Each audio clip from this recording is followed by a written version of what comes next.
Good morning, everyone. Sorry for the brief delay this morning. We're going to get started.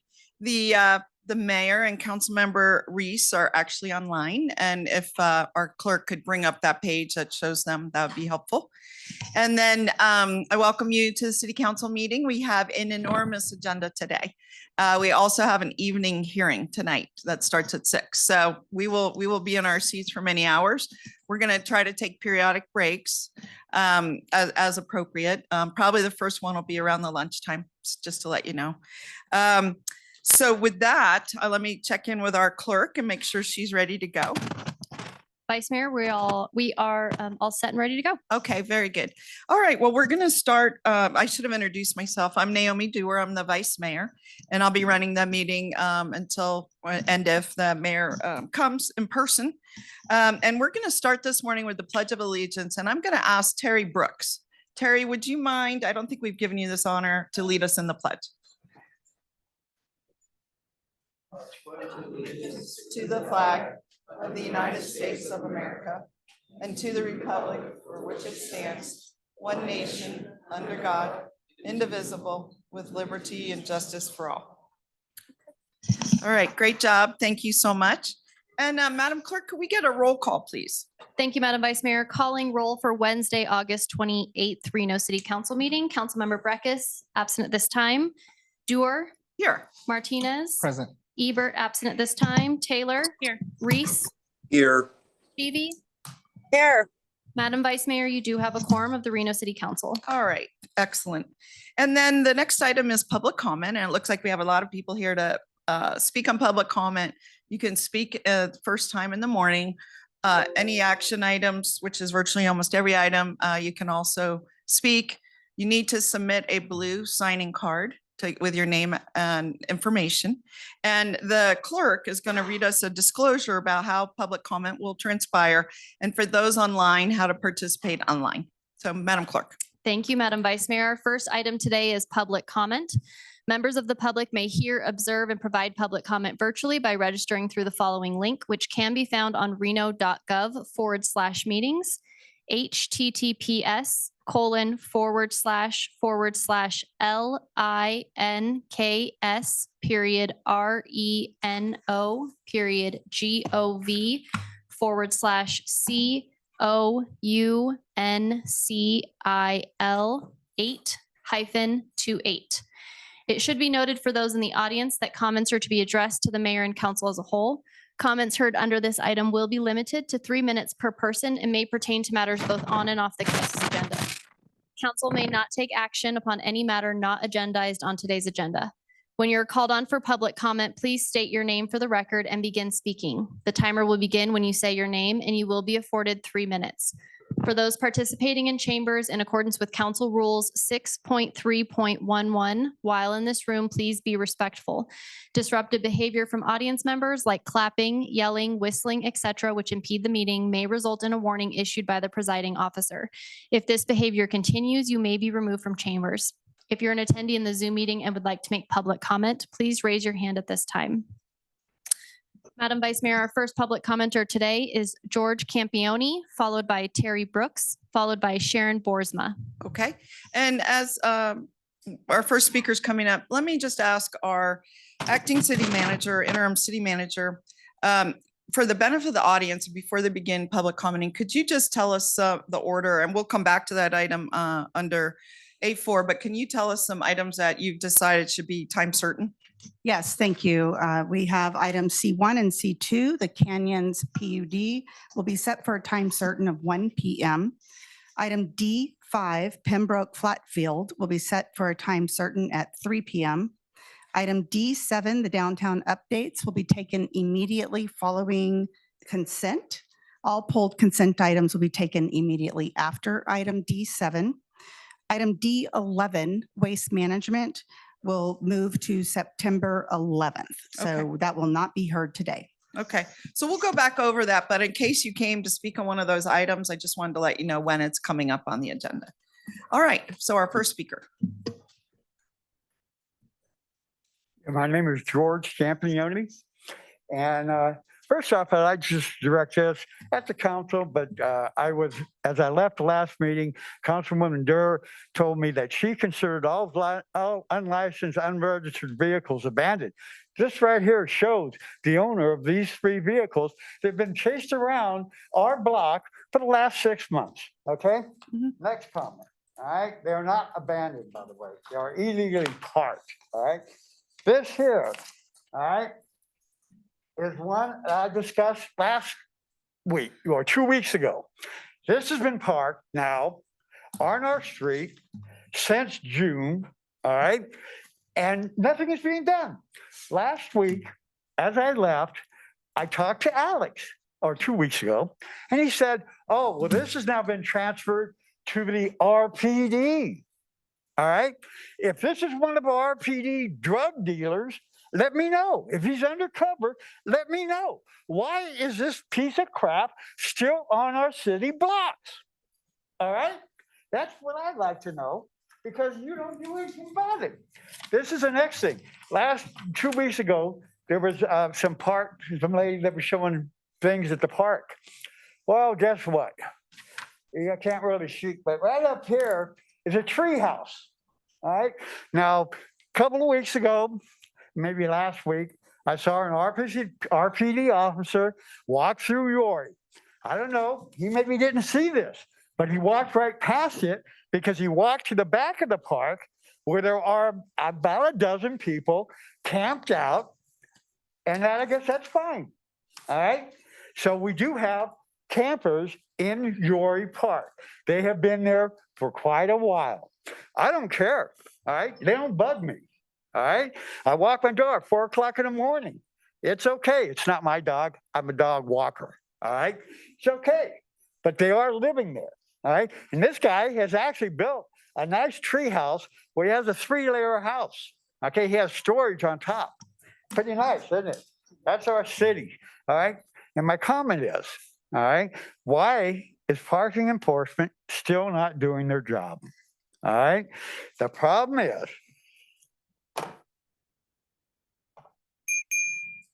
we have these cars sitting here and nothing gets done. All right. They put on these little tags here. Oh, this is illegally parked. It's not illegally parked. It's not an abandoned vehicle. This is not an abandoned vehicle, which this is marked as. This is an illegally marked vehicle. Tag them, get them impounded, get them off our streets. When they're driving around, get them off our streets, please. Thank you. All right. Thank you, Mr. Campione. Terry Brooks, followed by Sharon Boersma, followed by David Shakar.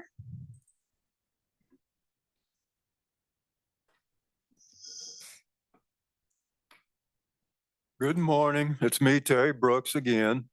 And today's presentation is about so-called classes and employments when it involves discrimination. When it's easier for upper-class people to receive a better education, then it's also easier for them to acquire a higher paid occupation. And when they live in an area of higher class, they are more likely to acquire an occupation of a higher class. The better the occupation, the more they will get paid. And as long as they do their job, the better they will be portrayed. The higher their position is in their job, the less likely they will be to ever lose their job. Some middle-class people may have a higher or lower education and will probably wind up with a higher or lower occupation. Most of them, however, have received a middle kind of education and will probably acquire a middle-class occupation. They will probably acquire a job that begins with a minimum wage, and it might take some time for an increase in their wage. And in somewhat rough times, they may lose their job and find it a bit difficult to get another job. Lower class people with little education will find it a bit difficult to find any occupation. They will probably be hired for the lowest paying jobs and may find it difficult to keep their low class jobs. The lower class people have difficulty with rent and transportation, which can then lead to difficulties in finding convenient occupation. And the lower class people are usually the last people to get hired, but because of discrimination, probably the first to get fired. I would like to thank you all for listening to me today, and I look forward to coming back because I still got a lot more to say. I bet you do. And we look forward to that. Thank you. Sharon Boersma, followed by David Shakar, followed by Stephen White.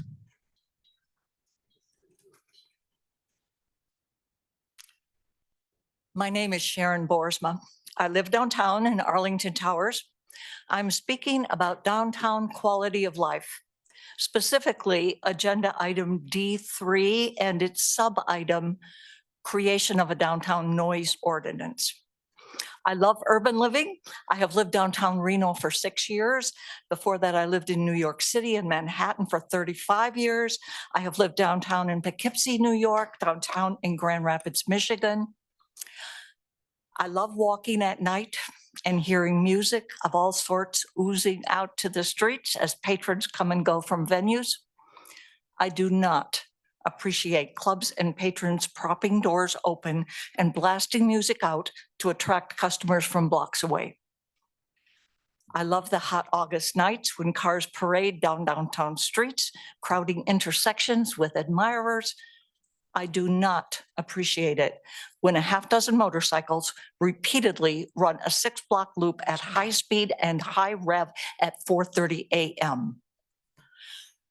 I love seeing the neon and watching the revelry at Jay's Glow Plaza, getting a bit of a free concert from my balcony. I do not appreciate it when the bass lines make my apartment vibrate, even with the windows closed and white noise on. I love seeing the happy groups and hearing the excited conversations on pub crawl weekends. I do not like it when these spill over into mob screaming fests and gunshots. We all want a vibrant downtown with activities of all sorts and happenings around the clock. We want a healthy mix of residents, young people, middle-aged professionals, local service workers, active retirees. For all this to occur, we need a rich and satisfying quality of life downtown. 2 things. Please support friendly and firm policing downtown, especially during overnight weekend hours. And please adopt a wise noise ordinance and commit to enforcing it. Kathleen Taylor and Angela Fuss have been very receptive to downtown residents' interests. I respectfully ask you, as you later consider agenda item D3 this afternoon, please authorize Ms. Fuss to draft a noise ordinance for the council's future consideration. Thank you. Thank you. David Shakar, followed by Stephen White, followed by Chris Sewell. Good morning.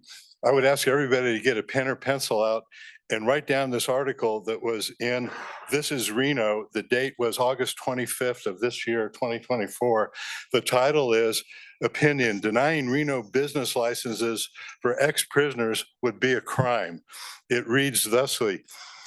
It's by Erica Smith Ewing and Daryl James. They're for the Institute of Justice. People who do the crime should do the time, but Reno officials want more. Proposed code revisions would tack on additional penalties that would hinder anyone with a felony record from earning an honest living. If the city council approves the current draft, about 1 in 12 workers, roughly 8% based on national estimates, would face punishments never imposed by a judge or jury. These collateral consequences would continue indefinitely, no matter what returning citizens do to make restitution or show rehabilitation. All crimes would come with a life sentence in Reno. No expiration. I'm sorry, I'm a digital doofus. I just lost this. We have until, I believe, October 12th for people to oppose this. What would happen is based on a faulty premise that once a prisoner, always a lawbreaker, and people who serve their time have a right to employment. If this ordinance gets passed, people who have been in prison would be very likely denied their right to earn a living, to open up a food truck, to be a vendor on the sidewalk, and things of that nature. My suggestion to the city of Reno and the people who make the laws in the city of Reno is maybe look to other cities and states to find out if your proposed Reno municipal ordinance might be unconstitutional, and this one is, because it's a violation of the 14th Amendment's due process rights. You've served your time, you've done your time, you have a right to make a living. If anybody is opposed to this, write to the Reno City Council, the city attorney, and tell them that you're opposed to this unconstitutional ordinance that would deny ex-prisoners the right to earn a living. Thank you very much. All right, thank you, Mr. Shakar. And generally, we don't comment, but I thought since many of you may be here for this, I'm deeply concerned about the provision myself. I've already written a letter to our staff expressing my deep concern for that and other provisions in the proposed ordinance. So thank you for being here. I don't know that other people agree with me, but I'm just telling you what I've already done. Thank you. Stephen White, followed by Chris Sewell, followed by Nico Salatis. Good morning, folks. I'm back here to preach to you about the arts in your city and want to encourage you to stop and think about your kids and getting kids involved in the arts. You know, I've created programs all over the country in various cities. Out in Utah, we got the kids out early at East High School. We got the artist kids out early on Friday afternoon so they could come down to the park and have a little art show. And we got our local art guild together out there to, mentor these kids. So we had senior citizens out there with kids doing art shows in the parks. Out in Colorado, I built a little poet writer stage, and I had high school kids out there in the evening reading poetry to the public. You know, art saves kids' lives. The two boys that did the shooting at Columbine High School were both artists. They got into it with the jocks on the football team, and the whole thing went to hell. And I was there that morning when the massacre started. And I've been preaching the fine arts ever since. And I hope you folks will really stop and think about creating family art in the park. Start building venues in the parks that encourage community participation in the fine arts. You know, it doesn't take much to take a pegboard panel made out of metal and put a couple of pipes on it and stick it in a park. So that all an artist has to do is put some hooks on it and have a place to hang their paintings. You know, get kids out there, get your families out there involved in doing the fine arts. You know, the mayor was talking about the mental health crisis going on in America. And it's happening all over in cities all over America. This is happening. And this is one way city governments can deal with it, is community participation in the fine arts. It can also probably help a lot of homeless people. I remember when we first passed the artist codes back in 2014, I was down on the Riverwalk and I saw an old guy sitting on a bench over there, a homeless guy, and I went over and told him about the new ordinances. Told him how, you know, you could take rocks and form sculptures with them and stuff and sell them to the tourists and make a little extra money. And that individual ended up becoming hobo art. Maybe you've seen him. He does his little rock sculptures down there along the Riverwalk. It's a way you can lift people out of the homeless situation through the fine arts. Y'all have a good day, and I appreciate you. Thanks for being here. Chris Sewell, followed by Nico Salatis, followed by Sunny Allen. Good morning. My name is Chris Sewell. I'm a Reno resident, business owner, and family man. I raised my 3 children in Reno, put them through the public school system here, and all recently graduated from UNR. I'm here to express my opposition to the proposed creation of a downtown Reno noise ordinance to Reno Municipal Code Title 18. I suspect many of those complaining about the noise are living here because downtown Reno has become a compelling place to live. It's a compelling place to live in part due to the very reason they're complaining. 10 years ago, I wouldn't have considered coming to downtown Reno with my family. The revitalization taking place here and increasing entertainment options have made the area a more appealing place to live and to enjoy for families like mine. So much so that I'm currently in the process of moving one of my businesses to downtown Reno with plans to hire several more employees in 2025. Any changes to the RMC that limits the development of new and alternative entertainment options for the various and diverse demographics of our city will only set us back. Having raised my family here and spending over a decade recruiting employees to the area for my businesses, I'm acutely aware of the need for a vibrant downtown Reno entertainment district. Thank you. Thank you. Nico Salatis, followed by Sunny Allen. Good morning. My name is Nico Salatis, local business owner. I've lived in Reno since 2010. I grew up in Minden, Nevada. I've ran and built a ton of businesses in a bunch of different cities. And I was just thinking about the opposition to this downtown noise ordinance that's going through. And I myself have three children that I drove them recently through downtown. And I have the same concern as the first gal that spoke in for this proposal, is that I want my children to be able to come downtown. I want to have a vibrant city. I want to have cultural diversity in here. I want to have all these things. And what this noise ordinance does is it comes against creating a lively downtown experience for those that are looking to either move their business here or move their life for their family here.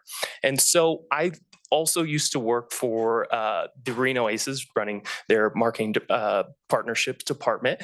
And what I saw through the development of the Reno Aces is a part of downtown that once was kind of downtrodden and a little beat up and didn't receive a lot of love, now is vibrant, now has new businesses coming in, new people coming in. The streets are becoming cleaner. It's becoming a place where you are okay with walking at night. And that's what I want to see here in downtown. And so, yes, there are going to be louder noises. There are going to be things that pop up that maybe some people don't love, and it doesn't really do the best thing for those that are trying to get a good night rest. But I will argue that people that move downtown, they kind of have to have a little bit of a trade-off. If you're going to live downtown, if you're going to have the great nightlife and all these things, you're going to run into this problem. And if you create some sort of way for businesses to not be able to have great events, great concerts, things like this, it's going to create an experience where people are going to move their businesses elsewhere. They're going to go outside of this city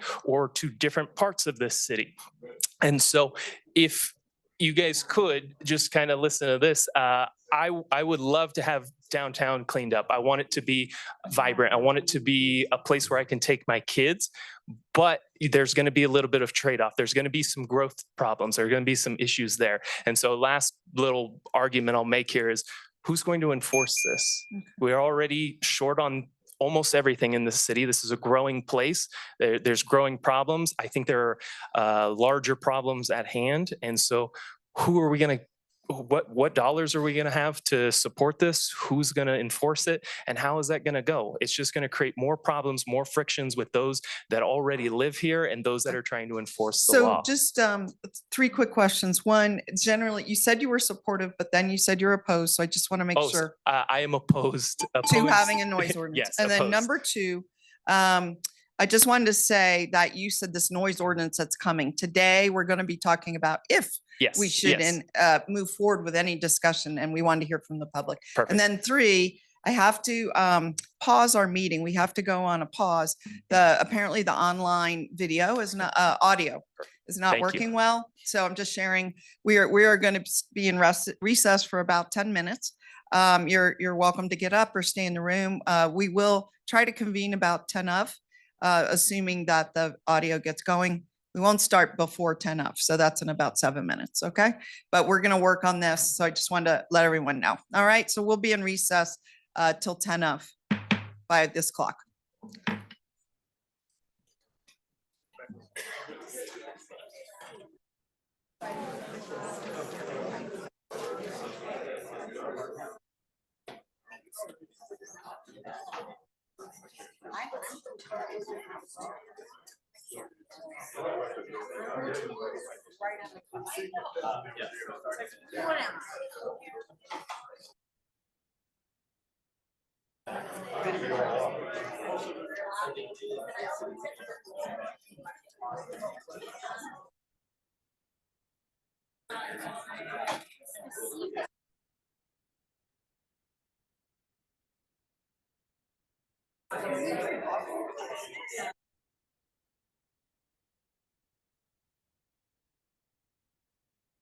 Did you give her the paper?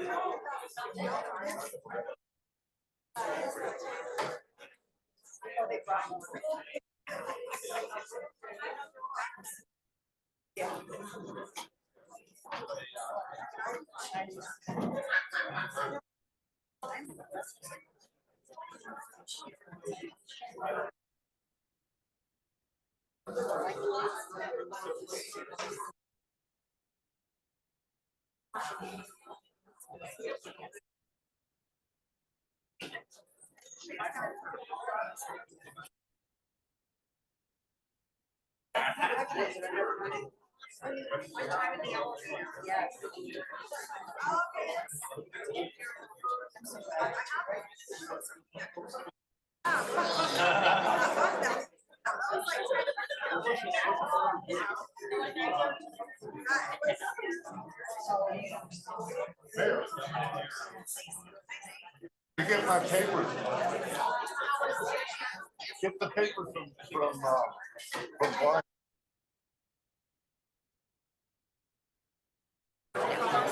Get back with me. I sent you an email. Oh,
Testing, testing.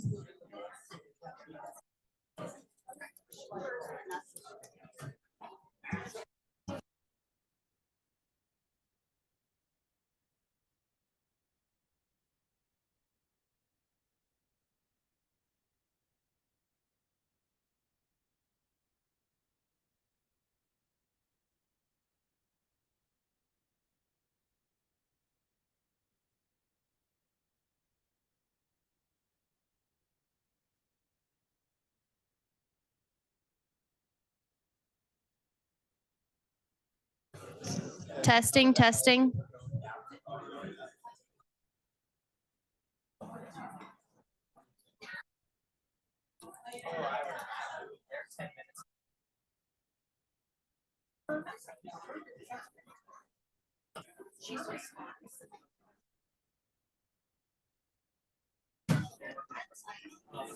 Madam Clerk, are you testing for sound check on my end? This is Councilman Podium Reese. test, podium test.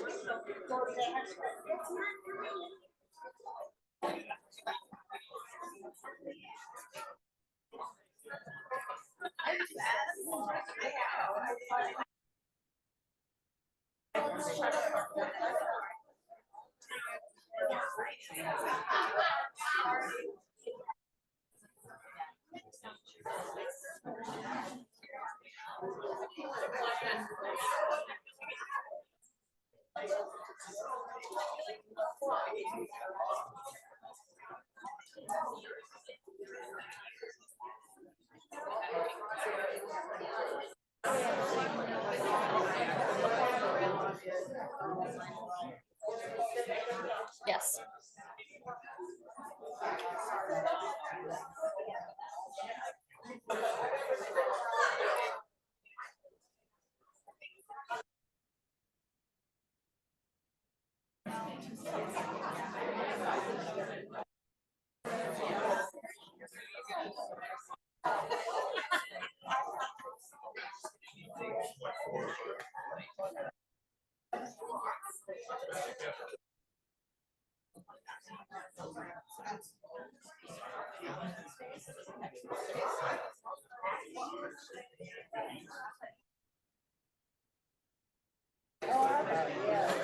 Podium test, podium test.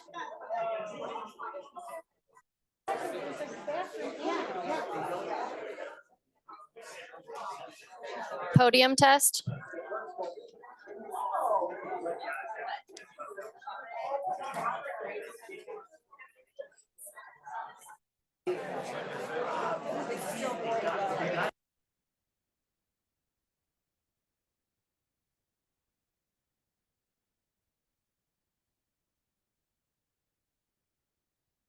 Are we good on my end, Danny?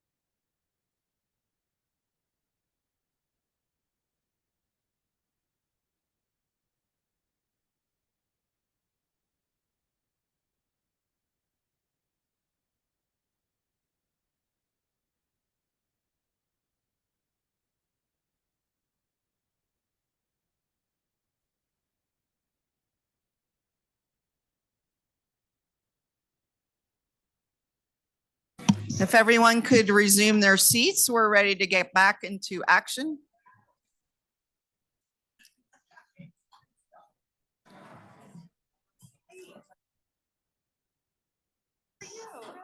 You ready to take over? Okay. So if everyone could grab their seats and hush up, we're going to get back started. We have fixed the the audio, sounds like, from the clerk. Or do you have any announcements from us, Madam Clerk? Yep, nope, Vice Mayor Dewar. It sounds like we've gotten the audio set back up, so I apologize for that delay. Okay. And we can reconvene. It is 10:53 and we have Mayor Sheevy has Yep. now joined us and we Thank you. still have Councilmember Reese online. Good. So over to you, Mayor. Thank you. All right, thank you so much. Madam Clerk, go right ahead. Thank you, Public Madam comment. Mayor. Thank Our you. next public commenter is Sunny Allen, followed by Jill Flansreich, followed by Sydney TR. Good morning. Good morning. My name is Sunny Allen. I am here as a board member of the Belvedere Towers Homeowners Association Board and a downtown resident and property owner. I want to thank the Development Services Department and Angela Fuss for working with the downtown residents and to Councilwoman Taylor to include the consideration of creating a downtown noise ordinance, item D3 on your agenda. I stand with my neighbors in Ward 5, soon to be Ward 1, to urge the council to direct the Development Services Department to proceed with the process necessary to draft a noise ordinance, including the adoption of a C-scale code in order to place limits on noise levels and hours in downtown Reno. Recent monitoring of a few of the outdoor events and late night, early morning revelry have produced examples of the high noise decibel levels and disruptive activities experienced by downtown residents. To quote the zoning code cleanup document, zoning that protects the character of the community and minimizes objectionable noise. I would also expect that the ordinance outlines the implementation and enforcement and consequences, or else all of these efforts would be for naught. To that point, we do appreciate the recent police presence that Chief Nance has provided to help quell some of the problems associated with the rowdy late night patrons and motorists. As downtown residents and property owners, we certainly understand that living in an urban downtown area comes with a level of noise and activity. However, excessive late night night noise has no place anywhere in our city.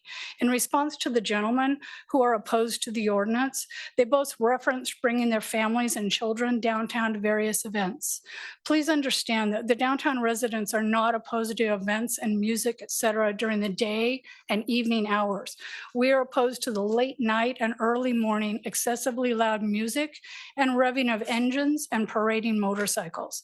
These are situations and times that no one would want to expose young families or children to.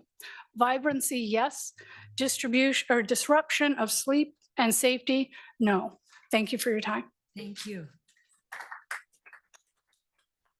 Bill Flansreich, followed by Sydney TR, followed by Eric LaRue. Hi, good morning.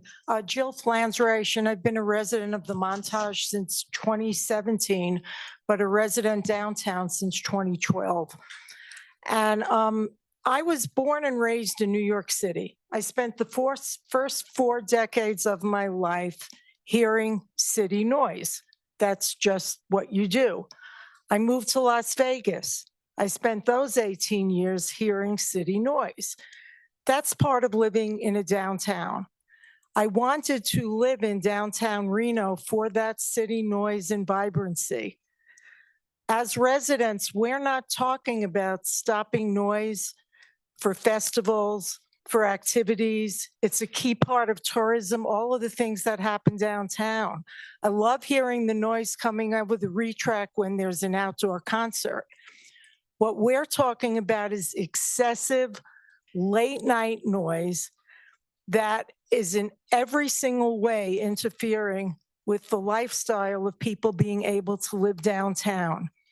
I, for one, and I think most of my neighbors are not saying that businesses shouldn't thrive and have all of their activities, but there needs to be a way to coexist. And I really am grateful to the council for wanting to even consider and discuss this issue. Lastly, I'm a 2-time business owner. I have a lot of empathy for business owners, what it takes to run a business, what the burdens are that you have to deal with. And I totally understand where they're coming from. And I do ask the businesses to understand where the residents are coming from. We patronize the businesses downtown, and there needs to be a way for all of us to figure out how to handle this together so that people are not up at 5 and 6 o'clock in the morning with an excessive booming noise that's not even music. So I thank the city for wanting to hear that. And I'll close with something that was done in the city of Roswell, Georgia, when they changed their municipal code. In that code, section 8.8.3, types of nuisances, noise, creating unnecessary noise. Excessive and disturbing sound is a serious hazard to the public health, welfare, safety, and quality of life. A substantial body of science and technology exists by which excessive and disturbing noise sound may be substantially abated. People have a right and should be ensured an environment free from excessive and disturbing sound that may jeopardize their health, safety, or welfare, or degrade their quality of life. And based on that, the city of Roswell did adopt an ordinance for noise. So thanks to the city council for discussing that later today. All right, thank you so much. And I'm just gonna go out on a limb and say you're Annie's mom. Am I right? I thought so. I thought so. You both look alike. Sydney Thank you. TR, followed by Eric LaRue, followed by Trey Abney.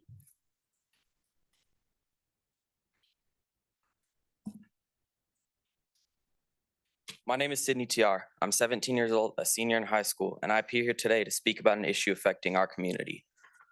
Not long ago on August 17th, I saw the aftermath and scene of what I later learned to be a fatal crash between a pedestrian and a vehicle at the intersection of Kings Row and McDonald Drive of Ward 5. Unfortunately, both the pedestrian and her dog lost their lives in this devastating incident. I'm here to advocate for immediate changes at this intersection. Specifically, I'm calling for the installation of 4-way stop signs rather than the current 2, and the addition of 3 crosswalks for a total of 4. This intersection is just around what is a blind corner as seen here. There's constantly cars parked, can't see, and it is also an area of constant speeding. This has been the site of multiple accidents as stated from members of my community and near misses highlighting its dangerous nature. In response to this tragedy, I started a petition advocating for these crucial safety measures. In under 24 hours, my petition garnered over 100 signatures. Today, it stands at 211 signatures. This demonstrates the significant support from our neighborhood as well as from friends and family, all of whom that agree change is necessarily needed. Regardless of the causes, whether it's jaywalking, speeding, or visibility issues, the fact remains that this intersection is exceedingly hazardous. The recent accident has left our community in even further fear of this intersection after seeing what tragically happened to our neighbor and dear friend. We must address these dangers as soon as possible. Just 10 months ago, my mom submitted a request to Reno Direct for traffic changes and was told it's out of the budget until the next fiscal year. It has now been almost 2 months since the start of a new budget with no change. After hundreds of signatures in the recent incident resulting in the loss of a friend as well as her dog, I believe it's time for us to open up our eyes and act as a community. I urge you again to consider implementing a traffic system, including 4 stop signs and 4 crosswalks at Kings Road and McDonald's Drive. This change will address the safety concerns and potentially prevent future tragedies. Thank you for your time and consideration. Thank you so much. Hey, future mayor right here, everyone, future mayor. Thank you. I am so proud of you. Good appreciate job. that. And I'm already on this. I would love to make sure you give your contact information to Madam Clerk. Okay. And so I'd love to work with you on it. I Thank appreciate that. you. 17, everyone, making a difference.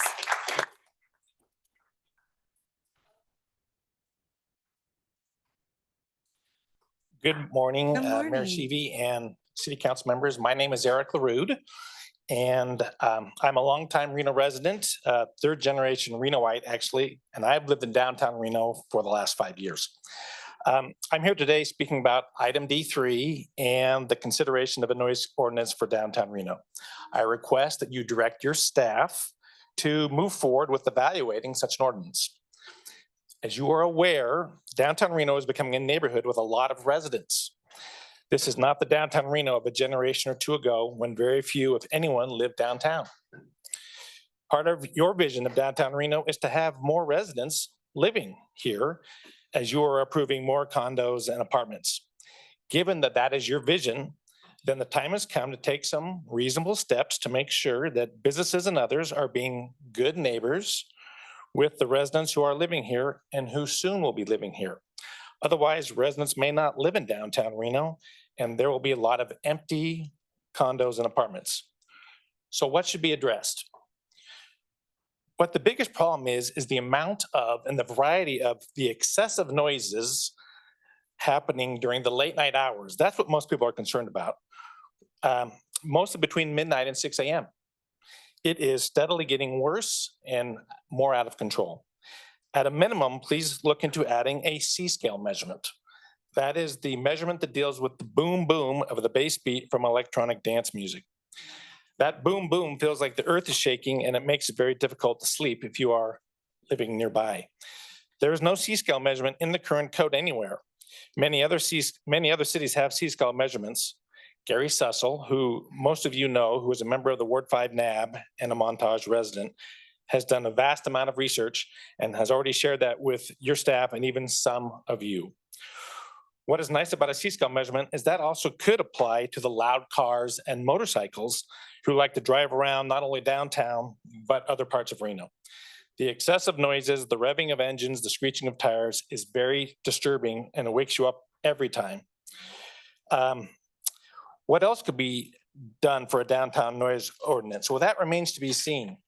Does it need to address bar and nightclub customers who spill out onto the sidewalks and streets and yell and scream and fight between midnight and 6 a.m.? Maybe if that type of disturbance of the peace is not going to be addressed somewhere else. Does a noise ordinance need to address special events? Maybe if special event rules are not going to deal with the noise that comes from the late night sounds. Today is not the day to let concerns about enforcement stop you from directing your staff to proceed with evaluating a noise ordinance. What we need is for that to be considered by your staff, and it's complicated. And I just also wanted to point out there's quite a few people here today who are in support of a noise ordinance and that discussion. They're not all going to speak, but if you could raise your hand if you have a concern, they won't all be speaking, but thank you for your time and consideration. We really appreciate it. Thank you. Thank you so much, Eric. Trey. If the audience can hold their applause, please. Trey Abney, followed by Jennifer McDonald, followed by Ken Hines. Good morning, Madam Mayor, Madam Vice Mayor, Madam Manager. Good to see all of you. For the record, Trey Abney here today representing NAOP, the largest commercial real estate advocacy organization in the region. I am here to speak about D3, not about the noise ordinance. I've got to run around this afternoon, so I'm not able to stay with you until we get that. I just wanted to thank this council for having the foresight to direct your staff to update the zoning code. And Madam Manager, your staff, specifically Angela and her team, have been great to work with. As most of you are aware, we updated this probably 3 or 4 years ago. And in that time, they found several items that still need to be updated again. And there's been technical advisory committees that our members have been a part of, a lot of detailed in the weeds stuff that I won't go into here. But again, just wanted to thank you for having the foresight to do that. Thank your staff for working with us. There's still a few issues we're working through, and we've got miles to go probably before we're finally there and finally for a final draft. But just Madam Mayor, just wanted to thank you and your team. Thank you very much. So much. It means Appreciate a you. lot, especially our team over here. Very nice, very nice. Jennifer McDonald via Zoom, followed by Ken Hines, followed by Troy Regis. Good morning, Madam Mayor and members of the City Council. My name is Jennifer McDonald, and I work for a national nonprofit called the Institute for Justice, where I lead our Cities Work Initiative, which partners with cities around the country to help them identify and rectify some of the regulatory barriers that small business owners face, with the intention of just helping increase access to entrepreneurship for everybody in a city, and particularly those from more disadvantaged backgrounds. I wanted to talk to you all today about an op-ed that was recently published in This Is Reno, which came from the Institute for Justice, and explain that op-ed, which criticized the city's current draft revised code that would change the business licensing process. That op-ed talked about the problems with the criminal background check requirements and disqualifications for certain individuals with felony convictions. And I just wanted to let everybody know that op-ed was published on its own. So essentially, my team has been partnering with the city of Reno, with EDON, with the business licensing department to try to help the city work through the draft code and make it as good as possible for new small businesses. And that op-ed, which was highly critical of the city, was done by an attorney in my office without us all knowing what the others were doing. And so I wanted to apologize for that op-ed. And I wanted to let council and the public know that Cities Work and the Institute for Justice is committed to helping the city make the best small business licensing code that it can. So we understand that there are certain parts of the draft code that are not going to be moving forward because they are not representative of Reno's entrepreneurial spirit. And we fully support the changes that staff are seeking to that draft code. And so I wanted to make it public and make it official that the city's work team is really committed to helping revise that draft code. We've been meeting with entrepreneurs all over the city and working with the business licensing department for about the last 8 months to really understand what business owners need from a new code, changes to regulation that would help them do business better, make it easier for them to earn a living while also protecting public health and safety within the city of Reno. So just wanted to let everybody know that we, really do hope that the draft code moves forward once it's revised to really encompass what the small business community in Reno needs. And we wanted to offer our help to any counselors, any staff, anybody who'd like recommendations for how to improve the code for small business owners. We would be happy to do that. We look forward to seeing you all in a few weeks at Reno Startup Week. And we do hope that we get to talk with each of you individually as well. Thank you. Great, thank you so much. Cool. Glad that you're participating in Startup Week. Good job. Ken Hines, followed by Troy Regis, followed by Nicole Harris.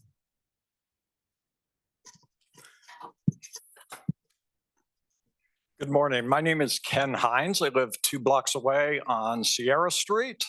And I've lived in Reno now past 5 years. I retired here. I've lived in downtown cities my entire life, all over the United States, most recently Washington, DC.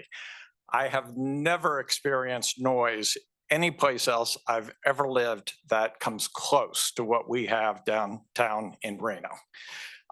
For example, this last Sunday, 3:27 a.m., I'm fast asleep, as I'm sure all of you were fast asleep.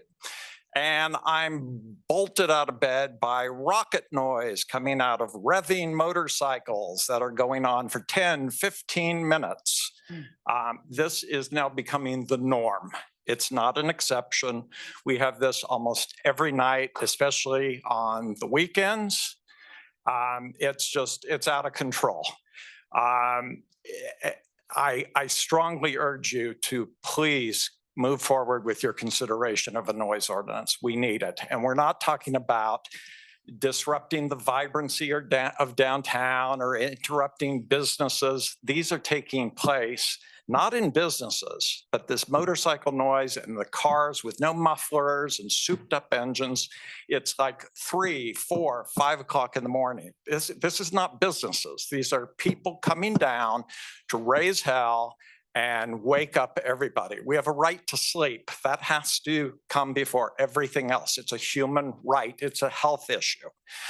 This idea that, these gentlemen brought up that, we're anti-business. No.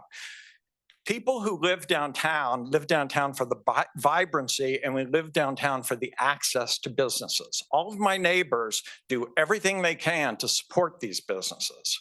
If we leave, the businesses are going to shut down, because many of these businesses, if they didn't have us going during the week, how do you have a business that only works Friday, Saturday nights? You don't. So I just want to urge the council, please move forward with this, because if this continues, I'm going to have to leave downtown, because I have to sleep, as do all my neighbors. All right, thank you, Thank you. Ken. Hey, Ken, where did you move from?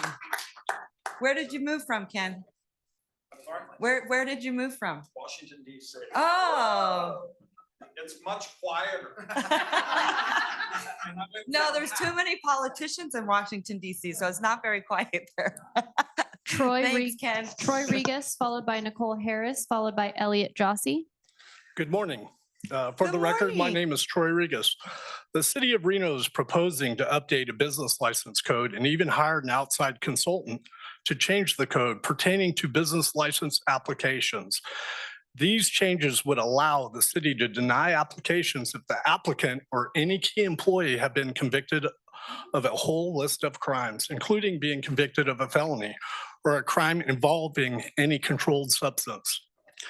Now, as someone who has fought for freedom of association, I am here to support my friends and businesses. I am just very confused why the city of Reno wants to implement this type of double standard. The city of Reno previously allowed the Karma Box executive director, Grant Denton, to move on with his life and even rented him an office for only $200 per month, despite his prior criminal history. What is even more concerning is the city of Reno continues to partner with him on various programs after previously hiring him for Downtown Ambassador program. The city idolized him for changing his life despite the multiple credible allegations against him for sexual harassment and abusing his position of trust within our community. Why is the city of Reno not investigating Mr. Denton and a number of women we call them Jane Does, 1 through 9, have come forward with allegations of sexual harassment? The city of Reno is turning a blind eye, just like Washoe County. No independent investigation. I'll even bet some of you on the dais voted for Mr. Denton as Reno News and Review Best Local Activist. Shameful. Yet an individual who sold some weed back in the day might be stopped from being a bartender under the proposed business license codes. This takes hypocrisy to a whole new level. And I have to remind everyone that there's a difference between drug crimes and a person who has a history and pattern filled with credible allegations of crimes against women. Have you even ran the man's criminal history? You have empowered this man and left these women with no hope. You are the Grant Denton's enablers. If a woman considers coming forward and Mr. Denton tells them, "I will bury you," they know you won't save them. Apparently, no one on this dais remembers the Me Too movement or even the debacle with the city manager a few years ago. I suggest this council remove the proposed business license changes from consideration, instead investigates Mr. Denton use of city facilities to commit these credible allegations. The vendors in wards 1 and 2 have an election coming up. They deserve a transparent and thorough investigation. No more hypocrisy and a ridiculous and un-American business license proposal. Thank you. Thank you so much. I really appreciate it. I don't know if you were at our last meeting, but the business license code cleanup and update is an absolute disaster and Yeah. it's a mess. So we are going to bring it back. It's, I think there are a lot of things that we can improve on to help small business, not hurt them. Yeah, So we're going to make sure that that doesn't, I don't even know. It was an attorney that did it, I guess. I don't even know how that happens. He should have applied the Constitution, but on top of it, there's a lot more besides this issue that need to be delved into too. I totally agree with Thank that. you. Thank you so much, Troy. Nicole Harris, followed by Elliot Jossie, followed by Jim Pusey.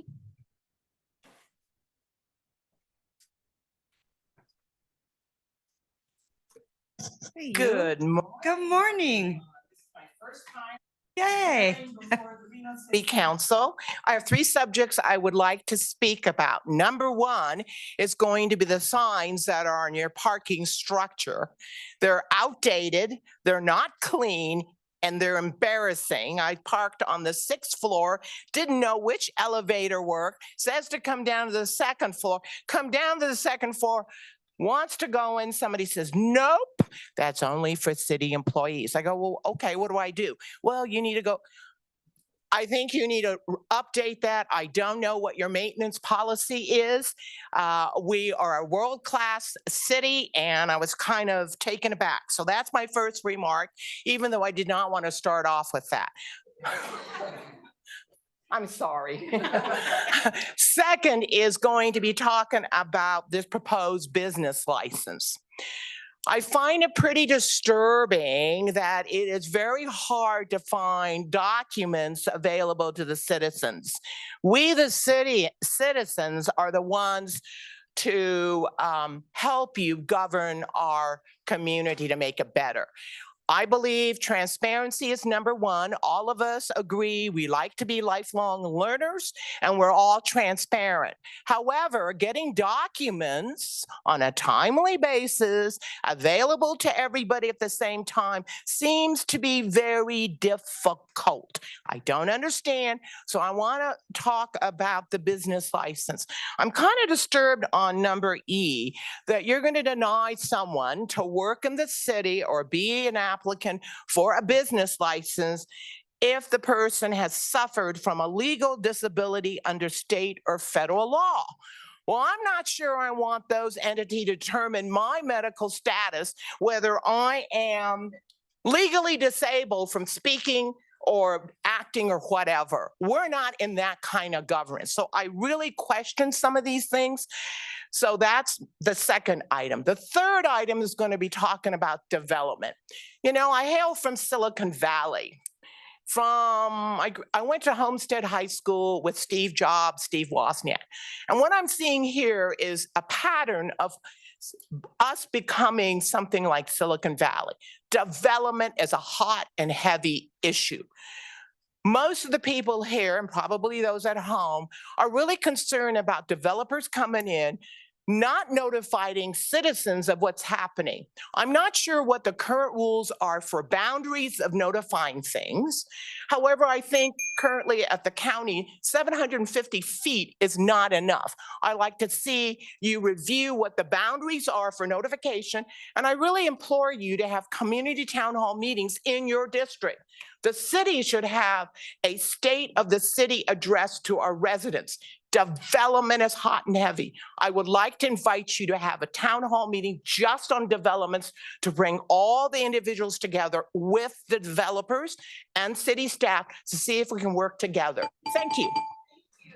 you, Nicole, and please make sure you see our clerk if there's any documents you need. They should always be available to you and in a very timely manner, always.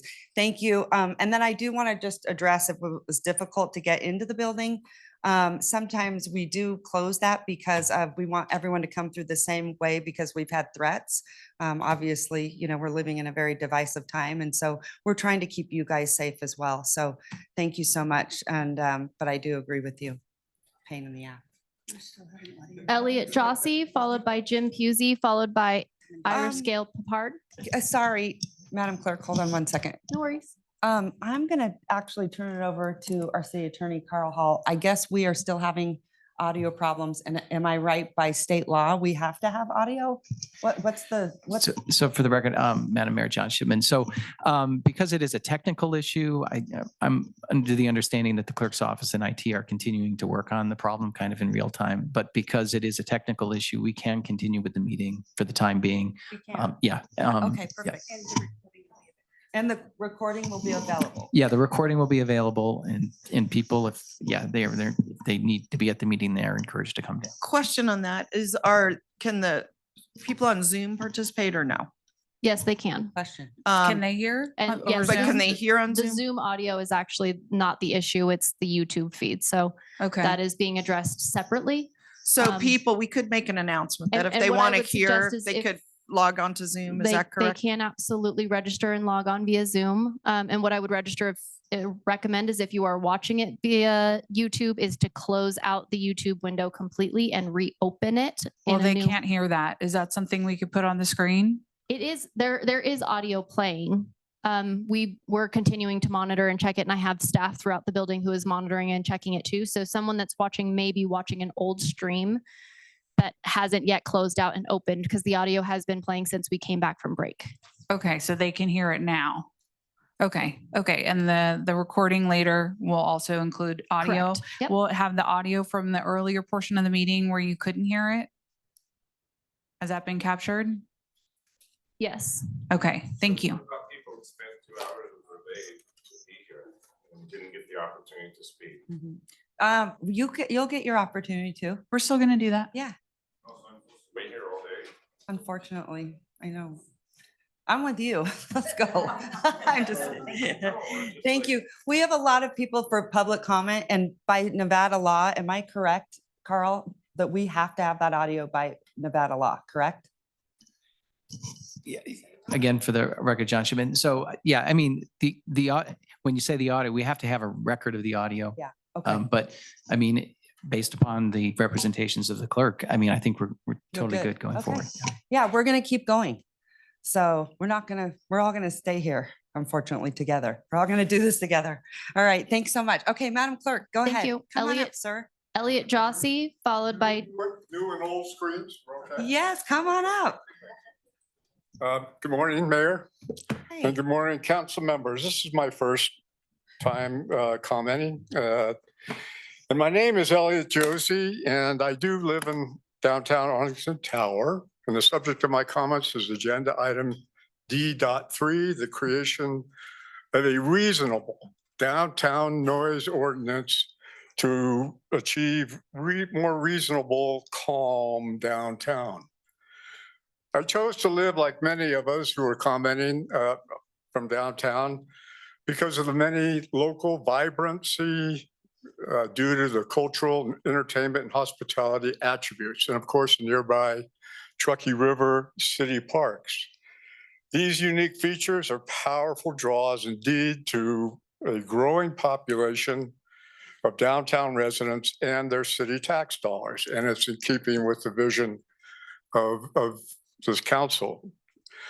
For similar reasons, I have enjoyed living in other downtown areas, but the noise there is much less of a problem.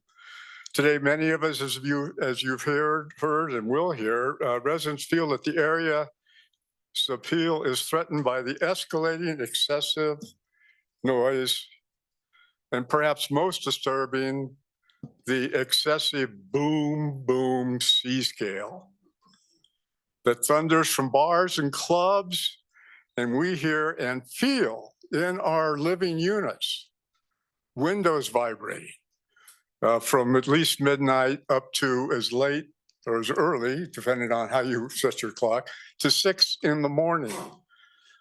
Just think of vibration and vibrating windows and maybe your floor moving as well as electronic persistent boom, boom, boom. Other cities have such a noise ordinance as you people are considering, including, we know 16 cities with, again, that specific C-scale code.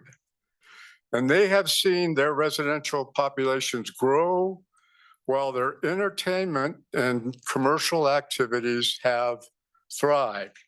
And I too want local, vibrant, thriving businesses in this area because that is one of the reasons that I and many others who live there chose to do so. So in closing, we ask the city to categorize and regulate the downtown in ways that do not sacrifice the rights of those Reno downtown residents to the reasonable neighborhood calm and public safety. Specifically, we ask the council to vote yes to authorize Angela Fuss to proceed with drafting excessive noise ordinance and to present a first draft to the council by October 31st. Thank you very much.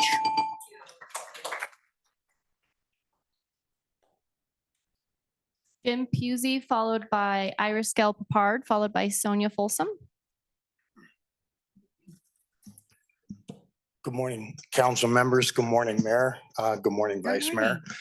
Jim Pusey, and I am also here to discuss D3. I'm a Hunter Lake Dragon. I'm a Swope Panther. I'm a Reno High Husky. I'm a University of Nevada Wolfpack member. And I also own Bricky's Tavern at 706 West 2nd Street. And the things that I have heard that have been suggested to you today by the people who live downtown are certainly issues that need to be addressed. Absolutely need to be addressed. What I've heard, however, is a failure to enforce codes. I haven't heard from anyone that says, we have a code on the books that says you're not supposed to squeal your tires at 3 o'clock in the morning. We have codes that say you're not supposed to open your doors and play boom boxes.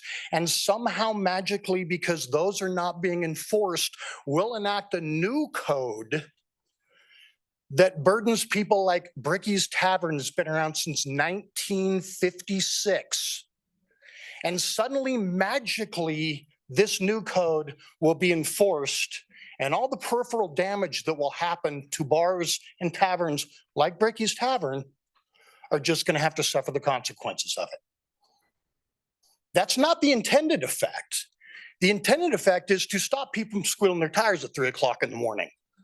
But the way that it's being suggested to be done has collateral effect that will absolutely make it impossible for small businesses in the downtown area to function. We haven't talked about what we're going to do to watch balloon races. We haven't talked about what we're going to do to watch the Aces fireworks shows. All those things are going to have to be off the map because somebody's going to have to go out and enforce some kind of a noise ordinance. Think about it. If Bricky's Tavern has to cut back its hours, 12 people stand, families stand to lose their jobs. I can't function based upon the revenues I make at 3 o'clock on a Tuesday afternoon. Friday nights and Saturday nights at the biggest little city in the world, living in refurbished casinos. That's what we're talking about, people. Those are the people who need to be afforded jobs. They need to be afforded their opportunities to do it. We need to enforce the things that are on the books, not rewrite things so they become draconian, so that I get to have to pay for background checks. I get to have to pay for security. I get to have to worry about noise, ordinances that I'm not creating, but all those things affect me. I invite every single person who has spoke today, who wants to speak today, who lives in downtown, come down to Bricky's. It's the best burger in town. We don't need to worry about noise ordinances. We need to enforce them. Thank you very much. Thank you. Iris Gale Papard, followed by Sonia Folsom, followed by Gary Overholt. Hi, Iris. Hi. Hi. Good to see you. Hi, I'm Iris Jaley Papard, the Executive Director of One Truckee River, and I'm here to fully support the Truckee River Vision Plan.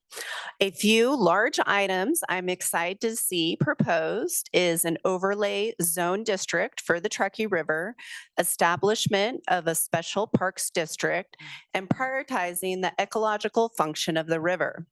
A few specific items I'm happy to see is more public restrooms and trash cans, proposed new river access points, renaturalizing the urban river banks.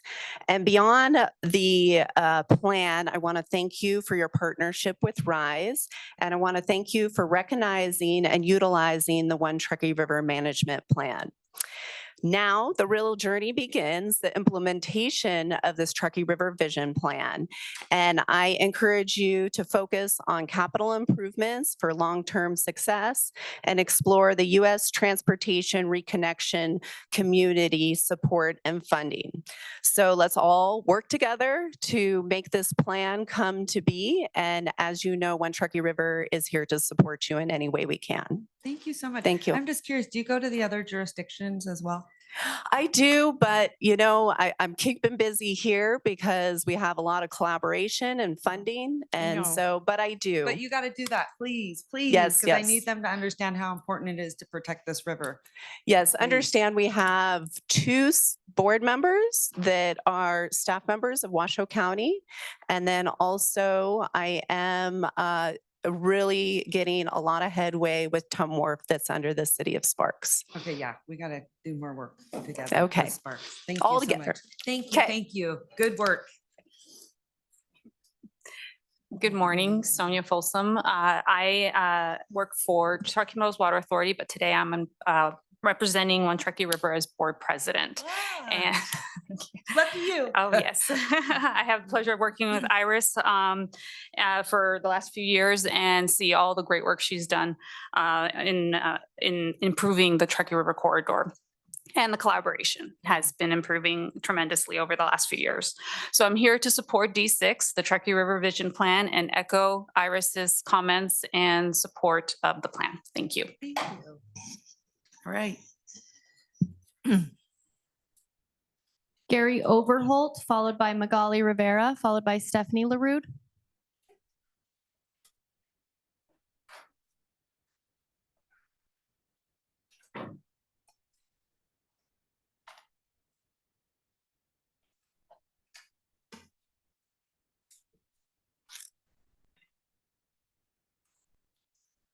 For the record, Gary Overholt.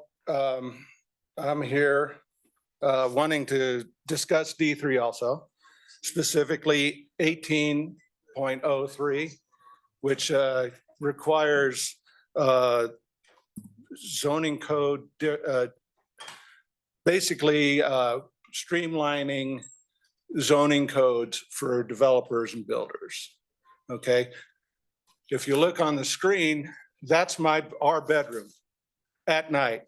Currently, that was a year ago. It's actually enhanced more in the last year. So I can take some of that out, but as you can see, lights, pollution, noise pollution at 3 or 4 o'clock in the morning. Granted, the individuals that live downtown have the same thing, but when these people are hooking up to their trailers, it's a boom, boom, boom also. So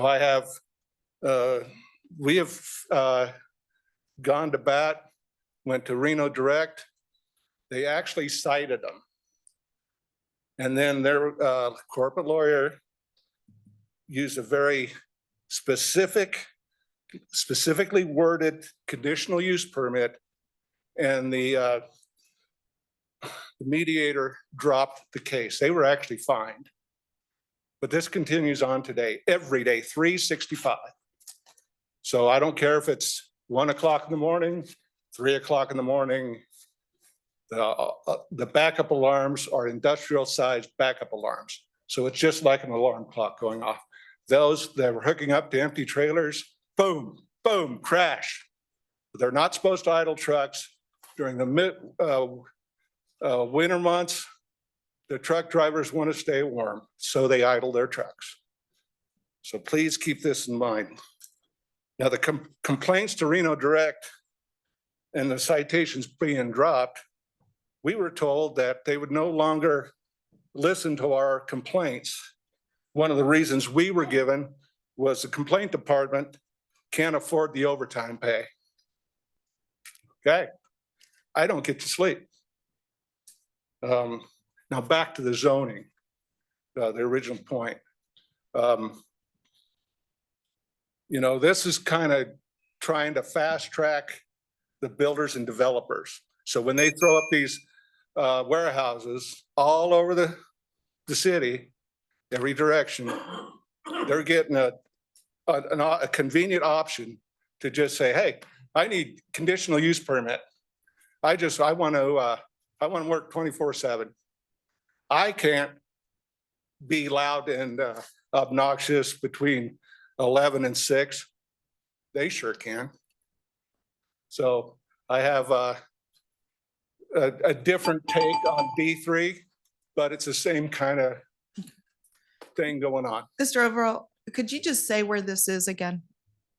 Where this? Yeah, where is this? Where? Where? 8001 North Virginia Street. That's the south side of that building. What And that's building is actually the it? But what shipping site. building is it? That's all I'm asking. What building? What is it? building? Chewy. Chewy's. Okay, thank you. Yeah, That's what I was looking for. thank you. And where is this view from? Pardon me? Where is this view That from? is from our bedroom. Thank you. Okay. All right, thanks for being here. Magali Rivera, followed by Stephanie LaRude, followed by Damian Cole.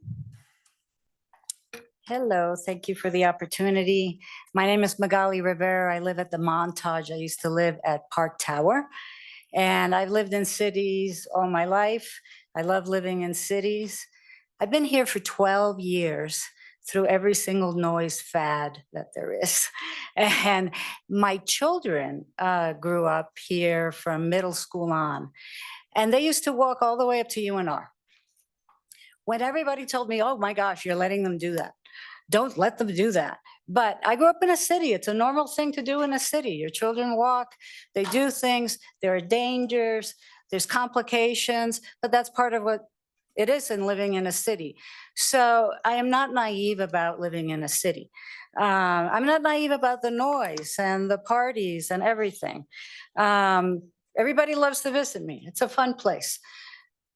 What I have now, though, and what I'm really here for is for you to do something about the vibrations and that noise. That's the new noise fad. And I wasn't really affected by it for a while, even though my neighbors were. I was very sympathetic and I came to other meetings. But now I actually thought I was getting tinnitus. Because every time I would lay my head on the pillow, my head would just boom, boom, boom. And so I went to doctors, I did all this stuff, I changed my pillow, I did all these things. And it turns out it's just the vibration. It's just, I don't necessarily hear the music, but the vibration is making many of the rooms in my unit shake.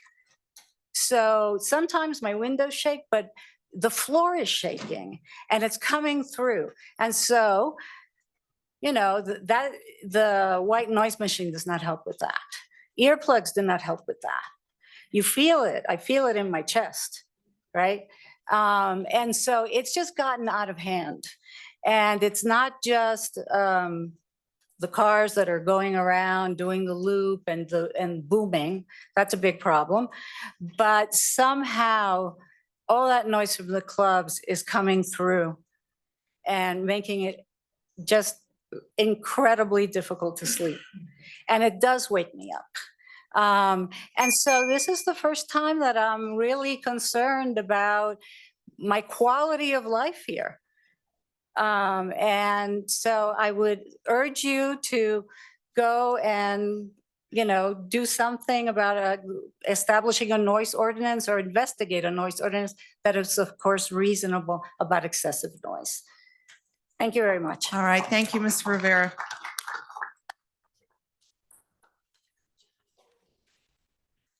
Hello. That was for Hello. your previous speaker. My name's Stephanie LaRude. I live downtown. I'm a longtime Reno resident and I've been downtown for 5 years and love living downtown. I'm here to talk about change. That's the through line to all of this. Change is inevitable and there are downtowns changing. Music is changing. And I wanted to touch upon one thing regarding music. One of the reasons we moved downtown is because of music. My husband and I love music. This EDM music is a different kind of music. It's a change in music. And as I think has been articulated so well, we all feel it in a very different, intrusive way downtown. So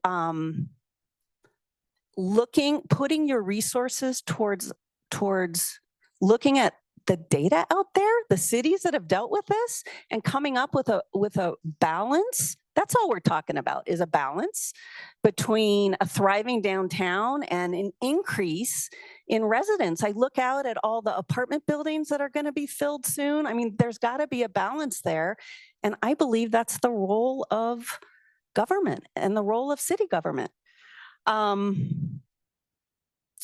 One more thing is I was thinking back to the last time I spoke in front of this chamber. It was about 10 years ago, and I was speaking on behalf of a new city pool, which just opened this week. And I wanted to just celebrate that. So thank you for your efforts to creating, it was painful, it was a long process, but it was all worth it. So thank you for that. Well, thank you. The pool's going to be a great asset for the city. It happens to be located in my ward and we've put a lot of improvements. We did a geothermal ordinance. We're hoping to have it later heated with geothermal, but they're solar panels and it's just a marvelous. We hope you all come out on September 3rd. That is our official ribbon cutting.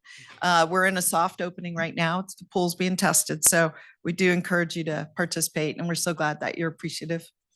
Okay, our next speaker. Damian Cole, followed by Tyler Colton, followed by Lacey Shea. Good morning, Madam Mayor, wherever you are, City Council. I'm speaking on D3 as well. I remember when the Eddy was introduced and given a special conditional use permit, a sound test was made of the ambient noise and comparatively they were allowed to have an overall ambient decibel level of a certain amount. Well, they have completely foregone that. Pretty much every weekend, amplified music with no walls to contain it within the entire Riverwalk district. So, but in short, I don't know whether to complain about them or to complain about what the majority of the issue is for the rest of downtown, which is it's not the businesses, it's not the events. Events have permits for those things. It's the cars and the pedestrians. Around 2020, people started modifying their mufflers. They have cheap cars, but they want to make them sound like muscle engines. So they went ahead and started modifying their mufflers. And, you know, it reminds me of the RoboCop 6000 SUX model from Detroit. You know, anyone know that movie? They know what I'm talking about.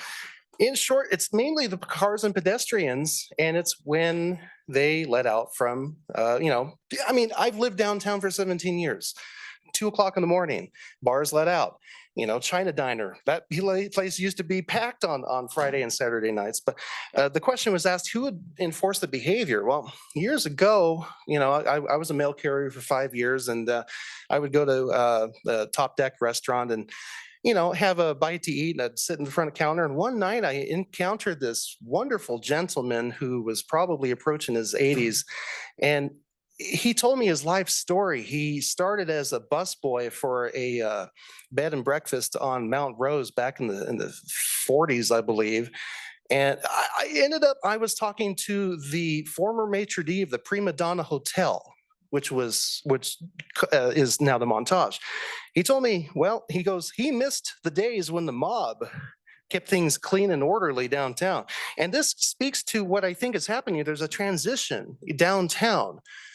I mean, we used to have 22 casinos right on the strip 25 years ago. Now we have essentially two corporations. We have the Coronos and we have Logan Siri, who runs that. So we're talking about placemaking.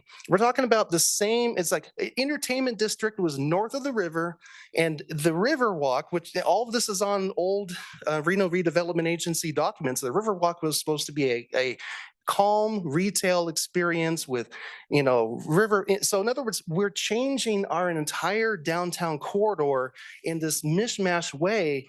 And I think essentially the districting and all of these ordinances need to be updated simply because of this transition. And that's pretty much what I had to say. Thank you. All right, thank you very much. Tyler Colton, followed by Lacey Shea, followed by Deb Yates.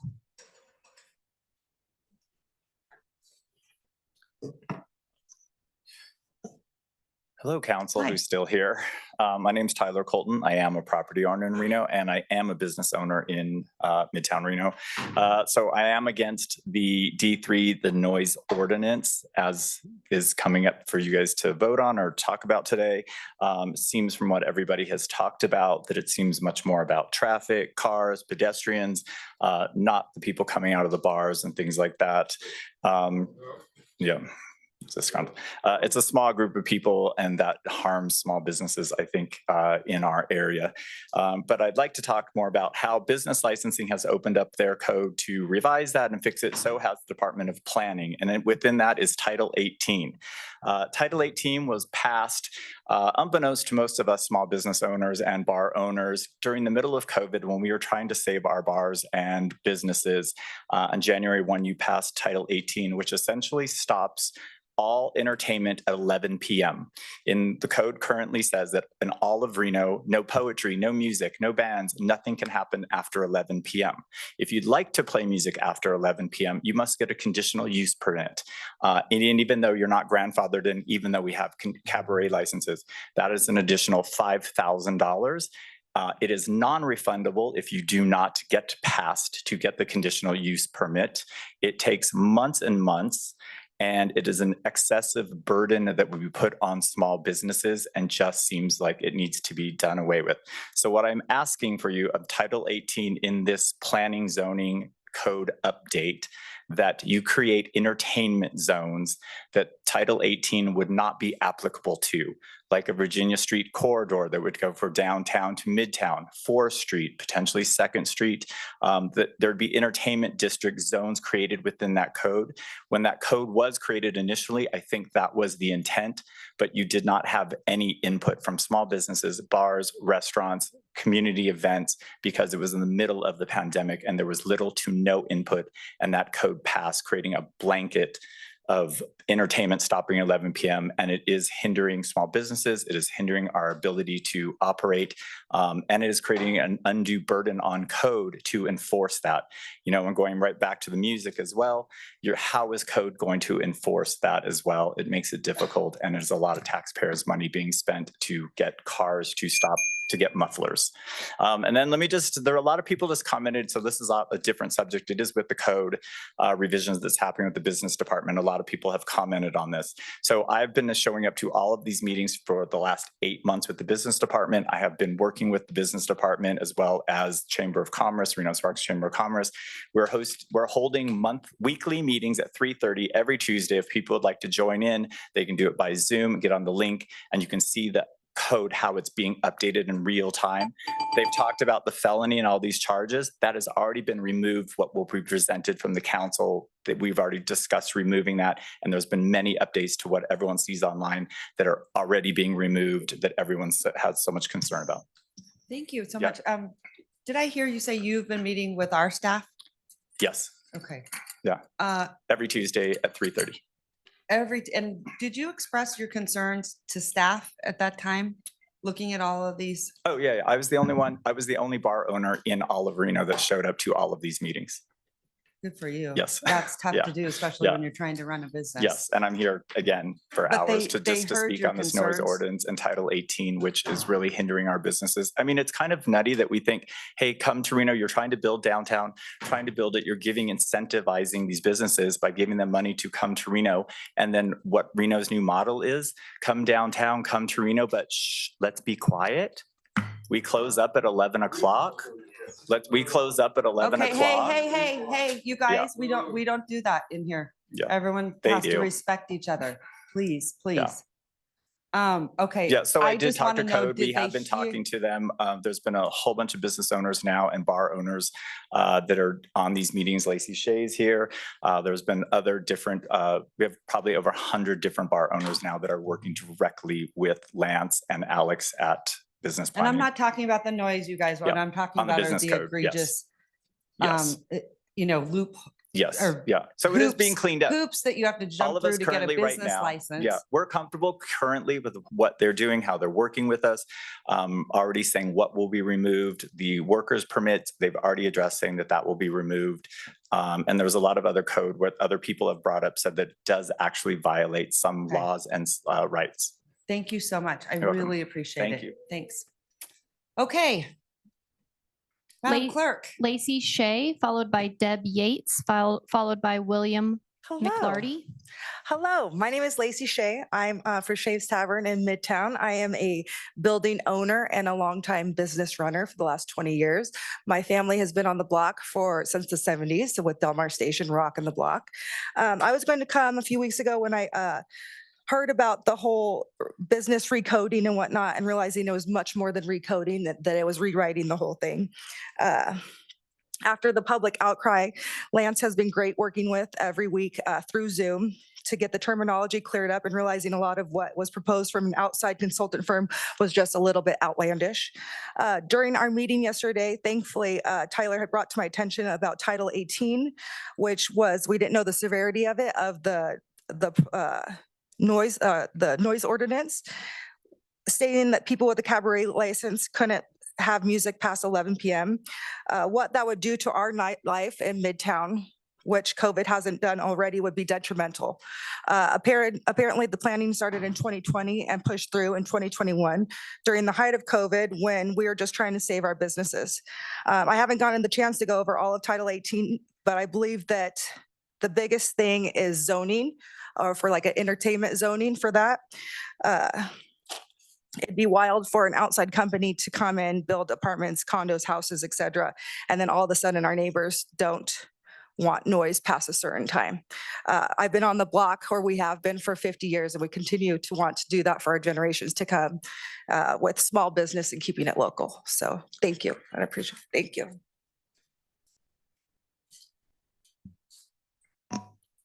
Deb Yates, followed by William McLarty, followed by Phil Tellender. Hi, council members. Nice to see you guys again.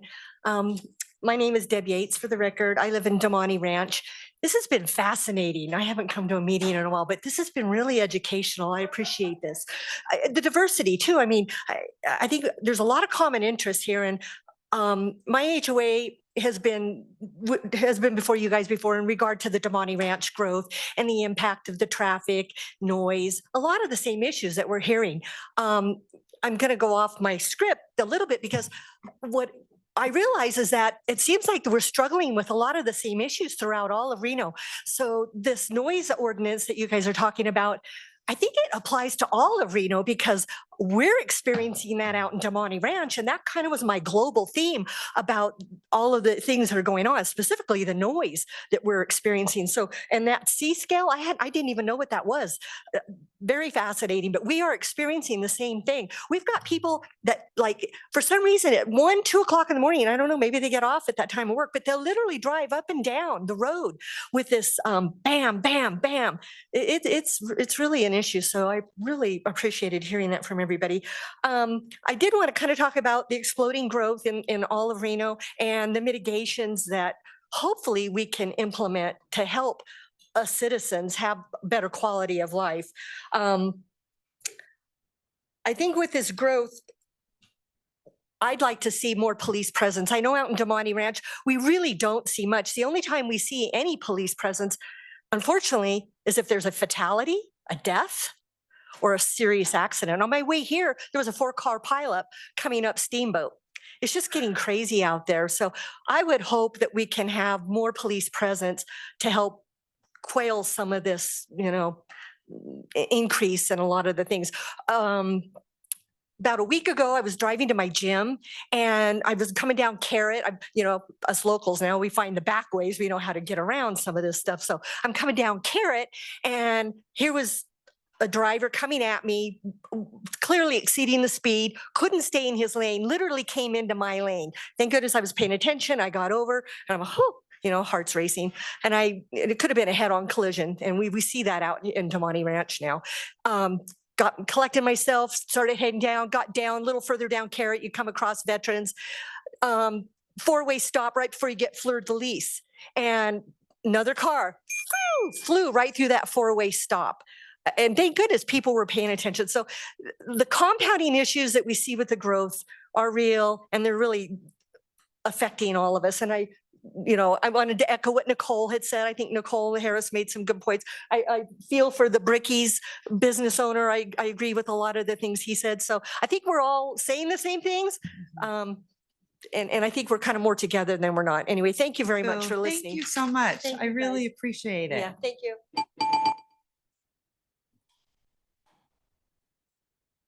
William McLarty, followed by Phil Tellender, followed by Miguel Angel Ochoa.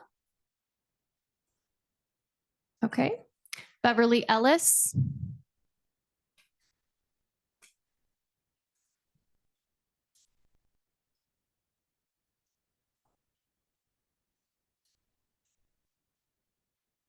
Hi, Beverly. Hi,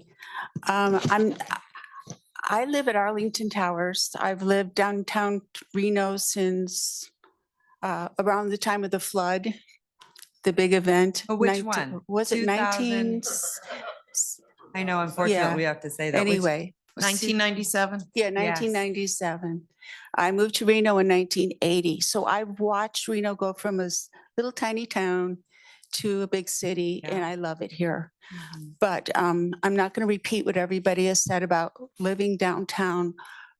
But we do have a right to live in our homes, and that's my biggest gripe. When you can't sleep at night, if you've gone by Arlington Towers, you see we have floor-to-ceiling windows on our outside wall, and those windows go, and it's very frightening. We have the loud cars. I live on the Arlington side, and a lot of times I'm awakened by cars that are racing up 2nd Street, and they shoot all the way to Keystone, don't stop or anything, and you can't sleep. And we pay extra taxes starting this year for the privilege of living downtown. And I think we feel like nobody's paying attention. So I think that's hopefully what I'm saying for everybody is we want the right to live in our home. We want a right to be able to sleep at night. But I can tell you from the years I've lived here, especially after the flood, I think the flood was the best thing that ever happened to downtown Reno. They cleaned up the river. It's a place that everyone can go to. So I think we've had some good things, but I think we all need to sleep in our homes. It's becoming very distressing with the events downtown because one time last year, it was they had the big concert on the bridge. They went on till 1:30 in the morning. And then when they were cleaning up, the people that were cleaning up moved everything over by the brick park, and they continued with the music and the loud noise all night long. And those are a lot of the things that we're going through. It's not like, oh, we're just complaining about the events or something. No, it's that we have a right to live in our homes. And we're not getting that, and it's getting worse. So thank you. Thank you so much.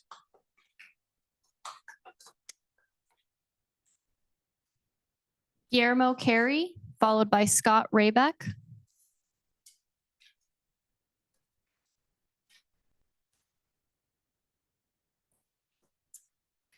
Well, I was gonna say good morning, but it looks like it's almost good afternoon by now. My name is Guillermo Carey. My wife and I, we live at the Montage, 18th floor, corner unit facing northeast. Perfect view of the arch, perfect view of all the events that go on downtown. We lived in Reno for 20 years. Last 6 years, we've lived in downtown, and we moved to downtown for a reason. And the reason was urban life, all the events, everything that goes on downtown. We love it. We love the restaurants. We like to spend our time in downtown. But I do agree with the noise ordinance. I think a lot of our neighbors have pointed out there's certain things that are just a little too much. And we're not talking about hot August nights. We're not talking about even street vibrations that I can't stand or Harleys. But I'm not complaining about those events. It's not the complaint about the events. It's certain things that happen. And I think, like, let's give you an example, motorcycles. The motorcycles, a lot of the neighbors have explained, you know, you got all these motorcycles rubbing up all over the place, right at the arch, right at the arch. We have perfect view. We sit at our balcony. We see all these things happening. It's not like it doesn't happen.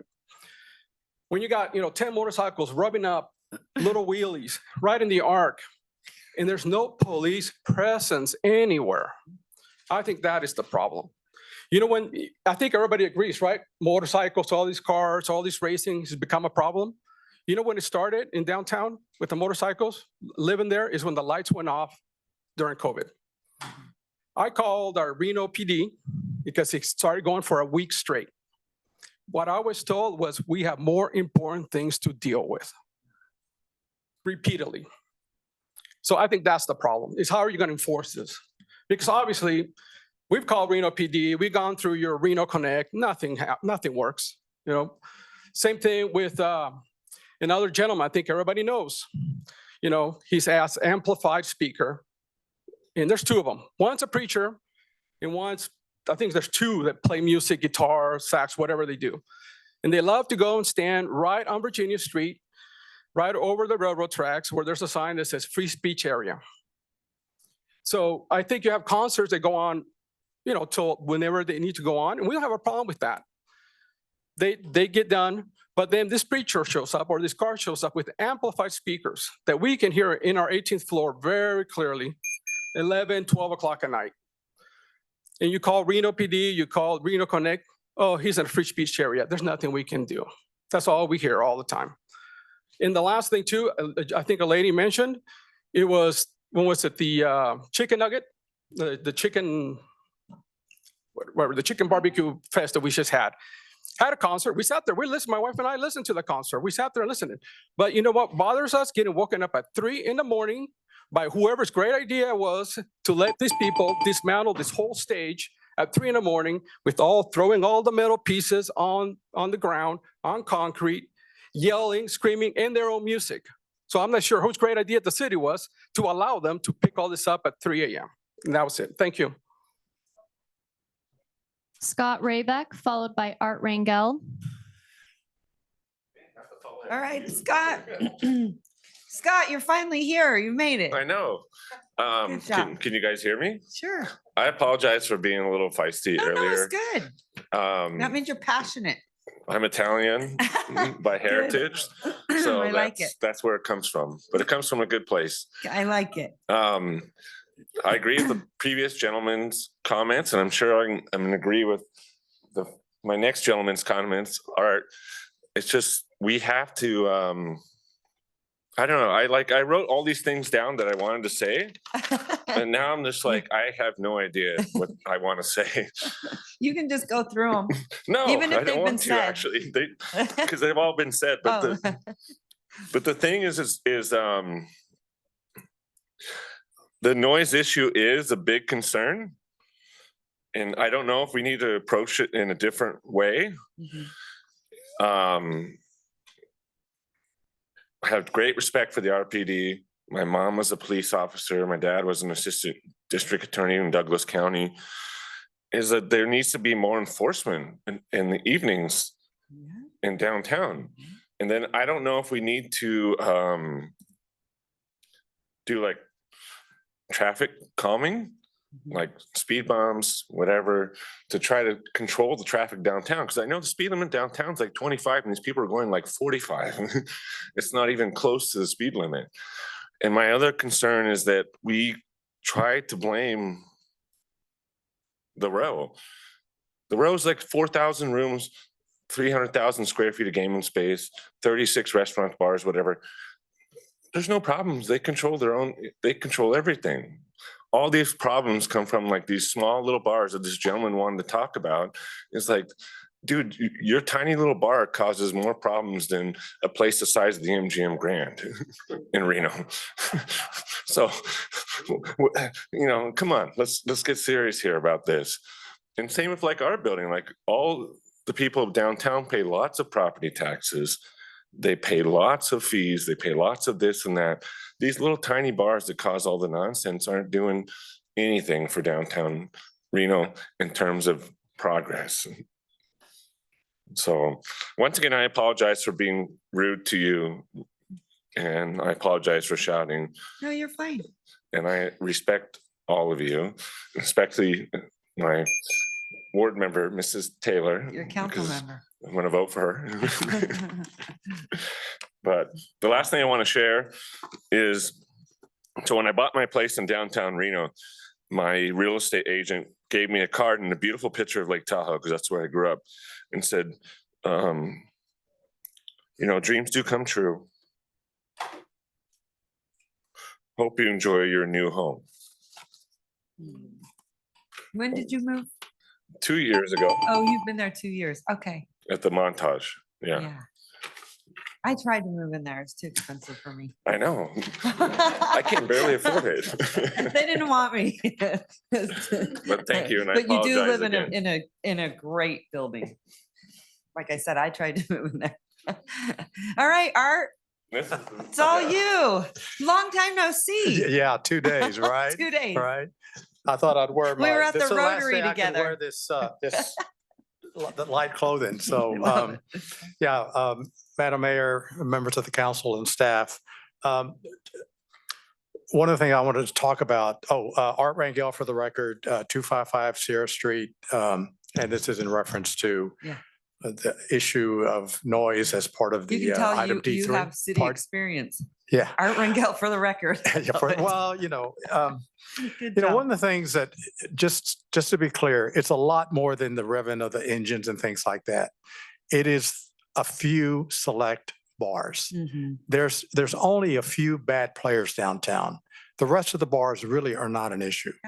And one thing I wish Scott had said is he works for one of the hotels in town. And he said, I wish he'd said this, Scott, it's impacting the visitors to his hotel. And I've heard Whitney Peak has had issues, things like that. You don't want that because it affects your transit occupancy tax. So what I want to say is, regarding this ordinance, at the downtown NAB meeting, it was brought up by staff that you have limited resources to monitor and enforce the noise ordinance, should you adopt one. This shouldn't be an issue for the following reason. Downtown Reno has two revenue sources that the rest of the city does not have. One is the Downtown Reno Partnership that all property owners within that district pay for. That money by statute is required to be utilized within that district. The other is that the Reno redevelopment project area number 1. And as you heard from your revitalization manager 2 weeks ago, there should be a significant amount of tax increment to be generated over the coming years. A fraction of that tax increment plus new sales tax, new room tax generated by the revitalization, hopefully soon, of downtown could be used to pay for enforcement of what we're talking about here. Because those funds, again, have to be utilized within that geographic area. And speaking of the downtown redevelopment program that was presented to you 2 weeks ago, many more workforce housing units and hopefully new high-paying jobs should be created within the downtown area over time. If we want a vibrant new a downtown, the people that live down there, work down there, and have businesses down there need to have quality of life. So please direct staff to include this noise. Oh, and one other thing. As a planner, we always dealt with the A scale. You don't have the resources to enforce an ordinance on an A scale. You have to adopt a C scale, which is very different. And you don't have the resource, or you don't have an ordinance now. You can't enforce an ordinance that doesn't exist. So, we need to have an ordinance like that. Thank you. Great comments, Art. Thank you so much. Matt Clark, followed by Ilya Arbitman via Zoom, followed by Gary Cecil. Hi, Matt. Hi, Council. My name is Matt Clark, and thank you so much for all your hard work. And Kathleen, you're my neighbor, so thank you. Gosh, my neighbors have done a great job pretty much going over what our concern is on the noise ordinance. And I try to open my mind to listen to business owners that, sell great hamburgers and all that. And I get it. We all are in this together. We love downtown. But boy, the stuff we put up with wouldn't go on in any other neighbor. If you lived in the Newlands or Cullen Ranch, I don't think you'd hear what I guess you almost have to come on our balconies to see what we're talking about. But sometimes I think we're going to end up like Kramer and Seinfeld and be kind of jittery, but it's absolutely not music. It's noise that you feel more than hear. It's something that happens on a daily basis, but more on the weekends. And gosh, it's something I know we can enforce. I remember we've talked about the possibility if we're going to make laws, we have to be able to enforce them. But I don't think this will be that hard. I know we can do it. And I think we all need to work together, and all the bars that have concerns, they have probably some legitimate things. And I want to say on a positive note, when we met in June with the RAD committee, we talked about a lot of the noise that comes from the bar crowds that leave between 3 and 5. And we said, man, if you could just set an officer down there by when they let out at a couple bars, in particular on 2nd Street, that seemed to be causing most of the problems. And by golly, the next week, the chief had set up some sort of extra patrol for 2 weeks in a row. And I mean, it was like a different town. I thought it was cured. It was beautiful. I mean, there was no street racing. There was no yelling, shouting, physical altercations, no gunshots. It was amazing. So I made sure that I let her know how much we appreciate it. So we can do this and get Reno to be the great town that we all love. Because, man, I think Steve should be down here filming how great Reno is. What a beautiful river walk. And, there's got to be a way we can start enforcing a few of these quality of life issues, but mostly that noise with the boombox noise. And boy, it only rattles your windows, your nerves. It's just hard to explain. It's not that we all love music. I think that's why we love downtown Reno. It hurts us so bad to see some of the stuff that's been going on. But gosh, let's keep trying to keep working on this. And I hope we can move forward on some sort of thing that's fair to everyone. And we want our businesses. We love it. And we'd love to see less city sprawl and more people living downtown where we don't have to add more snowplows and fire stations. We need to have the city grow and the city core and become the role city that other cities look to Reno as a beautiful place to live that it is. So thank you so much. How long have you lived downtown? Thanks. Hillary, I've been down there about 6 years in the Arlington Towers. Yeah, it's just a wonderful place. The Riverwalk, I love the trail every day. The festivals, Reno Uptown. You can go on and on. Reno special. Thank you. All right, Madam Clerk. Thank you. Ilya Arbitman via Zoom, followed by Gary Cecil. Can you guys hear me? We can, thank you. Ilya Arbitman for the record. The railroad trespassing ordinance is being pushed through council with unusual speed. It has gone from introduction to potential adoption in less than a month. I'm asking that we slow down and engage in some substantial discussion before haphazardly adding yet another anti-homeless provision to a growing arsenal of laws that make it illegal to exist in Reno as an unhoused community member. What has been totally absent from these conversations, whether about the camping ban, the sleeping in your car ban, or now the proposed railroad trespassing ordinance, is any database consideration of a fundamental question. Do these types of ordinances work? In other words, do they either reduce the number of people living on the street, facilitate access to services, or in any other way help cities reduce homelessness? I welcome any research you all may have come across, but the research I did this week seems to quite clearly answer no to all of the above questions. In fact, a very thorough and convincing study from 2019 that I sent along yesterday seems to suggest that, to the contrary, anti-homeless laws such as this one actually perpetuate homelessness, which of course should give you all pause as you deliberate whether to adopt this new ordinance. I know what you may think, and staff has been persuading you to think, that encouraging more punitive action by law enforcement around the railroad tracks will help get people to services. But what evidence has staff actually provided that suggests any likelihood of this alleged effect? Beyond a very strange, perhaps even delusional wishful thinking. Recall once again the Clean and Safe report from June that cited a whopping 0% rate for connecting people with services. I'm going to quote some passages from the 2019 study. Quote, consistent punitive interactions, including move-along orders, citations, and destruction of property, systematically limit homeless people's access to services, housing, and jobs while damaging their health, safety, and well-being. End quote. So even though most of these laws are new to Washoe County, they are not new by any means to the U.S. Quote, between 2006 and 2016, bans on sitting and lying increased by 52%, citywide camping bans by 69%, prohibitions on loitering and loafing citywide by 88%, and bans on living in vehicles rose 143%. This is around the country. Given what we know about the growing crisis of homelessness around the country, might our thinking be backwards on this issue? Rather than being a response to more people living on the street, is it possible that anti-homeless ordinances actually cause or perpetuate homelessness? A few more quotes to conclude. Quote, everyday policing of homelessness perpetuates the very urban disorder that such enforcement claims to reduce by increasing conflict among vulnerable people, nurturing mistrust of the law, and further disorganizing already chaotic lives by reducing access to services. Move-along orders and citations collectively work to dispossess people of their property, producing insurmountable debts, creating barriers to accessing services, housing, and jobs, and actually increasing the vulnerability of the unhoused to violence and crime. This suggests that anti-homeless ordinances play an instrumental role in contributing to homelessness rather than reducing it or simply moving it around.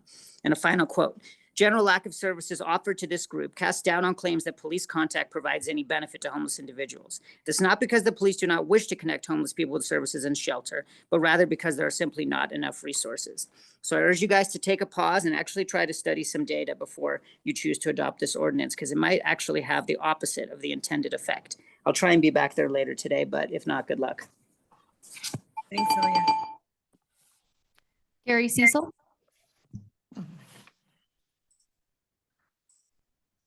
Gary, our friend from Madam England. Mayor, good to see you. What do you say, you're bloke from England? Well, good afternoon, Madam Mayor, council members, Madam City Manager. My name's Gary Cecil. I'm a downtown resident from the Montage and a member of the current Ward 5. And today I'm commenting, surprise, surprise, on agenda item D3, which includes a request from Angela Foos for your authorization to proceed with work on a potential noise ordinance.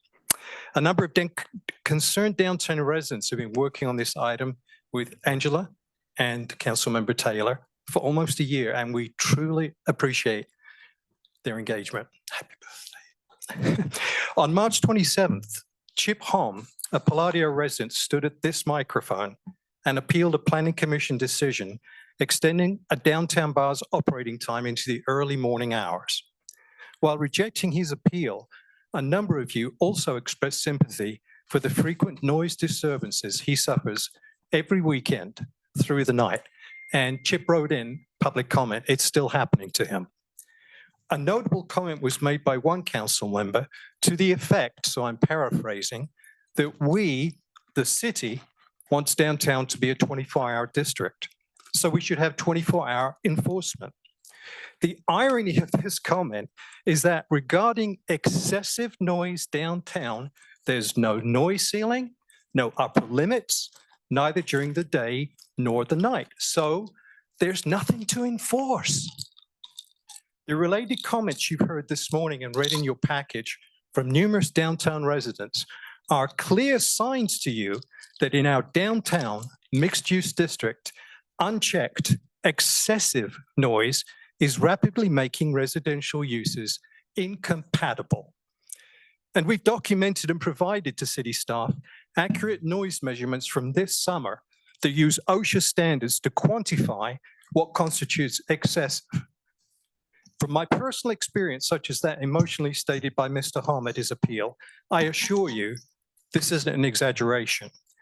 I respectfully ask you to take the first step today towards noise mitigation code like that implemented by other great cities with thriving downtowns of both residents and businesses, such as Atlanta, Pittsburgh, and Orlando. I have great sympathy with the comments made earlier today by business people wanting to work downtown, but this doesn't have to be a zero-sum game. We can work together with them, and we will commit to doing that in order to bring a sensible noise ordinance to you for your vote eventually. But please, today, take the first step. Let Angela start the work. Thank you very much for your attention. Thanks, Gary. Definitely sounds like a Reno accent. All right, Madam Mayor, for the record, we also received 14 comments which were general in nature or not directly associated with an agenda item prior to 4 p.m. yesterday, August 27th.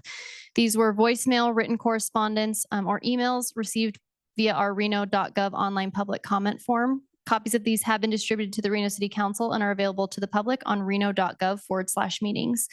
1 letter in favor, 2 letters in opposition, and 11 letters of concern. With that, we're closing general public comment and moving on to item A4, approval of the agenda. All right, Madam Clerk. Hold on 1 second. We're doing a new system over here, so give me just a second. Hold on. Let me just. They want to keep me very organized up here, and I love them for it, but I have my own method. Okay, I'm going to ask for approval of the agenda. Give you some updates. And then after that, okay, wait, before we do that, because I cannot approve an agenda if we're going to change some things around. Yes. So I'm going to send it to our city manager, Jackie Bryant. Take it away. Thank you, Madam Mayor. Item C1 and 2, Canyons PUD will be set for time certain at 1 p.m. Item D5, Pembroke Flatfield will be set for time certain at 3 p.m. Item D7, July 2024 downtown updates will be taken immediately after consent. All pulled consent items will be taken right after D7. Item D11 will be postponed until September 11. All right, perfect. Thank you. Did everyone Which write one that? is moved to September 7? Item D Delta 11, Waste Management, is moving to September 11. So, do you want a motion? All right, I believe that's all of our updates, correct? All right, perfect. Give me a motion to approve. Motion to approve the agenda as laid out by Thank you. Manager All right, Jackie I have a Bryan. motion. Do I have a second? I have a second. All those in favor say aye. Aye. Aye. Motion carries. Thank you so much. All right.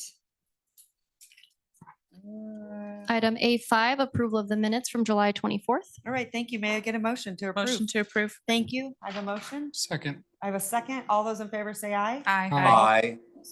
Motion carries unanimously. Thank you so much. Okay, we're going to head on into consent agenda, Madam Clerk. Madam Mayor, and just for this item, for the record, I'd like to state that we did receive 2 comments, which were associated with agenda items on the consent agenda, 2 letters of concern, and those have been distributed to the Reno City Council. All right, thank you so much. So are you telling me, I think that you do not have any public comment? No public comment, All ma'am. right, thank you so much. All right. I'm going to ask council members at this time to give me the items that they would like to pull off the agenda. I'm going to start with you, Councilman Martinez. Thanks so much, Madam Mayor. B12 is the only item I wanted to pull. B12. Okay, great. Nothing, Madam Mayor. All right, thank you so much. Councilwoman Dewar. Yeah, can you come back to me? Yes. Lost my list. Councilwoman Ebert. Yeah, just 1 second here. Sure. Sure, this is my thing with the stuff notated. Okay, yes, I have B8, B11. Okay. Councilmember Martinez pulled B12, B13, B14, B15, B16, B17, B18, B19, and that's it. Oh, wait, no, also B21. Would we mind saying that again? Okay, so I have B8, B8, B12, B11, B13, B14, 15, 16, 17, 18, 19, and 21. Did you say 20 also? Oh, no, I didn't have 20. Yeah, you're right. B19 and B21. All right, thank you so much. Councilman Reese. Item B19, I think, was already pulled, Madam Mayor. All right. Okay, may I ask? And mine have been pulled. And yours have been pulled? Okay, great. All right, with that being said, can I get a motion to approve all other agenda items? Motion to approve all other agenda items. Second. I have a motion and a second. All those in favor say aye. Aye. Opposed? Motion carries. Okay. We are going to head into the downtown update before we get into any consent items. So, because we have guests here today, and did we do a time? No, but we did say that we were going to hear them. Perfect. All right. Councilwoman Jordan. Have it. Mr. McCardle. Okay. Madam Clerk, do you have any public comment on this item? We do not have any public comment on this item. All right, thank you so much. I'm going to send it right back to you. Brian, take it away. Awesome. Good afternoon, Madam Mayor, Vice Mayor, council members. We are here to give the third monthly update of the efforts within downtown now that a lot of departments are making quite an intentional effort to address certain issues, concerns, and opportunities facing our downtown area. So I will invite the first presenters up, which I believe is the police department. All right, great.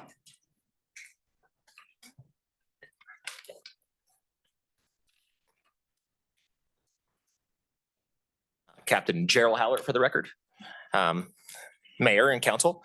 Yeah. So we'll go ahead and start on, obviously, now we have our prior months to look at. So looking at our first metric is posted occupied vehicles. So we went from 63 in May to 95 in June to 38 in July. That's actually good that it's a decrease because it shows that we have more or less vehicles to post. So that high rate in June really articulates why July is a lot lower. Total vehicles from that list, we were down to 3, which is about the same ratio. Our downtown walking contacts, you'll see a huge increase primarily because we added the mobile engagement team, which is our downtown walking team. Yeah. So- When did you do that? July 1st. Okay, because I'm starting to hear saying we're seeing a difference. Yeah, so good. we did have downtown, people walking downtown on assignment. And that's where you get about actually 805 of that 1124. And then the other 319 was just from our mobile engagement team. Okay. So good. a really good increase. Good. Downtown planned operations pretty consistent at 22. Help tickets at 3. And then some added stats, our mobile engagement team. So 319 contacts. 20 of those were misdemeanor arrests. We actually had 9 felony arrests and 22 community court citations. So pretty good stats there. Yeah. Initiatives are continuing to stay the same for us. We're going to continue to work with our downtown partners, the DRP, business owners, Clean and Safe, working on our after hours operations at some of the downtown bars. And then, like I said, in the continued implementation of our mobile engagement team. Yeah. So, and that's about all I have for my side. I will introduce Cynthia. Okay, thank you so much. Oh, and then there's a picture of Officer Molenberg on a horse. Who is that? Officer Molenberg, she's one of our HMU officers. So I thought it was a good picture with the belief sign in the I back. love that. That's great. That is fantastic. I'm sure you heard a lot of the public comment before. I'm just curious, I do go down there just to try to kind of get a good read on what's happening. When I was down there was quite a bit of enforcement. There was a gentleman that mentioned that enforcement, that initiative, and it really did make a difference. Was that just sort of a temporary thing, or how are you going to continue to do that? So I think the addition of the mobile engagement team, which is the downtown walking team as a unit, I think we're going to see an increase in enforcement. Of everything, right? So it's going to be increase in also in outreach and resources. When we say enforcement, the police department, the city in general, we don't look at enforcement as a first branch of a lot of things. We look at our outreach side. So and for every enforcement action we have more than that as far as outreach and into our community. So yeah. I think you'll see an increase just because we are putting more resources in that route. Thank you. I really appreciate it. But there are some bad actors down there. At least when I was down there. So anyway, he's all nice about it, but I'm like, nope, All right, thank you Yes. so much. Good, Thank you. great update. I love these updates. Oh, Alex, you're next. Good afternoon, Alex Woodley, Director of Hey, Parking and Code Enforcement. Hello, Madam Mayor. So similar to Captain Hallard, you'll notice the numbers for May, June, and July went down with regards to issuing parking tickets. That is the obvious is that we have more people in compliance. And we also had, July was a pretty busy month with our town and special events downtown. So we had a lot of visitors downtown that were complying and they were actually paying the meters and parking the way they should.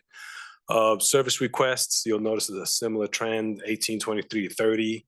The requests that were closed, we had 27 closed in the month of July. With regards to code enforcement, you'll see an increase in cases that were opened in July. July 1st, we assigned a code enforcement officer to downtown in July. So you'll notice 19 as compared to 7 or 3. And then cases closed, we had 17 from the officer. And then we also had the proactive cases, he opened 14 cases, and I'm sure we have more than that by now, but that's what we have for July. And then one of the things that he's been concentrating on is addressing uniformly all the dumpsters that we have in the downtown area. We're trying to create a process to make sure that it's automated with regards to the permits that we issue and that the business owners we have identified, we know who the business owners are, and we're just going to automate the renewal of their permits, and we're going to address any code violations related to those dumpsters. All right, now I'll defer to Clean and Safe. All right. Good afternoon, Madam Mayor, City Council Manager, Interim Manager Bryant. Cynthia is present for the record. I am here to provide a quick overview of Clean and Safe from the month of July, which was a very busy month. We had nice weather and the river was very popular during this time period. There were a total of 262 contacts that were conducted by Clean and Safe Operations. That includes our city walks that occur with the Downtown Reno Partnership on Tuesdays and Thursdays of every week. So there were a total of 8 walks with the DRP, in addition to a couple other operations that were conducted by Clean and Safe in partnership with the Reno Police Department and Code Enforcement, addressing 6th Street and Washington Street. We had quite a few service requests for occupied vehicles in that area, and in partnership with RPD's DEEDS program, which overlapped with this space for the month. I would also like to highlight that the number of individuals increased because we deployed our work crew that is contracted via Karma Box to Record Street and 4th Street, 7:30 every single morning for the entire month of July. And with that crew, I do want to highlight that the individuals that participate in that opportunity are from the CARES campus. So we are including them with the number of individuals that accepted services, because that is an experience that they could build off as they try to transition into housing. And that is ongoing until this month as well, of course. Let's see. Number of individuals that were connected to service, so that we did reach 85 this month, which is a very significant jump. That includes, like I mentioned, the Karma Box crew. Individuals were connected to the shelter. RISE assisted 2 individuals with getting new tires for their vehicles. And that, again, in partnership with the Reno Police Department as we address occupied vehicles, and a dog received vaccinations.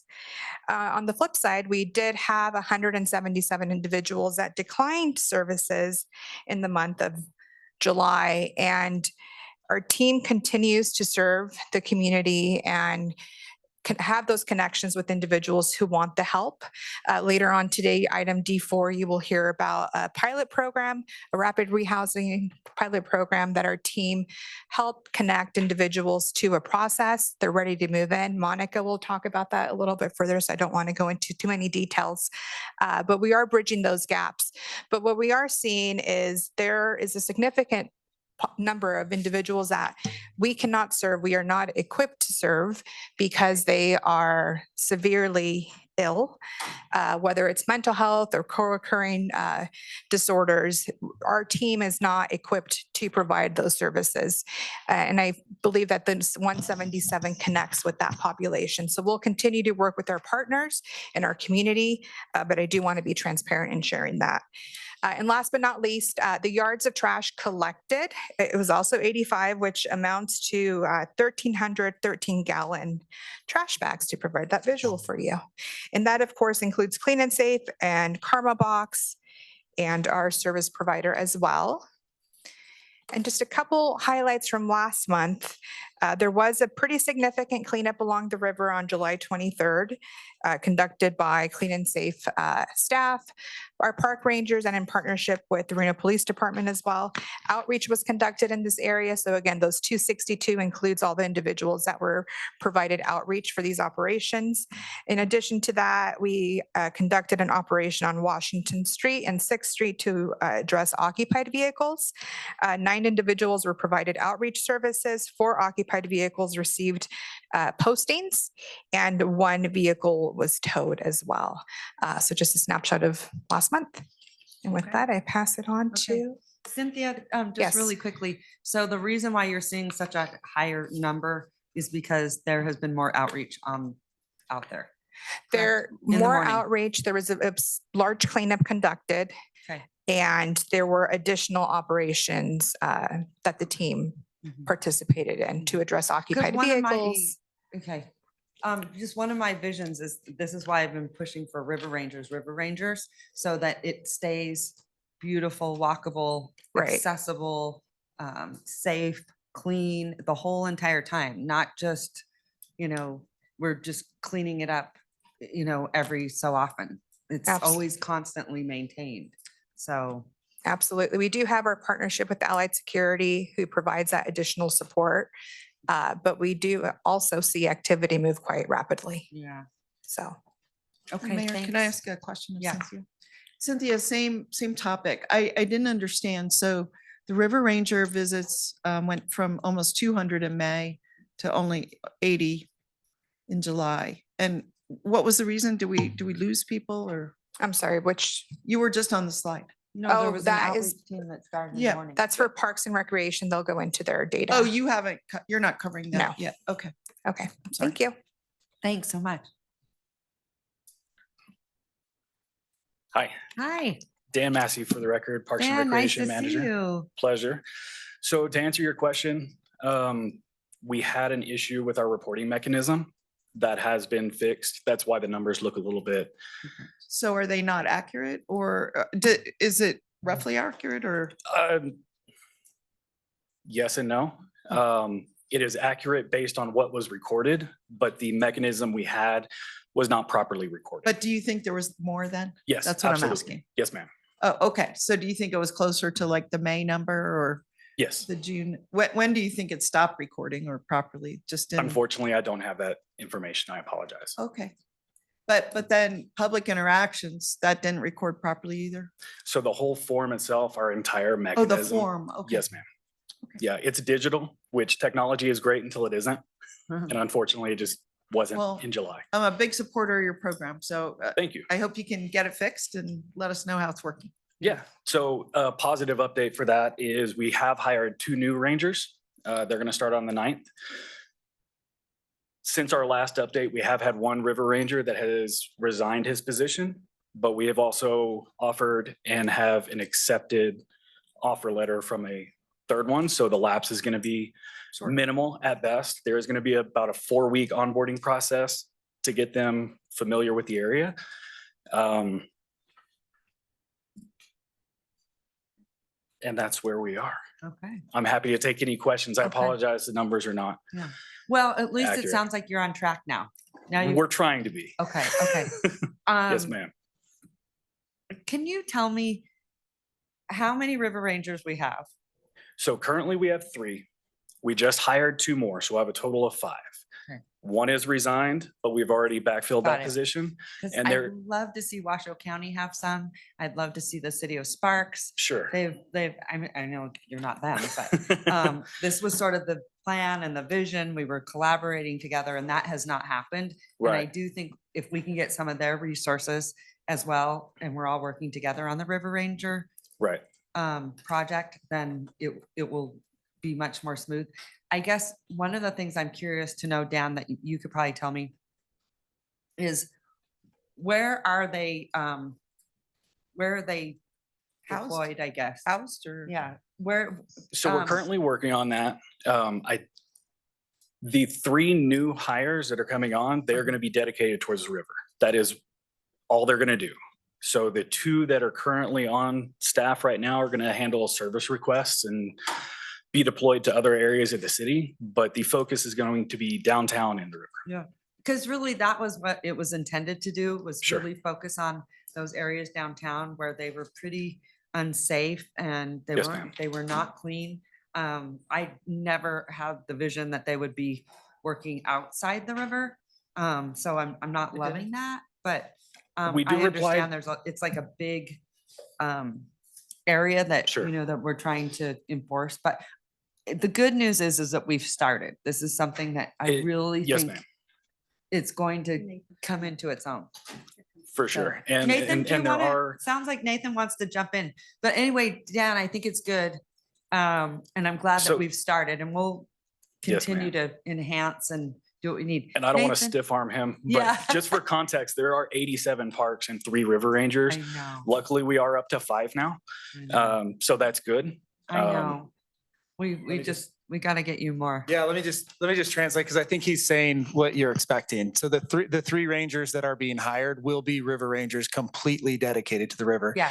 And then in the future, little sneak peek, the county did approve the 200,000 of ARPA funding. So that'll Yay. allow us to add a 4th river ranger dedicated to the thanks, river. County. Yeah, And thank then, you. of course, you know, the TURFMA funding is coming through. So our goal is to have them in place by November 1st. So 5 river rangers completely dedicated to the river Amazing. by November, and really being strong coming out of the winter next year. So That's so great. yeah, Are you excited? I'm pumped. Really Yeah. excited. Thank you so much. You're pumped. Nathan Olliott, Parks and Recreation Director, for the record. Last 15 seconds.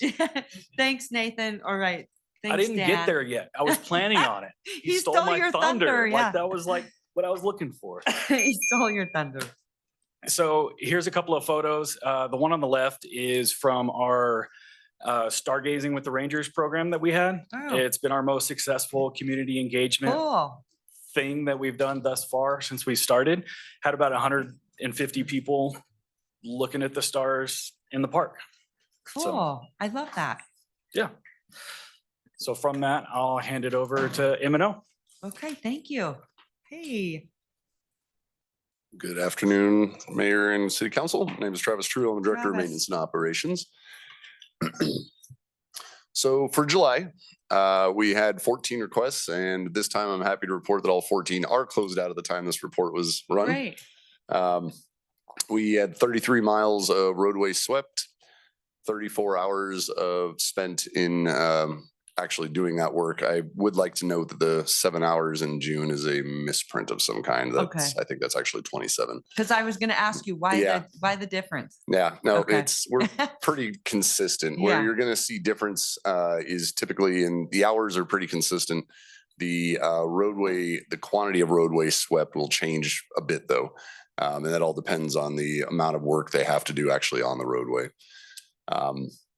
Let's see, we got 163 hours into sidewalk cleaning or pardon me, 163 blocks cleaned. 174 hours of litter removal, and we had 11 streetlight repairs. Something I do want to note is that you see a decrease in July from June. May was an exception because we were coming out of winter. A lot of cleanup was necessary at that time. We're seeing a slight decrease, and that is actually due to the efforts of collaboration between us and the BID. BID's taken a lot of additional work on also, and it's allowed us to tighten up our budget. Really, we were consistently overspent in downtown, and this helps a lot. And just wanted to kind of highlight a couple things that we're doing. We are actively removing graffiti every time we come across it.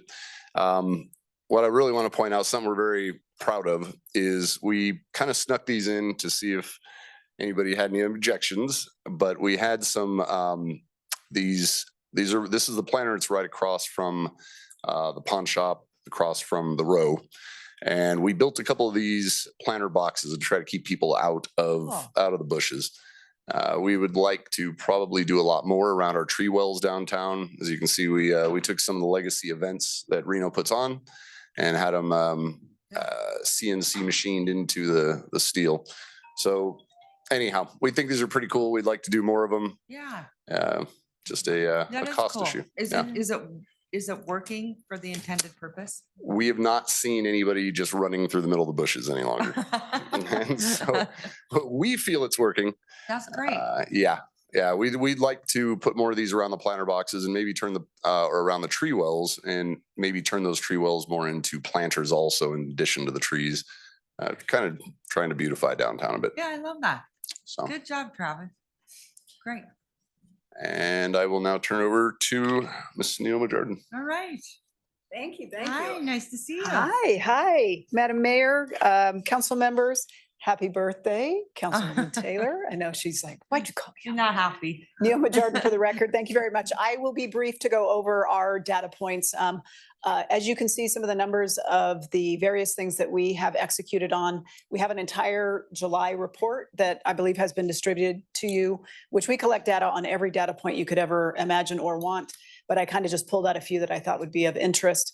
And we will start comparing these and having more consistent with the city of Reno. So we're all on the same page as how we're collecting it and things in which you find of interest that you would like us to give monthly updates on.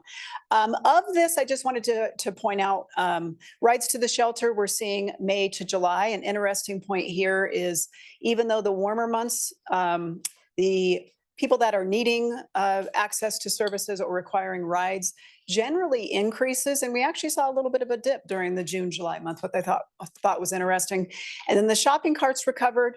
The project that we have with Reno Police Department and our efforts in connecting those individuals who have carts that need to be returned to their rightful owners and us giving them bags to carry their items in.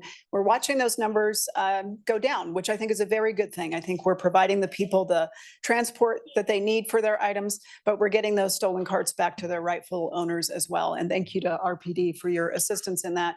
I think we've done a couple of those initiatives. It's been very successful. Pressure washing, some of these numbers are not only block faces and standard blocks that we clean, but they're on call. For those that aren't familiar, we have a 24/7 line that we ask people to call, 313-4080, and we will respond and help address issues as we see them. A couple of things that I wanted to give some updates on. The left is a picture of a presentation that we gave to the RCVA. And why is this important? Because anybody that's coming to our region, whether you're coming to an event in Sparks, South Reno, I would even argue Tahoe to a degree, you are coming through our downtown. I call it the eye of downtown. You're traversing the Brewery District, Virginia Street, and the Riverwalk. Our data that we collect on foot traffic proves this out. So the importance of the collective movement of the entire region to focus and improve the experience in downtown is all of ours to bear. Wherever you are coming from and where you're spending your time or what hotel you're staying in. So this was a very great event and Madam Mayor was elected chair of that during this meeting. And it was nice to hear representatives from other jurisdictions say, we agree. We agree downtown Reno needs us all to swim in the same direction to improve. So that was a good meeting. Just some photos of the volume of items we collect and dispose of and get back to their rightful owners. And then of course, the work we do on the social service side to connect individuals to services, whether it's individuals that need to go to some sort of care or DMV, et cetera, or they just need someone to listen to them to help them get into the services they need, or with their dog. We have a lot of that. I did want to say too that with Reno Police and with code enforcement, we have noted at the Downtown Reno Partnership a marked improvement with the coordination, the collaboration, and the response. And I'll give you a quick example. While there is foot patrol that RPD is deploying downtown, which wasn't there previously, we know that a couple of officers, you may not know where they are at any time. Previously, when we would have an issue, it was difficult because of the calls for service and the restriction on how many officers are available. An issue that we may need assistance with would get down the list and may get addressed, but much later. I can share with you now when I send a text or make a phone call, it's almost immediate. So if we are dealing with issues along the river, if we need assistance from RPD on another front, they are very responsive and the available resources to respond is there. And Madam Mayor, thank you for your efforts in walking with key stakeholders in downtown with the new code enforcement dedicated officer. Thank you for all of you for dedicating code enforcement to downtown. I think that's a huge deal. And thank you for your leadership on the railroad ordinance.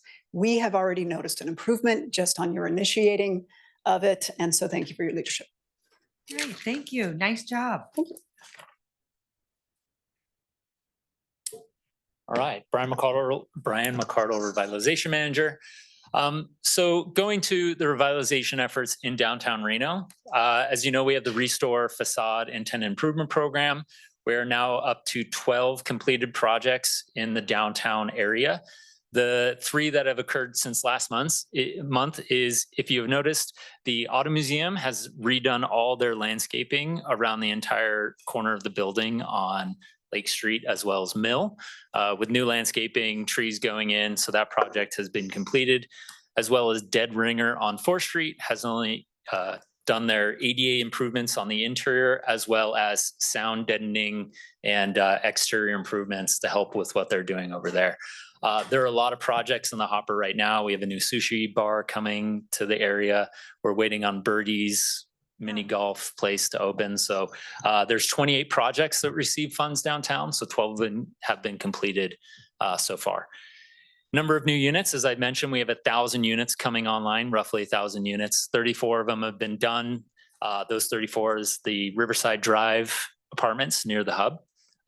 But in 2 weeks, the Ballpark apartments will be opening. So we'll have that to report on next month. That's 370 units coming online, as well as 500 additional parking spaces.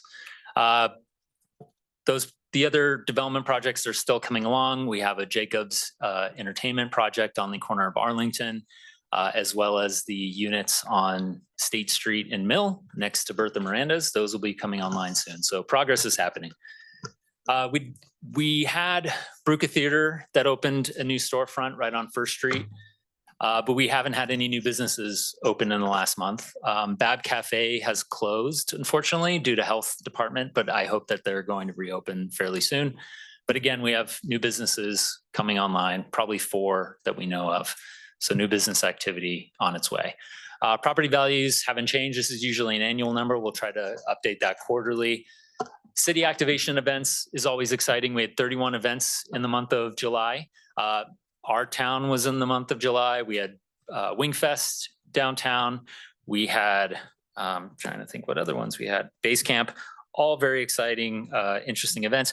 I will mention that the bike night that has been meeting in the plaza has also turned out to be quite an exciting event. I went down one night and there was 200 bikers in Believe Plaza and they left and rode throughout town. So things are happening.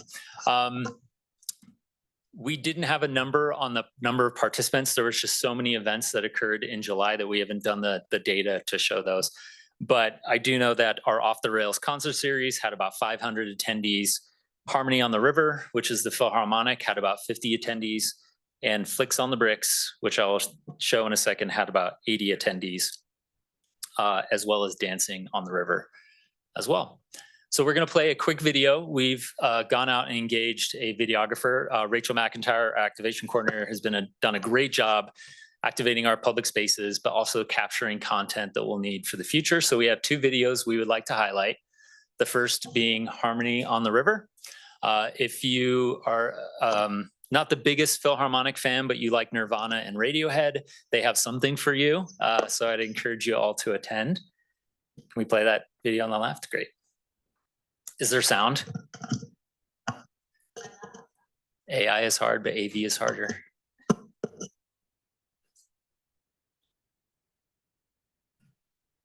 That's why you never put a video on a presentation.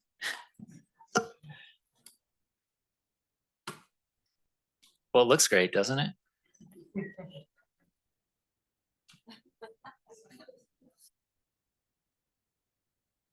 I can hum something.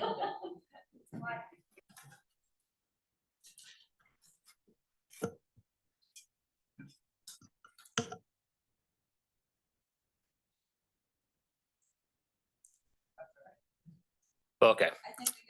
Well, we'll go to the next one. So these are great videos, but I want to show this one.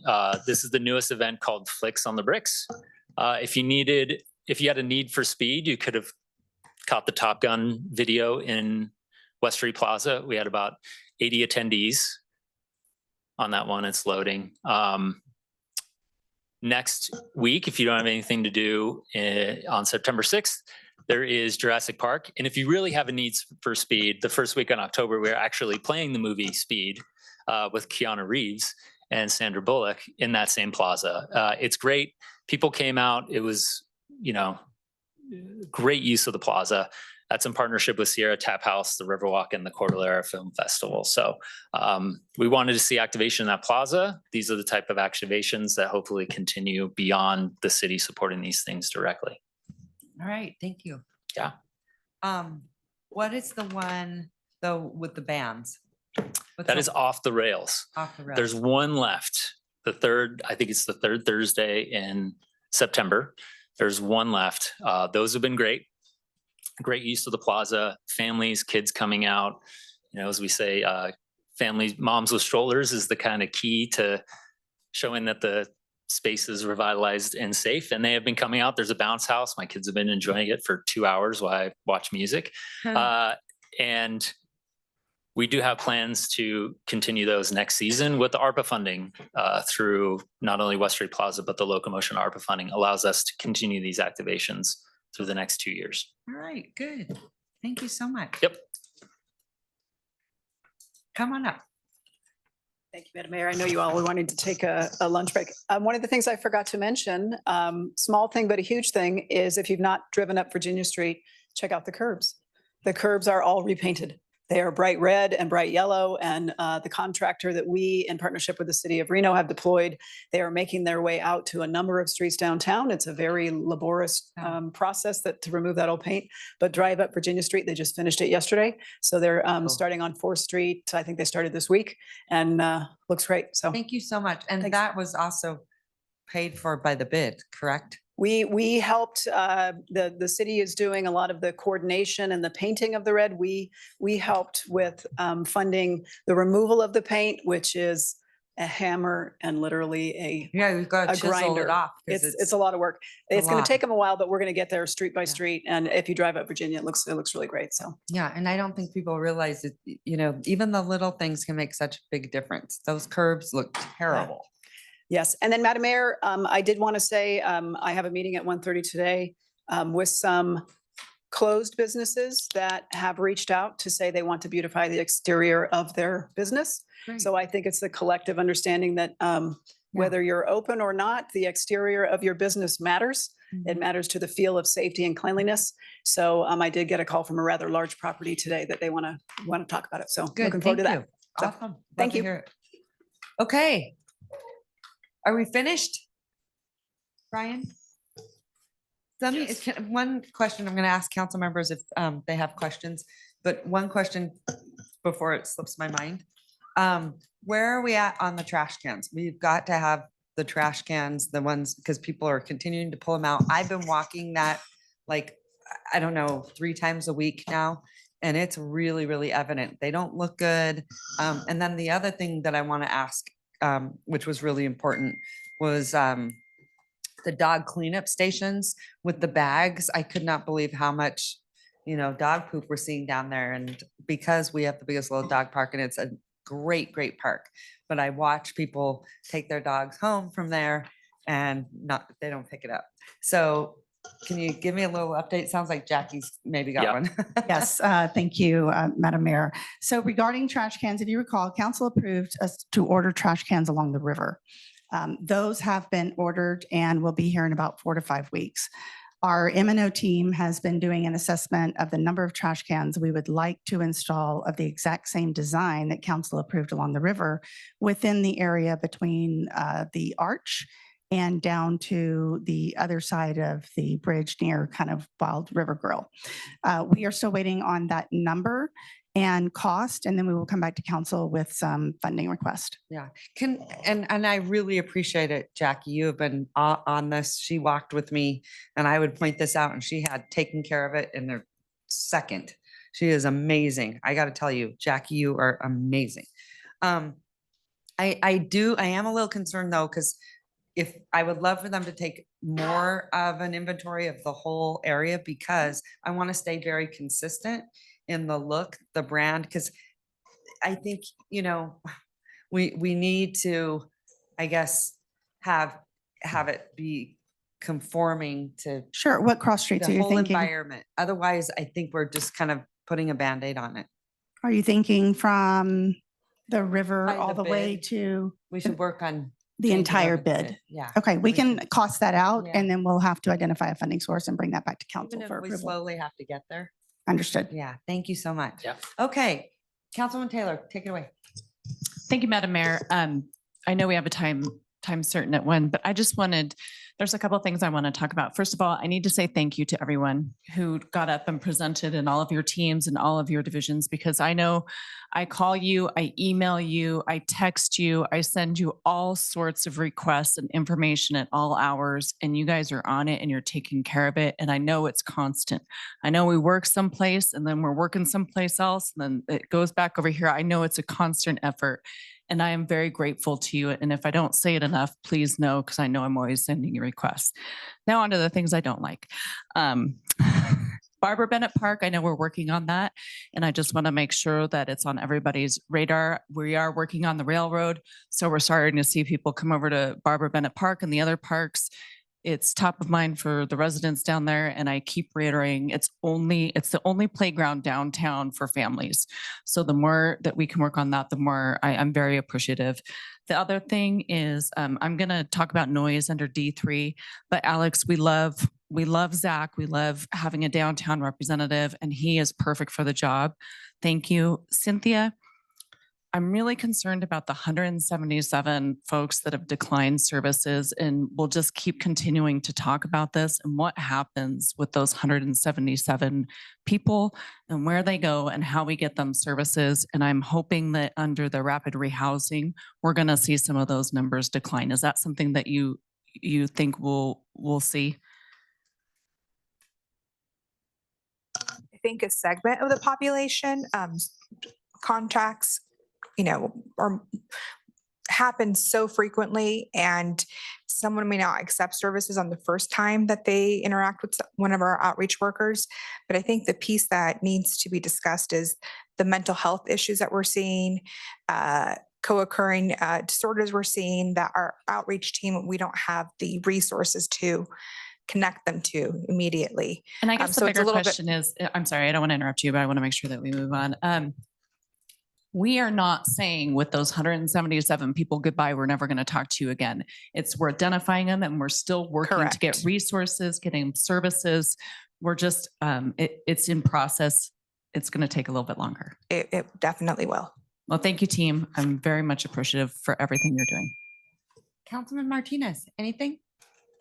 Just to say thank you to all the departments and our partners with Downtown Reno Partnership for working in tandem to make downtown a great place to live and enjoy, not just for the residents who live in our area, but those folks that live downtown too. And just echoing some of the thoughts about keeping our parks clean, especially if it's our only playground in our area. It's very important that folks have a place to take their children to recreate. I know how important that is for our families. So just wanted to echo those efforts. Thank you again for all you do. Thank you so much. Councilwoman Dorr. I appreciated the presentation, very thorough, love the team effort. You heard my comments on the park stuff, the River Rangers, and I'm still very confused about what was happening there, but my recommendation is don't show us numbers if you think they're maybe wrong, and then bring back it when you think you got them right. And so we're not confused. We don't want a wrong baseline. So, but thank you for keeping the focus. I've enjoyed my walk since the last time with Councilmember Jordan, and we're working on the bank stabilization or revegetation with the folks that were here earlier from One Truckee River. So thank you. Councilwoman Ebert. Yeah, can we go back to the numbers? I believe those are yours, Cynthia, about the outreach and the number of people that accepted services. I apologize. I'm also trying to find this in your presentation. It's on the screen. So it says interactions with unsheltered individuals. It went from the 40s to 262 in July. Is that a Correct. reflection of basically a population explosion of people that are unhoused in the city of Reno? I wouldn't say it's an increase in individuals. July, I mean, it's a very nice month. People like to be outside. They may not Yeah. want to return to the CARES campus. This also reflects, like I said, the city walks, which we've been reporting consistently, but additional operations that were conducted by Clean and Safe, including a pretty significant cleanup along the river. So that's where that number comes from. Okay, so the other services too, it's just kind of troubling to see that spike in numbers. Just, it looks like there's a big increase in that population. And I'm just, concerned about that might be a trend because we have nice weather in June too, So that's something that I'm concerned about. So thank you. All right, Councilman Reese. Nothing for me, Madam Mayor, but thank you for the presentation. Okay, thank you so much. All right, moving on. I don't know if we have to make a motion to. Madam Mayor, I'll accept it. move to accept. Move to accept the Second. report. Okay, I have a motion and a second. All those in favor say aye. Aye. All those opposed? Motion carries unanimously. Thank you so much, you guys. I think these are so, so helpful and all the work that you do because I've been out there with Zach. I've been out there with Councilwoman Jordan, Naoma. And you guys are working so, so hard. I appreciate it so much. And we'll continue to keep doing it. All right, thanks you guys. We have a 1 o'clock certain. But before we do that, I need everyone to get up for a minute. I want you to go take a restroom break, maybe get something to eat, but I want to be back here really quickly because we have people here for that item. So can we take a 10-minute break? Okay, Madam Clerk. Okay, all right, so we're gonna take a 10-minute break and then we will be back to hear our time certain at 1 o'clock or at 1:20.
Get some lunch. Okay, go get some to eat. Okay, man. All right.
You're all alone, huh?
We still have trouble.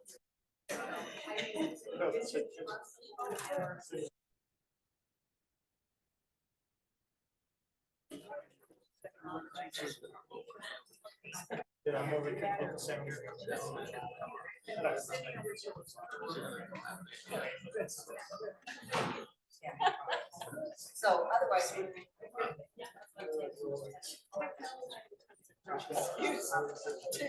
Progress. Yeah.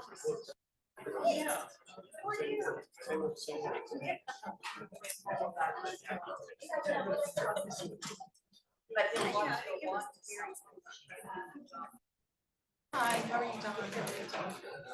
So, you look awesome. Steve, I thought we were in general agreement.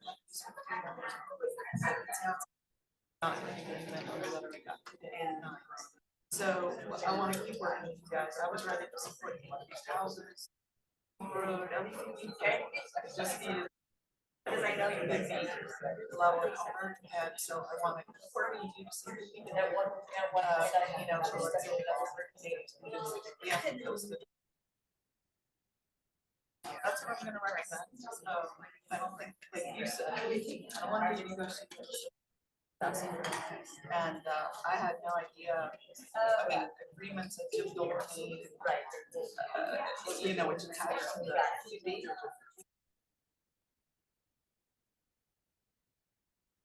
So we're gonna show a letter on it, okay, which is, we got this thing, and run the meeting.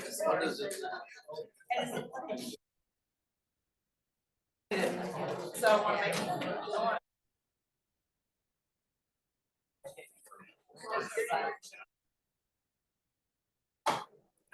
Let's find out. Well, if there's a problem, it's just. If there's not a problem, but letters are just very confusing.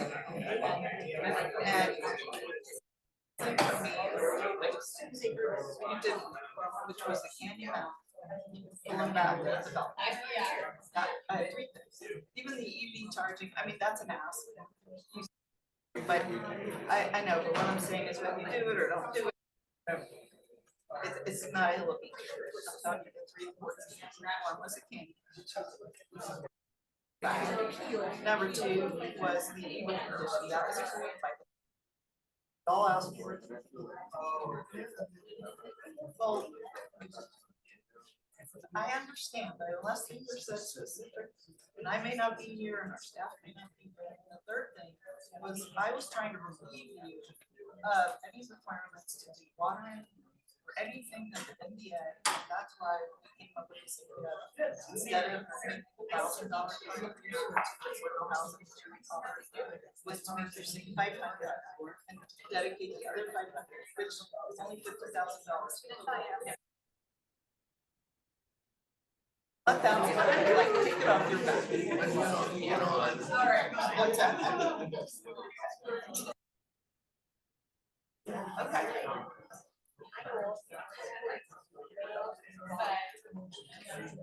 Well, I think, I don't know, I think right now, take a pause, everybody understands what it means more times, then maybe. But Naomi, every time we do this. Yes. You ask for something. I know, no, I brought it up at my very first meeting. You have asked for something. I don't think so. I don't think so. No, you do, and I'm sorry, but I'm not trying to be a. You're not. I'm not either. I'm not, I never said that. Yes. When does this parade stop? We have to get some. I understand. I can't, you know. What's that? I've got a lot of money. Okay. And, you know, and I can't just continue to worry about everything that I need water for. I'm actually trying to relieve you of worry. That is exactly, I think you might misunderstand. No, I'm not misunderstanding. I understand. There's already an agreement on your property that requires you to provide horses. That's signed by you. I believe it's recorded. It goes with the property. I'm trying to relieve you of that responsibility so that you don't have to have conversations with them. Yeah, let the people that are their cooperators deal with it. Take it off your back. I'm trying to do something that I think will actually help you, not hurt you. That's what I'm trying to do. I think if we had those three. What's that?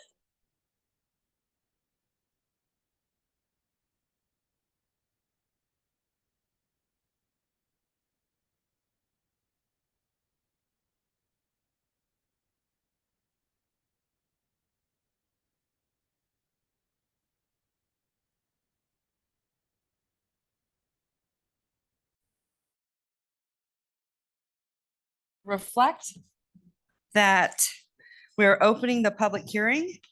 Was proper notice given and any correspondence received? Thank you, Madam Mayor. So again, we're opening items C1 and C2.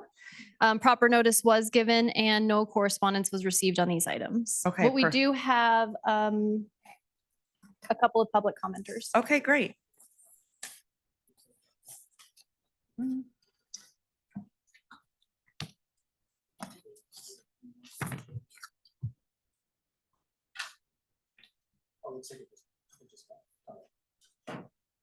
I assume, are they on Zoom? Oh, I'm sorry. Do you want to do disclosures prior to public comment or would you like us to go? Public into comment and then I'll come Okay, great. back to the body. Jay Howard,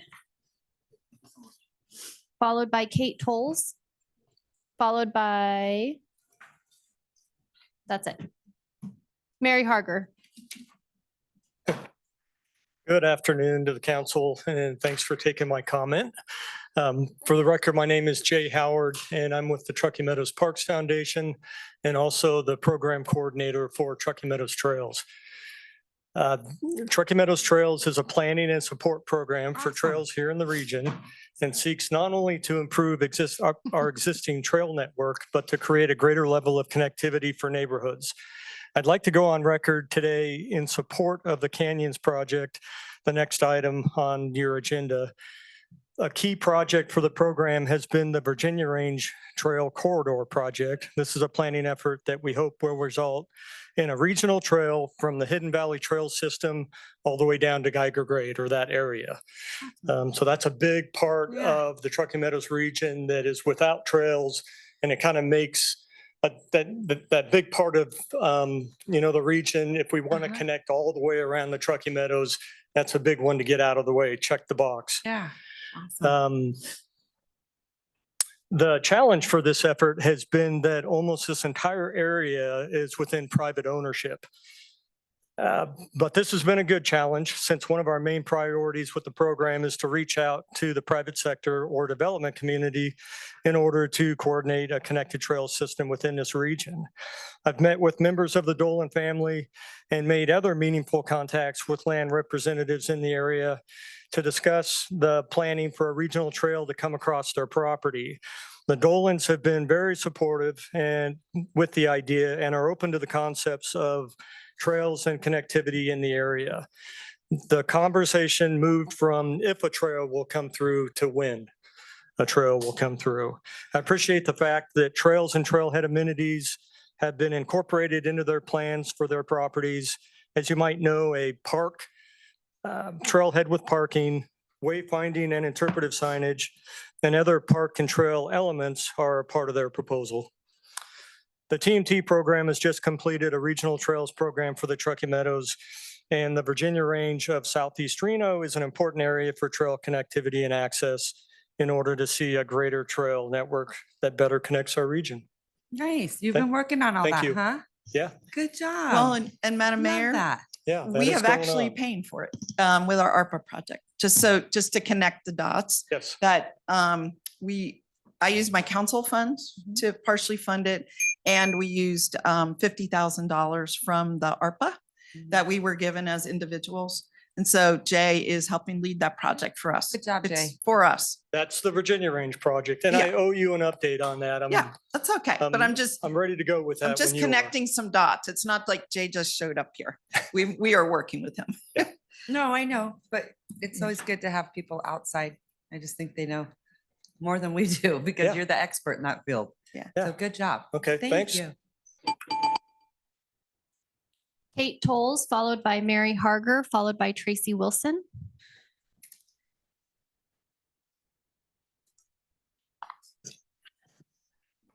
Good afternoon. Thank you for giving me your time today and listening to my concerns about the proposed canyon amendments. My name is Kate Tolles, and I'm a resident of the Palisades development immediately west of the canyon parcel. I am here representing myself and my husband. We moved here a few years ago for our retirement and to be near our daughter, who is a UNR grad and resident. Yay. When we purchased into the neighborhood, we understood that there was a proposed development in the canyons that included about 80 homes, most of which would not be seen from the hillside due to the road that leads into it would go around the initial hill of the parcel. I also found that there was a PUD that was approved that created higher standards than the city of Reno codes required for architectural and design elements, along with the preservation of wildlife and access to existing trails. The quote new owner of the land is now requesting a significant change to this POD. In reality, this is not really a new owner. It's more of a family change of management.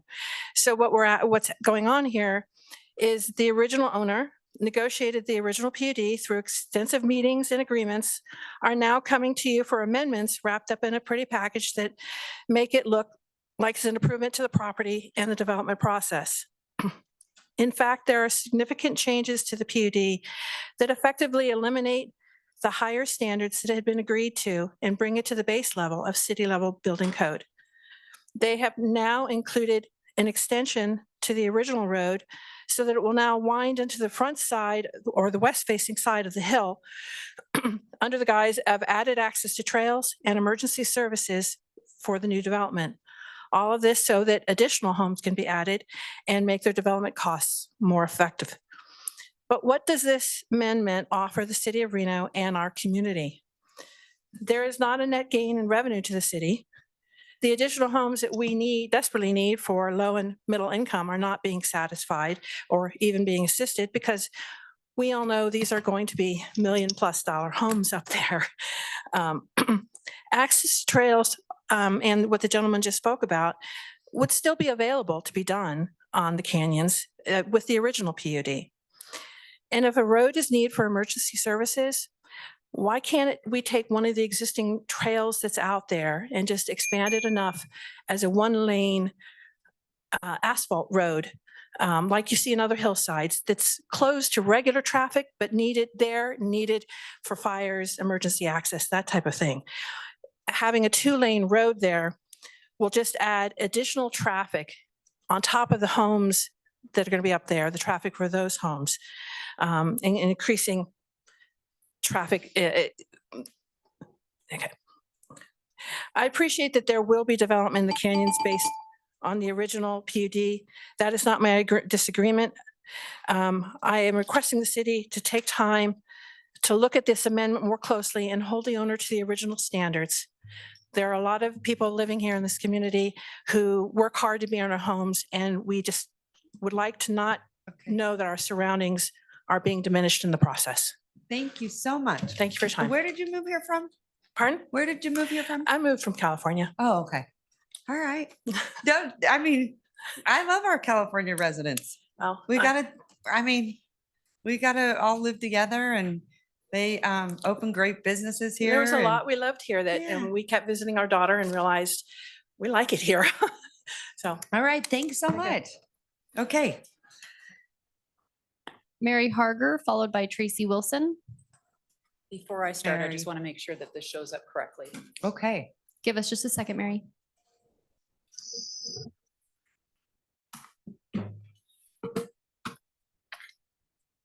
Perfect.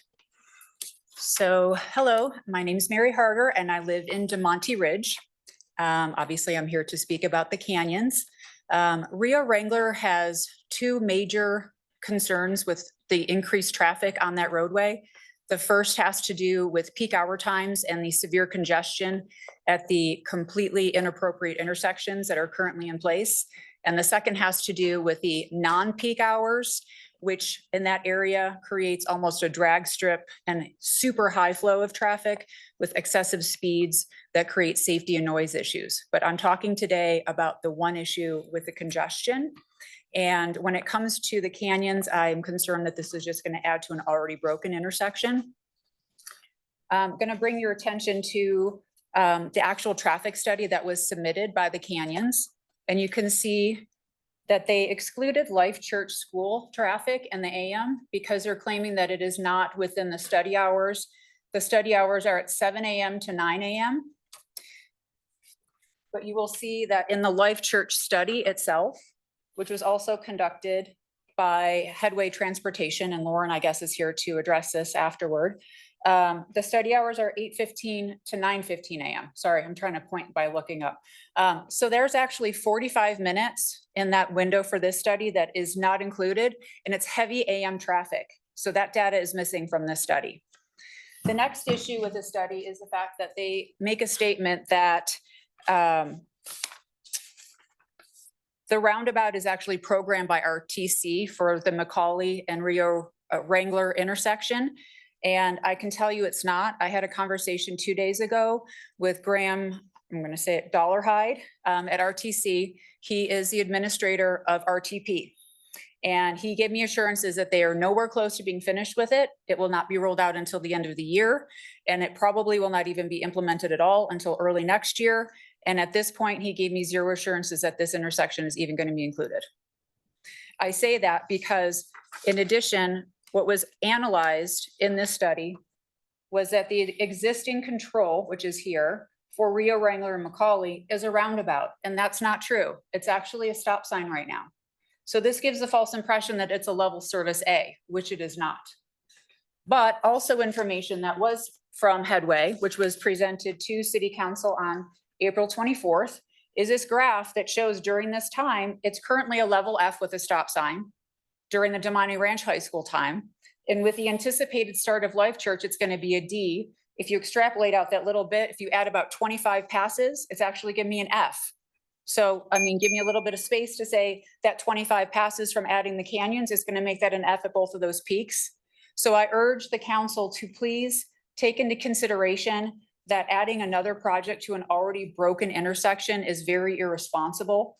And I spoke with Brooke about this. I'm not saying that their project is the one that did this, but the cumulative approval of projects outside of the master plan without providing the necessary infrastructure and roadway updates is going to make the situation very dangerous. So before you approve this, I ask that either actual approvals are given by RTC or that a condition is placed into the approval that before they actually build, which I know there's time that they have to do, but that roundabout is actually in place. Thank you. Thank you so much. I think, good points. It just makes me think, as we move forward in transportation eventually, and I hope this happens, that RTC somehow becomes housed inside the city of Reno, because there's a lot of this.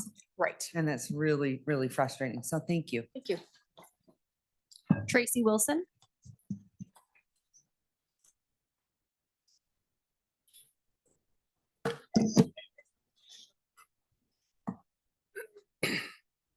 Good afternoon. I'm Tracy Wilson. I'm the Nevada State Director for American Wild Horse Conservation, a volunteer liaison for Wild Horse Connection, and I'm also an assistant supervisor with the Technical Large Animal Rescue Team. We've asked for edits to 2 sections of the PUD, the Feral Horse Management section and the Wildland Urban Interface. I submitted those as edits as public comment at the Planning Commission and again for this meeting, and I emailed them to each of you. Together, the city, developers, and advocates like myself have been finding our way through this development era to mitigate horse and wildlife habitat loss as developments go in where horses have called home. Until now, that's been relatively collaborative, and I have not opposed projects, but rather asked for collaborative solutions to keep humans and horses safe. Even the project that I appealed some years back, I did so to include safety mitigations, not to oppose the project. In that spirit, I'm asking for the edits I referenced in my public comment and in my email to each of you, some of which are just appropriate wording, a sentence that's incorrect and in the wrong section, and another that doesn't belong in a PUD. The developer's representative stated that they're willing to accept those changes, so I'm asking council to recommend and accept those changes. Let's not be confused by all the official looking letters and talk that detracts from the basics, doing the right and ethical thing for the community and the wildlife, regardless of species.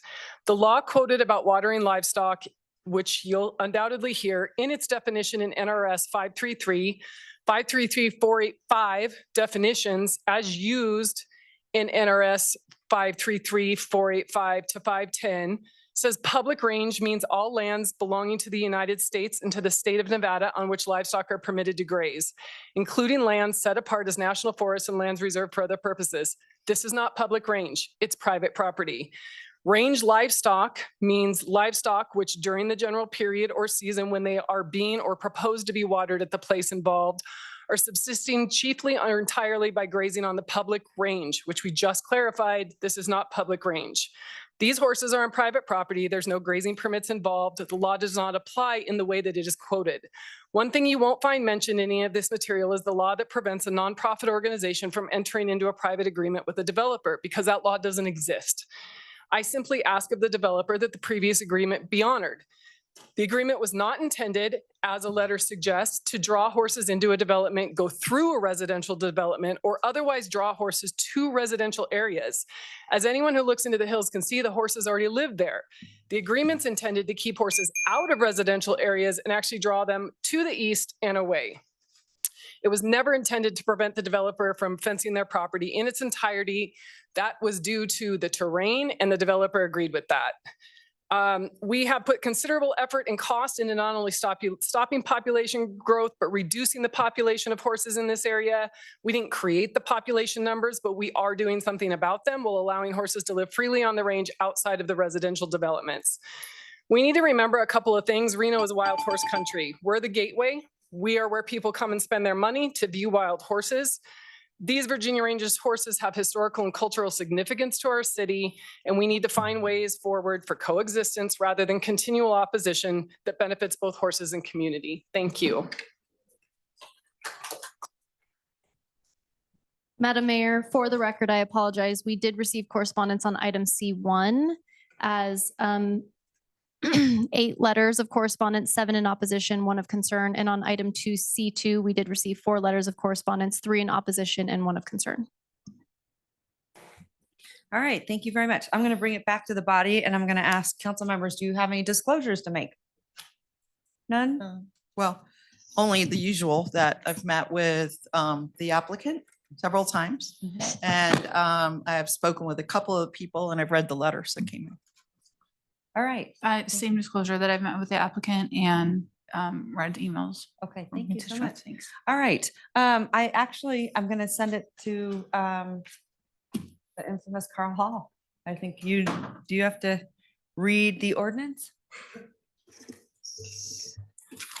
Yes, this is item C2, ordinance introduction, bill number 7276, case number LDC 24-00050, the Canyons PUD amendment, ordinance to amend Title 18, Chapter 18.02 of the Reno Municipal Code entitled zoning to change the text in the Planned Unit Development PUD Handbook to A, increase the number of residential units from 81 to 126, B, reduce the number of land use categories and villages. C, modify the allowed uses within the land category. D, make changes to various environmental standards, including grading, feral horse management, and open space requirements. And E, make changes to other development standards, including site building and roadway design, among other modifications, together with matters which properly relating thereto. Ward 3. All right, thank you so much. I appreciate it. Okay, we're going to have a presentation. Before we have a presentation, I'm going to remind council members so that you understand that I'm going to follow process. I usually try to give everyone ample amount of time, but we do have a process up here. And because we have such a jam-packed day and night, I think we'll be here probably till about midnight tonight, unfortunately. But the reason I'm saying that is I just want to let everyone know that when you exhaust your 3 minutes, I'm going to let you know. Okay. All right. Moving right along. Good Take it afternoon. away. It's all you. Madam Mayor, Madam Vice Mayor, members of the City Council, Carter Williams, Associate Planner for the record. Before you today is an amendment to the Canyons Planned Unit Development. Just to give a little background in previous council action. And so in 2016, these two parcels, the westernmost parcels, were annexed into the city of Reno, and a zone change was approved for single family residential and open space. In 2020, there were two more easternmost parcels annexed into the city, and a year later, the Canyons PUD was first established on the westernmost parcels of the first two, and an approval for 71 residential units was approved by the Planning Commission. In 2022, the Canyons was then expanded to include the two easternmost parcels that were later annexed into the city, and 10 additional units were added for a total of 81. The property is located east of the Palisades development. This is around the Monty Ranch High School, north of Valley View, which was just before this council recently. The total property is 2.16 acres across 4 parcels. The specific changes, and overall, this is a significant change to the handbook, is effectively rewritten. But the highlights include an increase in the residential units from 81 to 126 possible, changes to allowed uses, and changes to general development standards generally. The implementation of the plan is proposed to be over 15 years. So they're required to implement it within a 15-year timeline. On the screen is a terrain view. I'm really just showing this to show the challenges that this site faces for development and the care that the city and the Planning Commission have to take in implementing policies relating to major drainage ways, open space, hillside development, and more. So those are all master plan policies implemented in code. All those will remain in place, that process, and I'll get into that in a minute. The property is zoned on planned unit development, so it's a overlay zone that establishes a handbook that's special. It doesn't follow standard city zoning. And the master plan designation is single family neighborhood and parks, greenways, and open space. It is located within the Foothill neighborhood in the structure plan, which establishes some policies related to these fringe neighborhoods that consider protection of these open space areas that are on the edge of the city. Generally, staff has found that the project as proposed does still support housing incentives and options for projects within these areas, and provides a project that uses cluster development that helps protect open space and hillsides better by clustering those homes together. So this is the current land use plan that is adopted. This is what's in the handbook now today. There are 5 villages with site-specific standards and open space areas. The developable area is about 42 acres, and 119 acres is required for open space. And those are the open space area is derived from a standard within code. The proposed land use plan does simplify things. It goes down to 2 villages, single family and open space. So it allows for a lot more flexibility within that single family area. But we do maintain that 119 acres of open space. That does not change. With this plan also, which wasn't there before, there are identified park areas and a trailhead area. And what is maintained as well is a comprehensive trail plan throughout the development that integrates with a potential regional trail in the future. So staff's analysis really focused on the balance between residential density, increasing density, and the protection of open space and our natural environment in that area. So the proposal is for a potential of 126 units. That's an increase of 45. In order to reach the full unit potential, at least 16 of these units must be attached. This encourages a more dense product that, again, allows us to maybe capture more preserved open space with the development of the property. Accessory dwelling units are also allowed by right. These tools are used to promote a mix of housing types, which is supported by the master plan. From an open space and hillside development perspective, those 119 acres are proposed to be preserved as open space. In addition to that, I believe 30% of that 119 acres is required to be enhanced to restore habitat and areas that may be in degradation that will be identified later in the process. A minimum of 20% of the home sites are to be constructed adhering to hillside development standards. This is already a process we do, but this is setting a minimum implementation. Generally, these are minimums. They could be more. When we go through the process for a major site plan review, through the tentative map process, when we have more site-specific details, the Planning Commission has the opportunity to review and condition additional protection when we have more information. Traffic and access and circulation. So before there was a roadway that ended effectively at the north end of the property. The proposal now includes a loop road, which improves access throughout the development. Staff did receive a traffic access and entry study that demonstrated, and this is the engineering division agrees with this, that does not. The amount of increase in trips for the development does not trigger a traffic study, and it does not trigger additional improvements. They are required to pay regional road impact fees that will support regional initiatives for traffic mitigation. From a fire safety perspective, the closest fire station is Station 12. Generally, this area is located outside or greater than 6 minutes away from that station in response time. So that requires all houses to be sprinklered. That's a fire code requirement. And it does relieve some requirements for access. That requirement alone goes a long way for the fire department. They also the fire marshal requested that the enhanced wildfire urban interface standards be maintained from the previous handbook. And that supports their efforts if there is a wildfire in the Virginia range, it creates a barrier. That's something that we could implement through tentative map standards anyway, but this establishes as a priority for this area.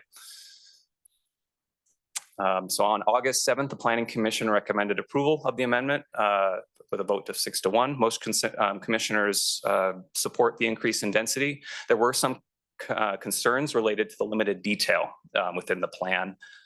So the Planning Commission recommended a condition that would require a development constraints map that prior to the start of development. This would consider intense slope, habitat, and other environmental considerations that establishes exactly where houses should go, where development should go, and what should be protected for open space. On the screen is the recommendation findings for a zoning map amendment. There are also a number of findings within the staff report related to planned unit developments. Through staff's review and analysis, we were able to meet all the findings with the proposed plan. And on the screen is the recommended motion. I'm available for any questions after the applicant has an opportunity to present. Thank you so much. Appreciate it. Okay, Mr. Oswald. It's your turn. Good afternoon, Madam Mayor, City Council, Jackie, nice to see you up there. My name is Brooke Oswald. I'll run through this really quick. First, I'd just like to introduce our team. President is Tom Dolan of the Dolan Auto Group. He's come forward to help lead this project and lead this team as we move forward. The other two property owners we have is a 6 development, Virginia 40s. Those are both Dolan family-owned properties. The next is Venture Engineering. John Munthin is with us today. He's a civil engineer. He's worked for decades in this valley, knows it very well. His team has done a great job and they're very experienced in hillside development, finding proper access, provision, avoiding those natural features and stuff like that. It's been fantastic to work with him and his group on that. He also was the engineer on the recently approved Valley View project, which is just right adjacent to this project. The ARET, that is me. My name is Brooke Oswald. Many of you know me. Just quickly, my background, you might know my background is landscape architecture, environmental planning. I've worked in both the private and public sector, so I know both sides of this. I appreciate Carter's wonderful presentation today. I also have advanced studies in real estate development. Majority of my career, I worked for a major regional civil engineering as a planner, landscape architect, did site design. So I've worked across the United States. I've been in Reno about 7 years, intimately understand the issues here and able to apply some of those things I've learned elsewhere to this project. We have 2 sub-consultants. We weren't required to do a fiscal analysis, but we did, EK Economics and Headway. Lauren is here present tonight, can answer any transportation questions. Quickly on the location and context, just to go, that's Damani Ranch High. This would be the big deal on the hill. This project here is a project is approved. It's a tentative map for 18 townhomes. And as we see that attached product, that is why we thought with that compatibility of this neighboring property would be appropriate. This is the recently approved Valley View project. Our project here, sitting about in the middle, it's approximately 160 acres. As you can see, varying terrain, ideal for preservation, other areas ideally for development. We're seeing our 2 access points coming in down at the bottom here. We do have a major transmission line, above head transmission line that runs to the underside portion or the west side portion of the project. The major drainage way that was identified.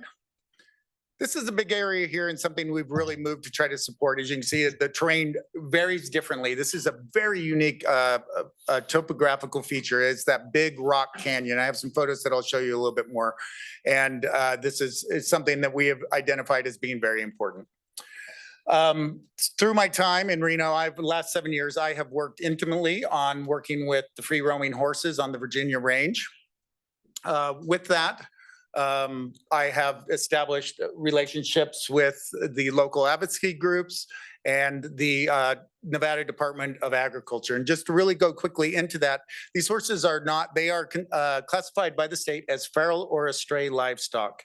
And with that, they're very different than wild horses. They're different than wildlife. They're different than livestock. And so with that, the state manages the horses, and that's done through the Nevada Department of Agriculture. And working with them, I have established strong relationships, and we have consistently gone back to them to make sure that we are properly meeting state law and policy in regards to the management of this resource. With that, I went into the NDA and was able to secure a diversionary feeding site. This was a site that was previously determined to be too close to houses. But with my relationship, I was able to convince them with the long-range plan of how we would start to move these horses. This is the first site. There's a photo. They were currently fed out there over this latter part of the winter. These is a seasonal feeding. Our second site will be moving up the hill. The Dolans have improved the roadway so that they will have access, and we would anticipate the feeding site being here the following year. And then as we look, as I stated, the Dolans own the Virginia 40s, which is several thousand acres to the side, and they would be moving up there. Should be noted the Dolans at their expense moved to reseed approximately 500 acres with range feed up in that area. That was about 6,000 pounds of seed. The approximate cost was about $8,000 to do that. That was done by helicopter. I was there with Naomi Dorr. It was really exciting to watch them seed. That has come in really well, and there is additional grazing up the hill. Should be also noted there is no water on this site. site. And we are not aware of any natural watering sources in the surrounding area. Just going very quickly, that master plan, as you can see, single family, and then we have that PGOS. That's really determined too at our regional level of those constrained areas of the tier 3. Our zoning being that PUD, I'll go into that a little bit more. Let me head back one. Just quickly, you can see the big canyon in the project. You can see those flatter areas that are suitable for develop, our free roaming horses, and that transmission line you can see there. And the bottom is a bit skewed, but you can see the amazing views and beautiful Sierra Range. So the current approved was done back in April 21. That was also had a tentative map. The map to the right, you can see both of those 5 villages, and you can see all the lots. As you can see, those lots are sort of all over the place and different sizes of lots and different conditions related to that. An amendment was also done in August of 2022 that brought in the additional 80 acres, and those brought in 8 10-acre lots. So why are we doing this? One is the market conditions. We are in a very different place than we were three to 4 years ago, or when this initially started.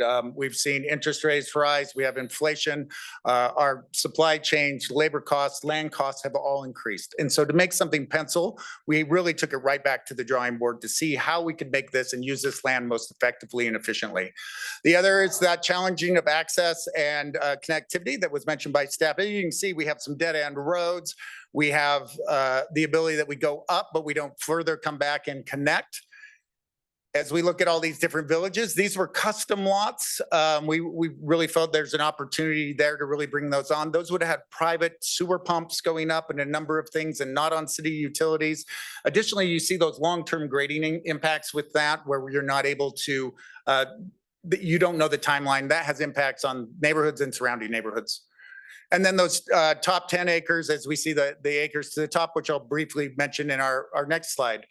We also are seeing the complexity of all those villages and standard. We brought it down to 2, attached, detached. It makes it very simple. It's a very approachable product and understandable. We also, the impacts to the drainage way. This was something that was brought up by Councilmember Dorr and Councilmember Reese in previous. As you can see, there's a substantial impact through the roadway, through the center. We're also seeing that drainage way being in within those private lots. And then we looked at this, and it really is an inefficient use of land. This plan requires about 200,000 yards of off-haul. That has tremendous impacts environmentally and to surrounding neighborhoods. Finally, as I mentioned, that big canyon area, this is another area of note and was brought up prior. And in this plan, you can see that we have development lots moving up into that area. So we took this right back to the ground. We took it right from those master plan policies that were brought up from services, environmental, and as Carter mentioned, our housing initiative. We simplify those standards so they're very easy to understand, to administer, and to implement. And staff was just did a great job of helping us do that. We have strong stakeholder engagement through the parks, through state agencies, local. I spoke with most of the people who spoke today prior to this hearing. We've improved that connectivity and safety. And that's the big one. As you can see, we've created this ability to create this road. This creates many opportunities for us. And we're not only looking at constraints on a property, we're looking for those opportunities.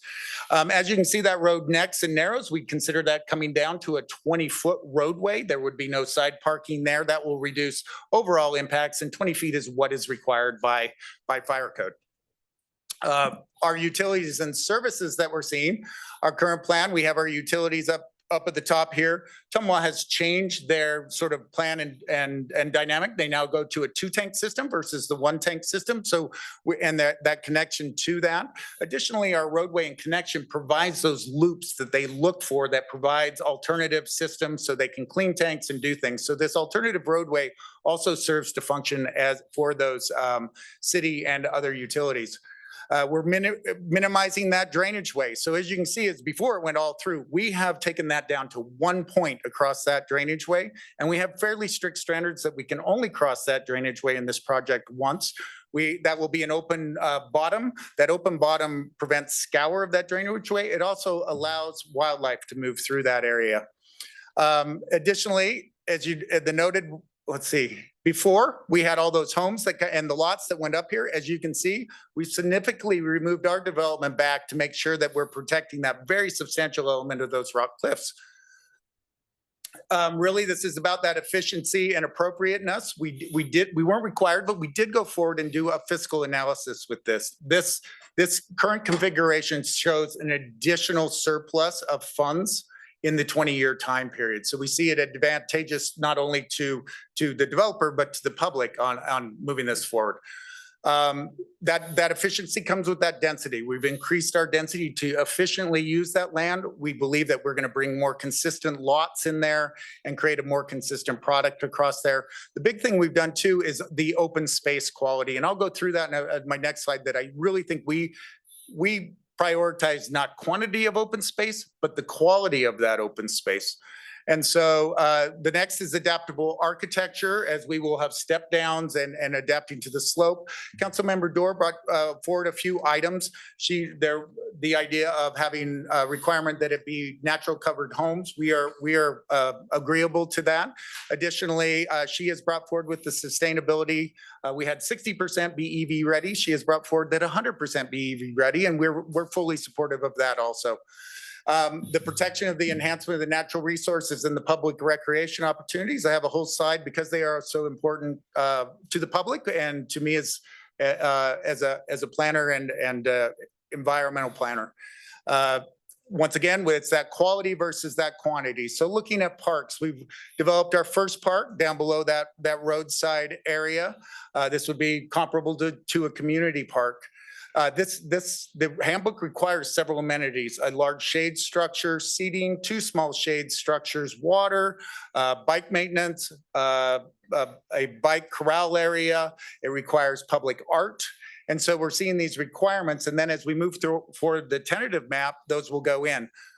We also have a small pocket park down on this area. And as you can see, these have been planned to be on both ends. And I can kind of show you as we go through the regional trail. The small park will have a shade structure, seating, an area for bikes. And we anticipate, because of the area, we could see other uses as a small dog park or demonstration garden or something of that like. We have a trailhead coming in. As I said, this has required parking that'll pull that parking off the street, and it is available to the public. And this is, speaking with Jay Howard and working, this is our backbone that we are putting in to help support that regional trail that we anticipate coming forward. As you can see, it goes from our park to our park. And so we can constrain and provide that opportunity in ours, but as we see development occur, we would anticipate that they could connect in those ways. We're continuing to provide that access to the existing properties and neighborhoods. And then we're building a more integrated trail system and within our own development. Now, Carter mentioned the enhancement of open space. I've worked with the city horticulturist, urban forester, the Nevada Department of Wildlife. They are all very supportive of us. A lot of times we go in and reseed to stabilize. We're actually going to be planting plants that encourage native habitat, can support the growth of that. And the NDOW is really excited because as we get this fenced out area, that will enable the ability to protect this habitat. So it's not only for this site, but they will support other surrounding sites. There are species that have been identified, and as we improve the habitat here, they are able to feed and provide other things there. And so we really took that in ecological integrity on this. Right at the bottom, I want to thank the Truckee Meadows Park Foundation, the Nevada Department of Wildlife, and then been working with the NDA. With that, I'll conclude my presentation, and myself and my team are available for questions. Thank you. All right, thank you very much. Appreciate it. Okay, Madam Clerk. Have anything over on your side that I need? No, Madam Mayor, I think we're just Okay. moving into our 3-minute questions. Yep, thanks so much. Okay, I'm gonna start to my right. Councilman Martinez, any questions? Thanks so much, Madam Mayor. I do have one question. I think it's for you, Carter. Yes. Just wondering, on the development constraints map, is that part of the normal process that we go through before getting a tentative map approval, or is that in addition to what the Planning Commission was talking about during their meeting? Yeah, Carter Williams, Associate Planner for the record. So yes, we do look at those environmental considerations. We get information from different agencies, and we professionally have some capacity to look at those areas. It would be something that would happen already, especially in an area like this where we already know that there are development constraints, and those have been passed down from the regional planning, Truckee Meadows Regional Planning Agency. So we already know, but this is, I think, giving a lot more information that to the Planning Commission and more power to condition, because it's established as a priority within the handbook that we recognize that there are development constraints. We want to see them up front when we develop. And so I say, yes, it would happen, but I think we're going further with this condition. Okay, yeah, I was just trying to understand if there was a difference in the normal processes opposed to what was being asked by the Planning Commission. It's something I think more comprehensive that we're asking for a constraints map that considers a number of different items up front without us having to, because normally we do this in the review process. We identify those, show us what those constraints are based on our professional experience. We're asking for it up front through the implementation of the handbook. Okay, yeah, now the next question, I don't know if you can answer it, but I know Mr. Oswald had mentioned some of the conditions they were already in favor of approving. Just wondering if this is another condition that you all would be okay with. Just trying to get that on the record. Yeah, as I showed in the first slide, we've done a lot of that work already, and it's something that we are more than happy to include and help the dialogue and the transparency with the public. Okay, thank you for that. Those are all the questions I have at this moment. Okay, thank you. Councilwoman Taylor. Thank you, Madam Mayor. I'm gonna piggyback off what you asked. Carter, can the development constraints map, is this something where the applicant lists all of the things that could be a challenge during construction, environment, horses, slopes, drainage way, and then how they're gonna mitigate that? And this is something that your team takes a look at to make sure that it's a checks and balance while they're going through construction? Correct, yes. Okay, Yeah. making sure I understand that. And then my next question is for Mr. Mike Michelle. Traffic. And while you're getting up here, I'll just ask the question. We received a couple of public commenters that had concerns in the discrepancies from what was presented in the traffic study and what is going on now. And I was just wondering if you could help clarify that a little bit, and if you have concerns about the new plan and if it still works, or if we're in level F. Thank you. Good afternoon, City Council. Mike Michelle, Engineering Manager for the record. The bottom line is that we're comfortable with the studies that have been done. Yeah, I mean, they're, we can talk about nuances of these studies, but the bottom line, this area has been studied to death. Everybody knows what needs to be done in the area as far as programming and funding, these roundabouts. And, we can talk about different, nuances of the studies, but we're comfortable with the recommendations, with the bottom line recommendations. And in your experience, do you typically see the improvements come before the development, or do developments help, or the improvements, or it's sort of a partnership in how those work? I mean, there needs to be a way to pay for these improvements, right? So the development helps pay for the improvement. Yeah, and development pays for it. And, when we talk about these roundabouts, I mean, these are multi-million-dollar projects that is more that no one project can support, building that, by themselves. So, you pay into a fund. That's what RTC is for. And, we pool money and program projects.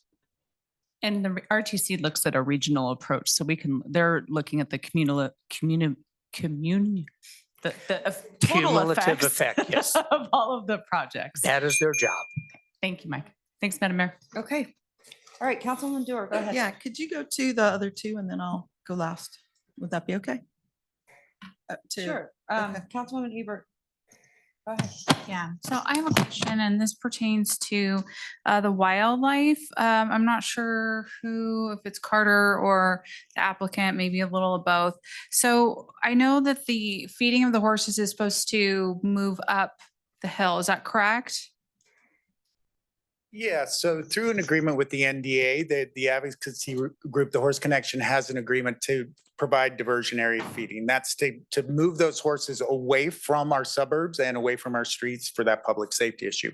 So we have an initial site now that we've done. That was this year. The roadway was a little rough, but over the last course of the last several months, the roadway's been improved. So you can now access the second site. So we are continuing to move them east is the plan that I worked with the NDA, and they were accepting of, moving forward with user agreements with the advocacy groups on that. Okay. Mhm. And I heard mention that there is no water source up there, correct? Correct. There's no water source on site, and I'm not aware of a natural water source in the area. Okay, so what is the expectation? What is going to happen with these animals that we're feeding further away to move them up the hill and moving them to an area with no water? What do we expect to I guess, happen? I mean, the argument is we don't know of a water source now. They're not being watered on this project. I'm passionate about this issue too, and there are a lot of challenges on how to do this. You were provided a letter from the NDA. I apologize that came in so late. It came in and I got it at 8 o'clock last night, moved it to the clerk. The NDA, we as a developer and property owner want to make sure that we're meeting state law and policy, right? And so they outline some of the water and feeding and things like that. At this point, we've reviewed it legally. We want to review it to some more. We're hesitant to agree to additional conditions related to the horses until we understand how that may impact our liability, a nuisance. There could be a lot of things that could come when we accept certain conditions, and we are not working with the NDA and the state on that. Additionally, we have concerns. Sorry, lost my train of thought. Anyway, I'll end with that. Yeah. Well, and speaking about liability and where responsibility falls, this council had to make a vote a few months ago regarding paying to put in a fence to keep horses off of a road. It was a really big cost to us. It's something that the city needed to do for public safety. So that's something that on my mind as a council member, this is something that we've just recently had to do. So I'm concerned about the liability for the city of Reno when it comes to these horses and what's going to happen, because from what we've seen from other people that have come forward when we were listening to public comments regarding that fence, was horses will go where they know to go, especially if they need water.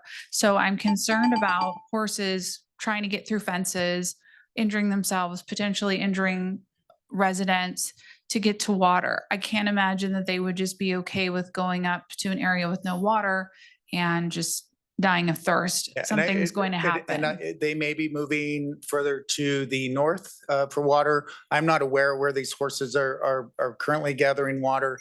We were approached by the advocates if we could provide some troughs for water. We did reach out to the NDA, just making sure there are some issues with water rights. Water rights are king in Nevada, and through the water engineer and stuff like that. And the advice through the NDA was not to provide water on the site. We also are hesitant to start providing water. Does it hinder our property in the future when we start to do that? And I understand that. I understand this is private property and private development. But what happens is it's kind of like not it, right? Like it's not the private property owner. So who does it end up falling on? It ends up falling on the city of Reno, right?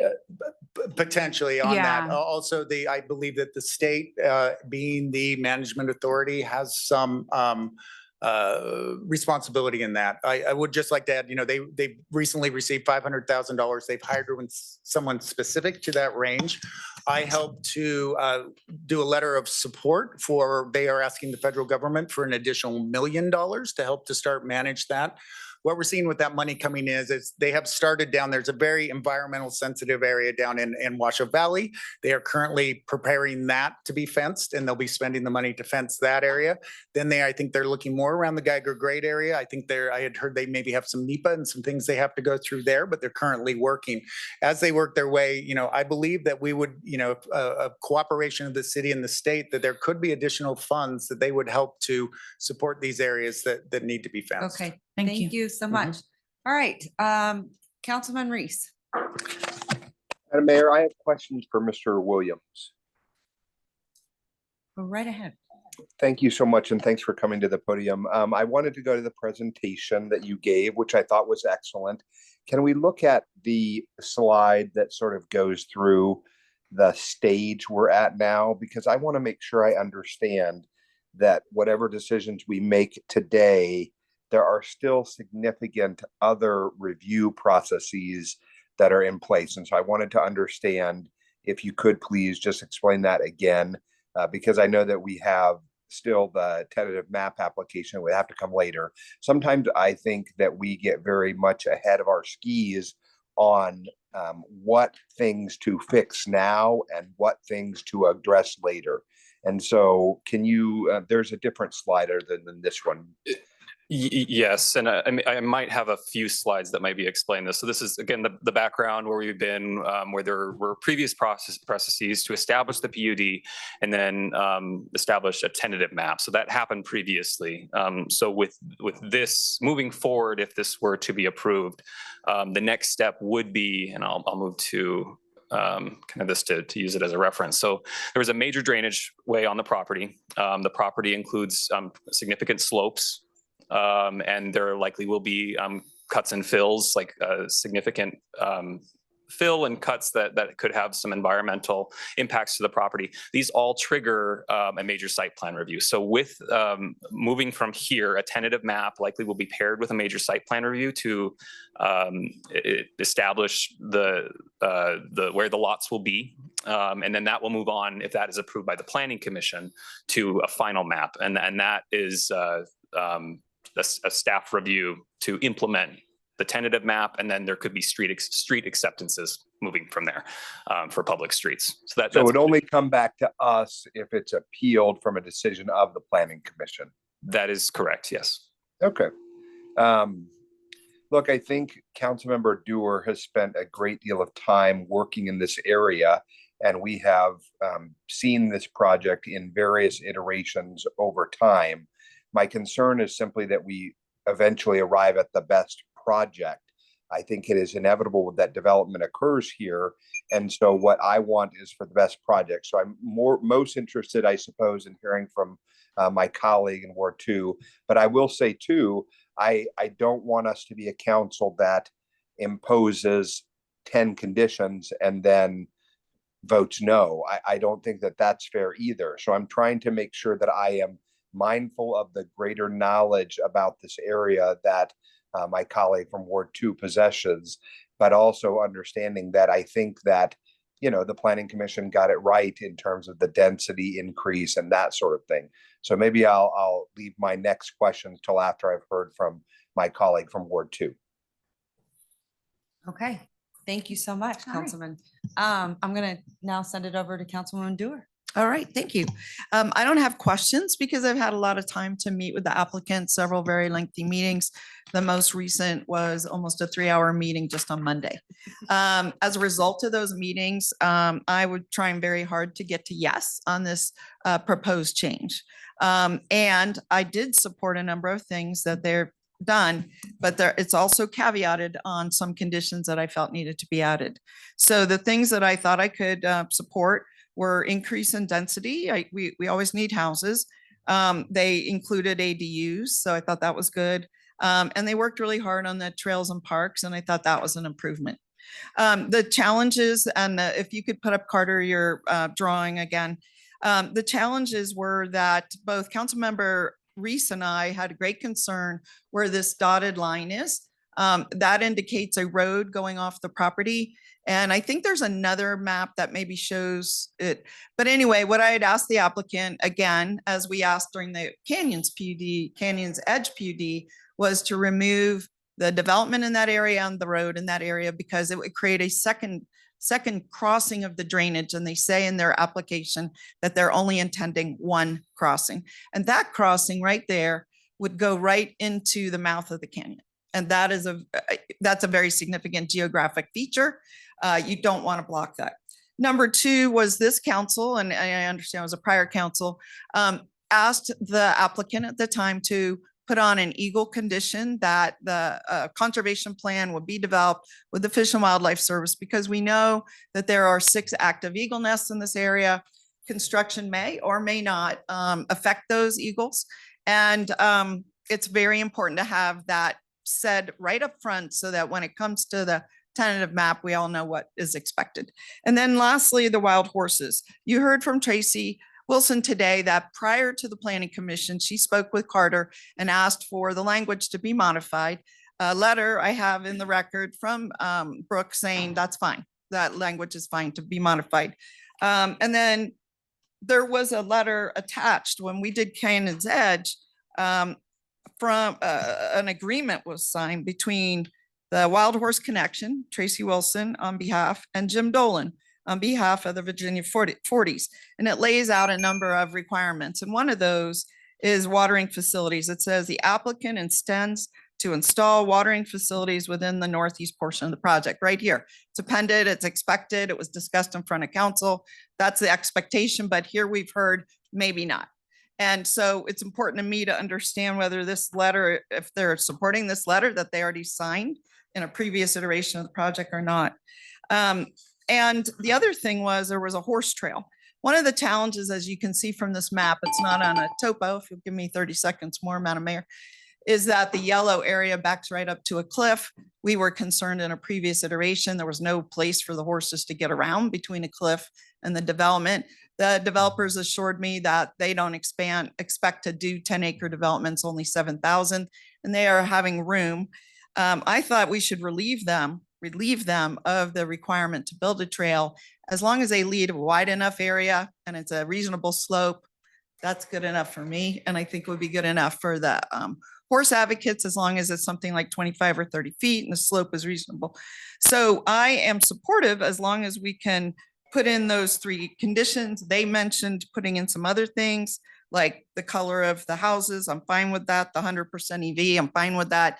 But the ones I just mentioned are the most important. And I can cover it when we come back on second round. Okay, thank you so much. All right. I'm gonna, Councilman Reese, He did speak. did you want to, because you said, I think you were gonna ask a question based off of Councilwoman Dewar.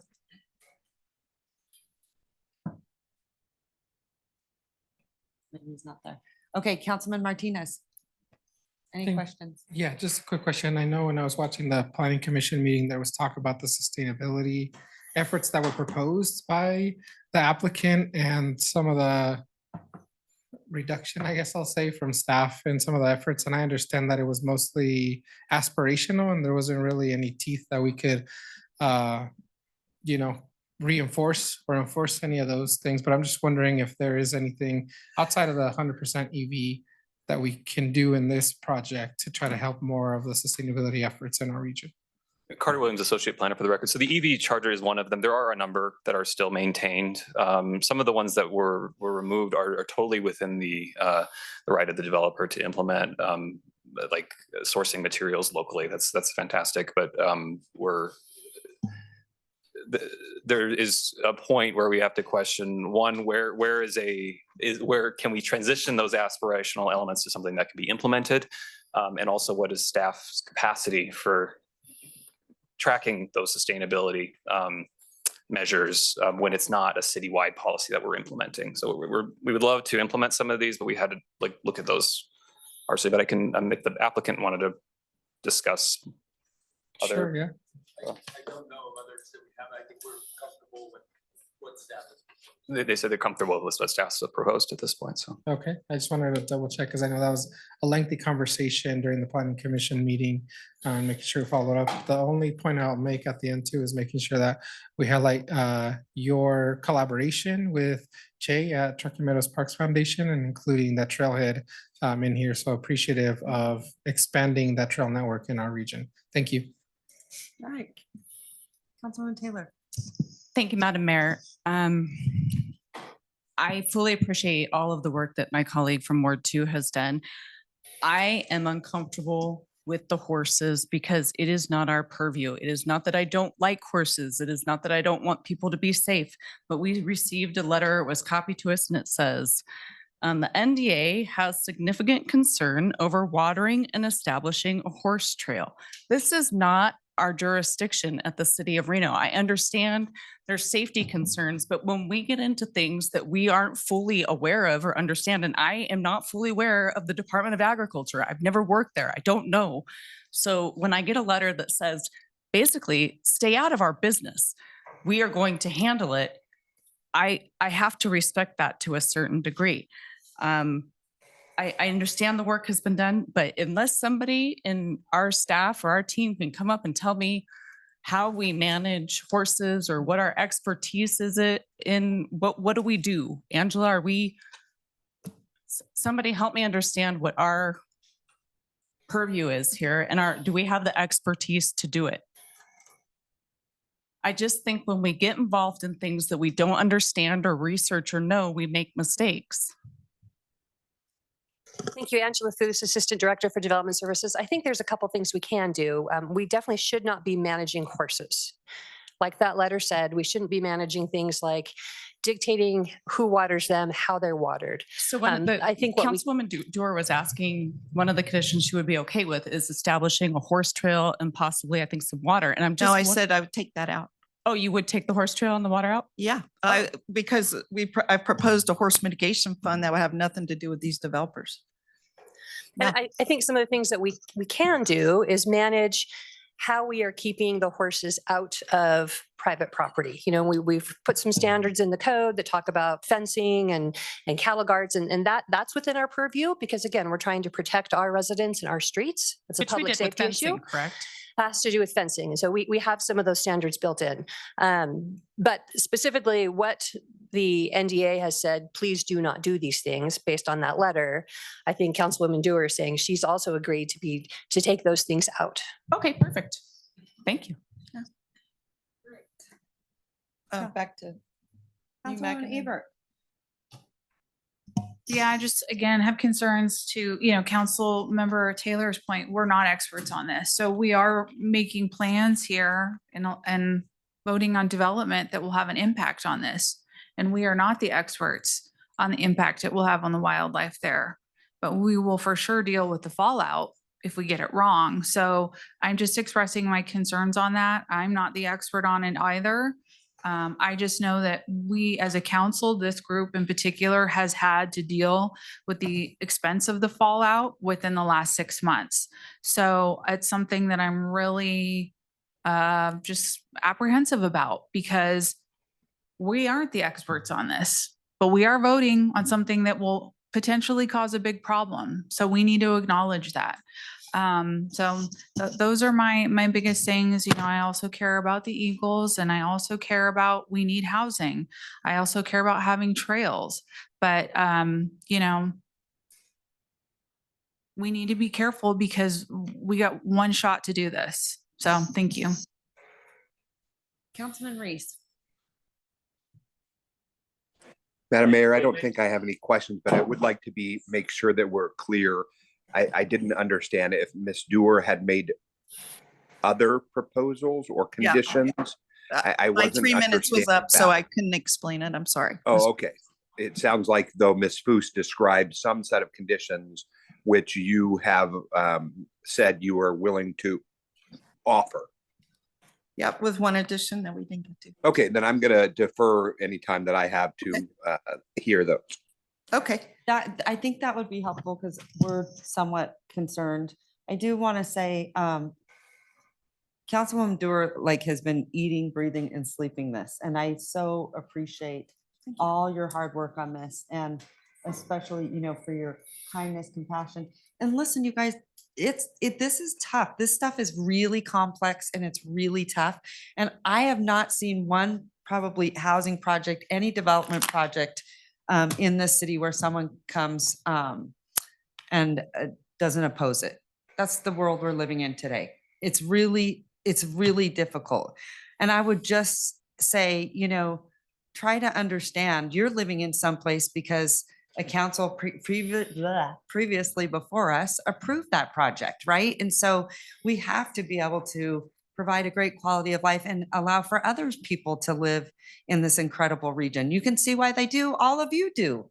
So we get up here and it's very, very difficult. So I want to say thank you from the bottom of my heart to Councilwoman Dewar for all the work that you have put into this.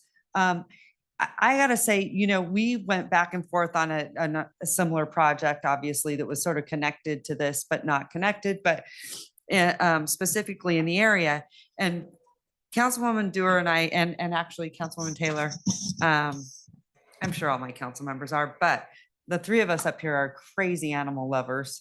And, Councilwoman Dewar and I have rescued dogs out of hot cars and things like that. And so I appreciate, her thoughtfulness. And I gotta tell you, so to your point, Councilwoman Taylor, it is really hard because I tried to dig into it and figure out, well, what really is the solution? What is the right way? We are not the experts. And that was hard for me to learn because I went into the first project, Councilwoman Dewar, you remember that? I do. And I was like, we need this for the horses. We need this. We need this. Then I started to think about it. And someone brought it up to me who is an expert, and they basically outlined it. The reason why you don't want horses in developments, A, it's incredibly dangerous, but also you start to get them reliant on the food and the sources. And then when that either goes away, but it also causes them a lot of danger with humans and to interact within, cars and things like that. You're seeing them in the RC Willey parking lots, but they equated it to like the bears. We put locks on our trash cans because of the bears, right? And we don't want to be feeding them. And we're always said, do not have them in the neighborhoods. And they were saying it's really the same concept. And so that has been it's really, really tough and challenging. So it's hard to say what is right and what is wrong. But I do think that Councilwoman Dewar, because your advocacy, we've gotten to a better place. I would just like to ask you, Mr. Oswald, why don't you talk a little bit about, because this was something that we had put in another project because it was that area. And I know that you're an advocate for animals as well. So, and wildlife, why don't you talk a little bit about the request for the Eagle study? Certainly, that's very important. I think one thing it's there's a sensitivity of certain species, and so one of our initial concerns is that you put them on public document. What we'd like to do once we engage on a tentative map, NDOW, the National Fish and Wildlife, Federal Fish and Wildlife, they will all be notified. Then they can actually provide us comment and back. Right now, it's hard to get written comment because we are just engaging and seeing. So we know this is coming. Yeah. We want to make those determinations. If it's determined that we need to do a wildlife management plan that would include all of these species, we are more than happy to do it and think it's the right thing to do. So it's the stage that we're at more than we are willing to do that. Yeah. All right. Thank you. You're welcome. I do appreciate that. Okay. Any further questions from council? I'm going to send it back to Councilwoman Dewar. Yeah, thank you. So just to be clear, there are only two federal acts about animals. One is on the eagles and one is on wild horses and burros. We're trying to address them both. And that is why we put it specifically in here, why it was in the tentative map, and why the condition that I had proposed was just that you would submit that plan as part of your tentative map application, not have it now. But that would be the condition, just to follow up, Madam Mayor. I want to be clear. So there is a signed agreement between the Virginia 40s that requires them to put in water, that requires them to build a trail. What I'm suggesting is that, and it also does other things, okay, that are apparently I'm not. sorry, what did you say? There is currently a signed agreement, and we discussed this at the Canyon's Edge, that requires this applicant to provide water for horses and requires them to build a trail behind their development. Today, it's signed. I know. So, go ahead. So rather than have them do that, what I've suggested to them was that, and they would be the first, and this would be a change, rather than have an applicant develop water or build trails, or that we would have them provide a contribution to either the Wild Horse Connection or another nonprofit to take care of that business. They are on contract with NDA. They have to coordinate everything with NDA. They know the rules. It simplifies everything for the developer. It simplifies things for us because we don't have to get involved, and it keeps it with the people that are doing the thing. And that is what I've proposed. So let me just go over what I've proposed. And I shared all of these. I sent them 8 proposed conditions. I'm willing to fall back to 3. that are very, very important, I think, to move this project forward. One is removing that dotted line and development right at the canyon's mouth. The second, as I said, is to add in a specificity that the eagles will be addressed with the Fish and Wildlife Service at the appropriate time. And the third is a series of wild horses, which would correct the text. Okay, correct the text that was you've agreed to, Brooke, already in writing. That would set up a wild horse contribution. And this would not be an additional contribution from the developer. The developer's already, when this was approved prior, they made it offer to do $500 for affordable housing per home. In this conversation, they've offered to increase that to $1,000 per home. I'm saying rather than increase that beyond what they've already committed, they take that other $500 a home and just have it go to the wild horse mitigation and be done with it. That only adds up to $50,000 roughly. It's not a ton of money. Number two was that they've told me orally, but that they ensure that they allow passage between where their houses end and where this cliff begins at a no greater than 6-to-1 slope so the horses can get around. I think it's much better than building a trail, having to do signage, all the things that are in this existing agreement. And then the last thing is, the agreement still stands. Take the parts that work, but again, delete the watering and expand the width between the canyon and the development by 30 feet instead of 6. So I'm willing to make a motion to approve it with those changes, which I think actually relieve the applicant of responsibilities they've already signed up to do. Okay, thank you. I appreciate that. Come on up, Carter. I just wanted to clarify, the Valley View project that was approved recently, I did check this morning, the access that is shown here is a connection that is contemplated in their plan. So I'm not saying that it can't be removed, but it is something that was contemplated in the property to the south. I know they took out their houses on Valley View that are on the other side of this line. Yes, but the access is still there. So I just wanted to put that on the record. Yeah. The other thing I would ask Carl or Shipman, because one of the things is I know that we have, and I don't even know if we have put it into adoption, but one of the things is putting money on each door. And I think, those are really good things, but I think it has to, I'm not so sure. Can you make that a condition or not? They just have to agree to it. Because then I was told that, that's sort of like a tit for tat.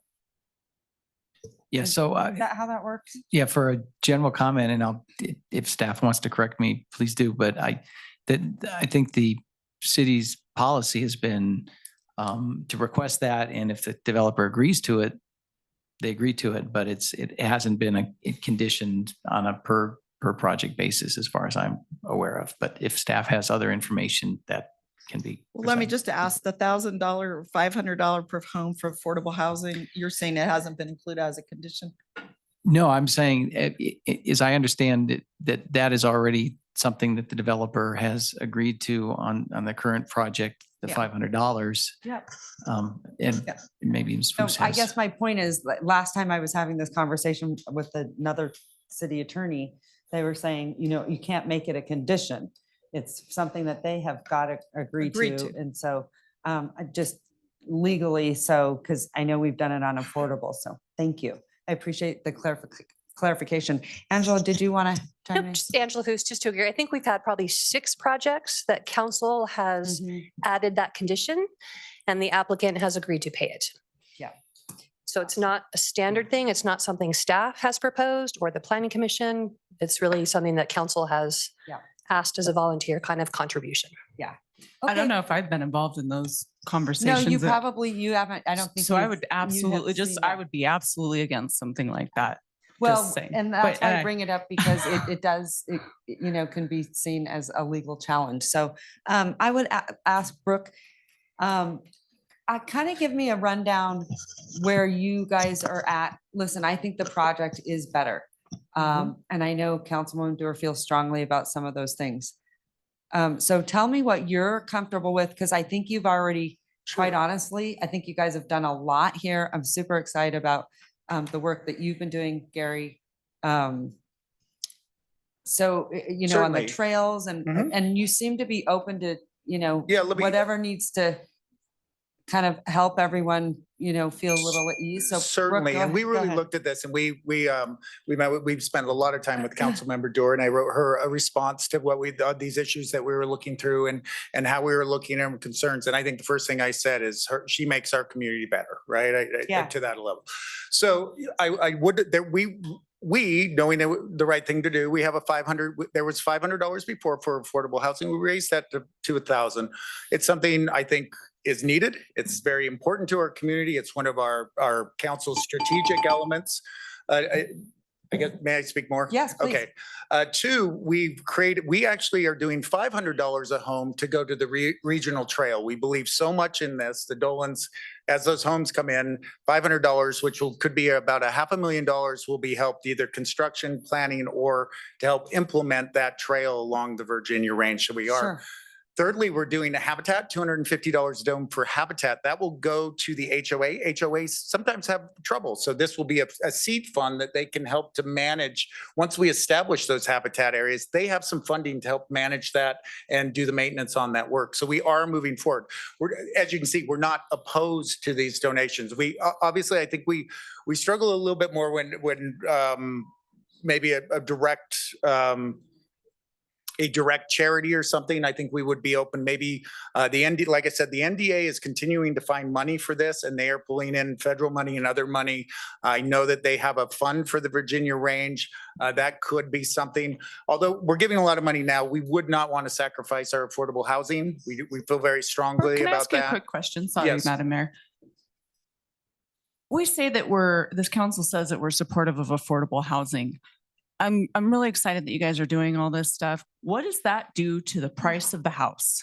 Of course, it's going to rise the price of the house. One of the things we look at in this area. I mean, it's great, but it's not like somebody's not paying this. Correct. The person who's buying the house is paying this, and that makes the price of the house go up. Yep. And it's not doing anything for affordable housing, which is one of the number one concerns. Okay, I just want to make sure. No, Thank you. I agree. And I mean, this is an area you wouldn't anticipate affordable housing, public transit, connectivity, job service, some of those things. And so we're really saying, here, let us help you put the money where you think it's best used. And that's sort of the intent of what we're doing with that. Mhm. Okay. And just to correct something, you said $500,000, but Oh, so sorry. it's only 50,000. 50,000. Sorry, I misquoted. That's my dyslexic math But going on. also 50,000. in your document, which I've read cover to cover, you said $250. That's only $25,000. Was that, I'm sorry if I Okay. misquoted. I believe just we- wanted to thought get the we- record I thought we did 1,000 for affordable housing, 500 for the trail, and 250 for habitat is how I understood that Okay. we presented that for. Okay.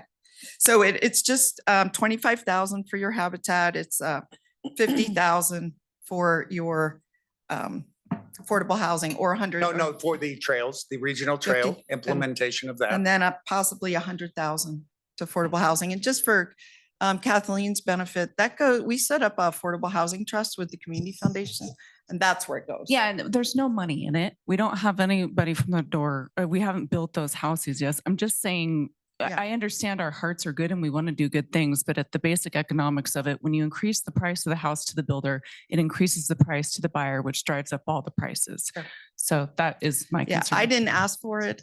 They volunteered. Well, let's stop asking them for Okay. things and let them build. All right, Yeah. you too. So then Knock it one out. last thing, the wildlife mitigation, I just want to remind the council, while we don't deal directly with any animals, whether it's mule deer or antelope or horses, we do have in our master plan requirements that these animals not be blocked by development, that their migration routes be allowed. And that is why, for example, over at Stan Lucas, there's all kind of trails going down to water for crisscrossing, to support those animals. Sure. That is the basis of this. It's not some brand new idea. Hey. We adopted that in 2016. May I speak to that, please? Yeah. So these horses are considered feral or stray livestock. They are not wildlife. We would, of course, if it was mule deer, elk, bighorn sheep, that we are seeing competition from the horses. And that's why we do have some of the challenges with native animals in this area. They move from what I get from the director of ag, he was the state veterinarian, grew up on a ranch, very passionate about horses and animals. He said horses in this condition where they're feral or stray, they don't have migration corridors. They move from food to water. Yeah. And so it could be considered arbitrary if you decide, well, they're moving here today because we have water. So we have that sort of, and once again, the horse stuff, it's challenging for us with that new letter and we are hesitant to accept anything outside of what we've accepted until we really see the full ramifications of this. The verbal agreement, sort of what I kind of can take from what is going is that the state is maybe saying that these two parties never had the authority to enter into this agreement about something they don't manage in the first place. And so there could be some questions of the legality of the document as a whole. Mhm. And it's really, really tough because I have tried to run down what's the answer and everyone gives you a totally different answer. I've been I gotta working on tell you, this. like my mind was set on one way, and I met with a lot of the advocates for a long time and then you hear other things. I mean, I don't even know. I think good intentions sometimes, we don't know. I think that everyone needs to come together, the advocates, the NDA, the city, and let's really start to work on this. I think the issue is we don't know what the downhill consequences are, liability, nuisance. If a child gets hurt because we create a trail, now who's liable? Is it the homeowner? Is it the HOA? Is it the city? Now, how do we start to address that, right? Yeah. And those are the challenges I think we're seeing with this recent Now, document. Tracy, are you working with the NDA? Are you working with the NDA? Do you talk to them, communicate with them? You try, you mean you don't? I mean, until recently, we have not been very communicative. You mean just recently?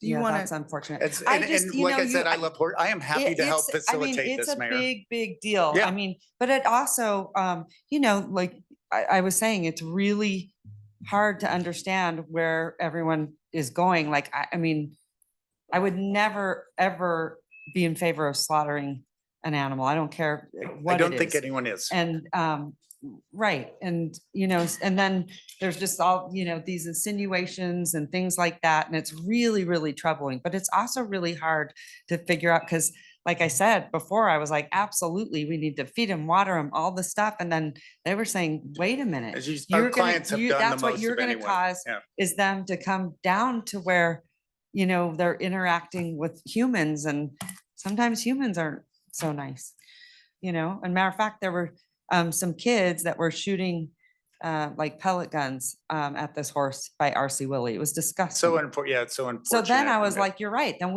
they shouldn't be here. They need to be up where they're away from, some of those elements. Like I said, but it's I think hard. the I don't state know is- what to believe, Tracy. the state's That's taking- my point. It's really hard on my heart. I don't know what to believe.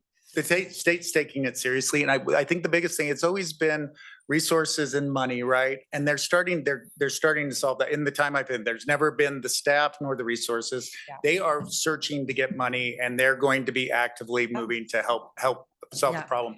As I say, I am happy to, I have great relationships with the NDA. I'm happy to help facilitate any meetings that can improve public safety and the welfare of the horses.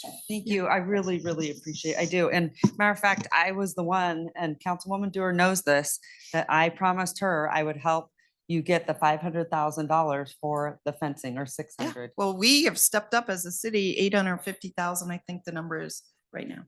So We have done our anyway, part. I guess, so final, because you were sort of making a motion. What I Yes. want to know, Mr. Oswald, where are you at?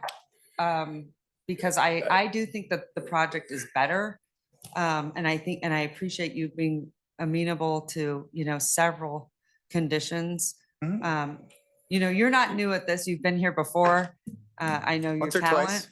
I know your talent as well. And I think you understand how sensitive these issues are to council. But I also need to be sensitive to you guys because it's also very difficult to make projects work. Certainly, we review this and our team thought very hard on this and we as we were working with Councilmember Dorn, have spent a lot of time with her. We feel that we really gave where we could. We feel that we are from the charitable of Habitat and some of these things, giving funds already that are kind of moving. And to Kathleen's Taylor point, yes, it does, that gets passed down the line, right? As far as the roadway, there are some more technical things with that, as far as access easements to adjacent properties and negotiations and some like that. This was contemplated all the way back in the initial tentative map, even the staff report saying they actually wanted a connection there for the other development because of the importance not only of connectivity, but for fire service. Now, if a fire engine had to go up, they have to go all the way back down to come all the way back up. What we'd like to do is allow them to move across basically that interface. And so there's some WUI concerns. There's also the utilities of the provision of those loops of the sewer and water in those, and we'd anticipate that maybe go through that area. And I talked to the fire department because it's Yeah. always one of my biggest ones, and they agreed with that as well. They think it is a Yeah. much better. So we understand the importance of that. We've tried to, as you can see, we've really pulled the open space back on there to help protect that. It is potential on our side. It's not something we're going to build over there. That would be the adjacent development and not. But you understand, there are other access easements and how that all happens legally and how everything happens. There's a large process to that. Okay. Yeah. Thank you so much. I Correct. appreciate it. Okay, Thank you. Councilman Dewar, I'm Yeah. gonna send it to you. You can Well, try. maybe you can stay up there and I'll go over each of these conditions and you can just say yes or no. Okay. So first of all, you have already a letter on the canyons and that has been made part of the record at 2022. Are you, I'm willing to modify it with this contribution, but if you don't want to make the contribution, we'll just let the letter stand as it is. So, and I think I tried to address that.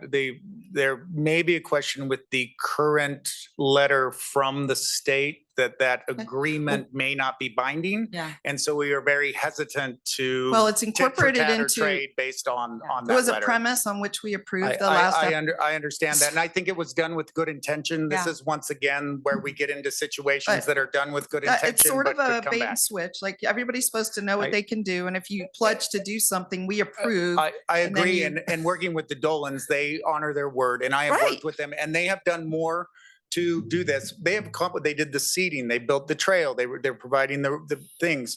The water is one of those that it could put them in violation of state law, and that's a challenge that if we accepted something Now, that you could. guys are over here shaking your heads, but then, I mean, what do you know? Please, could you come up to the, we can't hear. Because I get two different answers out of everyone and, so it's not There's- helpful. It isn't helpful, and there's multiple interpretations of the state law. That's what I referred to in the NRS I referred to in my comment earlier, in that it refers to public range, which was defined as US owned or state owned land, which this is not. So the water law being quoted in the NDA letter is not applicable as it's written, as it's being referred to, because it's referring to lands different than what this is. That was my point. All right, thank you. Jurisdiction of the water. At the bottom of that letter, the NDA clarifies that they don't. Sorry, if you're making, you Yeah, have to go if to the you- microphone and Yeah, state your if you name for the guys are record, making please. any Sina, public why comment, don't will you you say please that, see or the, Tracy? clerk? Sorry, that was Tracy Wilson for the record. But Thank you. Tracy, what were you trying to say at the end, Dina, that at the end of the letter? And what she was saying at the end of that very same letter, the NDA states that they do not have authority over water. Mhm. Okay. But it's the Nevada Division of Water Resources. Correct. Right. So anyway, I'm willing to, No, make the go motion. ahead. Oh, And also, like, we just got this letter. Right. Part of me is also like, hey, I would like to have a conversation with them and also, we're getting this at the last minute. So it makes me uncomfortable to take action, even though we did that before. I still think that, they should be part of this. Anytime we do these developments, listen, we stopped development big time. Tracy, you were there, we've worked on this. This has been a passion of the city of Reno because we feel so strongly about it. And we literally said, hold on, and locked forces with you. Bella and- Vista. Yep. And because we take it so seriously. So, but I Balance we- also. Oh, sorry. No, but I also get concerned seeing, I'd like to get the agencies in here kind of saying, because I get sick of this. Yeah, so the water is state engineer. Those have to be for approved uses. Yeah. As I understand, feral or stray livestock is currently not an approved use to allocate water rights. That's how I understand it. And that's why we need, this is one of those, I want to be careful going down thing. It should be noted, we per staff's recommendation, we accepted all the conditions and the language that you just approved on Valley View. Yeah. And we feel that we're being pushed to do a little bit more than when really the Dolans have gone forward and really Yeah. helped to facilitate a lot of the management on that range. And I want to be careful of that because then, we start to hear that people feel extorted, basically. And I don't want didn't that use that to, word, I know but- you didn't use that word, but, I want to be sensitive. Thank you. So thanks. So I'm just trying to be, what do you call, accurate to the original, all the approvals that have gone before, nothing more. And giving an alternative path to not have to do things that you're uncertain about. Water or trails or whatever.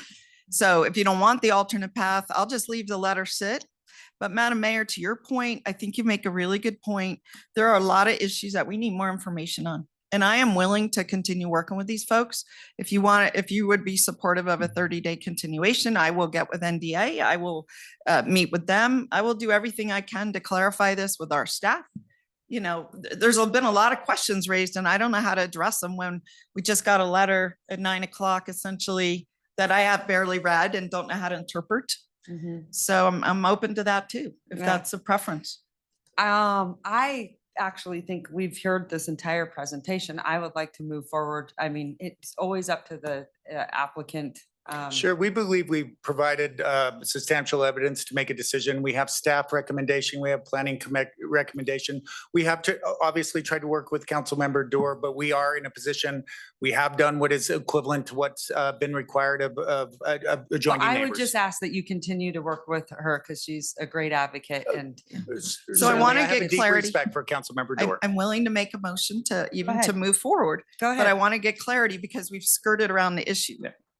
You agreed to change the language on the feral horse discussion prior to this. That's That the is same rec- language that was proposed. Staff's reviewed that also. There was a letter sent. I Are said, you I do. agreeing to that Yeah, or and not? I've already agreed through it. Through You an are email. agreeing Yeah. to, okay, all right. I just wanted to check that language- box. The language that was sent, we don't find it to be, that's substantial to the overall management. Yeah, it was and- submitted and a so- month yep. ago. Carter Yep. had said yes, you said yes, but it didn't show up in this Well, I application. think what happens is it has to be brought forward, right? I don't have control of the handbook. Okay, once it but goes to you're planning agreeing with commission. that language. We do Okay. agree with what was. Are can you could agreeing- Could you read the language just so I I can into the well, record, so I'm sure what is You have being numerous copies proposed? of it, but it changes a few words is all, but I hesitate to go spend a lot of time reading. I can give it to you. Okay, yeah, what we saw through staff and maybe staff would Councilwoman like Dewar, to speak can you- about this also. We also, the rest of They the may council have doesn't know what concerns. that is. It's right in there. Okay. It's in their attachments in the. I know, but you know how those are. Is it a condition number 6? It's part of condition 6, the language that would go into the PUD descriptive language. It's all in black. There's a few red words changed. Do you know what that is? I think everyone has a copy at their desk. Does it include A, B? Does it include all of it? We're just talking about A. Okay. Okay. We're just talking about A. Go ahead. Do you want to put it up on the board? You need a color copy? One second, it's on. Is board. it color? Yes, it Yeah. is in color, but it's not showing up very. There it is. So it is, yeah. Correct, we are in agreement with. Yeah. what is being Okay. Yeah. All right, thank you. And there's the next page, which says wildland urban interface. It was noting that the reseeding was not for horses. It was for wildlife in general. Right there. We are okay with that language. We're not absolutely in agreement with it, but we find it to be Well, inconsequential that's to the the. law. to the So we're not, is that correct? Yes, that's the law. So that's how it was done. All right, moving on. So we agreed to the feral horse language. The next thing is, you agreed in the previous PUD to have a 6-foot wide trail that you were going to construct for horses to go around. Are you still wanting to do that, or would you rather do this distance where horses just could go naturally around. We would like to look at that and analyze that at the tentative map scale when we actually know where our development is and what our constraints are. Well, as long as you understand that the wildlife language that you somehow say does not apply to horses, any living thing that's not a human being, it applies to. So whether it's a fish, a bird, any kind of animal, we don't distinguish here in our master plan. So State just so you does know. distinguish That's on fine. those terms, That's, though. that's fine, that they have their rules for their things, All but, right, okay. Councilwoman, come on. So then, are you, let me just make sure, sorry, making sure. And then, so you're fine to submit the Eagle plan with the tandem map? Yeah, we would prefer to call it a wildlife management plan and incorporate more, but that would be Well, a if you portion put of the it. word eagle in there anywhere, I'm fine with that. I understand that. I think understanding the sensitivity of certain species, sometimes they are not wanted in public records or notified for that. So It we would doesn't like to matter. have a confidentiality with the appropriate Do whatever bodies the to do that. Yeah. confidentiality Okay, is. he's agreed to it. Okay, you've Councilwoman. agreed Yeah. to it. Okay, okay. And then you already agreed to the tan color, the 100% EV, correct? Okay. Correct. And then you agreed to move the development away from the canyon mouth, No, we did not the road. We agreed with what we have shown in our development plan. And I just can't tell. So you were not the, We don't agree with your 500-foot setback. from the I can- don't mean oh, 500. sorry. It's just, you showed it move We back. did. We actually removed those homes from previous concerns that you and Councilmember Reese had. Yeah, okay. And then just a note, this is just a note, the horse guards need to be on the interior, the horse fencing, that's come up lately, but just to be aware. We'll work with that. And then Okay. obviously that's always a game in motion, right? Of how Okay. we build those. All right, so, and I'm just gonna stipulate, you don't have to agree, but you have a signed letter, and whether you want to do it or don't do it, it's expectation you will do it. I know the word of my client is very true. They've accomplished many of that. If it becomes that they are in conflict with state law, they would not be able to finish out what it has been agreed to. And then finally, for the people that are very concerned about traffic, I just wanted to let you know, I'm not putting in a condition, but I have pledged on the previous project to continue working with RTC on these roundabouts, and they're critical. Yeah. And you guys will be donating money as part of your RIF funds, and We are highly supportive of that and Yeah. see how it benefits our project. Yeah. Certainly. And we support the city, where we can support the city and speaking to RTC to dedicate that, we will okay. uphold that. And so the only thing that you're saying you're going to deal with in the tentative map is how the horses get around your property, right? Well, we are saying we will look at what's appropriate at that time. We're not necessarily agreeing that horses can move or cannot move. What we're saying is we are going to work with the state and determine what is the correct method here and what are we trying to accomplish? And that's what we will do and continue to do. All right. And I think that is, I think that's it. We won't have your contribution for the horse. I wanted to relieve you of that, but if you have to deal with this letter somehow, and whether you go fight with NDA or fight with somebody else, that's you. So, We do Okay. believe that funding will be coming through the state and we're not opposed to it, but we have given it to other priorities that okay, we well, prioritize. that's my motion with the additional conditions. Your motion is very confusing. Okay, you want me to read it again? I want you to Summarize? Yes. Okay. All 'Cause right. Mr. Oswald, Yes. because I need to make sure that you also agree with what Councilwoman Dewar is going to propose. All right. Just, and then Carter, we're gonna bring you up. Okay, you've confirmed you're moving houses back not a certain distance from the canyon. Is that correct? Yeah, I don't know if that's a condition, but we have demonstrated that in our land plan. Correct. You are offering to put back, I am not clear. Yeah. Eagle Conservation Plan will be prepared in coordination with U.S. Fish and Wildlife and submitted as part of tentative map. We will work at the tentative map to provide a wildlife managed plan if determined by the governing agencies that it's necessary. Well, I don't, All right, Okay. Councilwoman Dewar, you got it. I don't know Calm what down that for a is. minute. Yeah. Just I want you to take a deep breath I'm and calm fine. down. And calm down. I'm just sensing this angst, so.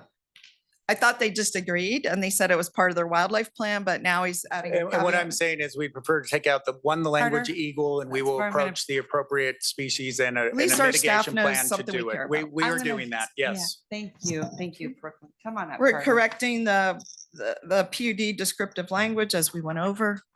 Okay. I think Carter Williams, Associate Yeah. Planner for the record, for the motion, I think we just need to be clear I mean, there's some negotiation I think that's going on, and I just need to Yes. be explicit about what is a part of the condition, regardless of whether the applicant agrees or not. Okay. Well, we can get there, but I Okay. just, Listen, we can I, just list items. yes, so definitely. So Mr. Oswald, there's still negotiations. You'll still work with Councilwoman Dewar.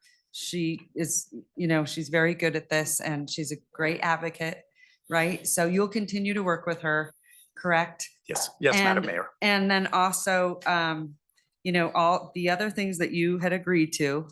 And I would also say, I think a wildlife plan is good. I think it should be broad. I mean, of course. We're supportive of, I'm an environmental planner. I see believe- the benefit. I believe yes. you are, so I don't want to say it's because you're not naming it a certain name.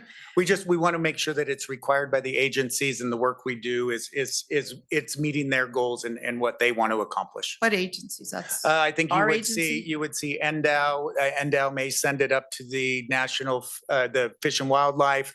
As Carter is submitted, these plans get distributed out to the appropriate agencies. And so we would see feedback and comment at that time. Then we can address where they would like us to go. Okay. Yeah. All right, thank you. Okay, all right. Just being clear that we're one of those agencies. No, and all right. I And respect, then Maybe I I try to make a respect motion. that. Well, we've covered the Maybe I federal, try to make I a don't know how motion. many, no, I I'd like feel- to finish if I could. No, you're gonna, hold on a second. Okay. Calm down. I am Okay. calm. Well, I sense this anxiety. Well, I don't want to so- have to say it 4 times and it's on the record and it's on the tape and I don't know how many more times I need to say it. So that's all. Well, I just. I'm willing it's to just say it not- again. It's not like you, so just. Okay. I appreciate the clarity and what I'm agreeing to. All right. Okay, So go ahead. we've And then agreed. if you can't get there, then I'm gonna make the motion. Okay. We gotta move on because I've given you almost 15 minutes. So let's move forward. Okay. Go ahead. Right. They have agreed to. Excuse me. Councilmember, may extend an olive branch. I think myself and our client, I understand the importance of the wild horses to you. We know that there's that state fund. My concern with nonprofits is they may or may not have a management contract. This money won't come forth for 4 to 5 years.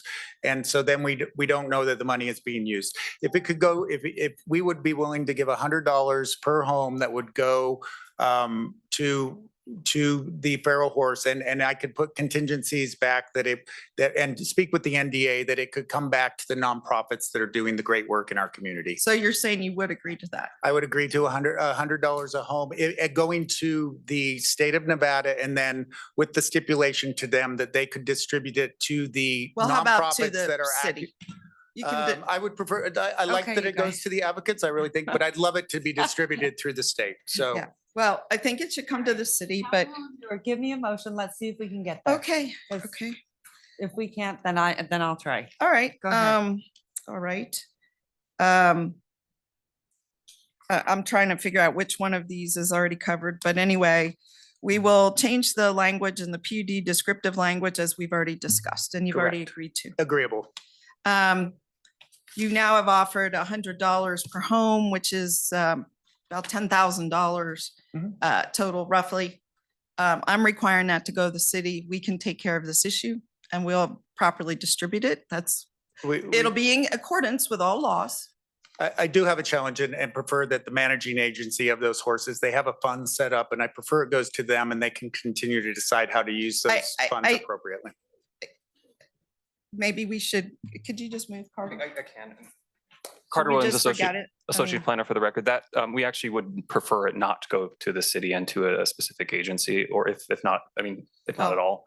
And I apologize, but it's a additional burden for staff Yeah. to implement, and then we don't have We don't have a policy for it to mechanism. Yeah, implement. I'm not Yeah. comfortable with this. I don't want to send money to NDA. I think that's a different perspective. So I guess, Are you agreeable to not doing it at all? I To think get- I to am. get I mean, rid of let it? me ask, Okay. Let's get rid of Can- door contributions to NDA and what's that? Okay, Can listen, you participate here? give me, I am. He just said something new, so I don't know how to react. okay, we gotta take this all back because this is Yeah. getting very confusing. Councilwoman, give me a motion. am If we so can't trying. get there, then I will try and Okay. we'll try to move this thing Okay. forward. All right. Thank you. All right, so we've modified the PUD descriptive language as discussed. There's been an offer of $100 a home to go to a wild horse mitigation fund. I'm going to leave it open as to where that goes. We can discuss that later. Is that fine? Is that fine? I mean, it's much later, years from now. It when would be this will nice to happen. have clarity at this point as we move forward and move forward. All that we right, can then I'll start to say a form nonprofit, agreements. not necessarily Wild Horse Connection. We would prefer a governing agency and then be distributed to a nonprofit. All right, I think you guys Then can just forget figure it. that out.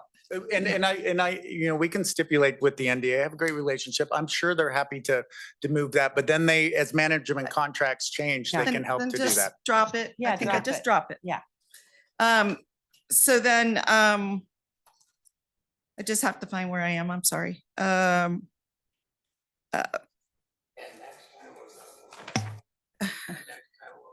I have lost my place. I'm sorry. Okay. So Carter, what did you else have? So yeah, I'll read off what I have so far. So the number one is the language that was represented up here Yeah. that was submitted by Tracy and then provided with your updates. The wildlife mitigation plan that is to be submitted, that's in coordinating with the All agencies, including us. Perfect. Yes, absolutely. Okay. 100% electric vehicle charger ready for all Right. homes within the development. It was noted tan color, but I think a neutral tone Neutral tone, colors, desert color, whatever. for homes within development. Horse guards to be installed on the inside interior. Can I just ask I'm not quite understanding that condition as far as interior. What do you mean by Interior of the development. we But we're prefer- gonna change it in the regular code. We'd prefer to see the code and what's being proposed before we agree to anything coming in the future. we haven't. They are analyzed already that. required. It's just that So we do the cattle guards on the outside in the perimeter to the Virginia range. I just want to make sure there's a clarity in language and we're not putting cattle guards in the interior of our subdivisions. Okay. All right. I will leave that Let's unaddressed. continue with the motion and then I'll leave that unaddressed. so I'm not sure what Brooke is saying. the removal of the access to the southern property through Valley View, which it's a question. They of haven't whether- agreed to that. And we are not in agreement of that Let's- at this point. I guess that's a question. It's understood that it's not agreed, but is that within your motion? I guess is the question. I'm leaving it unaddressed. They Okay. have a plan that will be worked through, a Perfect. tentative map. Okay. A horse passage should be maintained. I mean, our wildlife mitigation plans call for it, so. Okay. Some kind of wildlife passage. It doesn't have to be for horses. It could be for any wildlife. We'd like to explore that at a tentative map. It's hard to say Right. something specific to horses or wildlife because That's there is fine. nothing from any agency We've that tells discussed us it. there's mitigation corridor Yeah. or there's a migration corridor there currently. So if that's not included in the motion, that's I clear. have not seen. Okay, I think that's it. All right. All right, after it's. I can, do you want me to read off just one more time? And the ones yes, that and have been- Mr. Oswald, let us know. Okay, Or we can move on. just to be clear on the record. So feral horse language to be updated, wildlife mitigation plan submitted, 100% EV charge for all homes, neutral tones for homes, and I guess that's it unless, so you said you were going to leave in the horse guards into. I don't care. so, If to build them to work, I don't. Okay, then let's leave that out. and Then so, that's it, and then just those also four. you'll continue to work with Councilwoman Dewar and Tracy, and then also you put in there the wildlife plan. correct? And we did. Yeah, thank you. All right. Second. So I have a motion from Councilwoman Dewar. I have a second from Councilwoman Taylor. All those in favor say aye. Aye. All those opposed? Aye. Opposed? Motion carries. All right, thanks. We move on. Madam Clerk, thank you so much. All right, you guys, please go out there and work together, please. Thanks so much.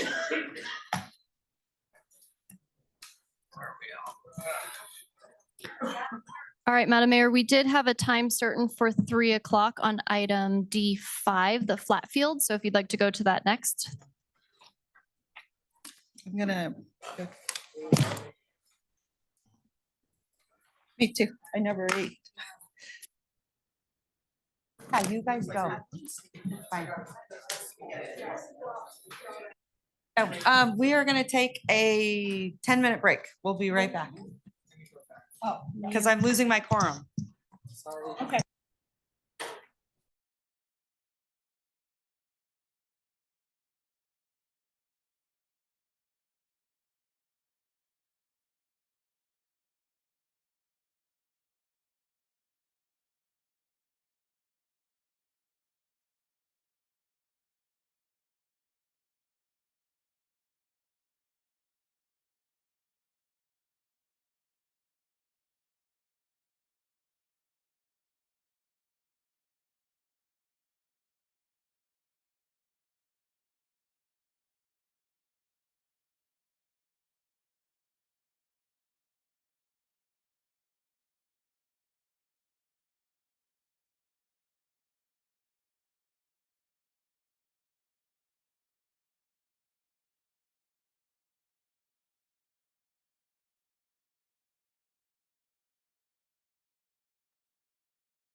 Madam Clerk,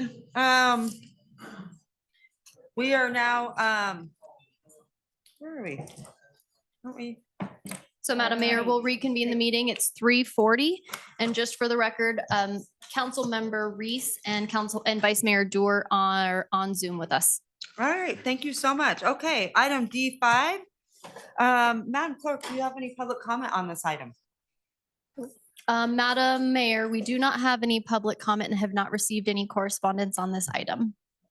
Okay, thank you so much. At this time, I am going to send it back to you. Hi. Hello. Karina, nice to see you. Nice to see you too. Good Karina afternoon. started in my office and I have not seen her ever since you left. So it is wonderful to see you. I've been here the whole time, I I swear. know you have. I know, but you don't come to council very often, so I don't get to see you much. Anyway, go ahead. The floor is yours. Thank you, Madam Mayor. Good afternoon, everyone. Thank you for your time today. For the record, Karina Mercier, Project Manager and Park Planner for the Parks and Recreation Department. I have for you a presentation regarding the Pembroke Flat Fields project. Last time this item was before council directed staff to pursue an RFQ. So we have the results of that RFQ today and are seeking direction on next steps. So the Pembroke Flatfield project is well aligned with council's adopted strategic goals. It touches on community and economic development, environmental sustainability, as well as arts, parks, and historical resources. This is a look at the project timeline. It all started back in March of 2023 when council allocated tranche 2 of the ARPA relief funds. This body dedicated $2 million for flat field support. In September of the same year, council approved an agreement with CFA Inc. CFA is a civil design company, and this was an agreement for CFA to conduct an initial site survey as well as a conceptual site plan.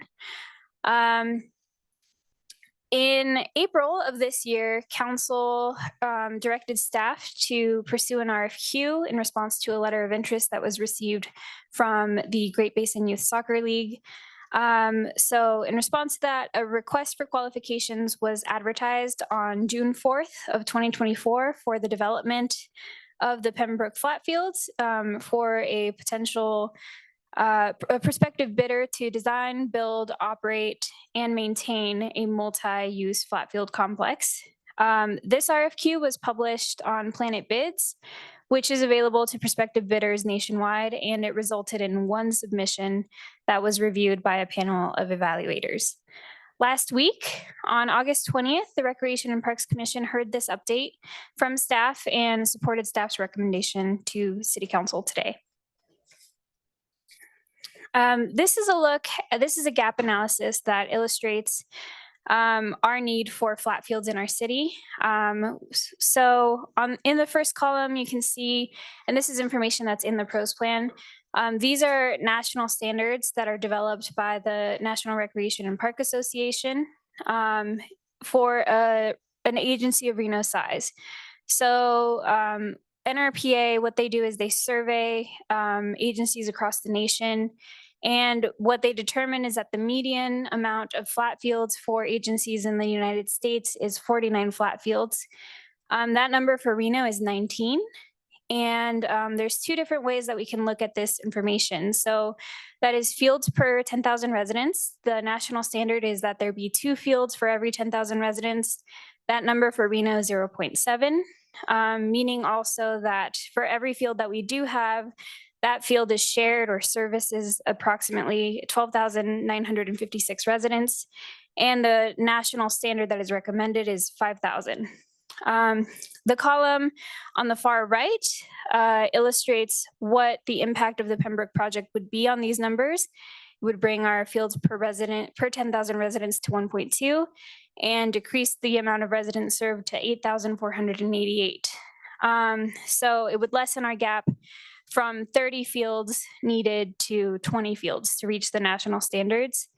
And something that is important to note when looking at this gap analysis is that as our population continues to increase, our gap will continue to increase as well if we don't take any action.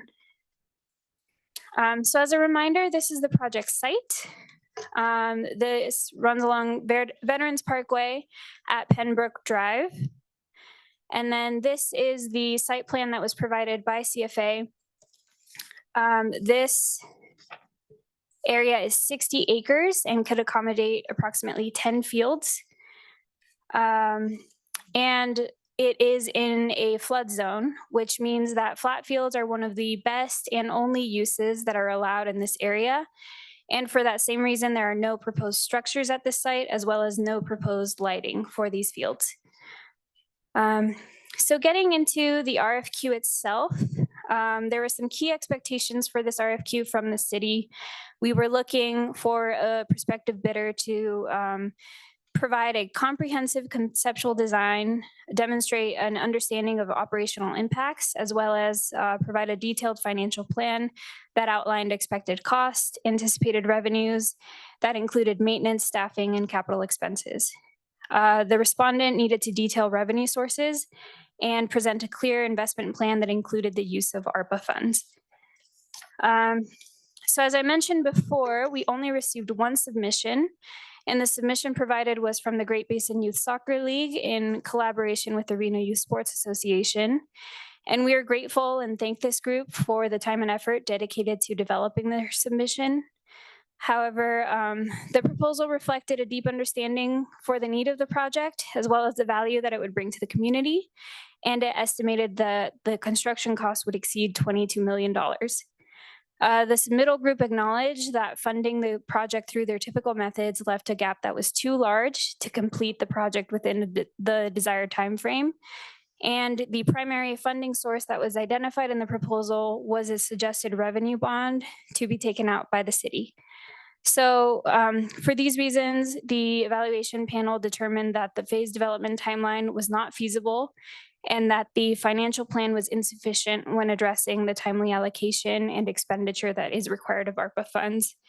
And therefore, the evaluation panel recommended not moving forward with the submission.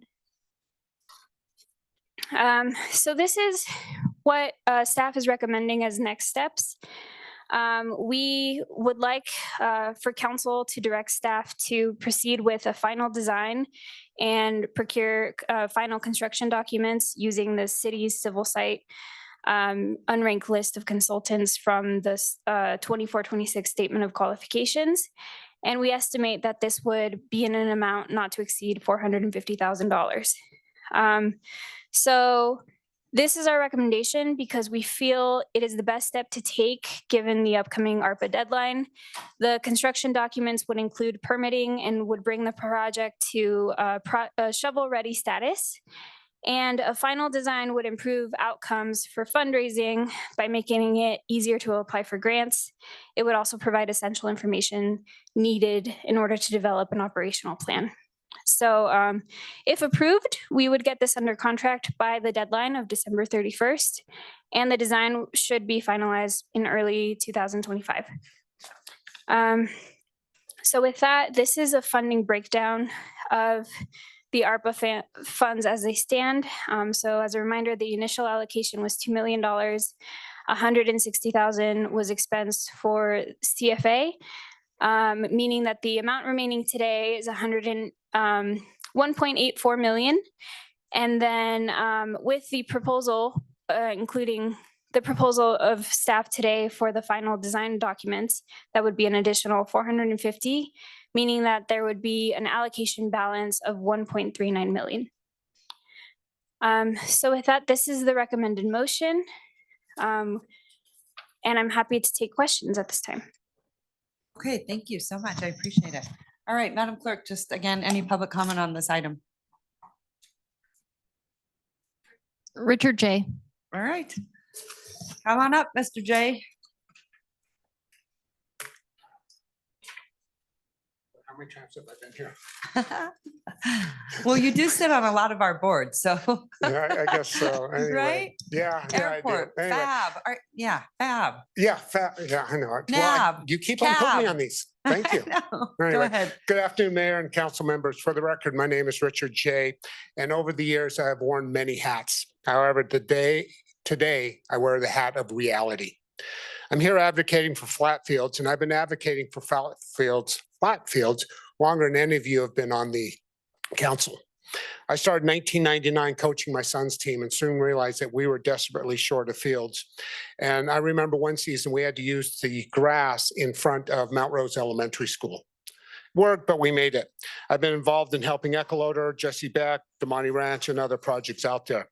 In 2012, then Councilmember Jessica Sferraza approached GBYSL to build Moana Fields. We found the money to raise the building from the city, and 128 days later, we had 180,000 square feet. To this day, remember, those are not maintained by the city, 100% by GBYSL, so no tax dollars. At the time, we had 2 full-size soccer fields, but in 2021, a memo from Doug, city manager, basically said we'll be losing 30% of those fields to the swimming pool. We are in full support of that swimming pool. We need it. But to this day, no other fields have been built. Our current shortage is getting desperate. I've been saying that since 2014, and it's only getting continually worse. We're 200% of capacity, and it's getting worse. We're missing out on tax revenue generating tournaments. Reno has no venue with more than 2 full-size fields. We cannot host any tournaments here, but Carson with 8 fields is hosting these tournaments and bringing in revenue anywhere from $150,000 to $200,000 in tax revenue. 4 years ago, a group of investors started the Pembroke project, but deemed it wasn't going to work. We began talking with Parks Director Jamie Schroeder in 2021, and we had numerous meetings about that. The realization I had to come after seeing the $23 million bid is we can't raise that money. As much as I would like to, we can't do it. And construction costs are only going up. When we first started, this project came in at about $6 to $8 million. And like every other project we're seeing, it continues to rise. So we can't do it on our own. We need your help. We need your help in the same manner you supported swimming, building the pool out there so the citizens can use it. We're asking for the same. We're asking for a revenue/GO bond. We've been talking about it quite a bit, and we need to get this project built up at one time. Going over 5 phases over the next 5 to 6 years is only going to add to the cost of it. So I'm here to answer any questions you might have. But again, we need your help. I can't do it on my own. I can raise money, but not $23 million in today's cost. Thank you very much. All right, thank you so much. Okay. Any more? No additional public comment, Madam Mayor. Okay, thanks so much. Okay, we're going to bring it back to the body. I'm going to send it to Madam Mayor, yes. thank you so much. I pushed my button, but I want to make sure, is it my time to speak? Yes, well, not really, but go ahead. Ah. The only reason I say that, so sorry, Councilman, is that I forget that you're up there. So if I don't call on you now, then I will pass over you, and then we'll go to Councilman Martinez. So go ahead, Councilman, and he's saying it's okay too. Councilman. Oh, thank you so much. Thank you, first of all, for the presentation. I really think it was an excellent explanation of where we find ourselves today. I think it was probably something that we anticipated might be likely, meaning we had the right idea to go out and start the process of planning for the eventual flat fields here at the Pembroke site, but knew that the money we were going to allocate would not be sufficient to get us there. And so for my part, I want to say a couple of things. One is absolutely support staff recommendations to do the essentially the work that we can do with the dollars we have to get it shovel ready at some future point in time. So that's the first thing. The second thing is, obviously, I think we all have some thoughts about what we can repurpose the funds for, and I am inclined to support another parks project. So that's that.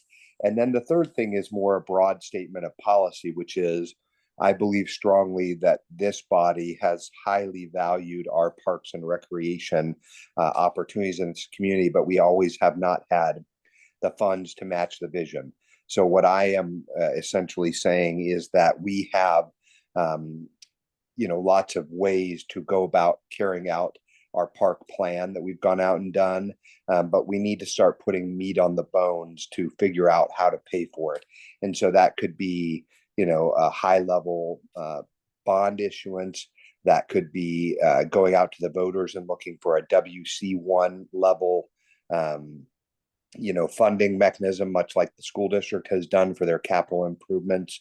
I think that that's a good model.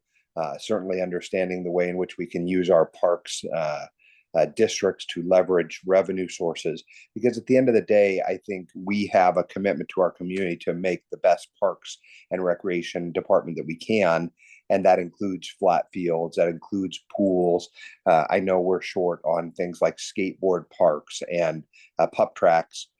We need to make investments in Virginia Lake. I want us to dream big and bold and have several $100 million worth of investments into our parks department. So however we get there, I think we should be big and bold about making and charting that course for ourselves.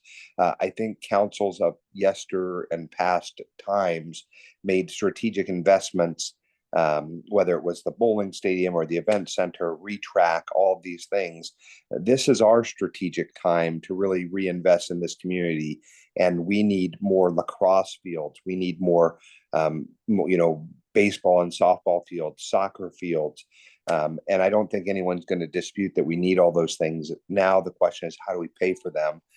I don't want this thing to be shelved for very long. We've got to go out and build more parks in this community. So whatever we have to do, I'm inclined to support that vision for it. And again, support staff recommendation on this, but just each one of us has got to dig very deeply and decide that we're going to invest very long-term and very heavily in our parks. Yeah, good, good. Okay, go ahead, Councilman Martinez. Thanks so much, Madam Mayor. I also like to echo some of those sentiments and seeing if there are ways that we can help support what came from the Parks Recreation Open Space Master Plan.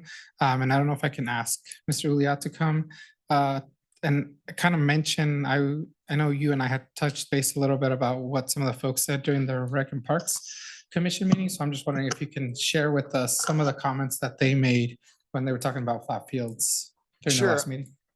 Nathan Olliott, Parks and Recreation Director for the record. Yeah, thank you. It was very much an echo of what you've already heard and kind of what Councilmember Reese said. This is a large resource for the potential growth of our Parks and Rec department. So, and I think Richard in his statement kind of acknowledged it's not something that can just be pulled together or pieced together.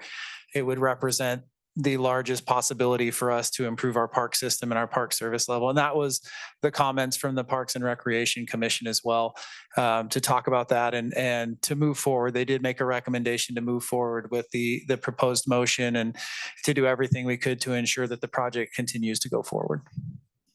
Yeah, thanks so much for adding that context. I think I had heard a little bit about the economic impacts of possibly making this investment, and I didn't see any of that in the presentation. So just wondering if we can go through all that again. I don't know if you are the best person to do that, but whoever is, just want to get that on the record. Sure. We had a stakeholder meeting with Shelley Fine was there with the RSCVA and talked about, I don't know if she was planning to make a statement online or anything else, but talking about how many calls she gets. And again, I know Richard could say something to that. And I think we have a tournament organizer here who organizes one of the largest tournaments in the nation, talking about Reno has everything else, the airport, the hotels, good vibe, the river. It's a great place to be. And what we're missing is a key resource from an economic impact standpoint, which is a large flat field complex that could also be a festival complex. It could be lacrosse, it could be soccer, flag football.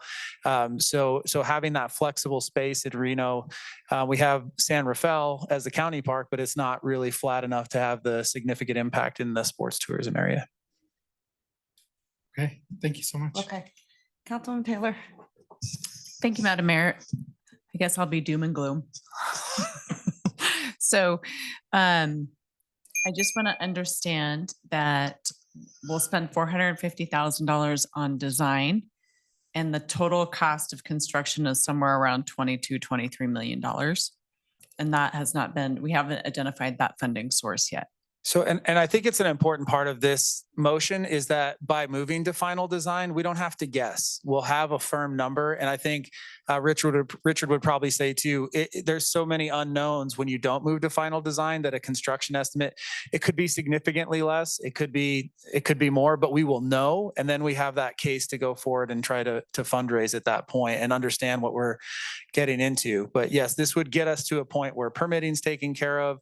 We have the exhibits to share with potentially fund supporters for this project. Does that answer your question? Yeah, absolutely. And I think usually I'm not super supportive of funding design unless we have identified construction costs. However, with a project like this, if I understand this area is one of, it can only be a couple of things. So when we're doing the design, it's not going to change drastically with environment or traffic or anything. The design is going to be sustainable until the life of the construction project. Yeah, it is a very unique area that has challenges, and this is just one of the best uses, which I think council identified very early that we want this to be this type of a project. And so, yes, this should have a good shelf life, and we would have to actively make a choice to do something different. Okay, so it sounds like it's on us to go and find $23 million, right? Let's do it. Yeah, we got to go. We got Landon Wait, Miller. I think you have a new employee Landon that's in Miller charge in the of that, fold right? here. Charisma to spare. He knows everybody. So, Okay, Landon, yeah, no pressure. we're excited about the challenge. It's a huge step in the direction that we need to go if we want to improve our park system and our service to our Let's public. dream big, right? Let's make sure. this happen. Thank you so much. Yep. Oh, okay. I have so many questions and listen, this is something we absolutely 100% need, hands down. We also forget to talk about the mental health aspects for children whenever they're, exposed to sports and the outdoors. We've been talking about a parks district forever.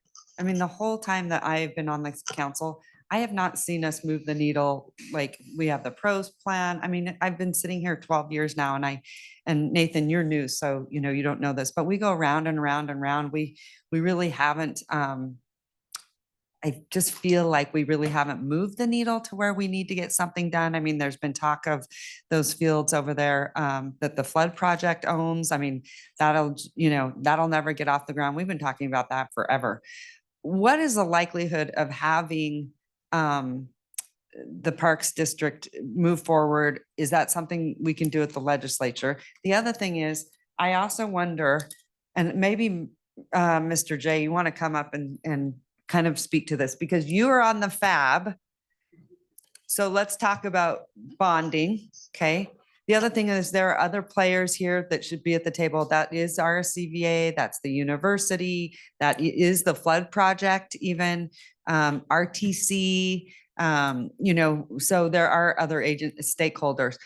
The other thing I do worry about, because here's what has not been said, and that I know this to be true, in the sense, part of me wonders, would it be better to donate the land to them so it always stays in flat fields? Because otherwise, I guarantee you, not guarantee, but I worry, because I've seen it before, if it stays under the purview of the city, then someone can come in and propose a project. And for me, I want it to say flat fields and open space.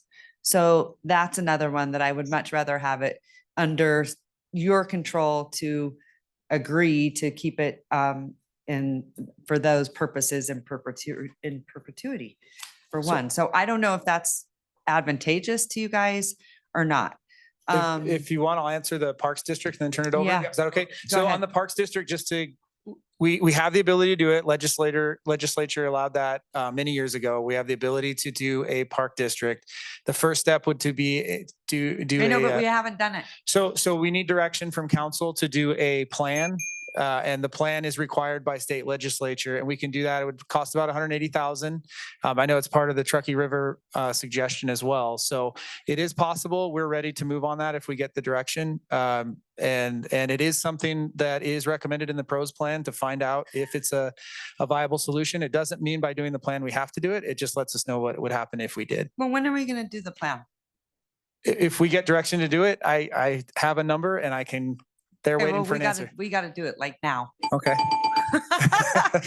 We do, because I keep hearing that we're doing it. But I mean, I don't know. I think this council didn't understand that we have to have this plan. I thought we were working on, I mean, I don't know. I get so tired of plans, Nathan. I understand. And this one's actually required. We have to do it. Or the Right. state Well, won't then let us let's create go. Let's go. Madam- The other thing is I want to just say, was that Naomi? Councilwoman? Yeah, I'm ready to comment as well. Okay. Just one more thing, because I see it all the time. I also get concerned if we do this, what are we calling this? Design. The final design. Yeah, yes. this final design, because what I've also seen is if you don't have a project that's completely funded, ready to go, this will sit on a shelf somewhere and it will sit and sit. Then it gets pulled off a shelf a few years later and it's totally obsolete. Or they want to change it because someone else came in and had a vision. Let's just say, for some reason you decide to move to Africa tomorrow. My point is it takes on a whole new life and a whole new vision. I think this, quite honestly, this worries me in that capacity. I'd rather take the money, and you said it's $180,000. Let's go get the parks plan to move forward so we can get a parks district to raise the money to do this. That's just my thought. And just a last point on the Parks District. If you said today we're going to create a Parks District, we're probably like 6 years. So I think there are hopefully things that could run concurrently because the need, as Richard said, is 20 years. But anyway, if you, Richard. Okay, I don't want to wait 6 years. I don't want to wait 20 years. Mr. J, come up and tell me, you are on the FAB. Tell us how we can afford this. This is, It's not that difficult. And I think I need to really emphasize, we keep kicking that can down the road. We keep kicking it and kicking it and kicking it. It's just like WC1 in 2016. A group of us got together from the Peace Corps and we finally said it's time to pick up the can and do something about it. And we did something about it. We're talking about creating a park district. I'm all for it, but how long is that going to take? too long. Too long. Well, We let's have go to- there, but too Yeah, long. too long. we want to go in front of the legislature. How long is that going to take? Too long. Okay, so a revenue bond, and I've already talked to the Nevada State president of youth soccer, Guy Hobbs. Now, Guy isn't just the president there. He is also owner of Hobbs and Song, which is a group that does all financing for public municipalities. Okay, they did the Allegiant, they did the A Stadium, they're doing everything. He is very, very respected. And I've had a conversation with him about this. He said, it's not that hard to do. We can do a revenue bond. We've got good credit rating. $23 million is not that much for a bond. We can probably go through the state bank for issuance of that bond. We do it for 30 years. And we use the revenue from that we would be getting from tournaments to help pay for that, hence the GO/revenue bond.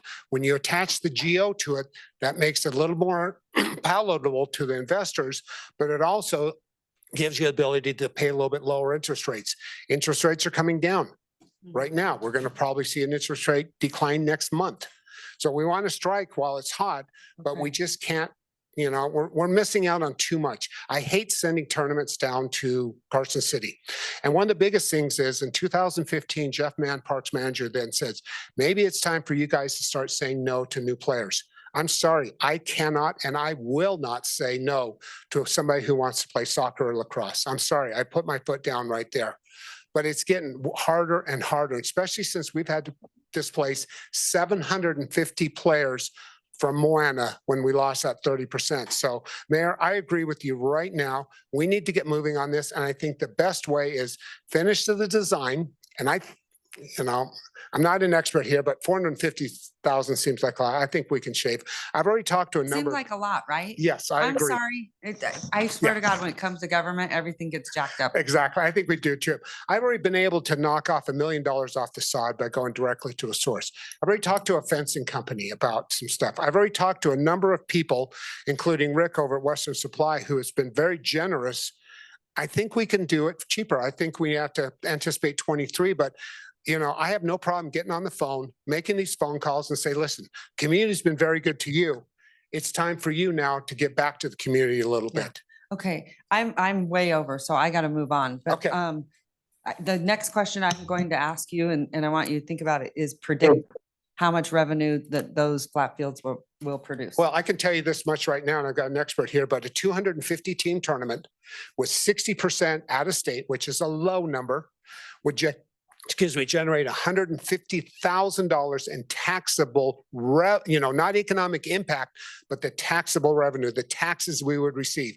So a 250 team tournament would bring in about $150,000. You do about 8 to 10 of those a year out there, you're looking at $1.2 to $1.5 million. Simple as that. Okay, thank you. All right, Councilwoman Bieber, and then I'm going to go to Councilwoman Dorr. Okay, this is for Nathan. You can come on. So if we finish this plan, we won't have any money to start working on it, right? Like we'll have the plan, but we don't have that $23 million to make the plans come true, right?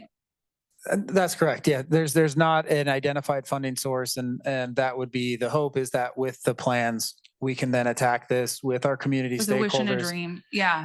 Yeah, we have to find it, or a decision has to be made, as Richard just suggested, by council. Okay. So, what does this area look like now? If it just stays, if we can get it designated as a park area, what is it currently like? It's kind of a marshy, high water table, grassy area along Okay. Pembroke Drive. Is it an area that people can hike around on? Like, is it usable as a park space if we don't do anything with it? Not unless you're really into getting muddy and messy. Waders on. Yeah. Okay. I'm just trying to understand what this space looks like. Right. Okay. So I have some concerns about a lot of different parks, and we've talked a lot, you and I, about different things. And I think it's a good idea to get this plan. I do have concerns though about spending money on a plan that we might not ever use. To Mayor Sheevy's point that it'll possibly sit on a shelf, and then by the time we have the funds to do something, it's kind of obsolete and it doesn't really fit the needs of what we're looking for anymore. So I'm a little worried about that. I'm almost more interested in using those funds to designate it as a park area. and then look for that funding source to complete the plan.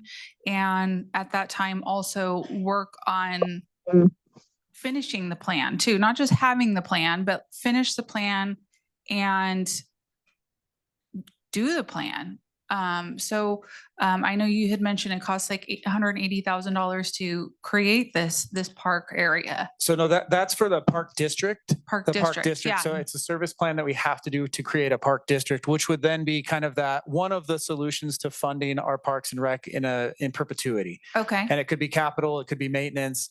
So it's one of the options that's in the pros plan. First step of that is to do the service plan. Okay. So just separating the two projects, service plan versus the Pembroke project. So what we're asking for this is a final design that makes this space shovel ready. And just from the movement standpoint, there's very few things that this space could be because of its flood status. So that it probably would not shift from a use standpoint unless we wanted to force something, and it would be many, many more times expensive. Like we can't build structures on this space. Yeah, no, I Right. understand. Okay. I understand, but I was just thinking it might be a better, or it might be something to think about, to use that money to create this park district. instead of finishing this plan, because we're not going to be able to enact this plan for a significant amount of time. Even if we say, okay, we're going to bond, we're going to do whatever, that's going to take a long time. To me, I would almost rather use that money to create this district so that we can get a funding source to do this in other parks, because I know I've mentioned several times, I'm interested in this park, but my ward only has 5 parks. I need fields desperately in my ward. When my kids were in soccer, we had to use county parks, and it was like kids on top of kids on top of kids on game day. It's ridiculous. There's a desperate need for fields, but I feel like we kind of are getting ahead of ourselves here by not taking that first step. So that's Okay. just kind of feedback I have. All right. Thanks so much. Councilwoman Dewar, I'm sorry, you guys. Thank you. Like get better on our time and our clock. So On my turn, we right? still haven't even gotten to consent. So go ahead, Councilwoman Dewar. Yeah, I don't have a timer here, so I'll do the best I can. No, I'll try to be better about reminding everyone, including myself. Call me out too. Okay, go ahead. Listen, just a couple basic statements. First of all, I have made it incredibly clear that parks are my number one priority. When we just did the budget, we went over and over it. So it's not a question for me. What I would like to propose is we do need the funding source. And what I have been talking about, Mr. J began to bring it up, which is that we do an effort like WC1 for the schools, which is a resident-led ballot initiative that, if you recall, the school district could not participate in. It's a resident-led. And I think there's a tremendous amount of support for parks. And I think it would get us the flat fields, and we have the pros plan. And I understood we needed that plan in order to attach to a ballot initiative to show what we will spend the money on, which this soccer or flat fields are identified in that, and a variety of improvements are identified in that. So we have the critical piece that we have been needing to put into a ballot initiative. The last one was done 25 years ago in 2000 by the county. And it was for 65 million at that time, and life's changed. And it was for the county, and it was to improve county parks. So I really think we need to get on the stick and do that, Mr. J. And I think you, having all the experience in the world with the WC1, are a perfect person to lead that effort. You want the end result. You know how to get it. You are a finance guy, and you, along with a lot of the other park supporters, could get it done. And it is less complicated than a parks district and all the things we're talking about. My next question is this. When you say a revenue bond, I am confused, because in order to have a revenue, you have to have built the fields. You said it's 23 million. So my question is, how do we get 23 million to build the field so we can have the tournament, so we can raise the money to pay back the bond? And that is a question for you, Mr. J. Okay. And I'm totally in your corner. You know it. I've been there for 10 years. I want to support everything we can do, but I think this is a more viable and option than some of the others have been discussed. Okay. Well, I mean, can he answer? I mean, what does he mean? How do we get revenue when we haven't built the park? Do we have to spend 23 million, build the park, have the tournament to raise the revenue? We were just, I thought we just discussed this. No, but it presumes that the soccer fields are built. How do you get them built in the first place to have the revenue? We're going to have to float a bond in advance, simple as that. And, you know, my concern with doing a WC1 type program is that one, it's 2 years from now. Okay, we're waiting another 2 years. Two, in order to, if it gets approved, remember in 2012, the parks issue was defeated by voters. What if it gets defeated? I don't know if I want to take that chance. I don't mind a multi-pronged strategy. Okay. Well, I know, but it took us almost $2 million to get WC1 passed. And it took hundreds upon hundreds upon hundreds of people to do it.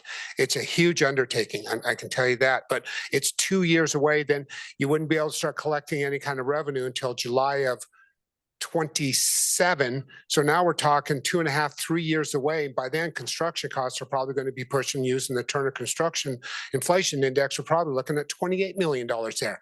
Every day we wait is costing us more and more money. We've seen that at the airport, school district, and everything else. We can't afford to wait anymore. It runs the risk.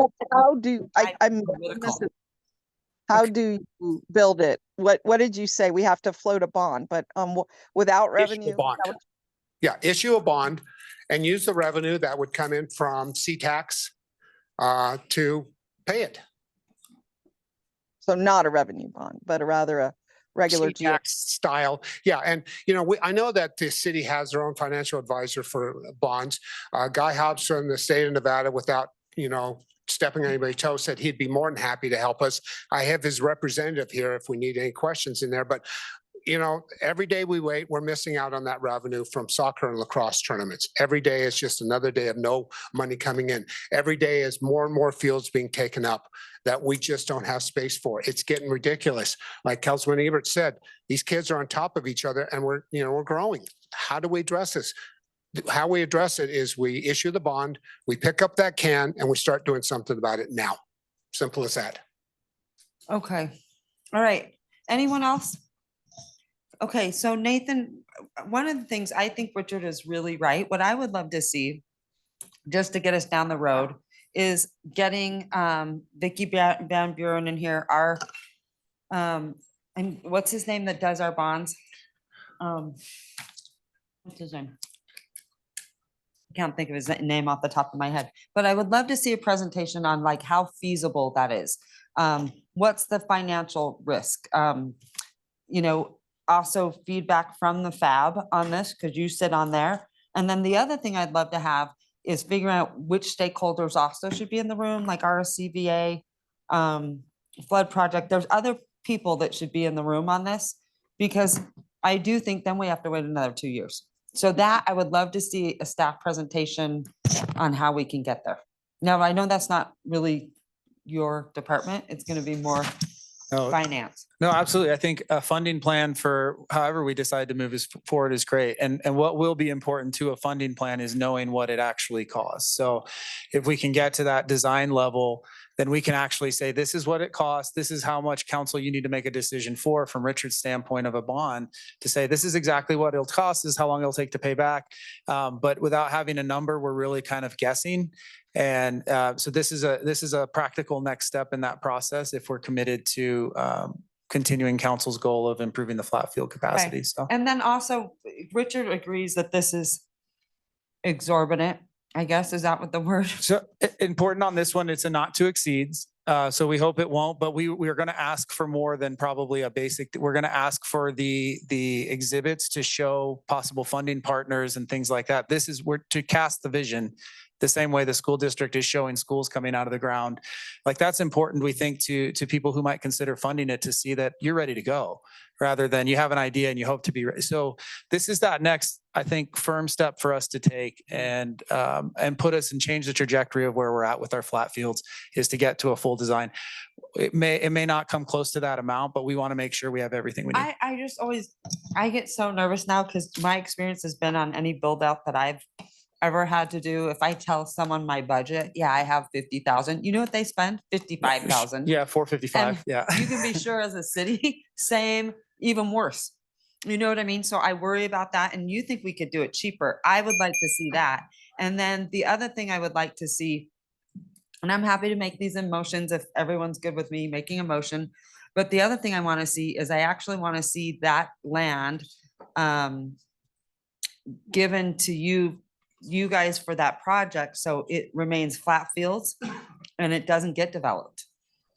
Because like I said, if it stays over here, the vision for someone else could easily change when we're all not here or even when we're here. So that's the one thing is that I feel so strongly about that should remain open space because it is floodplain and very, very challenging. But we have had people come into the city already and want to build there and big projects.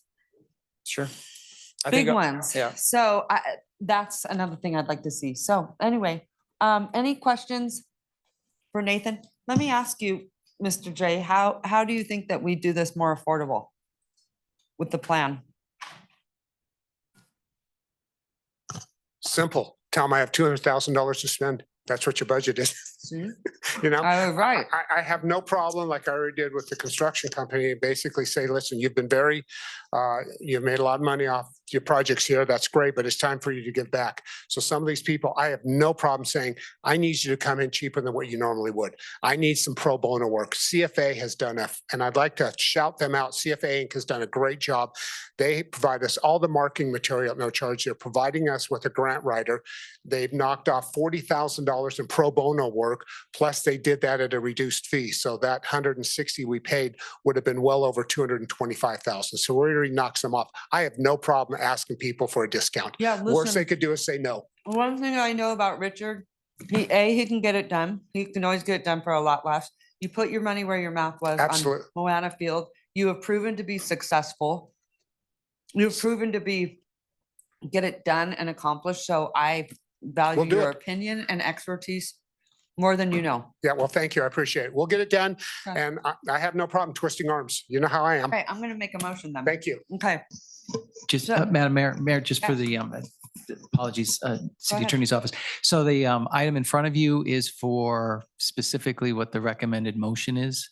So to the extent that if we could keep the motion relative to the funding source that we're talking about allocating, because that's what the Okay. discussion. So then how do we bring back the motion if I want to add to this motion? Well, whatever you add to the motion has to pertain to the item that's in front of you. So if you want to do things that are not on the agenda, then I would recommend that you bring back an item later. Okay, then I'm gonna make a motion to not approve this. And then I guess, I have a question too. because I want to see something completely different than this motion. So what you're saying to me, Jonathan, is So that this motion, what this item is about is allocating $450,000 worth of ARPA funds to finish this design. And that's really what the question is. And if you want to do that, you would approve this motion. If you want to talk about the broader plan for the area, if you want to talk about potential bonding and all those sorts of things, that's a different discussion that we'd recommend that you bring back and as a separate item. okay, sounds good. Gotcha. All right, go ahead, Councilman. Yeah, I just have a question too about only getting one bid. Like I know only one place responded, but shouldn't we maybe try and get at least one other bid?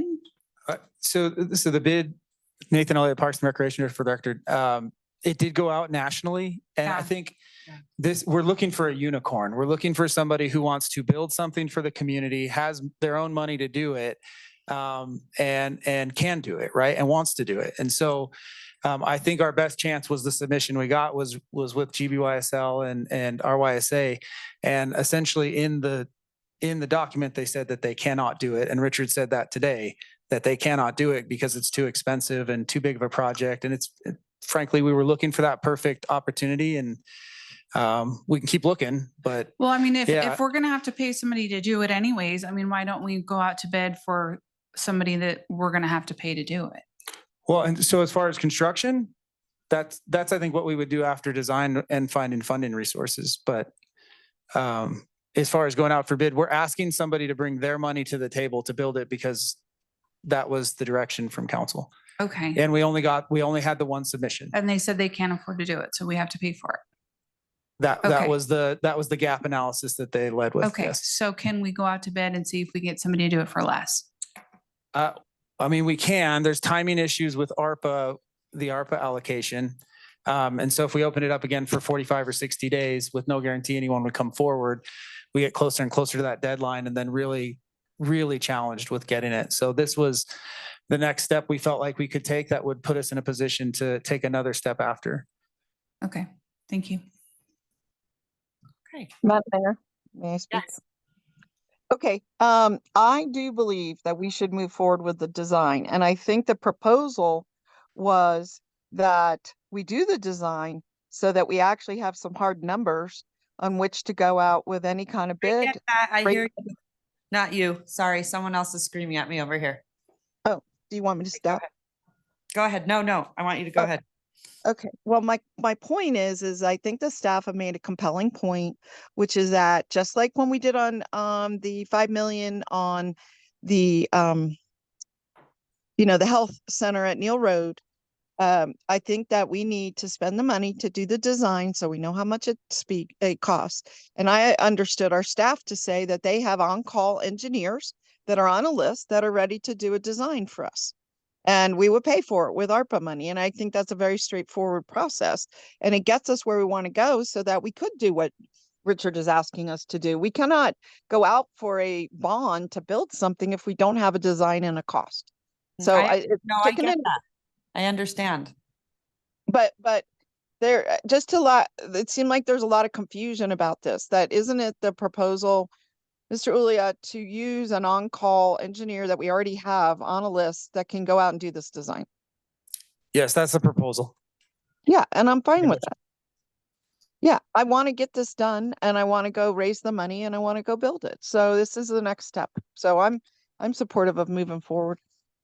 Okay. So I guess I'm trying to make sure that I understand that you need this in order to raise any kind of money or move anything forward. I guess, I mean, is someone here from, who is this? Who bid on this? Or is- GBYSL Richard and GBYSL Randy Ritter's here. I don't know if Randy's still here. Randy had to leave. To cost 450,000? So Khalil Wilson, we talked about this as a not to exceeds number, but yeah, that was the number that we felt comfortable. We wouldn't have to come back in a month and say, whoops. So you mean this is just a number that you threw out there? Well, it's an estimate from our public engineering. You should Yeah. understand why you chose this number, right? Maybe that would help us, Carrie. Yeah, Carrie Koski, your Director of Public Works. So the reason why we landed on the 450,000 is this is in alignment with other projects that we have done for this type of work. So we took some of the other estimates or other work that other contracts from consultants, and that's where we landed on the 450,000 for this type of site design. Okay, do you think it will be 450,000? Yes, ma'am. You do? Why is that? It just seems like a lot. And then I get worried if it sits there. So It's in a floodway. May I answer that? Oh, It's yeah. in a floodway. There are a lot of complicating drainage things that we have to evaluate. And it's not just that simple Yeah, okay, how long? environmentally. How long have they given you a timeline? No, we typically go out about 8 months, give them about 8 months for the design. We could ask them to shorten that up. Yes. Okay. Because here's what I want to do. I want to do this under 2 years. Okay. I would be in favor of approving it, but I also want it to come back like as soon as possible with finance department on the possibility of bonding. And then the other thing is the possibility of donating the land so that it stays. I mean, we've already had offers of hotels in that floodplain. If, like I Yes. said, if we're not here, that it could completely go away. So, and then also gives them some responsibility of going out there and having a stake in raising the money for it, instead of it always falling on the city, because it Yep. really does. So we also got to mitigate some of the impacts that we have to feel over here. Yep. But I would like to see this done in 2 years. And I think we could do it because I've seen you do a lot of projects, which is very uncommon, under, under budget and On time. time. And well, even before, Right, right? Before the deadline. I Yes. mean, Carrie is amazing. And I feel bad because I know your plate is so incredibly full. I don't know how you're doing it. I think you're superwoman. That's my job. Make That's my life just job. a little bit better. Okay, so why don't we, I will make a motion to approve the 450,000. She's like, oh, we gotta do it. Cause so far I'm like, I didn't realize, I thought this was, already awarded to someone else. Okay, that's where I thought. Okay, so I want to make a motion to approve the 450,000. And I would ask, City Manager Jackie Bryant to bring back, as soon as possible, a presentation from basically in conjunction with the FAB, RSCVA, stakeholders, Vicky Van Buren. And also then the other one is probably Lori Miles on a possible donation.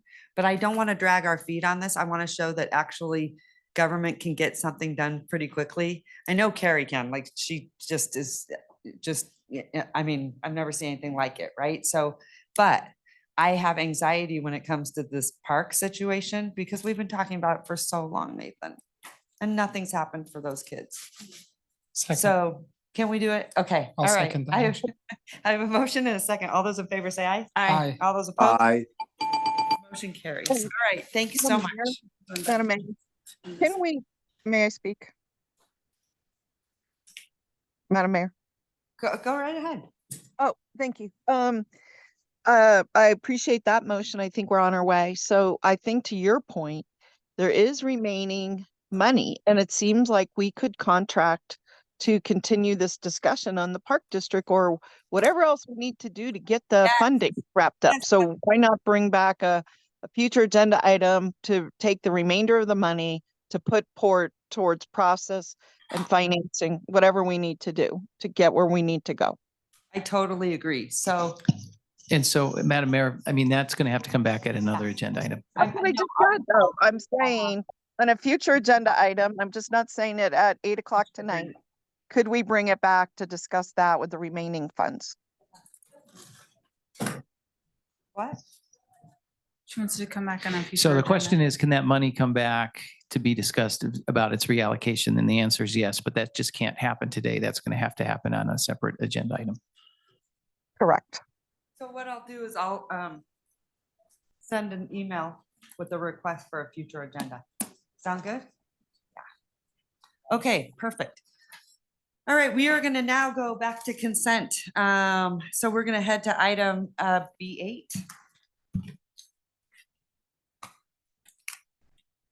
Who was B8?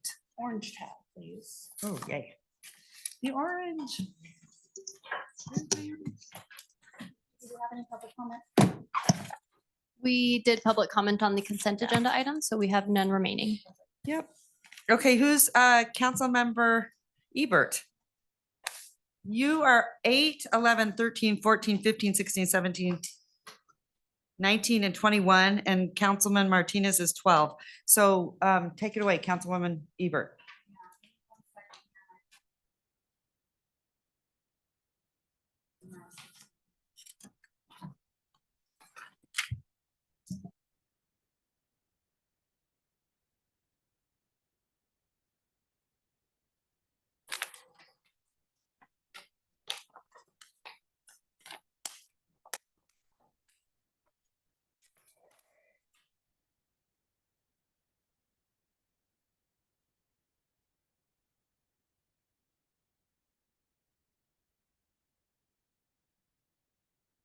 Okay, are you ready? No, I'm not. No? Okay, let me go to Martinez and then we'll come back. All right, Councilman Martinez, go ahead, take it away. Yeah, I Item think B12. B12? Yeah. Yeah.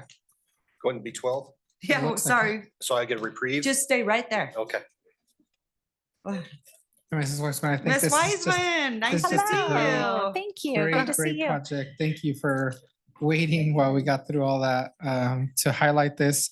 I am in support. I just wanted to make sure that we highlight our efforts to bring more affordable housing into our region and making sure we highlight the great work that you and the hand department are doing.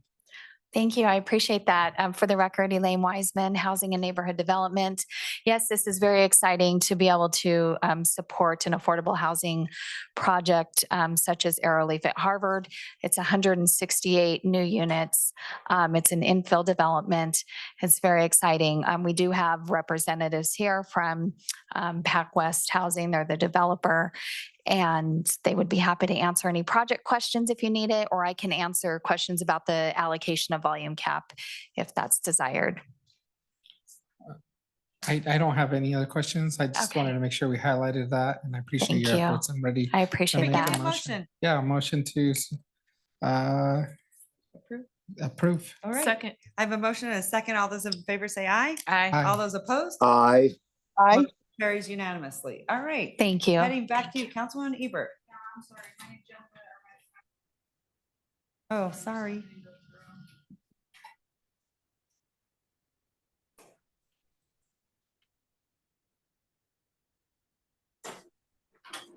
Madam Mayor, I'm ready with item B19, boy 19. Yes, please, go right ahead. I just feel like if we can just jump around, it would be easier. Totally B19. fine. Totally fine. Go ahead. B19. Take it away. I'm not sure I need a full presentation, but what I want to understand is I had asked for something which I have not seen here on the represented group, or I'm sorry, the unrepresented. I had asked to make sure we included some protections for our assistant city managers in like a severance type arrangement with their salary and benefits. We discussed this a few months ago, I think, at council meeting. I think it's important because our employees who are at that level need to understand that although we're going through a transition at the manager level, I think that it is important that they understand it reduces anxiety for them and their line level employees who are happy with the current management team. So I just am not seeing that included here. Jesse Pewitt, Labor Relations Manager in Human Resources, for the record. That's correct. We didn't include it here. And what we brought forward was just a clerical cleanup and a language clarification pieces in this resolution for management staff. And that includes the assistant city managers. Okay, well, I'm happy to move forward, but I will have a modification if anyone else has questions.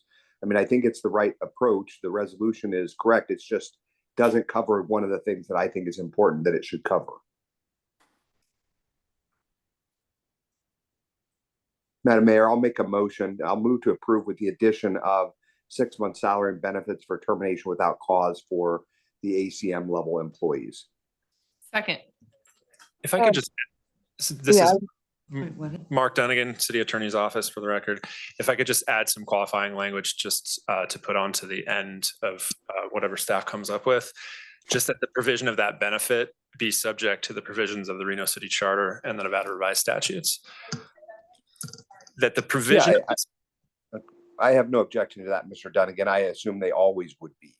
I generally, I would assume so too. In this case, this is a little out of the box for an unrepresented benefit. So I just want it to be very clear to the employees who are covered by it that it will be subject to provisions of the charter. I don't want, I would not want to see council relinquish any power that they have under the charter. That's all. Understand. Thank you. Madam Mayor.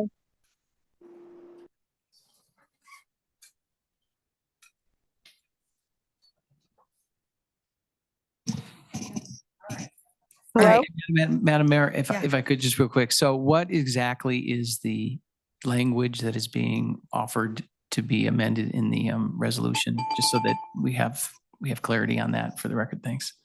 My motion was to approve with the addition of a provision that provides for 6 months of salary and benefits for termination without cause for ACMs. Thank you, council member. Madam Mayor? Yes, go ahead. Yes. I wanted to say basically what Mr. Dunnigan said, which is that I was under the impression, and I'm glad he put in that provision, because I was under the impression that the legislature passed a bill related to government employees being allowed to receive a certain amount of severance. I don't recall the provisions of the piece of legislation, but I just wanted to caution that I believe a bill was passed about that, and it may limit what we can do as well. Councilmember Dewar, yes, the provision you're referring to does limit the ability to provide that kind of severance, but it is only when there is like a pending investigation for discipline into a high-ranking public official. In other words, they can't quit and get paid while they're being investigated for wrongdoing. It would not affect a provision like we're talking about today. Perhaps it was just focused at the state, where they made it that the state can offer this kind of benefit. So I may be conflating that. So thank you. It wasn't what you were just saying. It was, I thought they put specific limits on what we could and couldn't do. So, check it out before we get the contract modified. Okay. Understood. I guess, does that also include acting city manager, city manager? The only thing, here's what I do worry about. We're going through a city manager search right now as we speak. And doing these things before they get here to weigh in, I kind of wonder. I do think, however, this absolutely should be for any acting city manager, current city manager, but I don't know. So I'm a little torn, because I think we should wait for a new city manager so that they can weigh in and see how that works. To me, I don't know. I want to be very, very supportive, but I also want to make sure that we include a new city manager, because the timing to me is it's a little like before. So just for clarification, Madam Mayor, are you so the motion, as I understand it, would be to add this benefit for people who hold the job position of assistant city manager. So That's how, I think that's what is that how, what you were yes, but talking what about? I thought I just heard you say was that you would want it to apply to city managers also. Well, doesn't it already? Yeah.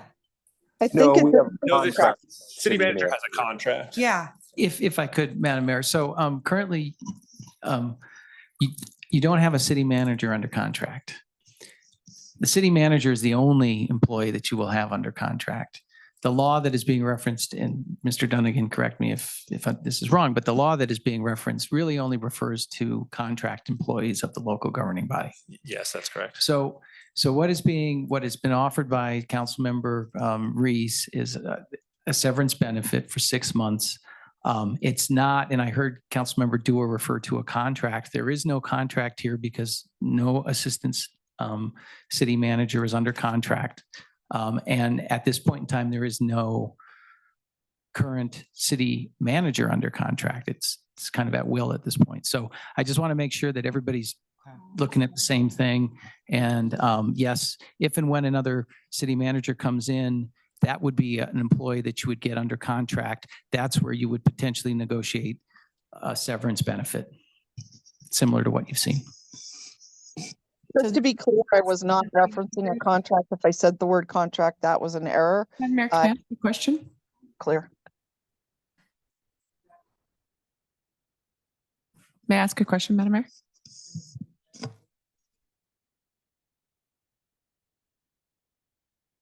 Jesse, can I ask you a question, please? I think I'm sort of understanding a little bit of where I hope Councilman Reese is going.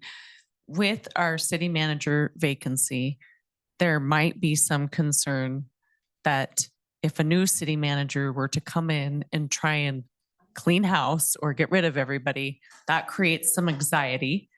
And this would offer some sort of protection to our ACMs and hopefully throughout the organization that we are a stable place to work. Is that kind of what I'm understanding? Jesse Pewitt, Labor Relations Manager, for the record. Yes, that's okay. That's it.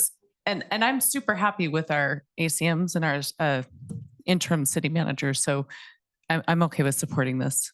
Thank you. And Councilman Reese, I didn't mean to put words in your mouth. No, you have described it better than I have. I am essentially concerned about our current ACMs and what we were not able to accomplish in the past meetings. We had some legal advice that suggested we shouldn't do a certain thing. I'm trying to get us to a place where we provide that core stability for our team. That's all it's about. We'll resolve whatever issues we have with our manager, our new manager, when that person is hired and they have a contract in place. Okay, Councilman, make a motion, please. Wait, Oh, go ahead. Go ahead. yeah, I also agree with Mayor Sheeby that I think that this is kind of like a bigger issue that the city manager should weigh in on. And like, this is kind of part of the position, is it's appointed position. Like, I understand people wanting to feel secure, but like, that's kind of what comes with the territory. And then, you know, where do we draw that line? There's other people that are appointed. Are we going to start extending that down to every single appointed position? I think that this is kind of a policy thing that should maybe have the city manager's input involved. Those are my comments. Yeah. I think we in a second, Madam Mayor. Did you do anything? No. Okay. All right, I have a motion and a second. All those in favor say, okay, go ahead. I can tell, he's got his mouth open. What's going on, Mark?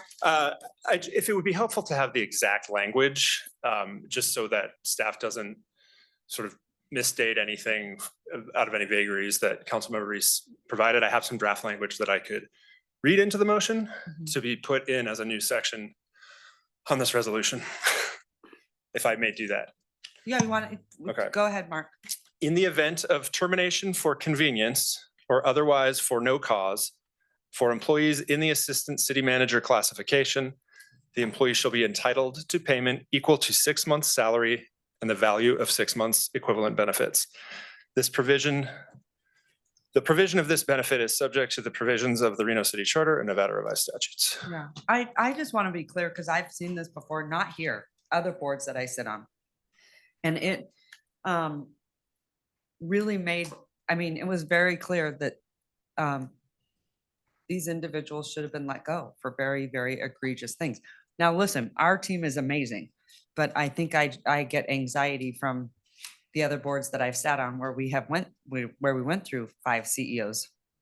Sure. Well, So that's what I worry about, because then they're like, oh no, we had a contract and you have to abide by that. And I'm like, wait a minute, how is that? And Madam Mayor, I don't worry about it caveat here that- at the city so much, but I've seen it. So one, you still have the ability to terminate with cause and not trigger that severance. Okay. And the last language that I added reserves your right. You can always bring back this resolution and amend it and take that benefit away. It's not something that. Okay. So, All right. All right. So I have a motion, a second. All those in favor say aye. Aye. All those Aye. opposed, motion carries. Okay.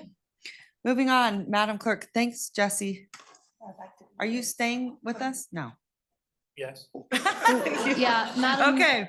Madam Mayor, if you'd like, Councilmember Ebert also pulled 17 and 18, and they're sort of all associated. So if Jesse would like to just. The floor is yours. I just accidentally closed out of my meeting thing, and my packet is not in order. I don't have numbers on it. If I could just get help really quick. I'm sorry.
All right, what agenda item are we on right now? We just did B19, correct?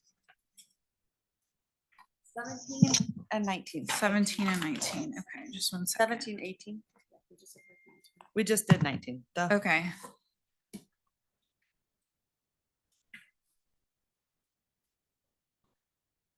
Are you answering questions on 13, 14, 15, 16, 17, 18, 19? Are you Yeah, they're all kind of of, all together, are you right? all of them? They're separate.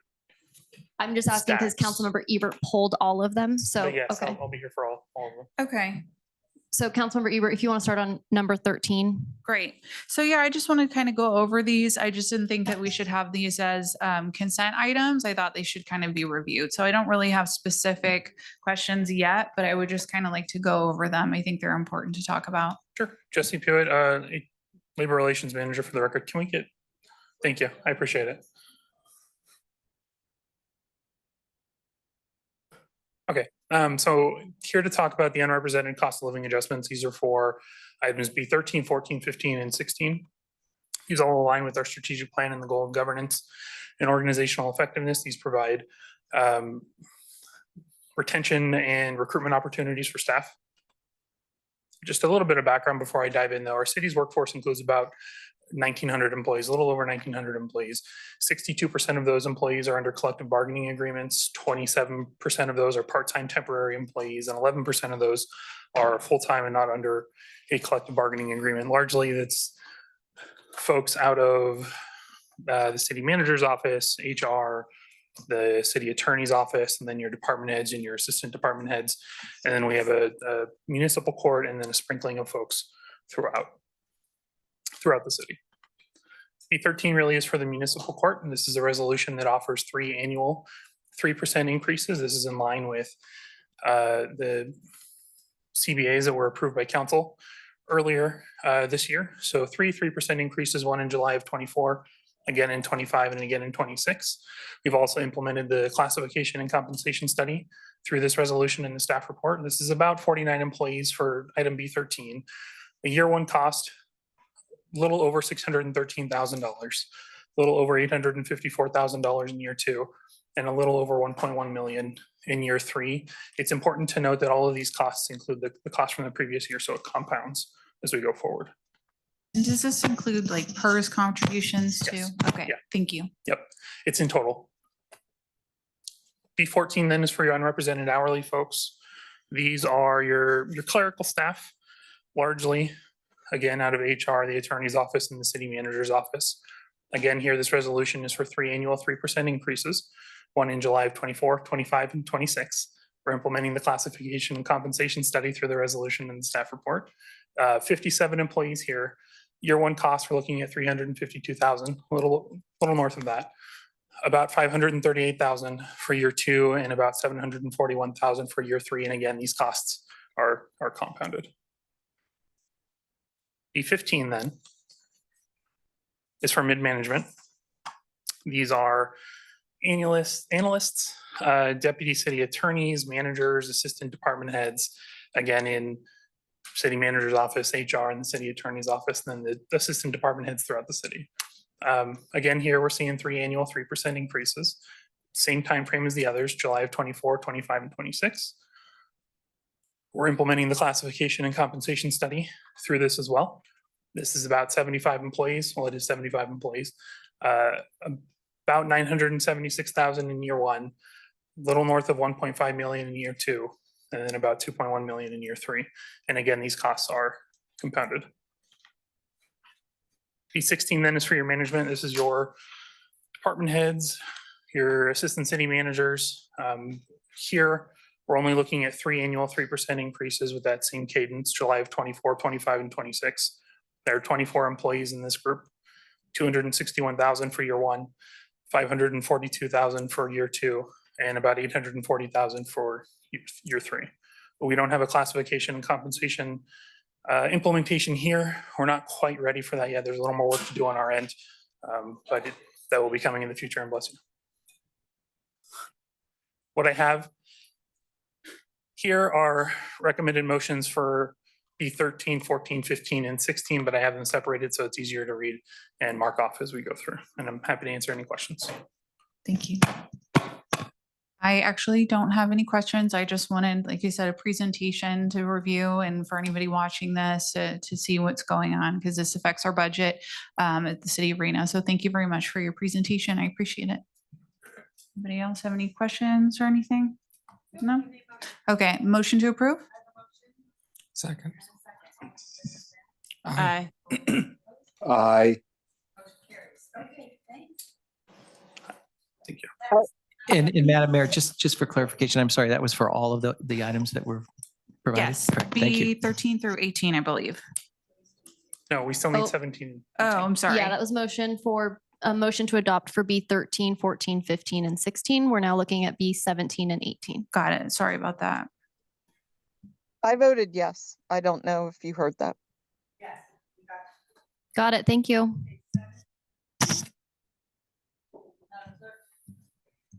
Where are we at?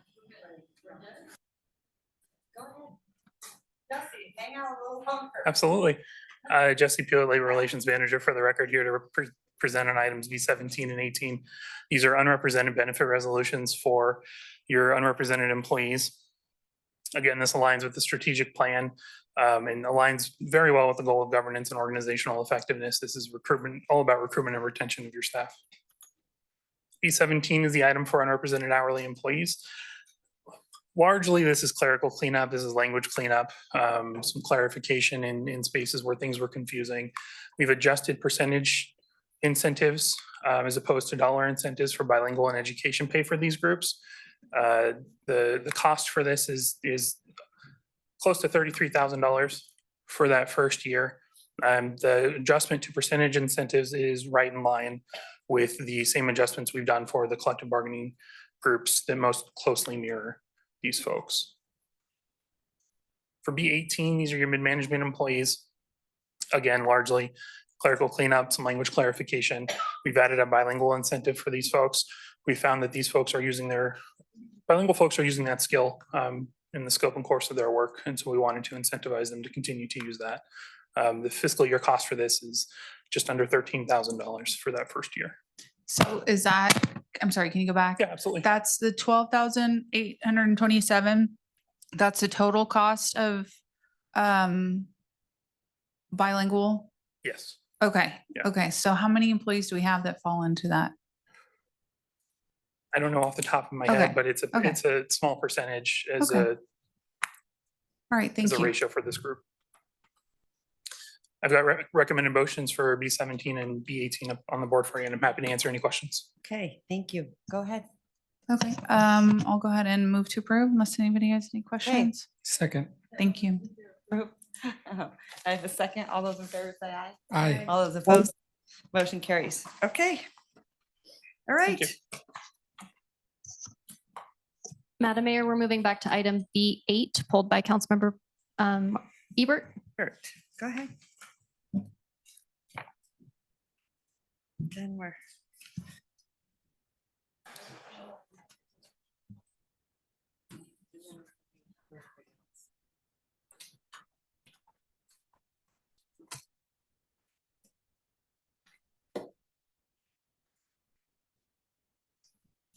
Okay, so just wanted to go over the increase in costs here.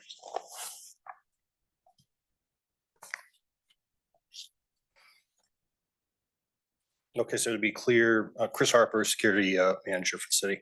Be clear, there's no cost increase for this at all. This is just cleaning Just up a renewal contract. Yeah, exactly. The previous contract did not include salaries past June 30th, so we amended to include that. And then it also includes costing through the end of the master contract, which is in September, instead of ours ending in fiscal year of June.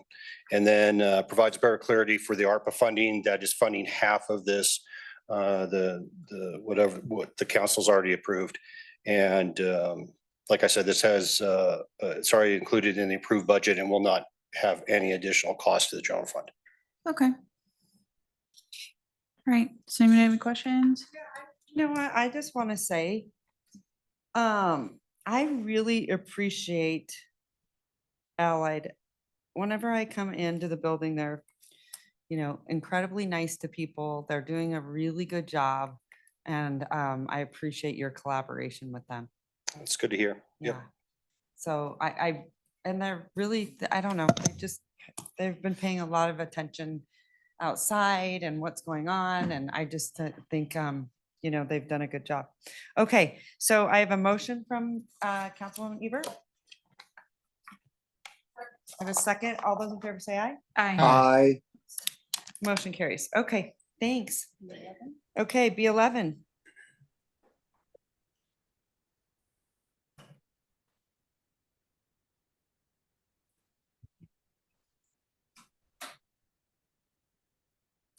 Megan. Hi. Come on up. All right, good We're evening. going to talk about your fiscal year work plan. Go ahead. Good evening. Councilwoman Ebert. Megan to Megan, go ahead. Yeah, the Megans. All right. Just wanted to see, what the plan is, what we have going on. Absolutely. Good evening, Madam Mayor, City Council. Megan Berner, Arts and Culture Manager. For the record, I have a quick presentation. For this is a approval of the Reno Arts and Culture Commission's fiscal year 2024-2025 work plan. And this is in alignment with our Arts, Parks, and Historical Resources, part of the strategic plan. So Arts and Culture receives a portion of the room tax budget each year to fund arts and culture in the city of Reno. The Arts and Culture Commission, as advisors to council, make a recommendation on how to spend this funding on arts and culture programming. And based on that allocation, the RAC creates this work plan to present to council for approval. Really quickly, I wanted to go over some of the accomplishments from last year, what we use some of this funding for that we had last year. So every year there's a grant, arts and culture grant program that goes out. This includes our project grants, event grants, and this calendar year, the Arts and Culture Commission started an equity expansion grant program as well. So through those funds, there were $213,672 granted out in 29 grants. There were 46,329 audience members served and 585 artists paid through those grants. For the public art side, we have our galleries, we have our Metro Gallery and some in McKinley, as well as around town. We exhibited 260 artists through 17 exhibitions in those, painted 13 signal boxes. We paid 26 artists, funded our city artist program and our poet laureate program through $332,000 of supporting funds. And some of those major projects that were completed were the mural at Taglia's Paradise Park Activity Center. The East 4th Street artwork was completed this year. Selection for Moana Springs, Audi Art, and the Barbara Bennett Park mural. We also completed 5 projects through Art Belongs Here grants. Those were neighborhood public art grants in parks and community spaces. So this year's allocation from room tax to arts and culture is in the amount of $245,267. I made a little typo in that part of the staff report.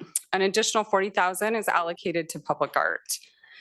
So the arts and culture allocation, this is how the Arts and Culture Commission is recommending that be spent through $130,000 to our annual arts and culture grants program, $3,000 for our city galleries to support that programming, $1,500 to the Poet Laureate program, $7,500 to the City Artist program, $50,000 to Equity Expansion grants. They are recommending this year $20,000 for the Light and Tech Art Festival that you all allocated some funding for, specifically for local artist installations. And then they have to pay for their administrative portion of their meetings, and RTC is working on a project to create roundabouts along West 4th Street for a safety corridor project. And so they're recommending allocating funding towards putting artwork in that area. For the public art allocation, this funds our Lincoln University Way windows that we program yearly in the amount of $1,500. The painted utility box program in the amount of $10,000. We'd like to do another round of the artistic banner program, the aerial gallery, for $7,000, and those can go in various spaces around town. And the public art allocation, they've also allocated another $10,000 for those grants for local art installations for the Light and Art Tech Festival. And then another 11,500 for artwork in the roundabouts on West 4th Street. I wanted to add in here, so that is, this is specifically the budget that the Arts and Culture Commission makes recommendations on. There is other funding for other projects. I've added this special project of the California Avenue murals because you all allocated $100,000 for that for this fiscal year.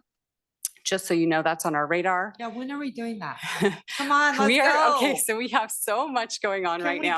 Go? I need to, I So cannot I think take we're that. gonna start it in 2025 so that we can complete it, you know, in the summer, And early. What how are you going to select what we're doing? So we have a process for doing that, which is generally to put out a call for artists. We can put parameters and guidelines around that. And so we'll work with the neighborhood around there as well. Okay, To do that. but just include us. Yep, Because I don't want absolutely. that one to get down at the Yes. rails and then we're like, what? And But we let's go. always love to have input on what we're doing. Yes, I'd we like to will. see RTC give me money for that too. So remind me. Okay. Okay. And then this does not include the the major capital improvement projects that the city does where it triggers our 2% for our ordinance, and those funds are tied to specific sites. So things like the Public Safety Center, which we're working on 5 separate calls for art right now they're in various stages of the process. So that is what this item is about, and there's a recommended motion there. Okay. And I'm happy to answer questions. Thank you so much. Any questions? Councilwoman Ebert, go ahead. Not any questions. I just want to say thank you for the work that you do, and thank you for the help of the artwork in my ward in particular with the banners we put up this year. That was great. And thank you for the work that you're doing to put something in our roundabout up there. I'm very excited to see what happens in that space, and just thank you for the work you do. Absolutely. Thank you. All right. So, All right. Motion to approve? okay, I have a motion, a second. All those in favor say aye. Aye. All those opposed, motion carries. All right. Thanks. C3.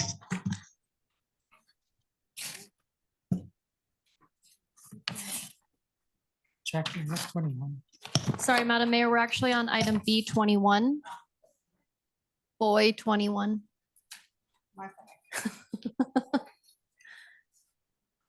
I don't think they're here. I just wanted to acknowledge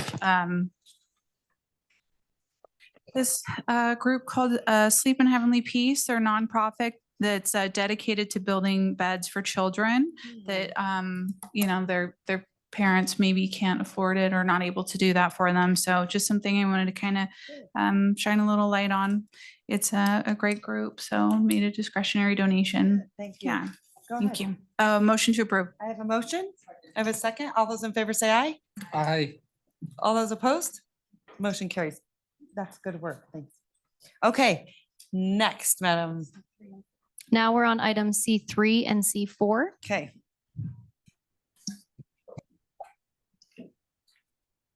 All right, this is exciting. Do you have any public comment on this?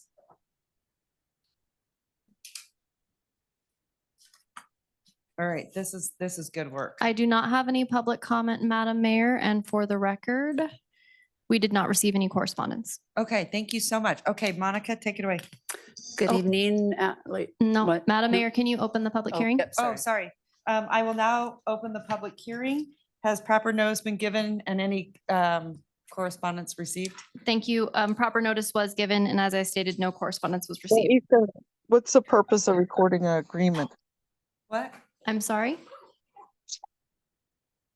Can you mute? I think she's just talking Oh, to someone else. Well, it was just a random noise, sorry. Okay. Go ahead, Monica. Okay, thank you. Good afternoon, Madam Mayor, City Council, City Manager, Jackie Bryant, Monica Kirch for the record, Housing and Neighborhood Development Director. Today I'm here requesting approval. I'm gonna have to read this because it's several items that we're doing. Approval of a resolution to purchase property from RTC, establish the fair market value of the property, approve the terms of a purchase and sell agreement, and adopt a resolution to sell the property to the Northern Nevada Building and Trades Council Development Corporation for the purposes of affordable housing. This project aligns with the economic opportunity, homelessness, and affordable housing initiatives of City Council. This slide, sorry, this is awkward. The slide shows the rendering of the project that the development is proposing. It's a 27-acre RTC surplus property located at 0 clear acre. As you can see from the parcel, it's ideally located for affordable housing near 395 and Clear Acre and Scottsdale Road. The proposed project would create 400 affordable units and 240 workforce housing units. That's 640 units. I just like to say it. It's like so many. In addition to 2,400 square feet of commercial. The Building and Trades Council is also interested in developing the property while also training their apprentices. So that is very exciting benefit of this project also.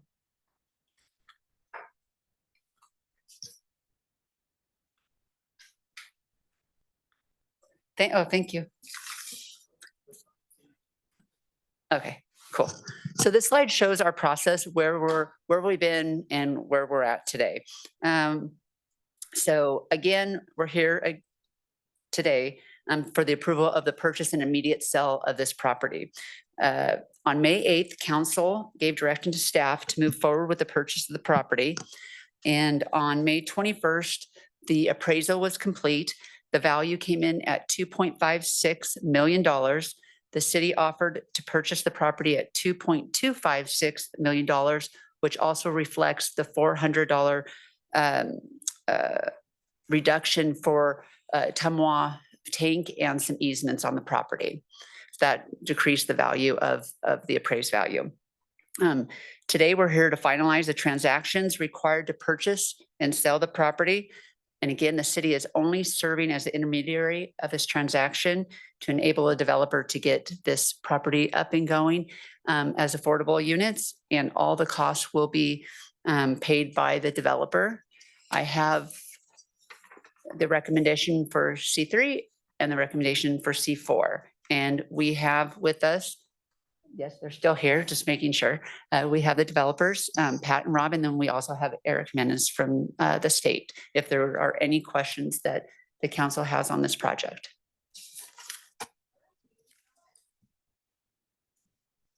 I'm excited to move forward. Go ahead, Councilman Martinez. Thank you so much. I just a quick question. I was looking at the appraisal that we got and it looks like it's 2.656 and maybe I misunderstood why it's going to be 2.2, I think that we're receiving. So just if you could clarify that again, sorry, I might have missed that. No worries. That was the appraised value, but in part of this transaction is part of the property is going to Tumwa for a new water tank, and there's some easements also. So the 2.256 includes a $400,000 reduction for the value of that going to Tumwa.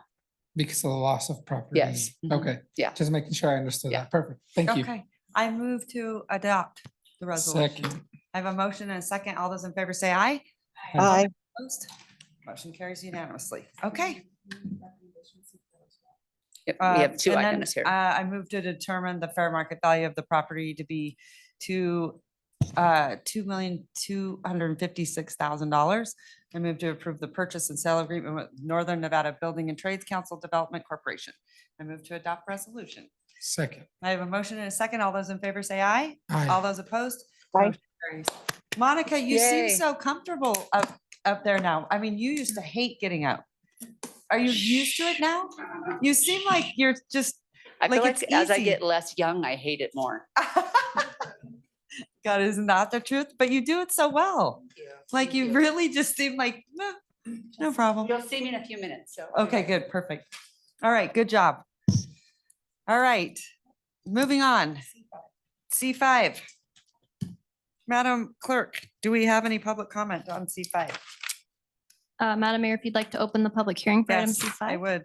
Sorry, I have a new agenda and I'm just trying to, and it's amazing. It's just, I'm not used to it. So, and it's colorful and it's organized. It's beautiful. Anyway, okay. At this time, we will now open the public hearing. Was proper notice given and any correspondence received? Proper notice was given and no correspondence was received on item C5. Okay, Jesse, nice to see you. Long time no see. Back. Go ahead, take it away. Jesse Pewitt, Labor Relations Manager with Human Resources. For the record, I'm here to present the collective bargaining agreement for the Reno Fire Department Administrators Association, or RFDAA, item C5. It's aligned with the strategic plan and your goals of public safety and governance and organizational effectiveness. We've reached a 3-year agreement with the RFDAA. They are getting a 6% salary adjustment effective July of 2024, a 3% salary adjustment effective in January of 2025, 0% effective in July of 2025. However, there is a reopener in the case that the PERS contribution rate increases, and 0% as well in July of 2026. However, there are some other economic items that they are getting in instead. In July of 2025, they're asking for various special teams incentives really to help with recruitment and retention of their staff. The career path from a firefighter up into one of the positions in RFDAA. Without those incentives, it makes it hard to incentivize people to move up and on. July of 2026, there's an increase to the RFDAA Retiree Health Insurance Fund each year. And then as well, the implementation of the classification and compensation study. With regards to cost in year one, we're at a $1.05 million cost. Year two is about 1.55 million. And then year three is about 1.57 million. And that compounds off of the previous year. Up on the screen there, I've also got a recommended motion, and I'm happy to answer any questions at this time.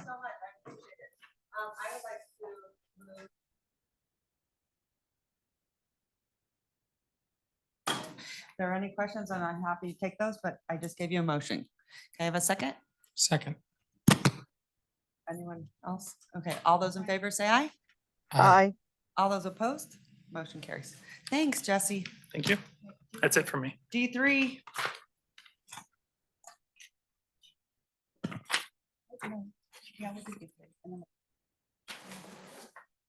you on D3 or D1 and 2? Let's go Title 18 zoning code cleanup. And I think we gotta stop calling it cleanup, because that got people really upset too. Didn't it? Let's not do that. All right, good afternoon. For the record. Don't. Okay. Great to see you. See if we can find one that works. Not that one. I'm having, okay. There we go. All right, so just as a kind of a recap of what this is just a cleanup effort. So we started this about 2 years ago. Council initiated this back in 2022. And we've spent the last 2 years really taking a look at every section of our zoning code, not creating new sections, but just looking at what we have today and saying, what makes sense? When we look at our code from 4 years ago versus today, we had a completely brand new code back in 2021. So there were a lot of things that we knew we were going to miss when we completely revamped the code. We were working with a consultant at that time. So again, this was expected. So this is where we're at today now, cleaning those up. Just to specify too, just for the more so for the general public to understand, well, what kinds of things are we changing? A lot of it's the basic things. You know, we used to be called community development as a department. We got rid of that. Now we're called development services. That's basic. That's no big deal. But there was probably 50 places in the code where we were still called community development. So a lot of those basic things we cleaned up. We also went a little bit further and we said, well, what are some of the themes that we're hearing from council, things that we need to take a harder look at? One of them is protection of residential neighborhoods. As our master plan has been promoting infill, we're starting to see a lot more infill. But the negative side of that is that, well, how do you protect those neighborhoods that already have development? And now we have this new infill development impacting them. So we took a harder look at those kinds of developments and said, what more can we do to better protect those existing neighborhoods? We also looked at things where we said, if our staff, our city planners, have a different opinion of how something's interpreted, we're doing something wrong. We need to go back and reword it or relook at it. So again, things that maybe as from a general public perspective, you may say, well, why did you change that? From a technical perspective, if we can't interpret our own zoning code, we need to make changes. So we included those types of things. And then finally, changes that came out of the last legislative session. That's an easy one. The legislative said make those updates, and so we have. Let's talk about our public outreach process. We started last summer. We kicked it off by going to each of the NABs and just gave them an update, say, here's some of the big things we're going to be looking at. We also said, you guys are all going to be notified anytime we make changes or anytime we have public meetings. So while we're not necessarily coming back to the NABs to give a presentation, you will have many, many opportunities, NAB members, to attend any of our public meetings. So we included them in every single stakeholder meeting. Then we started with our technical advisory committee. This was a group of just slightly under 30 individuals, people that use the code. You know, if you've never opened the Reno zoning code, I wouldn't call you a technical expert. And so while many people from the general public said, I think I should be on the technical advisory committee, we said everybody has an opinion. We encourage that. There'll be a place for everybody's opinion. But what we want on this committee is people that have used our zoning code and can tell us what's working and what's not. So we held about 7 meetings, went through all the red line changes, got some really good feedback, incorporated their feedback. We also went to the Historic Resource Commission. We went once and talked about some of the things we wanted to change. They had some input, got their feedback. We went back, got their input, and they supported those changes. We had a lot of smaller meetings. Just for example, you know, we met with the school district. There was a lot of things that were discussed over the last couple of months related to schools. So we had several meetings with staff, different staff members on that. We talked to a group of landscape architects. You know, landscaping is kind of a hot topic. You know, as planners, while we have a little bit of knowledge on landscaping, we are not technical subject matter experts. So we went out to the folks that actually know how to do landscape plans. And we said, what the changes that we're proposing, do they make sense? We also met with NAP, and this is the group that deals with industrial and office and commercial. Got a lot of input from them, met with them a couple different times. And so again, incorporated some of those changes.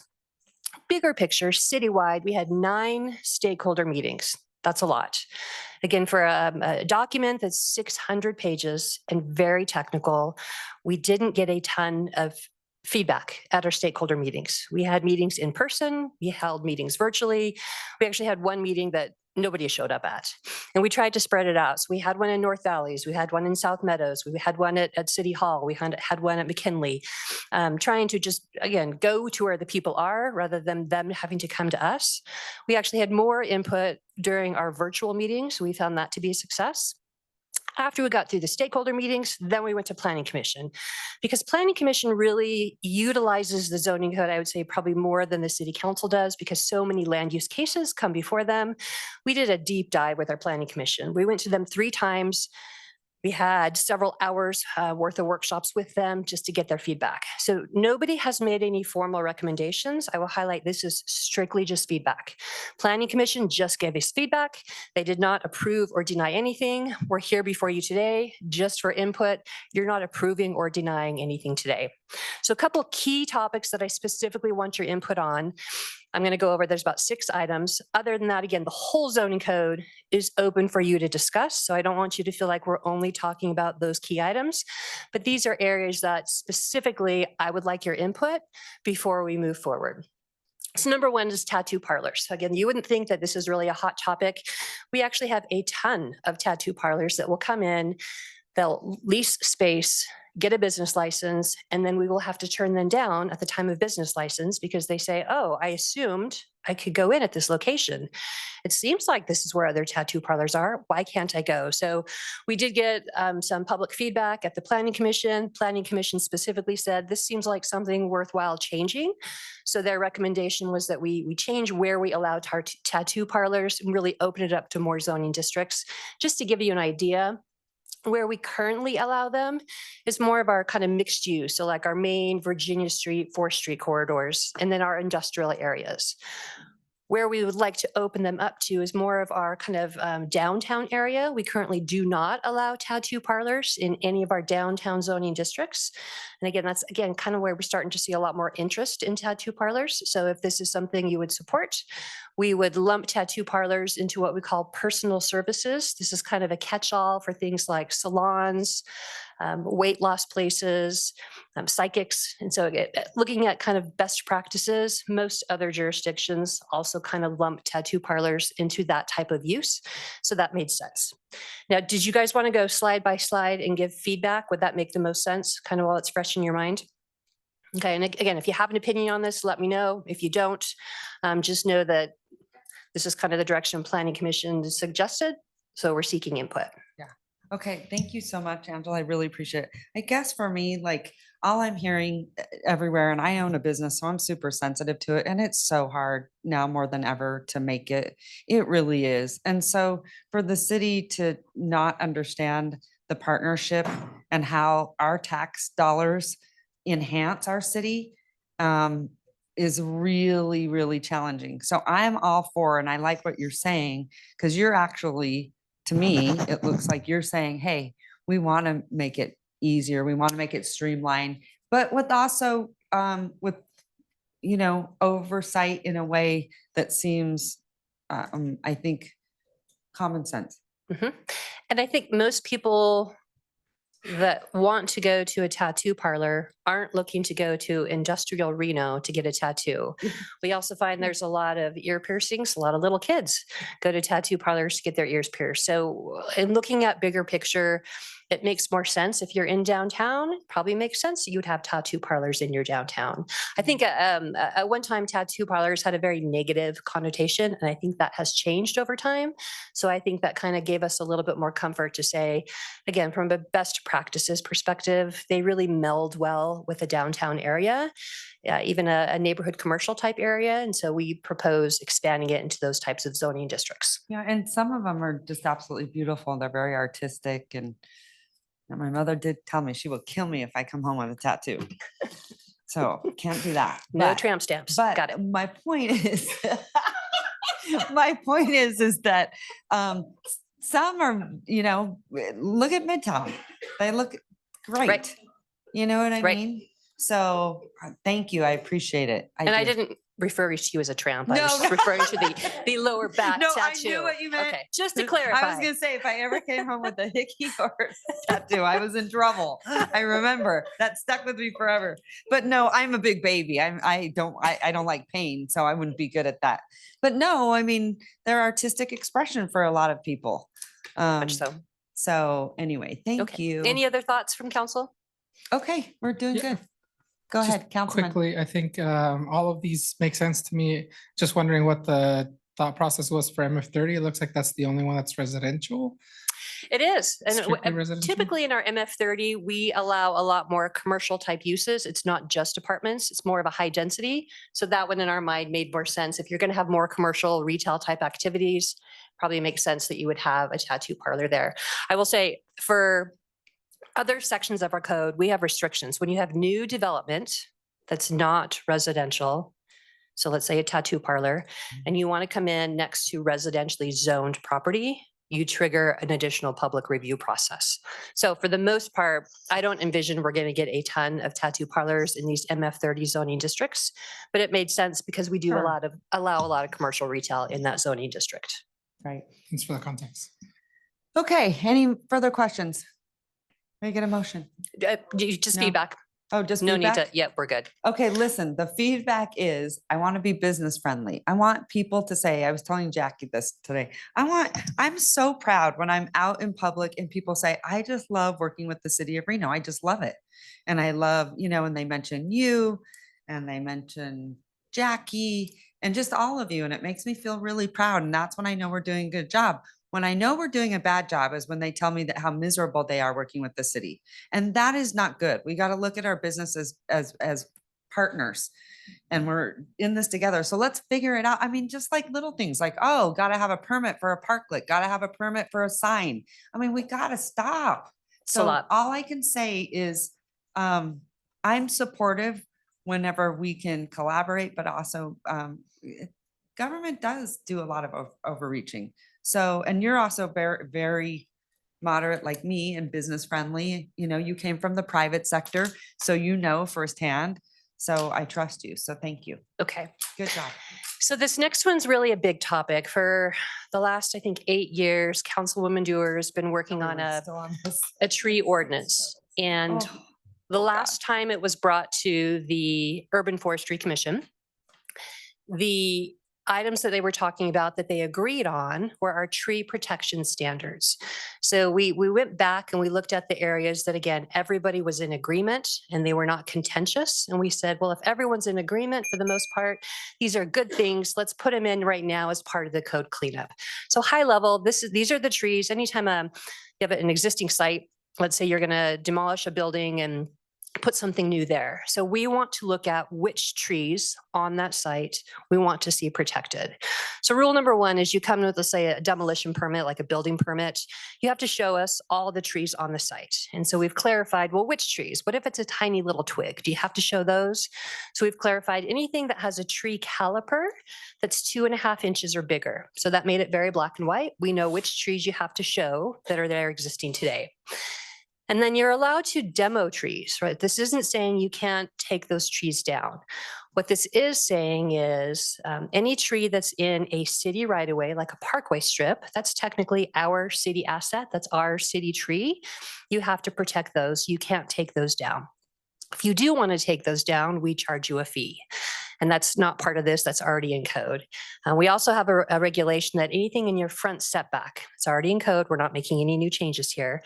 If it's in the space basically between your property line and the building, those are trees that we want to see protected. So if you keep that space, those trees, again, with this tree protection standard, you keep those trees, you get credit.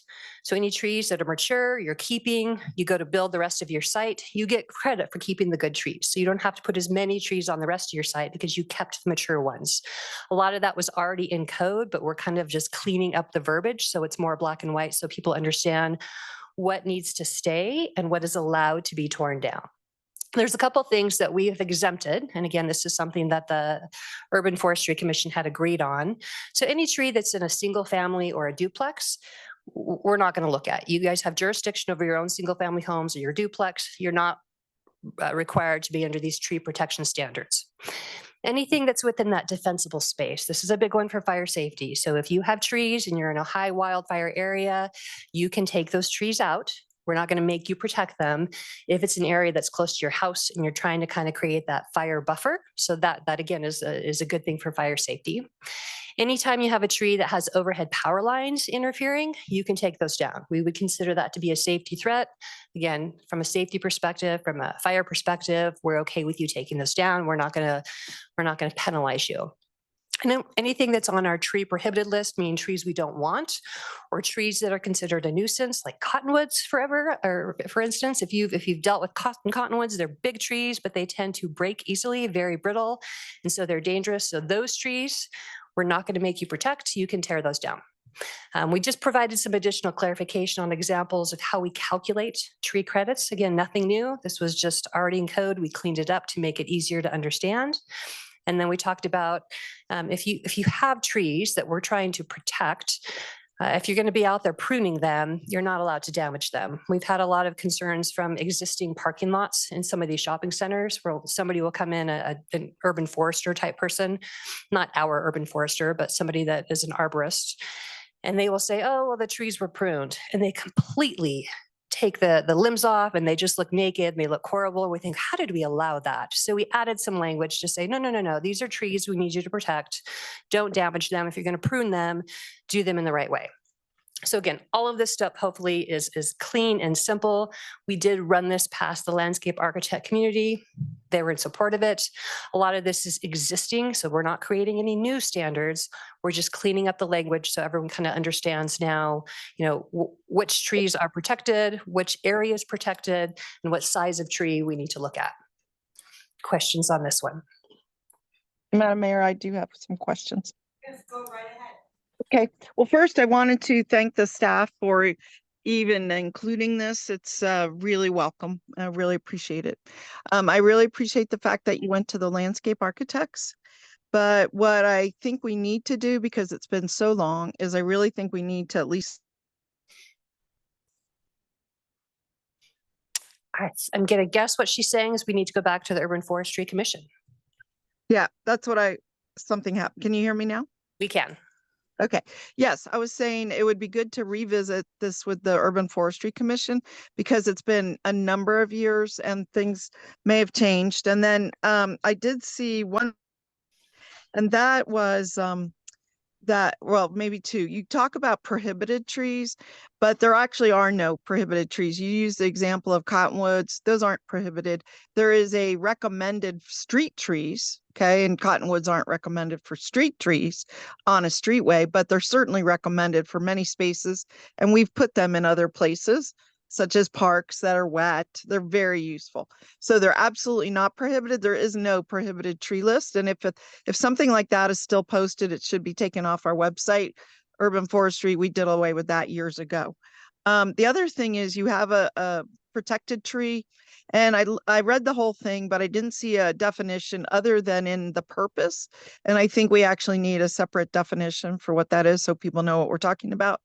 And then the last thing I wanted to ask you was, at one time, we talked about a tree inventory, to your point, about just having to worry about ones that are 2.5 inches and bigger, but you never specifically say in this new drafted section that prior to submitting plans, you need to do a tree inventory and identify where those 2.5 inch trees are, right? So that's the kind of thing that urban forestry would probably catch. I just happened to catch that one, but there might be some others. But again, I really appreciate you including this.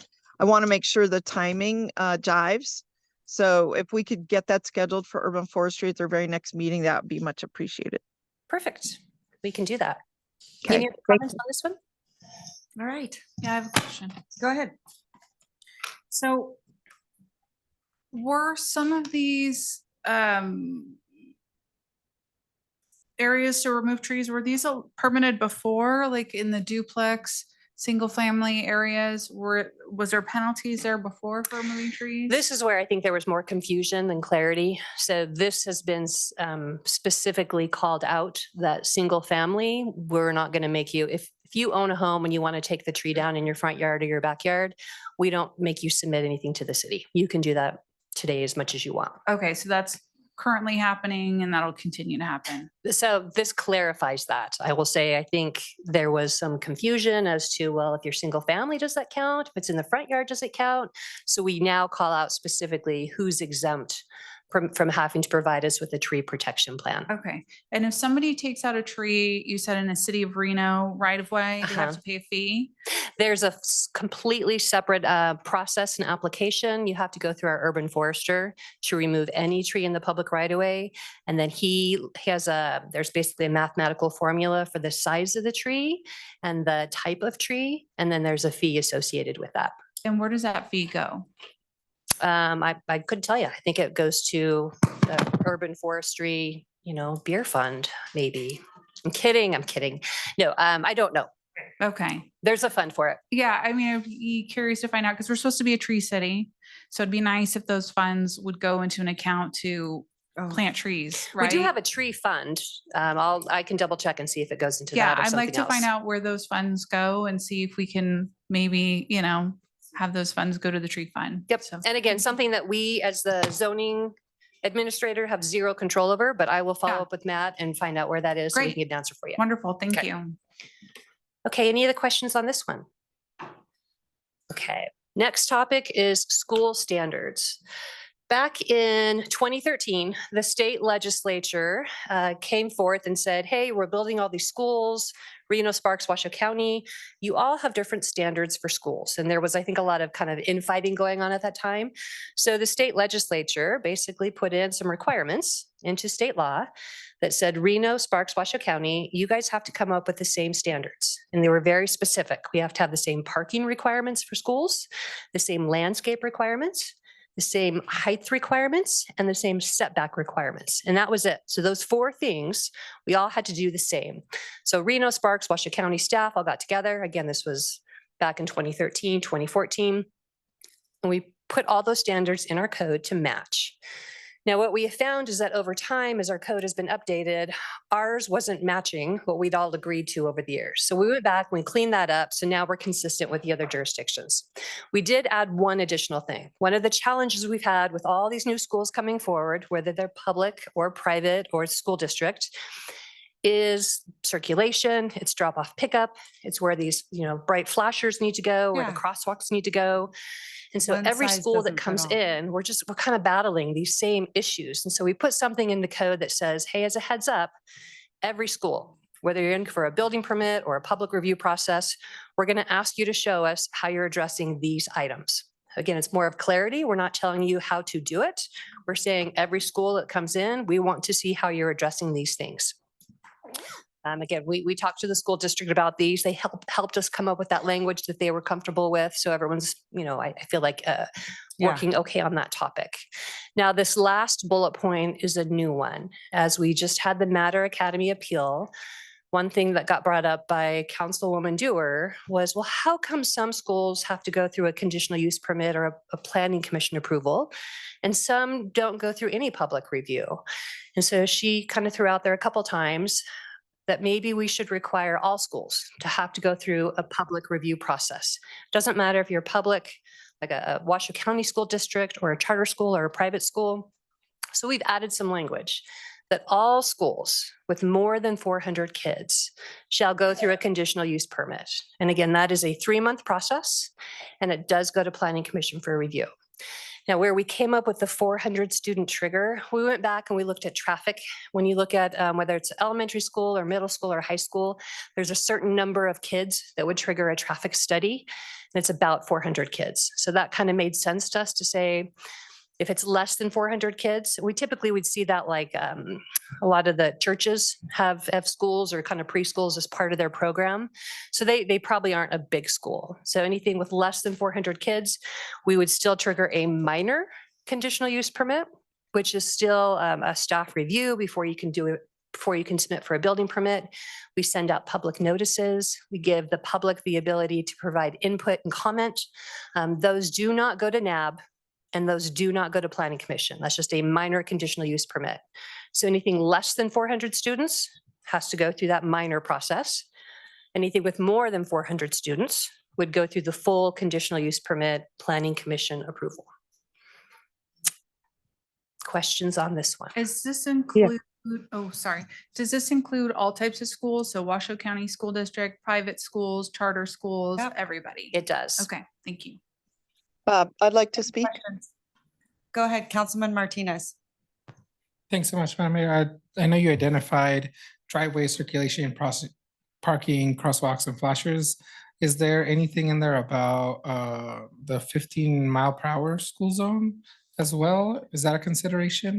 We do ask them to show us where they're putting in their school zones, their flashers. And so that would be something that we would evaluate with each school. Yeah. And the school zone flashers are a requirement currently, or are they? It's kind Is of this on a new? case-by-case basis. It depends on where they're at. So for instance, we initially during COVID, we started seeing all these charter schools pop up. Most of them were like in existing shopping centers. So it's just kind of weird, small, schools. And so we weren't really triggering flashers and full review because they were just in existing shopping centers.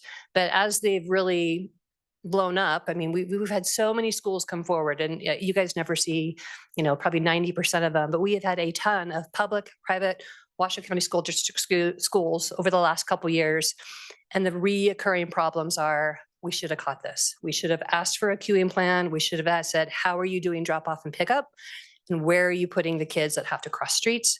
So now we're just putting it in code to say, we are going to look at this. We're going to evaluate, and you have to show us how you're addressing it. Great, thank you. And I think every school should have one because I have some of these terms. it took me a long time to get rain shadow. And that's a Washoe County school right down here. And so I do believe that every school should come in with that traffic mitigation plan, but also the requirement of the city to be modifying the speed limit. Yep, For sure. 100%. The other thing is I'm pushing over at RTC to do a pilot for 0 cars in school drop off, because it is just a nightmare. Parents are crazy. They are just crazy. There's a lot of Karens out there driving their kids to school. Yeah, it's something else. So is that something you can add, Angela? Yes. Okay. Yep. Thanks. Okay, Now, going on. I did we did get a public comment that came in from the school district or through their lobbyist last night. So I just wanted to bring that to your attention as well. The school district, I would say, generally supports, the changes that are proposed. The one thing that they did want to call out is that the school district, the Washoe County School District, is required to submit a facilities plan to regional planning. Similar to every year, Reno has to submit an update to our master plan to show how we're in conformance with the regional plan. The school district also has to submit a facilities plan. So and from that perspective, they're saying, hey, we already have to go through a pretty, robust public review process for all of our schools. I don't disagree. I think they definitely do. I think the difference is that a conditional use permit looks at things like traffic. It looks at how kids are getting dropped off and picked up. That regional plan, facilities plan, doesn't look at any of that detail. It's basically a book that shows where schools are going to go and a map of where the schools are going. There is no detail, which is what we look at. Yeah. So from that perspective, I just wanted to make sure their opinion was heard by you, and then kind of the justification as to why we disagree. Okay, Councilwoman Taylor. Thank you for that clarification, Angela. My concern is I don't want to burden the schools, overburden. If they're going through a process at regional, I don't want to make it or duplicate the process here.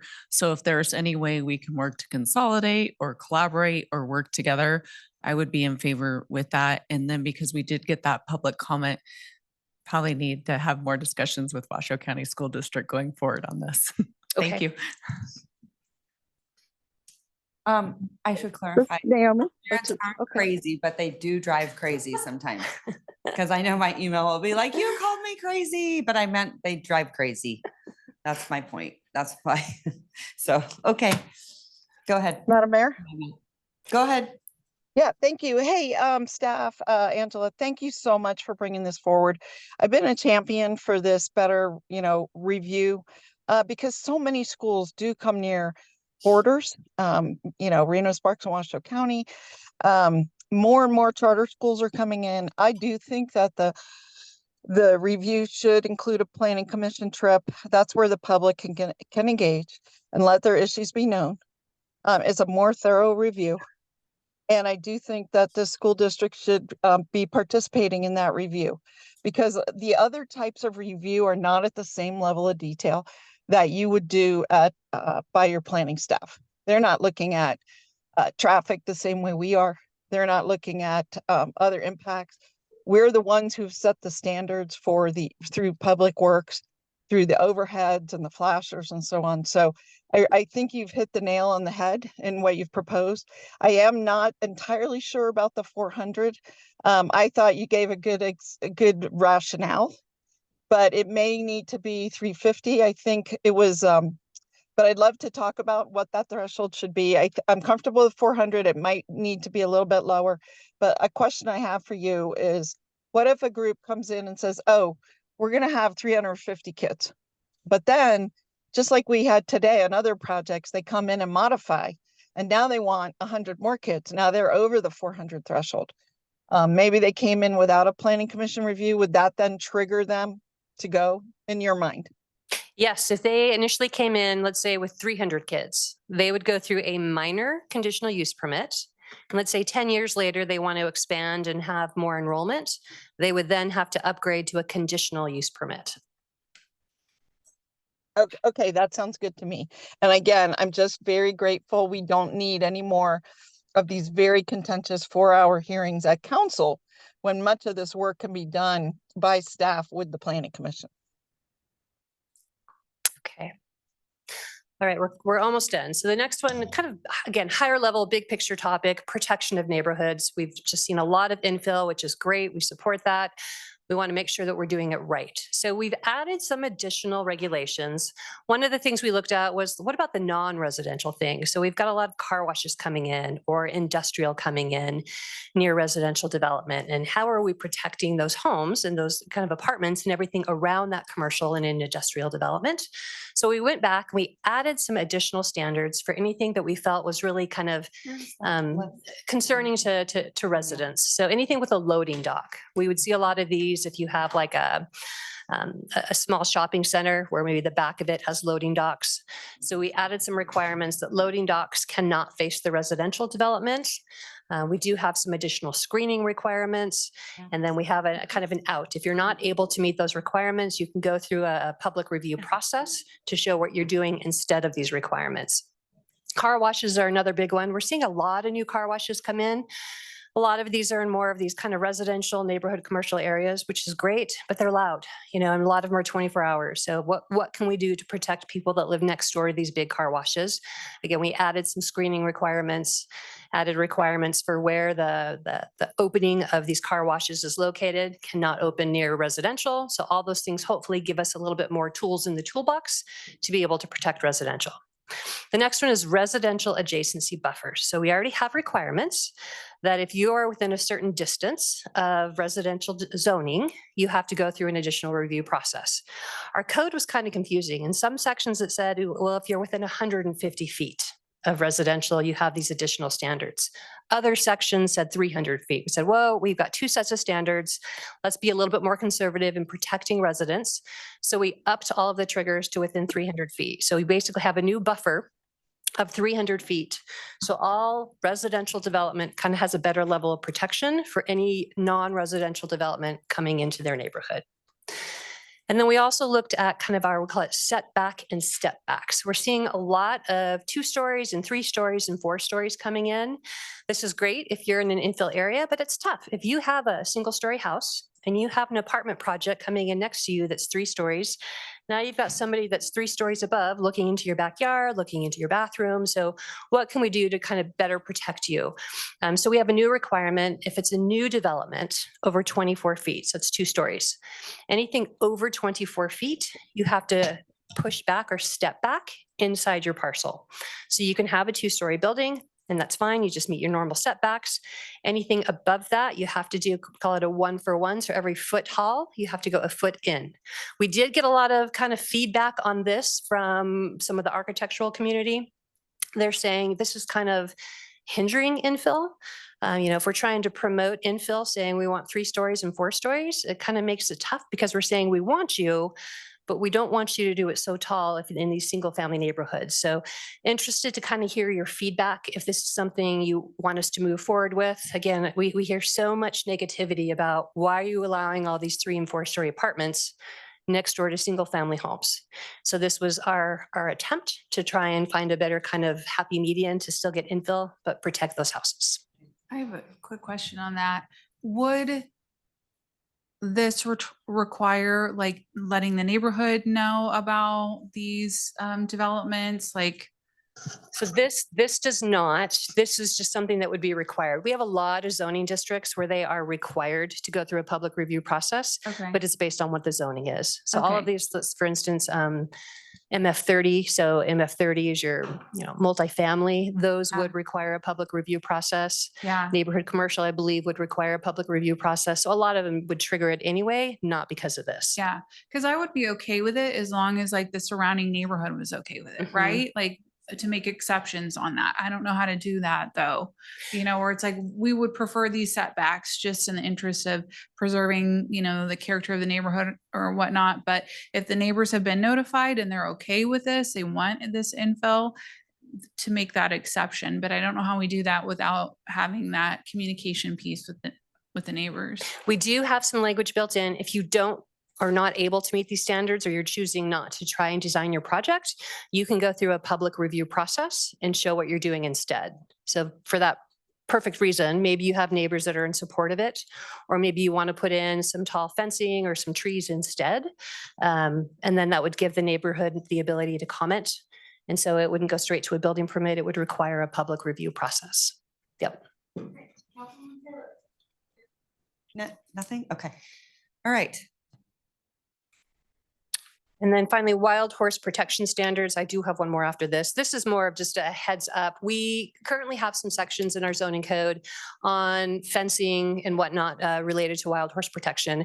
We have been working with Tracy Wilson. And so some of the things that we initially talked to her about was probably 6 months ago. So we've incorporated those changes. More recently, we've had some more discussions. So as we move forward, we'll also be incorporating those. Again, high level things we're looking at is, geographically, where is the Virginia range? So we put in some language to better explain this is where the wild horse area is. And then we looked at the idea of return gates. This is something that maybe we don't all know is a thing, but when the horses get out and people find them, they want the ability to put them back in on the other side of the fence. And so we're requiring that you have these return gates, which makes sense. Now you have a place where people can go to the gate, open the gate, and let the horses back in. This stuff probably seems simple, thinking, why don't we already do this? But again, I think thanks to Tracy, she's kind of given us a little bit of insight into things that I just had no idea were even issues. So that's been super helpful. Another thing, when we have some of this trenching, there's oftentimes a lot of grading that's done before really construction starts. When they're looking at soil and they're looking at kind of things that are done before full-on construction starts, we put in some requirements that you have to put in some temporary fencing to protect the horses so they don't fall into some of these trenches. We also talked about cattle guards and where the cattle guards have to go. A lot of times we have cattle guards that are put in, but maybe no fencing's in or gates are in just yet. So again, some specific language on that. One thing that we don't have is signage. And so a lot of people think it's okay to feed the horses, which then promotes them coming into areas where they're not supposed to. So we have some language that when we have new fencing installed, we also need signs in accordance with NRS that say don't feed the horses. So any questions, comments on this topic? I wouldn't mind speaking. Councilwoman, 3 minutes. Go ahead. Yeah, I don't need 3 minutes. I just want to thank you, Angela, for addressing this and just keep working with the wild horse folks. I think the recent challenges that we've seen with developments and conflicts, and I'm not thinking so much about today, but earlier this summer, have led to the need for greater clarity. And I think the more clarity we can provide, the better. One of those clarities might be properly defining what wildlife is so that they know we're not exclusionary. Like we haven't said, well, if something's considered an invasive species, I'm not talking about horses, but something else. I just think if it's alive and it's in our wildlife, I mean, we can pretend these horses don't exist, but I think the recognition that you're providing is very helpful. So I think there's a little more work to do. You yourself said there was more work to do. So I don't know the timing of when you bring this back, but I assume it'll allow for a little bit more wordsmithing and making sure everything's in there. Is that correct? Absolutely. Yep. And we have a couple more months before this will be back before you as an actual ordinance. Okay, excellent. Thank you. Madam Mayor? Yes, go ahead. Sorry about that. If we can, I missed my opportunity in the last slide. I had a quick question, one more. Yeah. There is a development on Moana that I had heard about, and I'm just wondering, we're talking about protection of neighborhoods, especially folks living in maybe one-story homes. There's a few mobile home parks that are just north of that parcel, and right now they're zoned Reno mixed use airport, but some mobile home parks are zoned general commercial. And so wondering if these protections would apply to these areas, or are we just looking at single family residential areas? So they would not. It is based on zoning. We would look at any zoning that's single family zoning or MF 14, that multifamily 14 zoning. That's when it would apply. It's not citywide. Again, when we're in a mixed use zoning district like downtown, very different standards. But when you're in a single family neighborhood, that's the neighborhood we're trying to protect. So I think you bring up a good point I had not thought about in some of these mobile home parks. We can go back and look at how we can kind of capture maybe some of those areas to provide them with protection as well. Yeah, it doesn't seem like there's a consistent zoning for them. So just curious how we can fold them into this as well. Thank you for that. Thank you. Okay, and then finally, last one, we've had a lot of public comment today on the topic of a downtown noise ordinance. Just to clarify, staff is not proposing a downtown noise ordinance. This is something we heard from public comment. quite a bit. And so we wanted to bring it to your attention as a topic to see if this is something you want staff to initiate. I do feel like if you do want to do a downtown noise ordinance, it's probably not something we should do as part of the code cleanup. We should talk about it as a separate text amendment because there's a lot of issues. I think one thing we heard today as well is it's not just the live entertainment from, you know, the bars. There's definitely concerns about the C scale and that bass sound. But there's also concerns from all the outdoor concerts and just the general people that are out at, you know, midnight or 1 o'clock or 2 o'clock in the morning. We heard a lot of comments even from someone that spoke in South Meadows saying, you know, the cars and the stereos, it's loud. What can we do about that? So I think while a noise ordinance is maybe one thing we could do, I think we probably need to have a broader discussion about noise in general and kind of look at the different causes and maybe look at some of the different solutions. Some of it's enforcement and some of it's just citywide. What can we do to help, you know, address some of these issues? So I will open it up to kind of get some input from council and see where we want to go. Thank you, Madam Mayor. I know we're rushed and I would love to give this more time because of all the public comment we had, but I'm going to be as quick and concise as I can. One of the public commenters wrote in and I have to ask, is there any way we would be able to get a noise ordinance by October 31st? No. Okay. I have to ask just because it was in public comment and I understand the reasons why, but what I'd like to do is just talk about some of the things that I heard real quick and then go with what I am proposing as short, mid, and long-term goals for this, because I think as we are talking about having 2,000, 1,000 new residences downtown and being a vibrant city, we need to work together and create a balance. And I'm going to be really honest. I think there are 1 or 2, 3 irresponsible users downtown that are causing 90% of the problem. And I think we can address those without a noise ordinance, which is a long-term solution. I know you've been working on trees for I don't know how many years. So I don't want to give false hope for anybody, but just to reiterate, I heard my neighbors talk about quality of life, excessive noise, a trade-off of balance, the collateral impacts, enforcement, C-scale, health and wellness. We need to coexist, vibrancy, it's intrusive, and an entertainment district. So you're going to be challenged with taking all of those things and trying to find something that works for everyone. And I will be with you every step of the way. So for short-term goals, I'm wondering if it's possible if we could, and I'm going to ask our interim city manager, step up our enforcement and through code enforcement and through law enforcement to work with some of those irresponsible users that we're seeing to help give some immediate relief. Midterm, if we can start at least researching C-scale, since it's something we've never even had, and that's causing some, I mean, my dogs are deaf and they woke up during some of these things. And I'm on my way there, but I think it's something that we need to have a serious conversation with. And then when we look at an ordinance in the long term, it's really important that we allocate resources for enforcement. And that's going to have to come in the budget cycle if I'm understanding it right. We do not have the resources right now for enforcement. Our code enforcement, we just got a dedicated code enforcement officer downtown.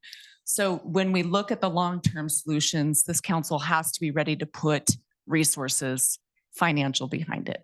Those are my comments. Thank you, Madam Mayor. Thank you so much. Councilman Martinez, anything you want to weigh in there? No? Yeah, just quickly echoing some of the comments that were made, by Councilmember Taylor and acknowledging the lack of mechanism to actually capture this noise and looking at, is it C-scale? Correct. C-scale and seeing how we can review the impacts of that to our residents. So in support of continuing those investigation efforts that y'all have been doing. I think where we're getting really frustrated, Art Ringel did a phenomenal job. Matter of fact, a lot of them did a fantastic job. And Gary Cecil, those guys are all amazing. And, Kathleen works with them all really well. I want to be really careful because, and I will tell you what, I want it to look more like what we were able to do whenever I said we're closing down liquor stores. If you cannot be a good actor, then you should not be in business. And I'm seeing the same thing downtown. And we actually approved one of those bars and in good faith and thought that they would do right by the city and their patrons, and they have been horrific. Yep. I feel like we have not brought that back. That needs to come back. We need to figure it out. And I don't care, you know, I hear this legal jargon that it's a taking. Well, good. People in our city need to get some rest. And that is just unfair with the way that they're running that business. And so we got to be very careful. I don't want to be punishing the business owners that are getting it right, that are doing it well. And when you put a whole blanket over everyone, then that becomes problematic. So for me, it's got to be about going after the bad actors and shutting them down. And I want to know, and I'm going to ask City Manager Jackie Bryant, where are we at with looking at some of these and bringing them in? Because why should we have a conditional use permit for businesses if there's no teeth behind it? I guess that's where I get super frustrated. We're telling you, oh, you have to have a conditional or special use permit, and yet there's nothing we can do. So tell me like how to get there. Maybe that's a question for Carl Hoff, but maybe for you too. What do you think? Well, thank you. It is a combination of applying resources, moving resources around that we currently have, adding additional resources. So we are in the process of trying some different techniques to assist with this endeavor, but I think that the absolute need is that we need more code in the downtown core. The other thing is too, when we talk about ordinance, because I live next to McCarran, and at night, it is out of control with the amount of motorcycles and the drag racing that's going on there. People don't also know that that is maintained by NDOT. So everyone's like, oh, City of Reno, but we do. And to your point, like, listen, we do, we need more enforcement. But the other thing is, it's going to be really, really hard to say, oh, that motorcycle.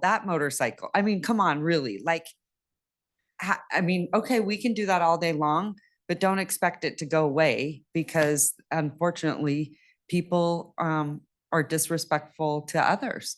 So, but there was that topic of bringing in more officers. I agree with that every year since, I've sat here, I've always supported more and more and more money for public safety and our police officers. Never once have I ever said no. As a matter of fact, I'm the one that has been putting it on the agenda for 12 years because a safe city is a prosperous city. And so, I want to be very, very aggressive on the enforcement side. But I also think there's unintended consequences whenever you punish everyone for a few people that are bad actors. So I don't know where to go with that, but that's how strongly I feel, because I think they need to get the message. Because now we're seeing the businesses that we shut down, the liquor stores, they're clean now. I wonder why. It works. So that's how I feel. I just feel very strongly about it. So thanks. Yeah. Go ahead, Councilwoman Dewar. Thank you. First of all, thanks for bringing this. I would like to shift the conversation slightly. When you put downtown, I've been hearing about the issue since I've been on council 10 years.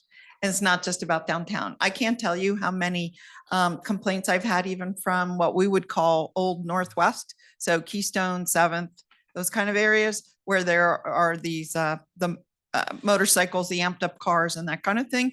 Now we did increase the street racing ordinance, and maybe that's something we need to look at. So just making sure that we queue up, like it's cars, vehicles, is it a version of street racing with this unmuffled sound. So I've heard it in South Reno, I've heard it at North Reno, not just downtown. So be aware of that when you move forward. If you move forward, because I'm supportive of you moving forward, even though it's difficult terrain. But we did hear today from a number of speakers that there are successful noise ordinances in other cities that are working. So that should be an inspiration to us. We also heard today about one property, which was the Eddy, I think, that they were good in the beginning, but over the years, it's amplified noise is amped up. I think it's the Eden. Well, not I the heard Eddy. I It heard is not the today when they Eddy. were here about Eden. Well, they may have said that, but it's and maybe I don't understand, but what I've heard over the years is that the Eddy has continued. We put strict noise requests, requirements on them, and I don't know where that stands. Maybe they're doing perfect, but it's worth a check. And the other one is, I think it's important for us to know that on some of the approvals that we've made for downtown, include the Glow Plaza, there's no noise limit restriction. Correct. And I did not vote for that. I did not think that was a good idea. Like, no noise restriction all times of the day. I mean, there weren't hours, as I recalled, maybe there were, but I do think we have to look at what we have approved here. And I think it was said at the time, if we need to roll that back or it's an issue, we need to roll it back to deal with the issue. So it's a panoply of things. There's some bad actors, as Councilmember Taylor said. Maybe she said 3, maybe accounted for 90% of the problem. But I'm also telling you, there's problems in other parts besides downtown. Our own permits have allowed this to proliferate. And so we should take a kind of a close look inside. All right, thank you. And then there are just some other noises too. The one where I got really sideways was the whips. I know everyone laughs at that, but it is scary. Yeah. And it sounds like guns. So I don't know. It's But we did away with that, right, Mayor? Yeah, we did, but it's still happening. So, and I also think, deciphering the different kinds of, like what you're talking about, that, what do we call it? C scale, whatever. Again, like we need to be educated up here on what some of this stuff is. But I think too, we live in a gaming city where it's 24 hours. And I think there is that perception because that was the intent of, downtown. But again, I want to go after these bad actors. I mean, they've been going on far too long. So we got to figure out how to get there. I'd love to get that on the agenda or figure it out as soon as possible. All right, Councilwoman Ebert. Yeah. So I have a lot of feelings about noise. So one of them being that I've had an ongoing problem with noise behind the Chewy warehouse in my ward since before I got elected. These people have reached out to me when I was a candidate to tell me about the problems they've had. I had a gentleman come today and share footage of what the view looks like out of his bedroom window. So I have areas that are not downtown that are struggling with light and noise now. This warehouse has some type of special use permit. Is there any mechanism to pull that back and say, this was given to you on certain conditions. You're not following those. Like, this is a special use permit. You're not following the guidelines that we've outlined. You no longer have the ability to use these special hours of operation. Is there anything enforced like that? And if not, can we have that set up so that we don't have constant nuisance for people that don't live in the downtown area? So that's comment number 1. Comment number 2 is, I think that we should have a downtown district, and I think that we shouldn't have a noise ordinance there. Our downtown should be a downtown, and we are supposed to be a 24/7 town. I'm sympathetic to people that are upset with noise, but we have, last time I asked, 70% vacancy of our shops and things downtown. I don't want to make it harder for our businesses to thrive. I want to help them do better. And if a business owner is in here telling me that they're not doing their business at 2 p.m. on a weekday, they're doing it at night and on weekends, then I want to be supportive of that so they can stay open. So we're not at 80% vacancy. That our downtown should be where these activities happen. And I want things to be available for people to do when they come downtown. Otherwise, it's just going to snowball, right? If there's nothing to do here, people aren't going to come here, and then the existing businesses are going to go out of business too. I'm really want to protect. Part of what makes Reno special and unique is that we have this area that is supposed to be a 24/7 town. We have, gaming down here. We have the river, and this area is different. Maybe we do come up with a specific zone where we say, we're not going to have a noise ordinance here. This is where people are going to come to listen to music late at night. And we want to kind of encourage that because that's kind of what Reno was built on. And if you don't want that, I get it, but then don't live in this area. And then to the people that live way out in the sticks, they shouldn't have to deal with a warehouse that is making constant noise and shining light into their back window. I mean, it's really kind of hypocritical to say on one hand, we really need to worry about the light and noise and sound downtown. But then, you know, we have a gigantic warehouse that has destroyed people's quality of life and property values and say, but that's okay. Okay. You know, so anyhow, Councilmember. All thank right. you. Sure. Councilmember Reese, or is there anyone else? Oh, Councilman Breckus, I think, is on there too. Nope, Councilmember Breckus dropped off, and I was going to tell you that Councilmember Reese also dropped off. Okay. Great. So I think this has been a lot of good feedback. Yeah. If you're looking kind of maybe for next Yeah, steps, it was a why whole don't? day of it, right? Yeah, so maybe go ahead, again, kind Angela. of separate from the zoning code, let's take this not Bless as you. not as a downtown noise ordinance text amendment. Let's take it first as, here's all the issues that we've brought up. How can we solve them? So maybe the next step is maybe talk about initiating a noise ordinance or creating a downtown area that we allow noise. So I think let's talk about bigger picture, some of those things first. I think one of the other things I don't have a good answer on is if we create a C-scale noise ordinance, what number do we use? You know, we have a list of all the different 16 cities that was mentioned earlier, of those ones that have a noise ordinance with measuring C-scale. A lot of those are not enforced by code enforcement. They're enforced by the police department.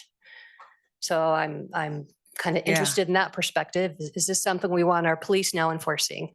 So again, lots of things to talk about. What I can do in the meantime, I will put together maybe a table of some of the big topics and then give you guys some options of things that we as a city can do to address them that's outside of a noise ordinance, or if at the end of the day that's where we land, then let's initiate it at that point. I would also like to hire a noise consultant to just do some base level noise study. You know, I could pick a weekend, Thursday, Friday, Saturday. He'll put out some equipment, tell us what the noise levels are. I sure don't want to go down the road of saying we're going to create a noise ordinance when we're already exceeding it and it's, you know, noon on a Tuesday. So that to me would be a problem.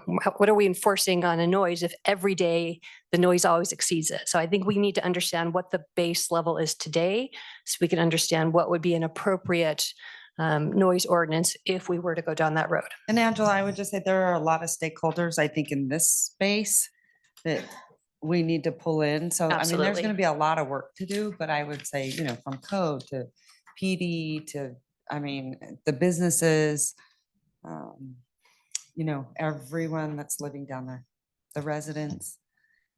But I appreciate you. Okay. Madam Mayor, just real quick, I would say that I did receive some public comment too, that there is hope because there was a 2-week period where we had increased enforcement and code within the 2nd Street. And We it did. really went down. I happened to walk that night. So I am going it was to great. additionally make my plea for Yes. please help us in the, Yes. we need immediate help along that corridor. Thank you, City People Manager. just watch themselves. It's no different than when you see a police car on the side of the road and a police officer might not be in that car, but you sure as HELL see them put on the brakes, right? So sometimes that can be very, very effective. And when I was down there, like I said, I try to get out and do it every 3 months, but it's usually past my bedtime. But and boy, was it fun. I was like, wow, I remember what this was like in college. It was so much fun. But I was impressed with what the police department was doing, and it was working fantastic. And they were also enjoying themselves too. So there was a balance. Great. Thanks. So just so the public's aware as well. So this topic will not be part of our zoning code cleanup. We're going to take this as a separate topic and have more discussions with council and stakeholders to figure out what direction to go. I did also have a couple other things I just wanted to call out if you have Absolutely. a second. Okay, so one of them in our packet was buildings exceeding 500,000 square foot in industrial commercial zoning district currently require an approval of a conditional use permit and are required to have multiple tenants. This standard was modified to now require a minor site plan review instead of a conditional use permit and are no longer required to be designed for multiple tenants. The industrial commercial zoning district is intended for warehousing and manufacturing type buildings, and the existing regulations are an impediment to the intended use. Can you explain what that means? So right now in our zoning code, if you're in this industrial zoning district and you want to build a building, a big warehouse, for instance, more than 500,000 square feet, we would require a conditional use permit. A conditional use permit is supposed to be intended for uses, where we look at uses. More of a site plan review is looking at site design. So we changed everything in our code that triggers a conditional use permit, where it probably wasn't a use, it was more of a site design. That was just a entire zoning code sweep of should it be a use permit or more of a site review? And so that was a cleanup. Again, just making things more consistent. The one thing with that particular regulation also is that we're looking at whether it's one building that's 500,000 square feet or multiple buildings. And from our perspective, that was like a weird little hidden Easter egg. Like, what does it matter, right? If you're one building or a couple small buildings, the fact that square footage is what we're concerned with. Anything more than 500,000 square feet is when we feel we should take another look and include the public in that review. So that to me was the bigger trigger that we include.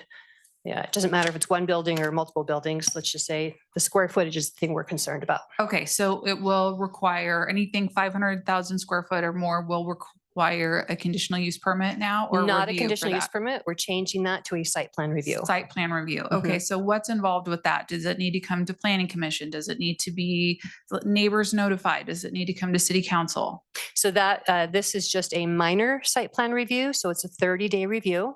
We do send out public notices. We send out postcards. We let people comment, provide input. Just staff reviews it. We write a staff report. We do conditions of approval. That does not go to planning commission, but anyone can appeal it. And that appeal would go to city council. Okay, I would recommend that we do not do that, particularly in my ward. That is going to be a huge problem. If we're building a warehouse or a series of warehouses with over 500,000 square foot, I think that it should come to planning commission and I think it should be voted on. I do not support that just, going for a site plan review. We can do what we That's call a way too major, big of an major site impact. plan review, which is planning commission approval. So that's an easy change. Okay. Yep. Okay. I would also like council to review it. Can we have that come to council as well? You can. Okay. We typically don't have council review any of our land use entitlements. So that would definitely be a step above what we do for any other entitlement. Well, that's a pretty intensive use, right? If something is over 500,000 square foot, that's big. That's significant. I mean, if we're talking about we need to review schools of 400 students, I would say that this is a fairly similar, or more significant impact. I would imagine over 500,000 square foot, we're going to have a lot of trucks and vehicles coming and going. I would think that we would want as much review as possible on this, as much opportunity for the community to talk about it. I'd like it to go to the NAB. I'd like it to go to planning commission. I'd like council to vote on it. Okay, we can make that change. Thanks. And I just wanted to weigh in support. I don't know if it needs to come to council per se, to your point that nothing comes to council other than PUDs and zoning approvals and everything else is appealed. I'd be comfortable at least if the planning commission has a crack at it, which involves public comment. Yes. It's very, very important to me. I saw this too and I wasn't comfortable with that one. So thank you for flagging it. There was another one, let me think, I wanted to ask you about, but it's just. On fled- that same, fled I'm my just mind. going to Go add ahead. something. It's not that I disagree with my colleagues. I just want to make sure that we are letting the people that are users in this space weigh in on it too. So I don't see NAOP here or anything. And again, it's not that I disagree. I think it's a big deal, but I want to make sure that we have all the people at the table when we're making decisions. Thanks. Well, I'm Thank you. sure NAOP would show up for the council meetings to give their opinion at that time. I just think So- before we put a layer of restriction like we did with everything, we ask for everybody to be at the table. Thank you. Well, the council makes that decision, what requirements we put on. We're not going to ask NAOP what requirements we're going to put on development. Well, let me just weigh in. I think it's important that today it requires a planning commission review. Is that correct? As a Conditional use CUP, permit, correct. Conditional use permit. Today, that is the requirement. And I think that Councilmember Ebert, I don't want to misspeak, that it should at least retain that same level of review, if not more. Okay. So she's, I don't know that she's saying change it, but she's saying definitely don't reduce it. Yeah. Angela, is there anything else you need from this body? There's not. All right. I did have a couple more. If we just have a minute here, please. This is a lot of information.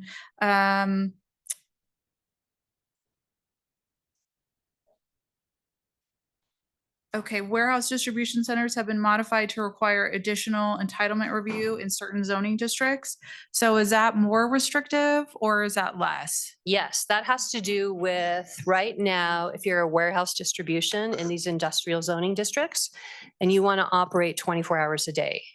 Right now, you do not trigger a public review process. Okay. So kind of understanding some of the challenges we've seen with Chewy's and whatnot, our suggestion was we start requiring a conditional use permit process. Okay, great. If you want to operate 24 hours a day or really past 11 PM. Yeah, awesome. Okay, the next one was for use standards for drive-through facilities has been expanded to address vehicle stacking and screening.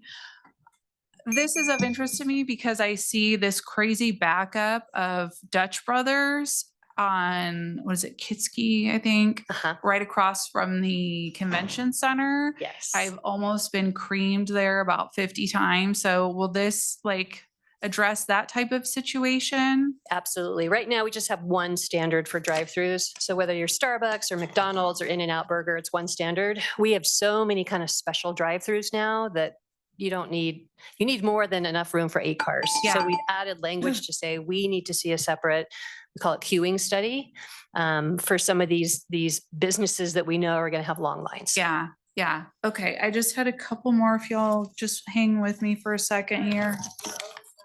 Okay, I know, but this is a lot and I think that it's valid to go through. These are big changes that will likely be permanent. So I think it's worth reviewing while we have time with No, the. I understand, but this is the feedback on downtown noise. I think. No, this is not. These are This other is open things to too. any kind of topic. Okay, I just want to make sure because I think she has a valid point with the Chewy's. So it probably something that is more extensive of an agenda item. Okay. And I think too, if there's other kind of feedback, it's, 600 pages, it's a lot.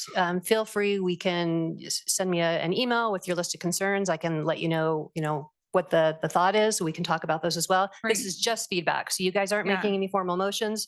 So feel free to, again, continue to read it and bring back feedback from your constituents. We have another couple of months before this is formally any kind of ordinance that you're going to adopt. What topic are you on though? Just in The Title general, 18. just in general, This things in the Title zoning 18? code. Okay. Mhm. All right. There gotcha. was just a couple things and it's in 2 different spots, but I just want to talk about parking structures. Remove some requirements for parking structures. That's something that I've kind of, been interested in about how to incorporate more solar in the city of Reno. We have a lot of sunshiny days. We are the fastest warming city in the entire country. How can we help with that? Increasing the tree canopy is one way, but Yeah. trees take a long time to grow, right? Mhm. So another way we could do that is by putting solar over structures, right? And using those parking areas to do that. Is there any way to kind of look into that, like covering our parking areas? Yeah. And requiring this on parking structures. I think we tried to make it in our minds more of an incentive rather than a mandate. We got a lot of pushback years ago when we talked about mandating solar.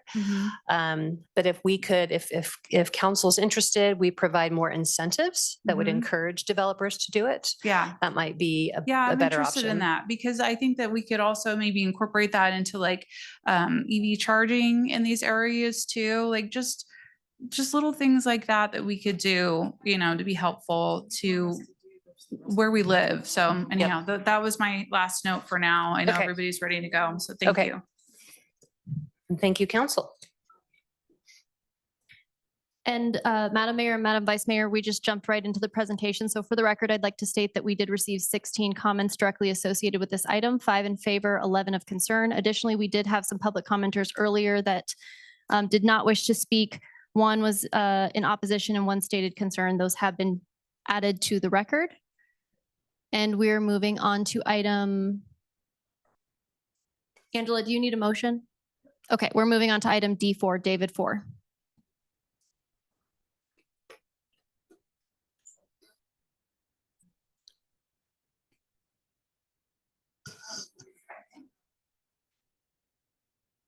All right, thank you. Thank you for everything. We're just having a switch of moderator here. Okay. Just so people in the audience know what we're doing, we do have a time certain of 6. It's 6:30, but we have about a half hour more to finish the council agenda. And so in the light of the fact that we have all the staff here and only very few of them are needed for the appeal, we're gonna power through and just try to get through everything over the next 30 minutes. And then we're gonna go into our appeal. So I just wanted to let everyone sitting here know kind of the plan. Okay. And Monica, you're on D4.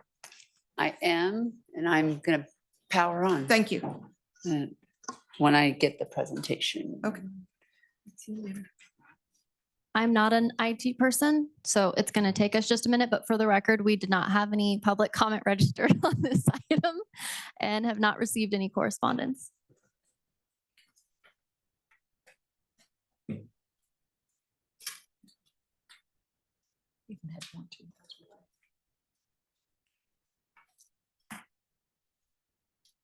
It's pretty short. I could just go through it without the presentation. I'll just smile and wave. Smile and wave.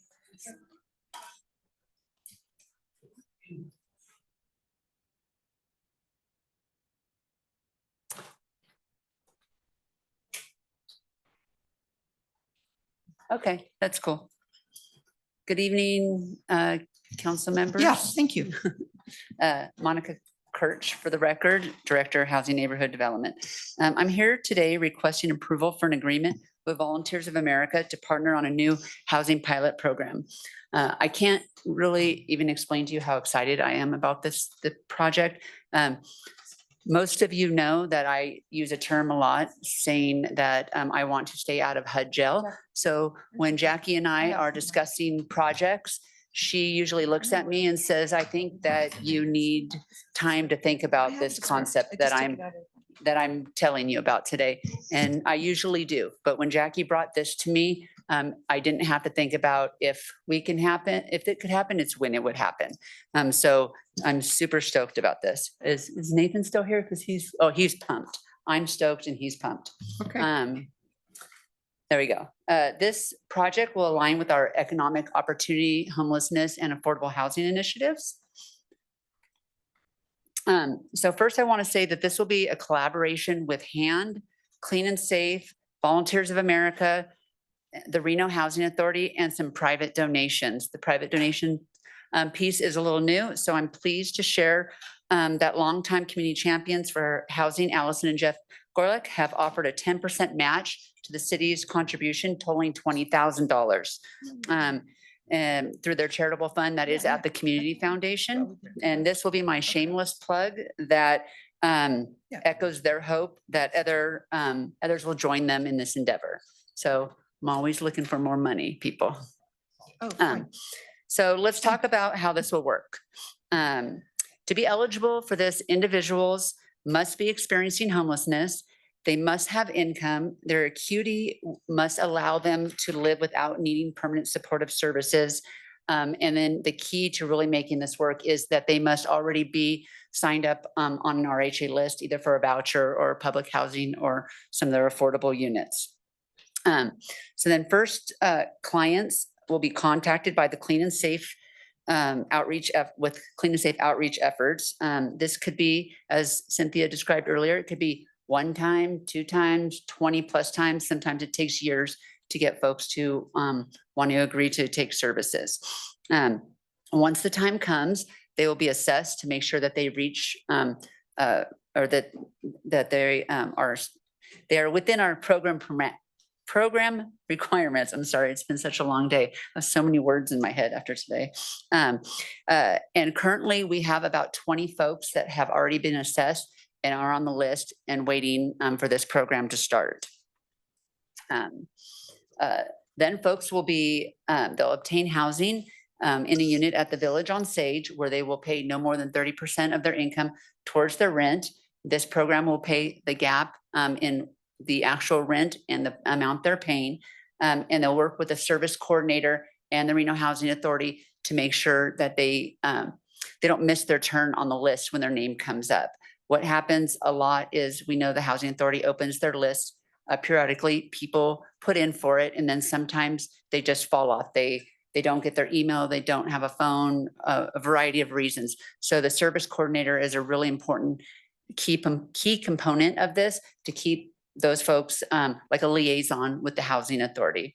And then once their name comes up on the list for a voucher or a unit, they will be permanently housed in a unit that they can afford with the help of the Housing Authority. This is the motion, and I also have Travis from Volunteers of America here, if you would like to ask him any questions. Well, I just say I love it. Thanks for that great explanation, and I feel very comfortable with the motion, but would someone like to make a motion? I'm super excited to see the collaboration of all of the people coming together, Volunteers of America, City of Reno, RHA, and I think this is something that isn't happening in the community right now because it's an immediate assistance program, and it's really for people that they're not necessarily homeless, they're just not making enough to get to the point where they might be living in their cars, but they have a job, which is unacceptable. So It's a but for money. Say that again? But for a couple $100s, they But for would a be couple of housed. $100s, and I just think I'm so proud that we're able to do this as a city. Thank you for everybody that came together to make this possible. Thank you. I'm happy to make a motion. Perfect. Mr. Martinez, did you have anything? Okay. I don't have any comments yet. Thank you. Ms. Ebert? No. Madam Vice Mayor, yeah. Travis Sandifer does want to make a comment. Oh, okay. If I can just keep this really, really brief. I know you've had a long day. I'm amazed at your stamina, but this is stealthily probably the most impactful item on your agenda today.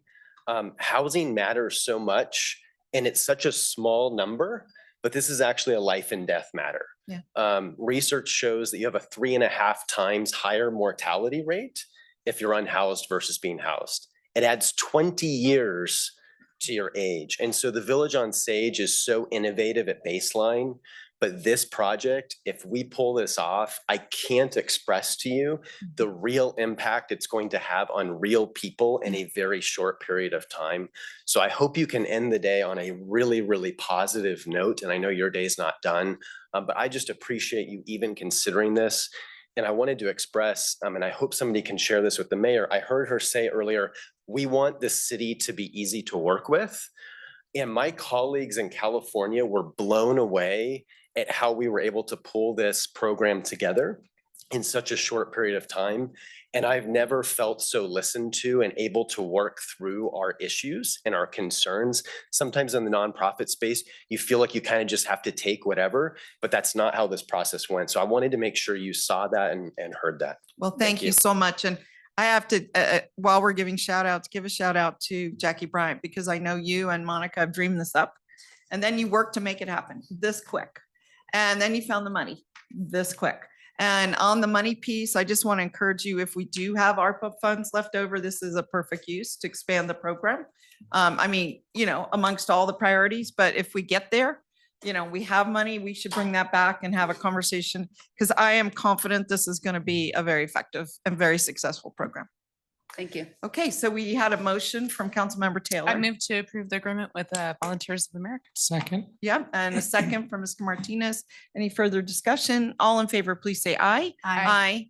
Any opposed? All right, motion passes unanimously. Congratulations. It's truly remarkable. All right, we're moving on to, let me just make sure. I think we're moving back to D1 and D2, which are legal items on Riverside Drive. And while they're coming up, or you're already up, I just want to share that the comments been made. We've been here a long time. And after we finish this agenda and we're transitioning to the appeal, we are going to take a small break then. And we have to plan it because there's only 4 of us and we'll lose a quorum if anybody leaves. So I want to just program in a break for everyone for about 10 minutes in between the end of this agenda and the beginning of the appeal. So over to you. Thank you so much. Jasmine Mehta with the Reno City Attorney's Office for the record. I'm speaking about item D2 because I think it makes a little more sense to go first, even though they're together.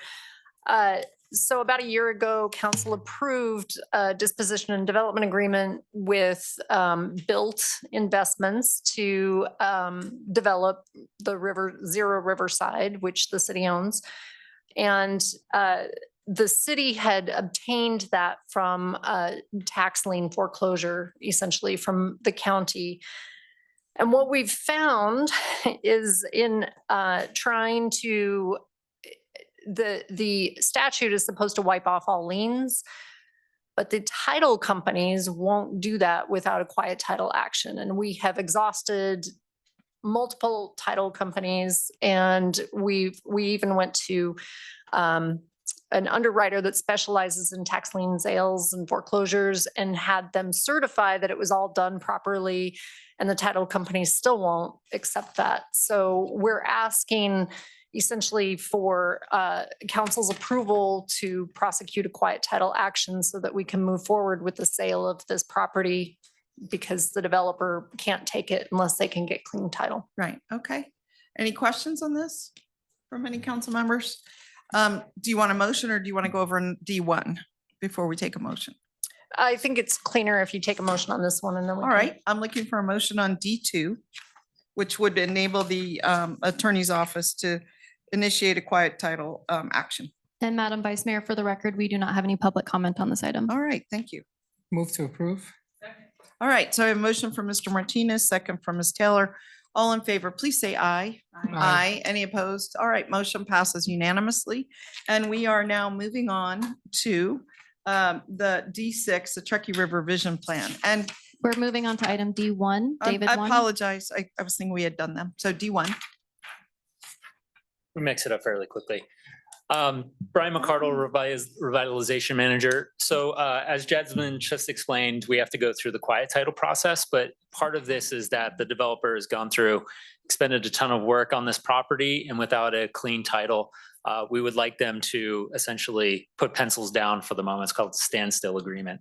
And give them about, hopefully it takes about 6 months, but we're giving it up to 18 months. They're willing to still pursue this property. We just don't want them to expend any more funds in the pre-development activities while we figure out this quiet title. We have allowed them to continue some pre-development activities that would benefit the site, whether they pursue it or not, and that is to remove some existing structures on site as well as fix some stormwater challenges. So even if they don't pursue it, we would still have a clean property that we could pursue and sell at a later date. So that does require an amendment to the agreement, and that is what this item is. Okay. Any questions from anyone about this? Is there a motion? Madam Vice Mayor, again, for the record, we do not have any public comment on this item. Okay, and is there a motion? I move to approve the amendment to the economic development and purchase sale agreement. Oh, second. Second. All right, we have a motion from Ms. Taylor, second from Mr. Martinez. All in favor, please say aye. Aye. Aye. Any opposed? All right, motion passes unanimously. Let me ask a question because I think we're up to the Truckee River Visioning Plan. And could I see a raise of hands of anyone in the audience that's here for that? One person and 2 people? Okay.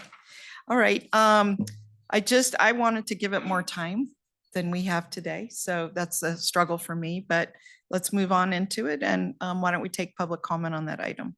And then we'll have a staff presentation. Our first public commenter is Damian Cole.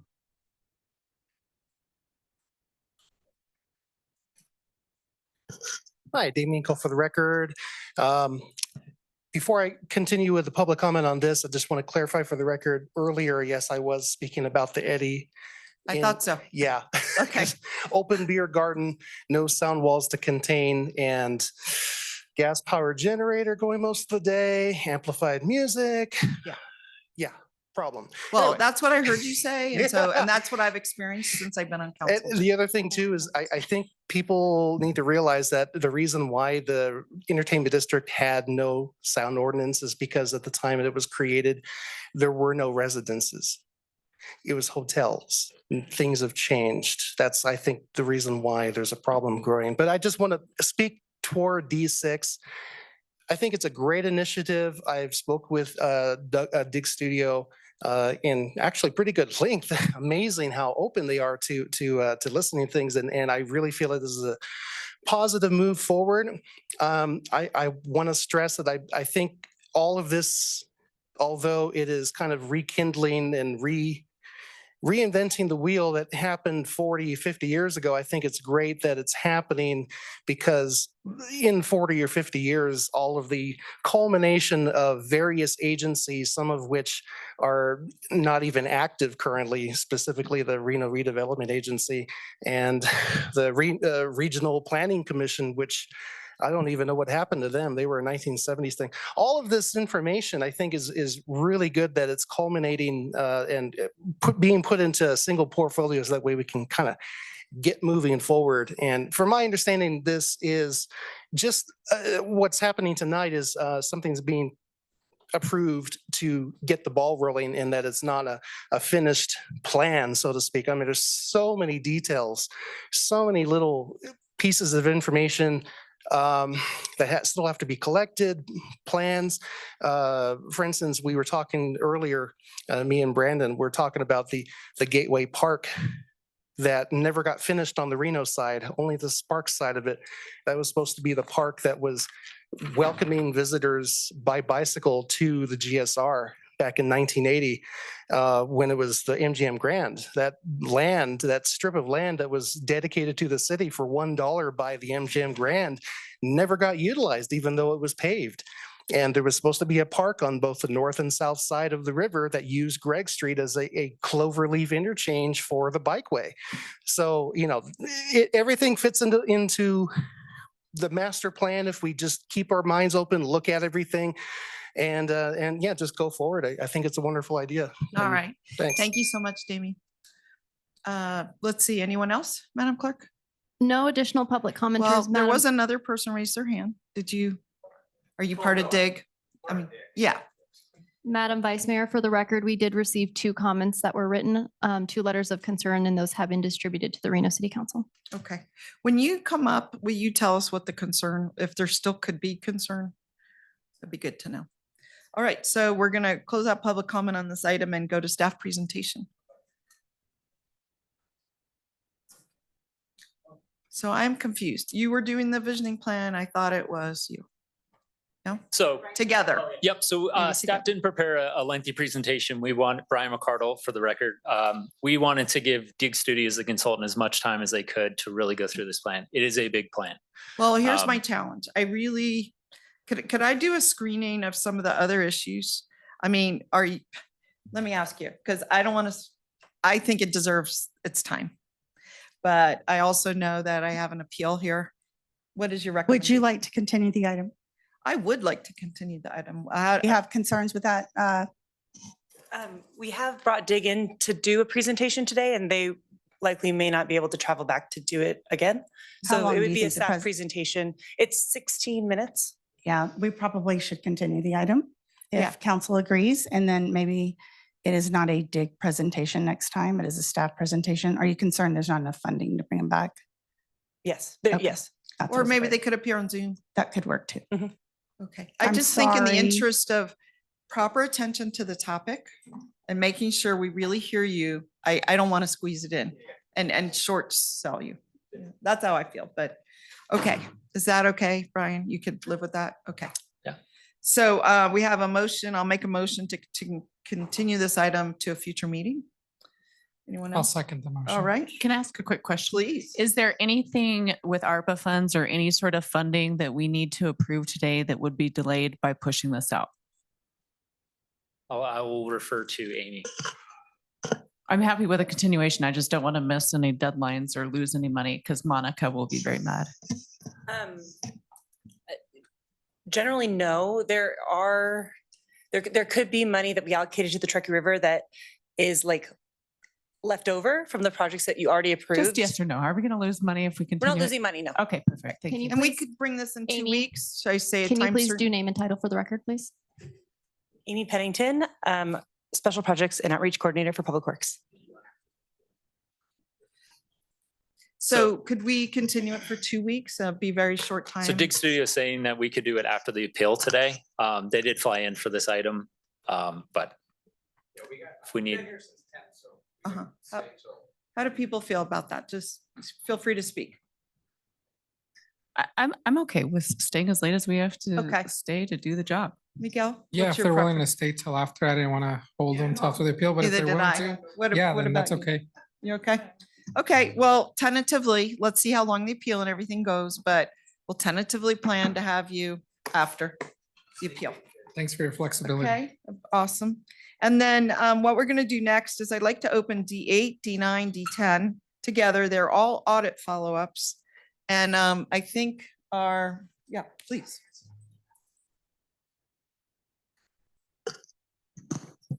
Great, thank you. For the record, Emily Kidd, Internal Auditor. We do have 2 follow-ups today, and then the third audit item is a new performance audit for you today. So for the record, I'm here to summarize this second and final follow-up to the external payroll performance audit initially reported in August of 2023. You'll recall the purpose of the audit was to assess compliance with the laws and regulations and report on the adequacy of the payroll division's processes. Audit follow-up is a requirement for the professional audit standards to monitor and ensure that management actions have been effectively implemented or that senior management has accepted the risk of not taking action. The Internal Audit Division conducts this follow-up work systematically every 6 months until all audit findings are resolved. The audit findings fell into these 4 categories that you see here. And while we still have risks because of the age of the software and the manual procedures within, we have implemented the procedural patches that do reduce those risks in our ongoing oversight work. As a reminder, internal audit function here at the city is here to assist with accountability, transparency, and a culture of continuous improvement in city operations. With that, I have the recommended motion for you here on the screen. All right. And the departmental management is here for any questions that you may All right. have. Any public comment, Madam Clerk? We have no public comment on these items. Okay, I'm looking for a motion, please. To approve this, accept this audit follow-up. Motion to accept the follow-up reporting document. Second. All right, so I have a motion from Ms. Taylor, second from Mr. Martinez. Any comments on the motion? All in favor, please say aye. Aye. Any opposed? All right, motion passes unanimously. And then we have civil service audit. Follow-up. Rob Miller, for the record. This is a follow-up to the civil service audit that you heard in February. I'm not going to repeat the things that I Emily mean, had we said. got the brief, so Yeah. appreciate it. So we'll just go into the audit findings. We've got 3 of them here that have been completed. Clarifying program administration is only partially implemented. There are still some items outstanding that we're waiting on for the legislative session. Under training, we've got staff training completed. The partially implemented trainings that we are looking for from internal audits perspective is a citywide program to implement these training across the board. And with that, the internal audit function that you just heard and the recommended motion. All right, is there any public comment on this, Madam Clerk? We have no public comment on this item. So I'm looking for a motion. I appreciate that presentation. Anyone? Motion to accept the audit follow-up reporting document. Second. All right, so I have a motion from Councilmember Taylor and a second from Councilmember Martinez. Any comments on the motion? All in favor, please say aye. Aye. Any opposed? Motion passes unanimously, and I thank you both, and I think there's one more. a There third. is, Okay, if you want a please presentation. go on for it. it. So this is audit 2402 fire inspection fees. As you know, the purpose of the audit is to provide an analysis and assessment of the Fire Prevention Bureau's inspection fees. This provides you an independent and objective review of this program.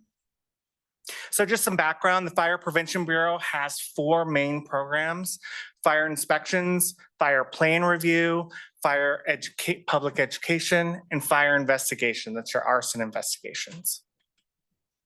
So for the audit findings are areas of risk. So areas that we feel need to have some type of improvement in order to enhance the program or mitigate risks to the city. There are 4 buckets for the findings. There were 13 findings that were noted: barriers to program objective achievement, inconsistent fee assessment and collections, outdated software, and expenditure processing errors. Our first 2 findings: inconsistent inspection policy and metrics. When we began our field work, we found that there were inconsistencies in how the program was being judged as far as what it was trying to achieve and how it was trying to achieve that. Without clear metrics, we cannot assess whether or not the fees that are currently being charged for fire inspections are appropriate. Permit issuance, we noted that during field work, some permits were given to businesses before fire inspection fees were collected, which is in violation of fire code as adopted by council. For our next bucket, fee assessment collections. During the field work, we found that there were burdensome, duplicative administrative duties impacting the ability of inspectors to be in the field doing the inspection work. For nonprofit, for the next 2 findings, this has to deal with whether or not we're assessing these fees. We found that even though there is no policy to not assess fees on nonprofit businesses, these fees were not being assessed. For the workflow, nonprofit businesses under RMC are not required to have a business license. The problem is that the business license application triggers the fire inspection notification. And so without that workflow, fire inspectors don't know that these businesses are operating within the city. Under governmental agencies, we provide fire inspections to other governmental agency facilities, and we are not assessing an inspection fee on those inspections. There is a lack of late fees. Even when inspection fees are assessed, if they're not paid, there is no late fees being assessed by the fire department, even though there is additional administrative burdens in trying to collect those fees. And then on credit card processing, this is dealing with PII compliance and ensuring that we are taking care to secure all of these credit card transactions. Under outdated software, it was noted during fieldwork that most of the work that the inspectors were doing was on paper. They would have to write out inspection forms before going out. They would go out, fill it out, come back, and then enter it into 2 different software systems in order to finish the report and assess an invoice. That also created a duplication of effort because multiple people had to write in make multiple efforts to get these inspection reports into the systems. I do want to note that there was a new software system that the fire department is implementing. They were implementing it during field work, so we had no way of assessing what it does, how it works, how they were going to use it in the field. That's something that we will look at during follow-up. And so on the 4th bucket, authorization errors, we found that there were expenditures paid without proper authorization signatures. Some of that was during COVID, but some of it was not during COVID. And then also signature verification. These were findings that aren't related to the fire department. This is record keeping in other departments. We were missing some signature authority documentation. And then there was some language in the records management policy that needed to be cleaned up. Okay. And so for our recommendations, we want updated policies and procedures to provide defined reasonable metrics. That way we can then define what the appropriate staffing levels and fee assessment levels need to be to achieve those objectives.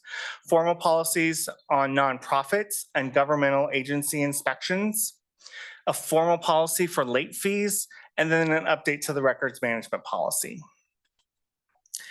Further recommendations would be to update administrative functionality to eliminate that duplication of effort, as well as to provide more administrative support to inspectors so they can be in the field doing the actual inspection work. And then to implement that new software system and to determine whether or not it's creating those efficiencies that we would be looking for. The management responses were included in the audit report in your packet. The fire department responded to findings 1 through 11. The finance department responded to item 12, and the city clerk's office responded to number 13. Timelines were included. Departments are responsible for these implementations, and then the internal audit division will go back and follow up to see how those implementations are progressing. We did not include public education or fire investigations within this audit. Those were outside of the scope, as those are not fee generating items. We did not assess the system, the new software system, because it had not been fully implemented yet. We did not look at an appeals process. Fire violations can be appealed. We didn't look at that process at all in this, and we didn't do an equity analysis in this program. With that, we do want to thank Chief Cochran, Fire Marshal Beck, and all the dedicated individuals within the Fire Prevention Bureau. Sometimes it's not fun when the auditors show up, and Understatement. honestly, and so Understatement. their efforts and their work and their cooperation was greatly appreciated in getting Okay. this audit completed. And with that, I'm available for questions or motion. Can you go back 2 slides to I where you said what you can. didn't cover? Yes. Okay, so I want to know, you don't do programmatic audits, correct? That's what would be covered, these would be covered in that kind of thing? Is that true? I'm not really sure what you're referring to. So- Programmatic audits, how well is this program working? The fire prevention, the fire investigations, the appeal process? We would.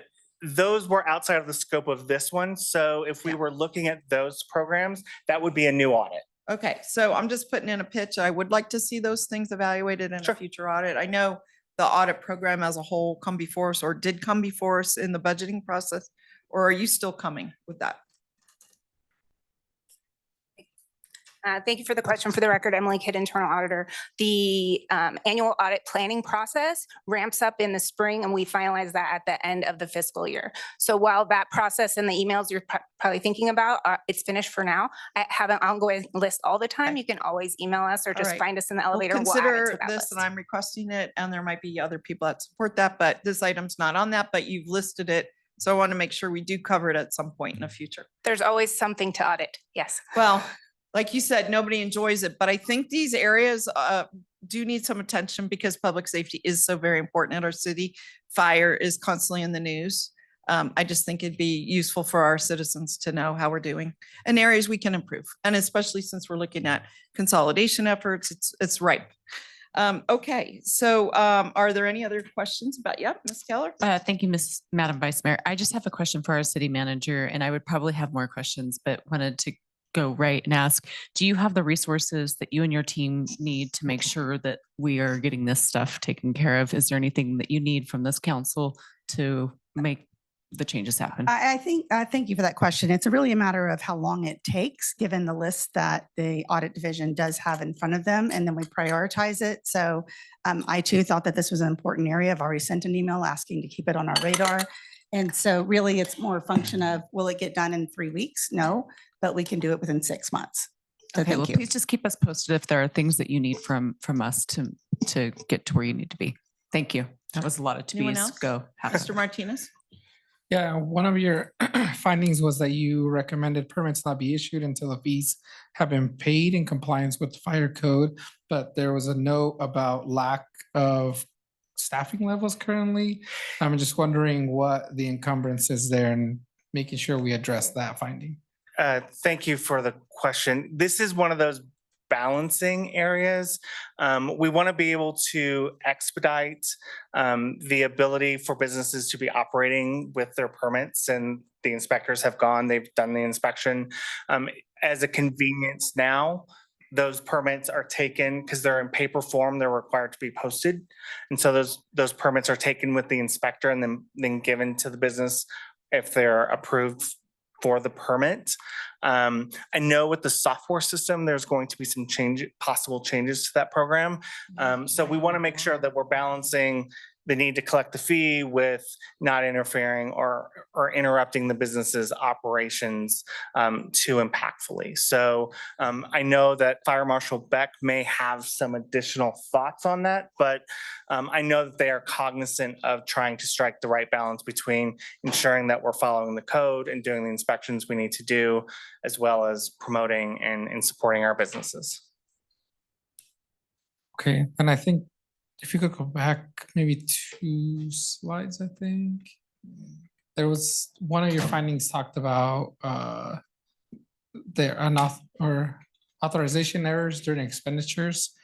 Just wondering what would be an example of that. And you said, I think it happened during COVID and still was continuing. Just wondering what your finding was and what your recommendation is there. Sure. So it's a matter of who signs off and when they sign off. So if you sign off on a purchase order, that's the approval to purchase it.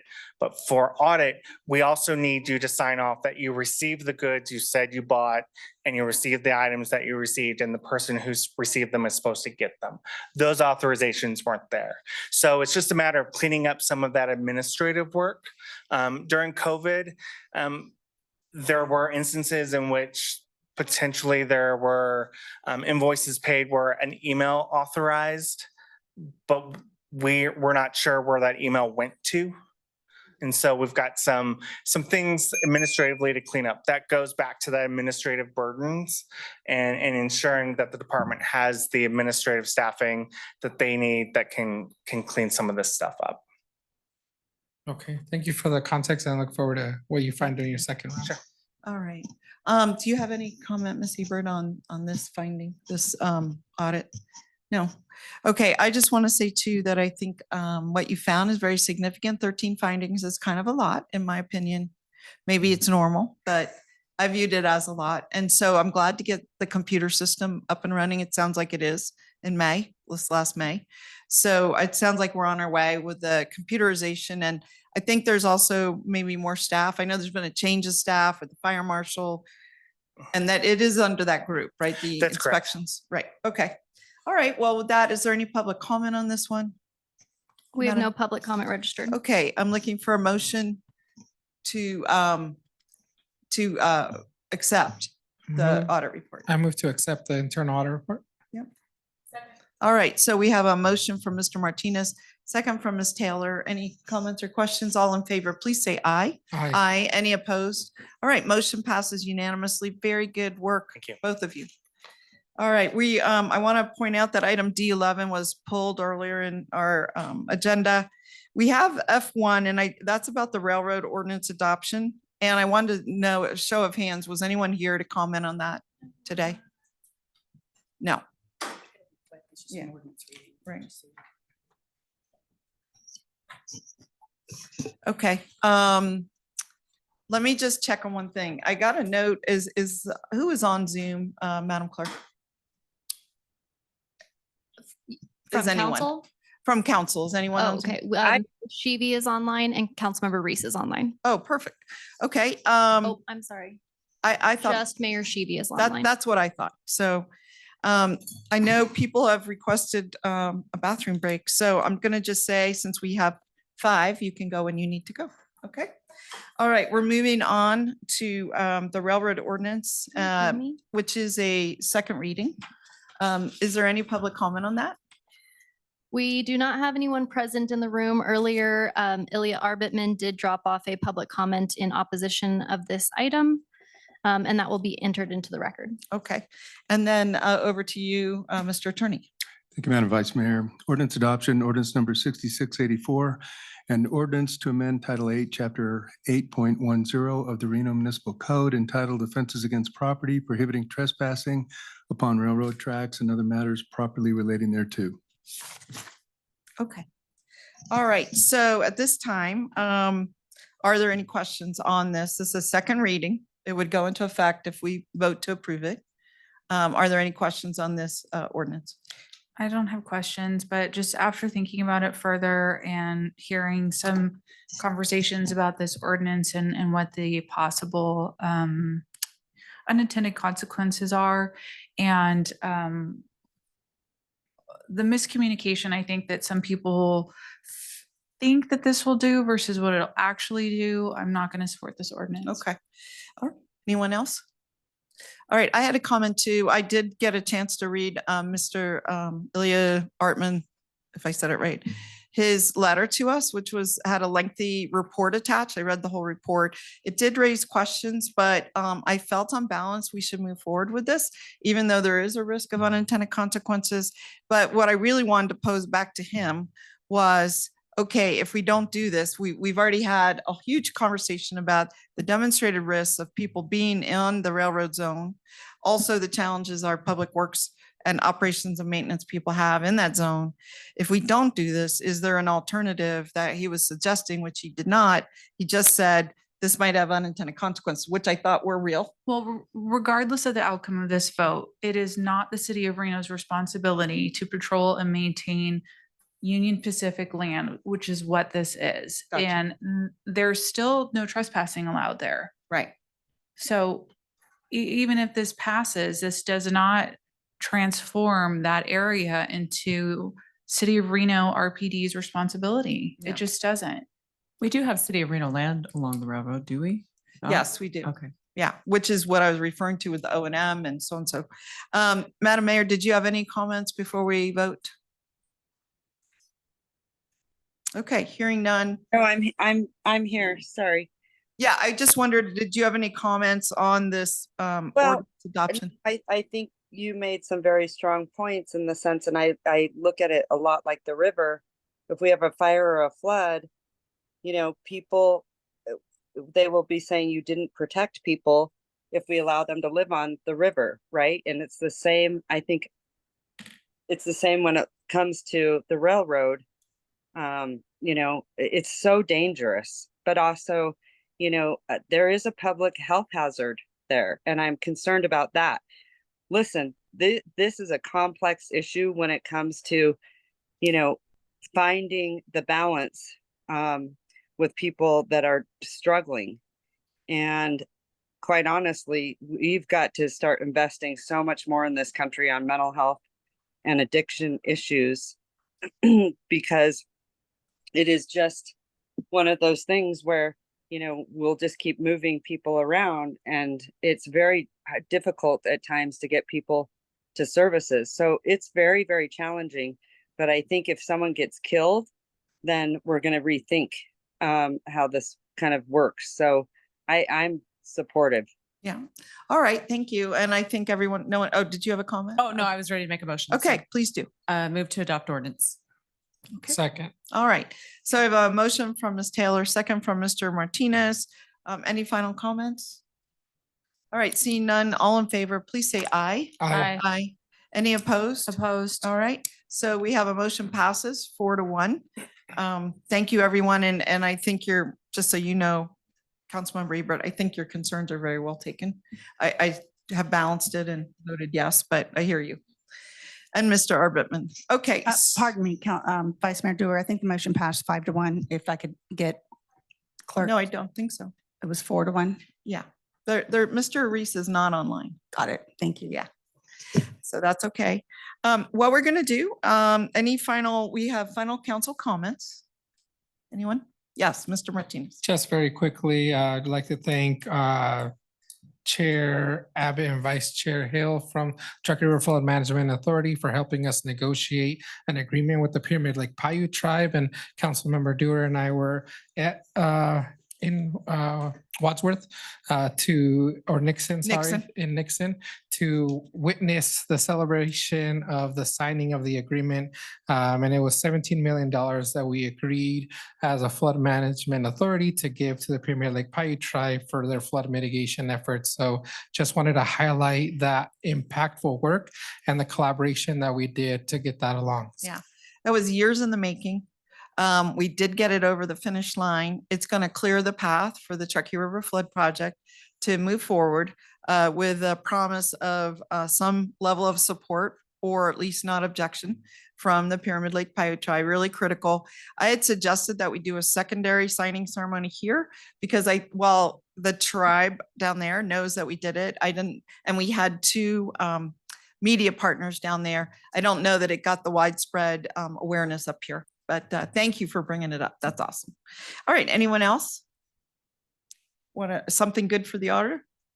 Okay, well, with that, we are going to be in recess for about 10 minutes while we use the facilities and change out the team here, and then we'll begin the appeal. All right, so be in recess for 10 minutes. We'll see you back here at 7:30. Okay?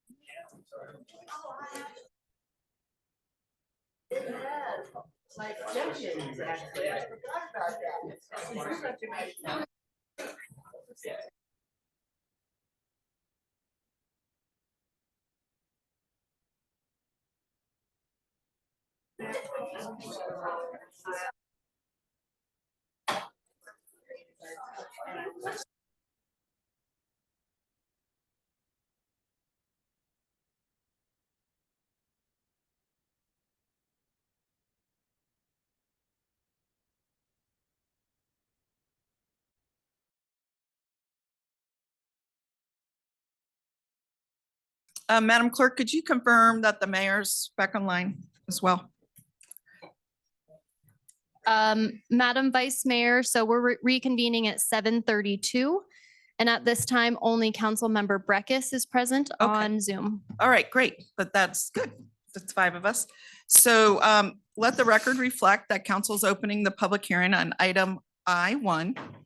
Madam Clerk, was proper notice given and any correspondence received? Madam Vice Mayor, proper notice was given. And we did receive correspondence on this item. I'm so sorry. Let me get that pulled up. 3 letters of opposition and 1 letter of concern. Okay. And do any council members need to make any disclosures? And I'll start with you, Councilmember Breckus online.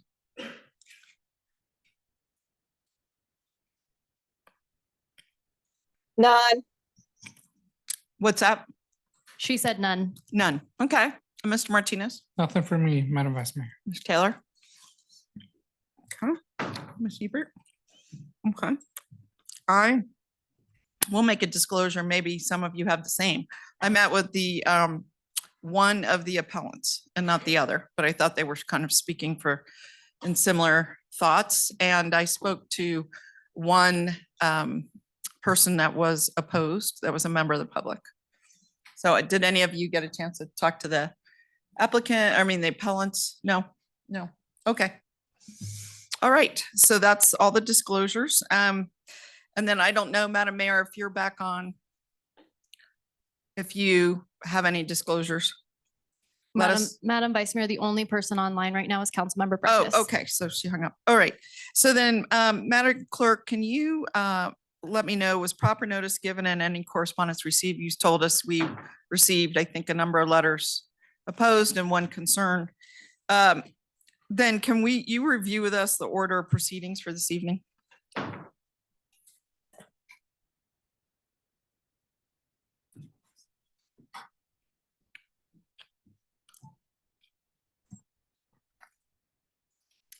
I apologize that I was not prepared for that question. well, So I will. first, so the way Okay. that we will process tonight's proceedings is that we will first go to staff presentation, followed by appellant presentation, followed by the respondent or the applicant's presentation. And then we will take public comment and then we will move into the question period. And each of those are provided 10 minutes. Okay. So you said we'll start with staff and then we'll go to which appellant?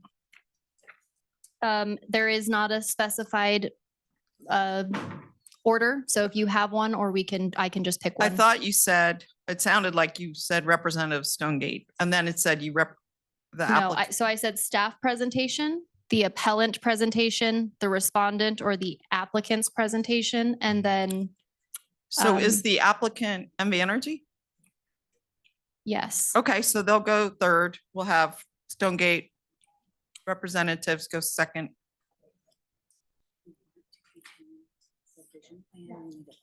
Okay. Yeah. So Yeah. staff's presentation will go first. Okay, I'm going to pause for a moment and at the break, I decided that we should not stay for a later presentation tonight on the Truckee River Visioning Plan. And the primary reason was this. Well, at the time, the mayor was not here, Mr. Reese was not here, and Ms. Breckus was not here. I mean, we had 3 absences and all of them I know care about the river. So I would just as soon have it in 2 weeks on the next council meeting. And if Dig has to be online, what I need, I've been advised that I need to have a motion and agree to that continuance. So I'm looking for a motion. I'll make a motion to postpone. Continue or Or postpone? continue, yeah. Is there any second? Second. Okay, so we have a motion from Ms. Ebert, second from Mr. Martinez. Any discussion? All right, all in favor of postponing to the next council meeting, the Reno River Visioning Plan, please say aye. Aye. Aye. Any opposed? All right, motion passes unanimously. Okay, so just to let everyone know, this will be the end of the today, and we will take up again in 2 weeks.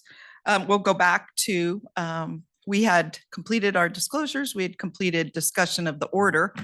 That you were frowning though, Madam Clerk, I want to make sure that kind of fit with what you were thinking. Okay, and is that okay with everyone that's here? That we'd start with staff? Do you want to go first before? Yeah, that's not a problem. Okay, so we'll reverse that order. Well, so just for point of order, that is the order that's outlined in council rules. And so that is why we do it in a specified order. So are we changing that? It's just that we have two appellants. Okay, so you're While just we setting can maybe preference for call one of them appellants. the applicant and one of them not the applicant, they're both appellants. And I'm fine to have MB Energy go first before Stonegate. Okay? Okay. Okay. All right. So with that, if I could have staff.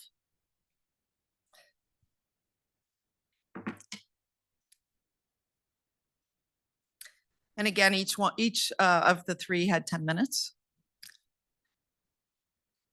Yeah, we'll be doing public comment after they make their presentations. Okay. Thank you, Madam Vice Mayor, members of the council. For the record, I'm Nathan Gilbert, Principal Planner with the Development Services Department. Tonight, we have 2 appeals on the Planning Commission's decision to approve LDC 2415, which is a conditional use permit for the NV Energy Utility Corridor Appeal. Specifically, the appeal relates to the Planning Commission's condition number 9 related to the corridor location in a portion of the area in the Cold Springs area. So a little bit of background. The Planning Commission approved the conditional use permit to construct 120 kilovolt overhead electrical transmission line. This is considered a major utility and allow for hillside development. The overall line length is 12 miles, 10.9 miles are in the state of Nevada, and 4.1 mile section are in 2 areas of the city of Reno in the Verdi area and north to the Cold Springs area. The line runs from the California substation west of Verdi and runs north through Cold Springs and then west to the border town substation. This is a project of regional significance and will require a regional plan amendment from the Regional Planning Governing Board. So the purpose is to increase the overall reliability of power service in West Reno and avoid system-wide failures. The North American Electric Reliability Corporation is the federally authorized standards agency, and they are requiring an additional line for our regional grid resilience. To facilitate that, the Forest Service was the lead agency on the environmental impact statement. This was a 7-year study started in 2011, completed in 2018. The environmental impact statement evaluated 5 alternatives, including no action, and they were in various locations. Ultimately, at the end of that 7-year study, with all the agency and community feedback, the Peavine-Poville alignment was selected with significant mitigations, and that's the corridor route that this CUP follows. That alternative was selected after analysis of cultural resources, wildlife habitat, private property concerns, visual resources, public comments on numerous drafts, public safety, and use of existing regional utility corridors. It was a federal process and it was quite extensive. In 2019, the Forest Service issued a record of decision. I want to make clear that is applicable to federal properties, but the environmental impact statement itself evaluated the region as a whole, public and private properties.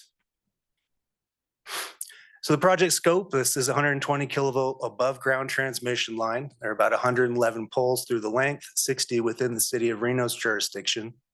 The pole heights range from 70 feet to 105 feet tall in various locations. Span distances between poles average 800 feet, but can range 200 to 2,000 feet depending on terrain and obstructions. Major utilities are allowed in all zoning districts with an approved conditional use permit. And the hillside development was really not applicable. It met the technical triggers for the review, but there's very minimal grading required for the pole structures. So in the Verdi area, it utilizes existing regional utility corridors, which is what the regional and city master plan prioritize. The whole length in Verdi is located within an existing utility corridor. There'll be a net pole reduction. 18 poles will remain, 21 poles will be removed, and 10 new poles added for a net loss of 11 poles within that existing corridor. So that extends all the way to the West Meadows subdivision in Verdi and heads north through county jurisdiction and into the open space portion of the Stan Lucas parcel before heading north through county and federal lands leading to Cold Springs. In the Cold Springs area, the line runs through undeveloped land in the Stonegate planned unit development and lifestyle home parcels. And this is the area of the proposed variation from the FEIS alignment, the final environmental impact statement. So forgive my typo here. This graphic illustrates in the red, that's the alignment in this area that was part of the approved FEIS. And the yellow, which the Planning Commission was calling the ZAG, that's what the applicant NV Energy is proposing how the line deviate. It's about 0.4 miles west, not east, west of the FEIS line, the red line. The majority is in the Stonegate PUD. The Stonegate PUD was adopted after the FEIS. The zoning at the site before it was the Stonegate PUD was large lot residential 1 acre, and it remains large lot residential 1 acre in the Stonegate PUD. The PUD identifies this area, it's planning area 4, as environmentally sensitive, and before any residential development and grading requires a tree preservation plan and wildlife plan among other mitigations. So again, the proposed deviation, that's the yellow line here, straddles 4 existing parcels, 1 developed, to be establishing a 40-foot easement that would be clear cut, clear to vegetation for safety reasons. It runs about 60 feet higher in elevation and is forested. And condition of approval number 9 that the Planning Commission adopted would maintain that FEIS alignment. That's again, the red line on this graphic. The City Council can deviate from the FEIS alignment on private property. On federal lands, that's the record of decision, that's the alignment here. With that, while Council does have that ability, the FEIS incorporated rigorous public and agency comment to minimize overall environmental impacts when choosing the location. So there's really only one master plan policy on providing policy guidance on how to locate these utility corridors. And it's consistent with the regional plan policies. It creates a hierarchy of 1 through 8, with 1, the priority location being in existing locations and that existing utility locations. This line does that to the maximum extent practical by utilizing the Verdi corridor and paralleling the Alturas line in the Cold Springs area. This is necessary redundant power, so it's going to have a new corridor. We know that. So the second priority regionally and with our master plan will be to locate new above ground or underground transmission infrastructure in either a federally designated corridor or an easement that has an approved preliminary or final environmental impact statement. That would be the red line in those previous maps. The proposed deviation would fall to number 8 in the priority hierarchy for creating these new utility corridors. So key recommended conditions of approval, condition number 5, of course, this is approvals contingent upon all required regional approvals. Condition number 7 requires construction and maintenance activities subject to the construction, operation, and maintenance plan. The applicant did agree to be subject to this operations plan, which was part of their federal permitting. But they did agree to include this even on the activities on private land. And this will really address detailed operations to mitigate wildlife, vegetation and sensitive plants, general practices, fire safety, ongoing maintenance responsibilities, and the like. And then the condition in question this evening is condition of approval 9, requiring the corridor to match the general alignments as presented in the FEIS. So the Washoe County Planning Commission approved their portion of the line through a special use permit in May of this year.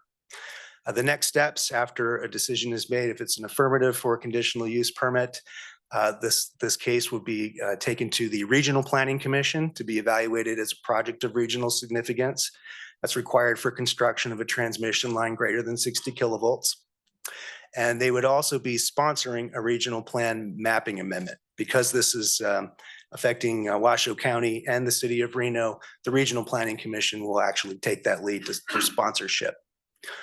Once sponsored, I would go to the Regional Planning Governing Board to establish a regional plan amendment to establish a new utility corridor. And I want to highlight that once a utility corridor is established, it's not just this line. I mean, we would be prioritizing future infrastructure needs to be going through these locations moving forward. So just some highlights on the appeals, some concerns addressed. Of course, the applicant and appellant will provide more information. Establishing a public utility easement prior to attaining required entitlements grants grounds for approval of the CUP. Well, by attaining private easements before necessary entitlements, appellants are really putting the cart before the horse. The establishment of appropriate utility corridors is subject to local and regional approvals, without which utility easements do not entitle development approval. Secondly, the FEIS alignment would affect future Hines Ranch Stonegate development and impact their property rights. Again, the Stonegate PUD was adopted after the FEIS report. The FEIS corridor ran through large lot 1 acre zoning then, and it's still large lot 1 acre zoning now. The Hines Ranch property does have an application. It's been sitting in our office under review for several months to remove the Stonegate PUD and upzone the site. The application has not had any public hearings to date. Staff is still working with them to work out some concerns.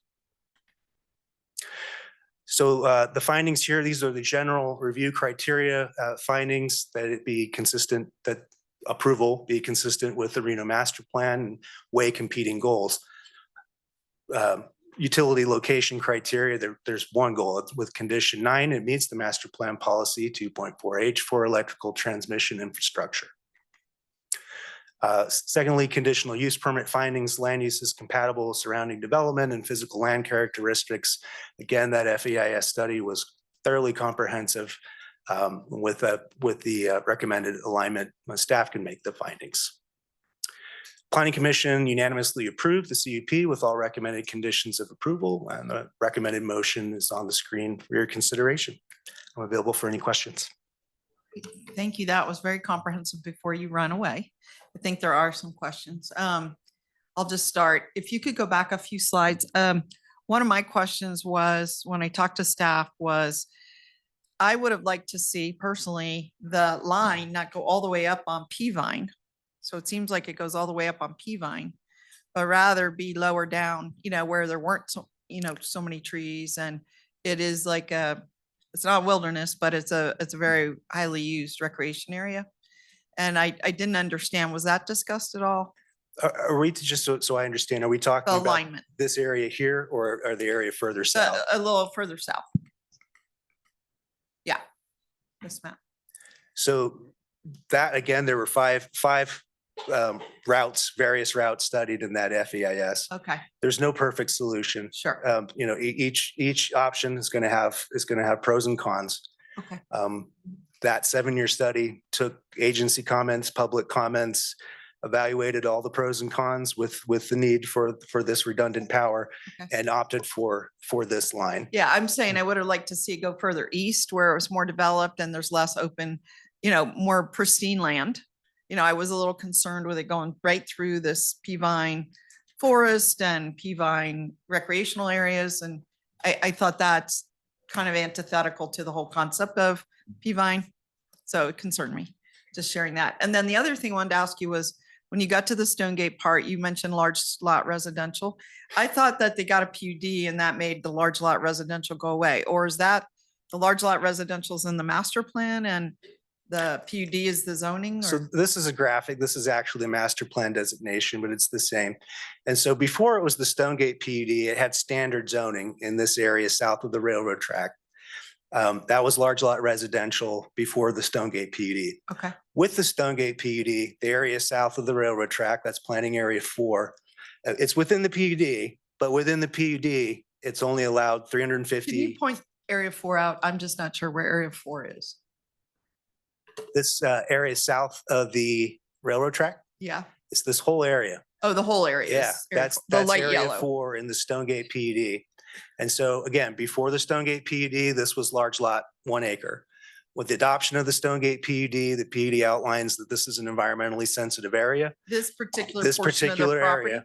And that it is, while it's, the zoning is Stonegate PUD, it's in planning unit 4, which is large lot residential 1 Gotcha. acre. That Essentially, helps it a lot. hasn't changed. So are there other areas on this map besides the light yellow that are in the Stonegate PUD? Yes, the Stonegate PUD goes, it's quite large, goes above the railroad tracks and across the freeway. And so is it in the green?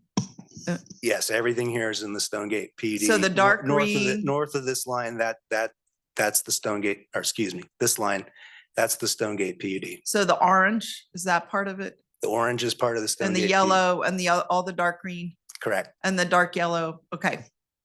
And the light yellow, but the light yellow is this sensitive area. correct. Okay, those were my questions. Anyone else have any questions for staff? Yep, Councilmember Taylor? Thank you, Madam Vice Mayor. And I might, it's been a long night, so let me ask this. When we went to Planning Commission, was the red alignment what was presented? Was the red alignment, was that what was presented to Planning Commission? And then they came back and said, no, we want you to use the yellow one, which is the FEIS approved, or, No, the yellow one is what NV Energy is requesting. okay. The Planning Commission conditioned it with 9 to follow the FEIS alignment, the red. Okay, so why did the Planning Commission come up with the yellow? They didn't. They didn't. They The- didn't. The yellow is what NV Oh, okay, Energy why- had requested. Why did they come up with the red? I don't understand why the Planning Commission changed the alignment, I guess is what I'm They asking. didn't. They didn't. didn't Oh. change it. Okay. What staff's recommended condition was, what will be presented to the Planning Commission was what the applicant submitted. And Okay, granted, that wasn't in their original materials. They did submit it fairly last minute. But we had enough information to present to the Planning Commission. This is what the applicant is requesting. That's the yellow. That's the ZAG. Staff recommended condition number 9 of the Planning Commission to follow that FEIS alignment. That's the red. Planning Commission agreed with that and conditioned that. That's what's on appeal today. okay. Does the red go through private property, obviously? Yes. Okay, and during the EIS, did they have conversations with the private property owner? Were there comments received or? Yes, And what were the comments? Do you know? they were extensive. Okay, It's, but neither one of this neither alignment has to go back through the environmental process no, because it's on private property. no. And again, that the environmental report looked at private property, looked at the whole region. It's only binding on federal properties. So, I mean, at Planning Commission, there was discussion, oh, we could amend that. It doesn't matter. I mean, the Forest Service is done. They did it. Okay, so But the nothing information is impacts there the for environmental. our use to know what the environmental impacts are. Okay, thank you. So just for my clarity too, the red is what the federal process came out with. Yes, The red is what the Planning Commission approved. yes, And the yellow is what both appellants would like to see and why they appealed this permit. that's correct. Okay. I feel good. You got questions? I have a question. Okay, Councilmember Ebert. When did staff first see this yellow changed route? It was brought up probably the third round of comments on this, that, When? that there was a deviation. During that planning commission meeting? No, during the staff review. It was submitted, gosh, I don't remember the dates. It was a few months that it was submitted and it sat because they were waiting on some landowner approvals and that sort of thing. Once we got it started, it was about the third round of comments from staff. That were in meetings with the applicant that they said, oh, by the way, there's a jog here. We didn't have the materials. The material submitted to staff was the red alignment. The Yeah. materials presented to the Washoe County Planning Commission was the red alignment, and that came up. Yeah. They said it was a mistake. Maybe it probably was a mistake, but we didn't have time, to really fully vet that. Our position was, well, if you want to move forward, then we'll go with the FEIS alignment. Yeah. That's Yeah. been vetted. What I'm trying to find out is when did the city first see this alternate route in yellow? Do we have like an idea of a time frame, or when did planning first see this? Like, when did they submit and when did it come in? I don't recall the dates offhand. Okay, It was a few. because it sounds like everybody was looking at this red route and then now we have a different route. So I'm trying to find out when that deviation happened. When in this My process. recollection, it was about 3 weeks before this was going to go to Planning Commission, and it had been an application in our review for several months. Okay, okay, so changed about 3 weeks before the planning Yeah. meeting. Okay, thank you. Yeah, Mr. Martinez? Yeah, thank you for the presentation. I am still a little fuzzy on the timeline. And I didn't see a slide that had sort of like a breakdown of that unless I missed it, but I guess, would you consider that this alternate map that is being proposed by the appellant went through a public hearing process? It did go to the Planning Commission hearing where the Planning Commission reviewed that alternate route. And the Planning Commission decided to condition it to the red FEIS alignment. And that was the first opportunity that the planning commission had to review Correct. this map. Okay, I think I'm good with that so far. Thank you. All right, Ms. Taylor? Nothing? Well, just following up on the theme here, there were other public reviews, right? The EIS is a public process, right? Were there hearings as part of that? There were numerous meetings. It was revised numerous times based on agency and public feedback Before they got to the red? before they got to the final, the Because you red. said they were looking at 5 or 7 corridors. There's 5 alternatives, including no action. Okay, 5 alternatives and no action covering that entire length from Verdi to this place. Covering various locations. But I mean, generally, it started generally in Verdi and ends generally. I where you're can show showing you, us? the resolution is a little difficult, but you can, boy, the resolution's a little tough. Okay. But yeah, it did span a variety of areas. I mean, the ultimate goal is connecting the California substation to the Boomtown substation. That's what we're trying to get to. And there were California. different routes to do it. The Peavine-Poville alignment is what was selected. That's what they call the red. That's what they call the Peavine, red. Colville. Yes. Okay. But the yellow did not go through the EIS process. It did not. It was all about these other 5, none of which was the yellow. Correct. And of those 5, the red for this section was selected in the EIS process. Yes. Okay, so there was a public hearing about that with no discussion of the yellow, but discussion of 5 routes. Yep. Okay, and then once it was selected FEIS, then they submitted to us to continue this time frame issue. Yes. I mean, it was all said, done. They wrote their So- decision. So again, yeah, the EIS was completed in 2018. Okay. The final record of decision by the Forest Service was done in 2019. Okay.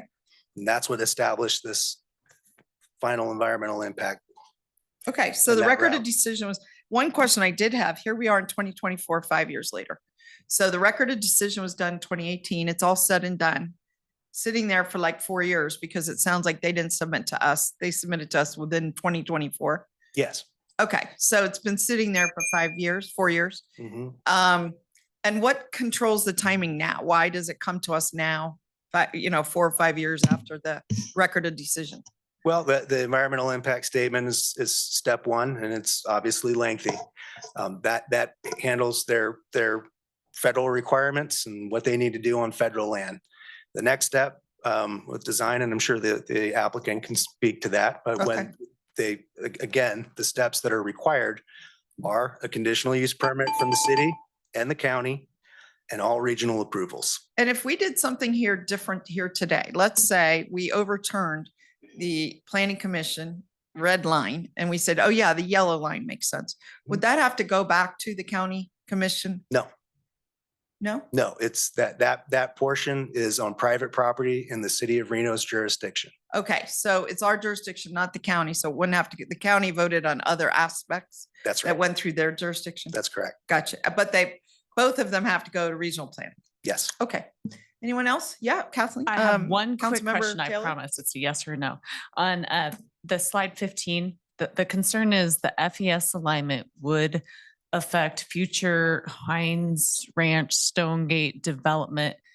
Does it impact their private property rights? So the second one, is that a yes? The FES alignment affects Heinz Ranch? Is that affirmative? It's private property. So in order for the line to run, they're going to have to get an easement. They acquired an easement on the yellow line in 2020. And that's the route they'd like to go. That was two private parties coming to an agreement on establishing an easement.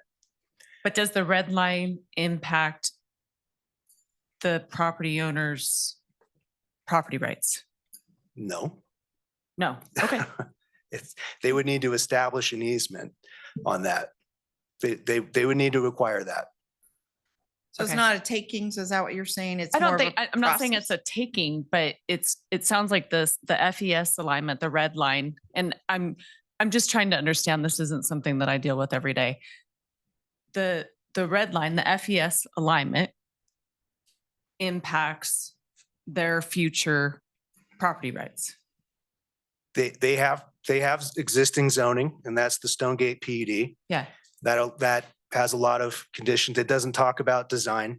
We know that they could have up to 350 units that would be 1 acre lots. They'd probably be clustered. Does the yellow line go through their lots?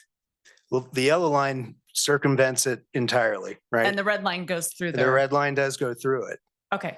It could Okay, be designed around that and it could be Okay. designed around it. They would need either wherever they want to put a utility corridor, they're going to need to acquire an easement through private transaction. Okay, but the red line goes through a PUD. The red line goes through a PUD, the yellow line goes through a PUD as well. It's not a developable area.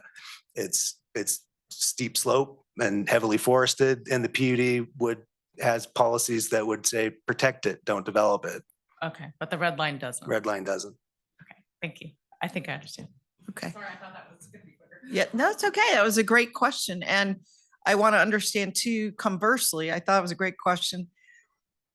Both the red and now we have an orange, I'm not sure what that's about, but both the red and the yellow go through the PUD. But I think you're saying one area is more sensitive than the other because it's more forested, or like they're all in this sensitive area, but it's more sensitive. Is that what you're saying? Yes. Okay. Yeah, I mean, it's understandable to want to maximize development potential. Sure. Well, I think we all understand that. Yeah. But the alignment that's proposed is 60 to 100 feet higher than was done. We don't know. I mean, I would estimate 200 trees being cut down, in that 40-foot swath. But I don't have the information. Gotcha. The environmental impact study fully evaluated this area. It took feedback from residents. A lot of the people here tonight are listed in that EIS. All right. Okay. Well, I think we're completed with questions for you. Oh, we have one more. Yeah. Can you tell me what's the difference in the length of these two routes?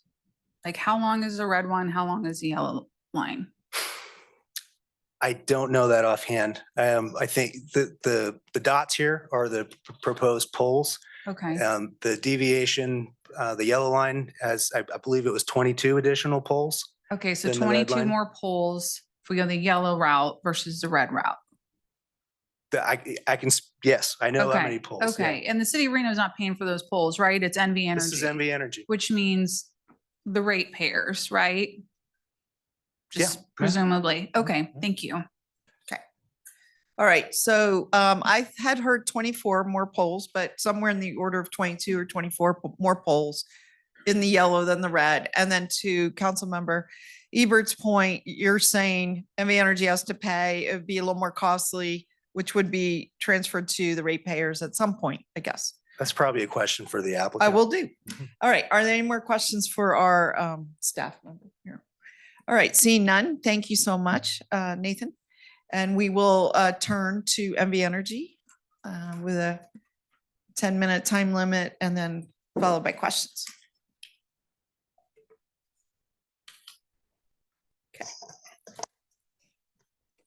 Okay. Well, good evening, Vice Mayor Dewar and Reno City Council members. I'm glad to be here tonight with you. I'm Ryan Bellows. I'm the Vice President of Government and External Relations at NV. I've been before the council more times in the last 6 months than I have in the last 14 years at NV Energy. So I'll just start by saying that we're just so grateful for all the hard work that's been put into this by the Planning Commission, by your planners, by your staff. I know that the record before you is voluminous. It's very large. So I really want to narrow my comments down tonight to really what the issue is at hand.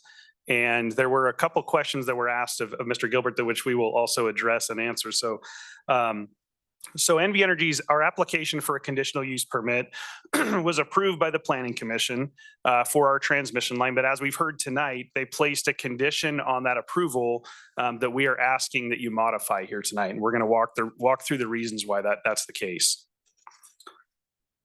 So there's a map up there on the screen, which will show you two substations. So that's the border town and the California substation. And so we all know that the energy needs here in the region are growing.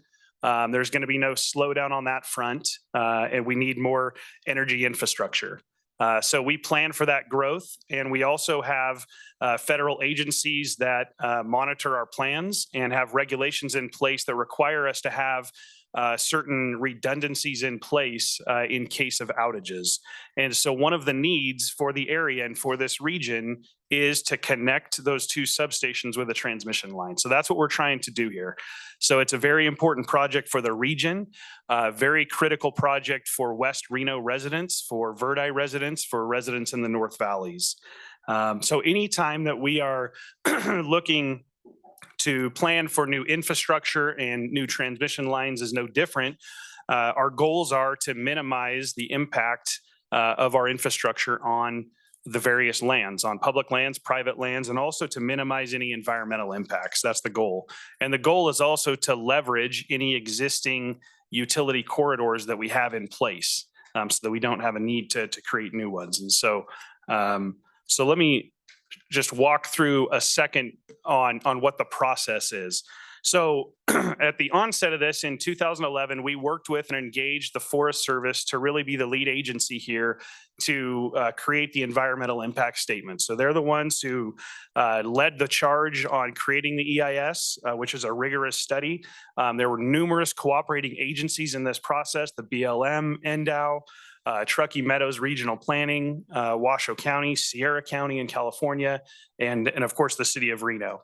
So as we've heard tonight, the EIS studied various alternative routes and settled on the Peavine-Poville route. And it's been said here tonight, but I'll just say it again, that EIS governs what is to occur on public land, but it is not binding on private land. And so that's important to recognize. So after the alignment was selected, we get the record of decision in mid-2019. So at that point, our job is to then go to the private lands, which is not bound by the EIS. We go to the private lands and we negotiate with the owners of those parcels to determine where the easements are going to go and how we're going to route on private lands. In the case of Hines Ranch, the Stonegate parcel, where we've been talking about the yellow line that we're proposing. When we met with Stonegate and we said, hey, listen, the EIS is proposing the red line, right, for I guess consistency's sake, they said that's going to go right through our development, our planned development. And so we have a statutory obligation to impact property owners in the least impact possible. And so we worked with them in a collaborative manner to come up with the yellow route. And so once we obtained all the necessary easements for that yellow route area, those were all recorded by the December 2020 timeframe. I think you're going to hear tonight from several surrounding property owners who would have had clear notice of those easements being recorded, that would be a route that we could utilize. So let me go here. So this is the two different routes. So the one on the right-hand side is the red route and the one on the left is the yellow route, which we are suggesting and preferring. So as you can see, the one on the right goes right through the middle of that Stonegate parcel, impacting development. And so we worked with Stonegate Hines Ranch folks to make sure that they can still develop that property. And so we chose a different alternative, which is almost entirely on their parcel. So there's been discussion about it, about our proposed route straddling different parcels. That's not the case. It's contained on the Hines Ranch parcel and then the parcel below it.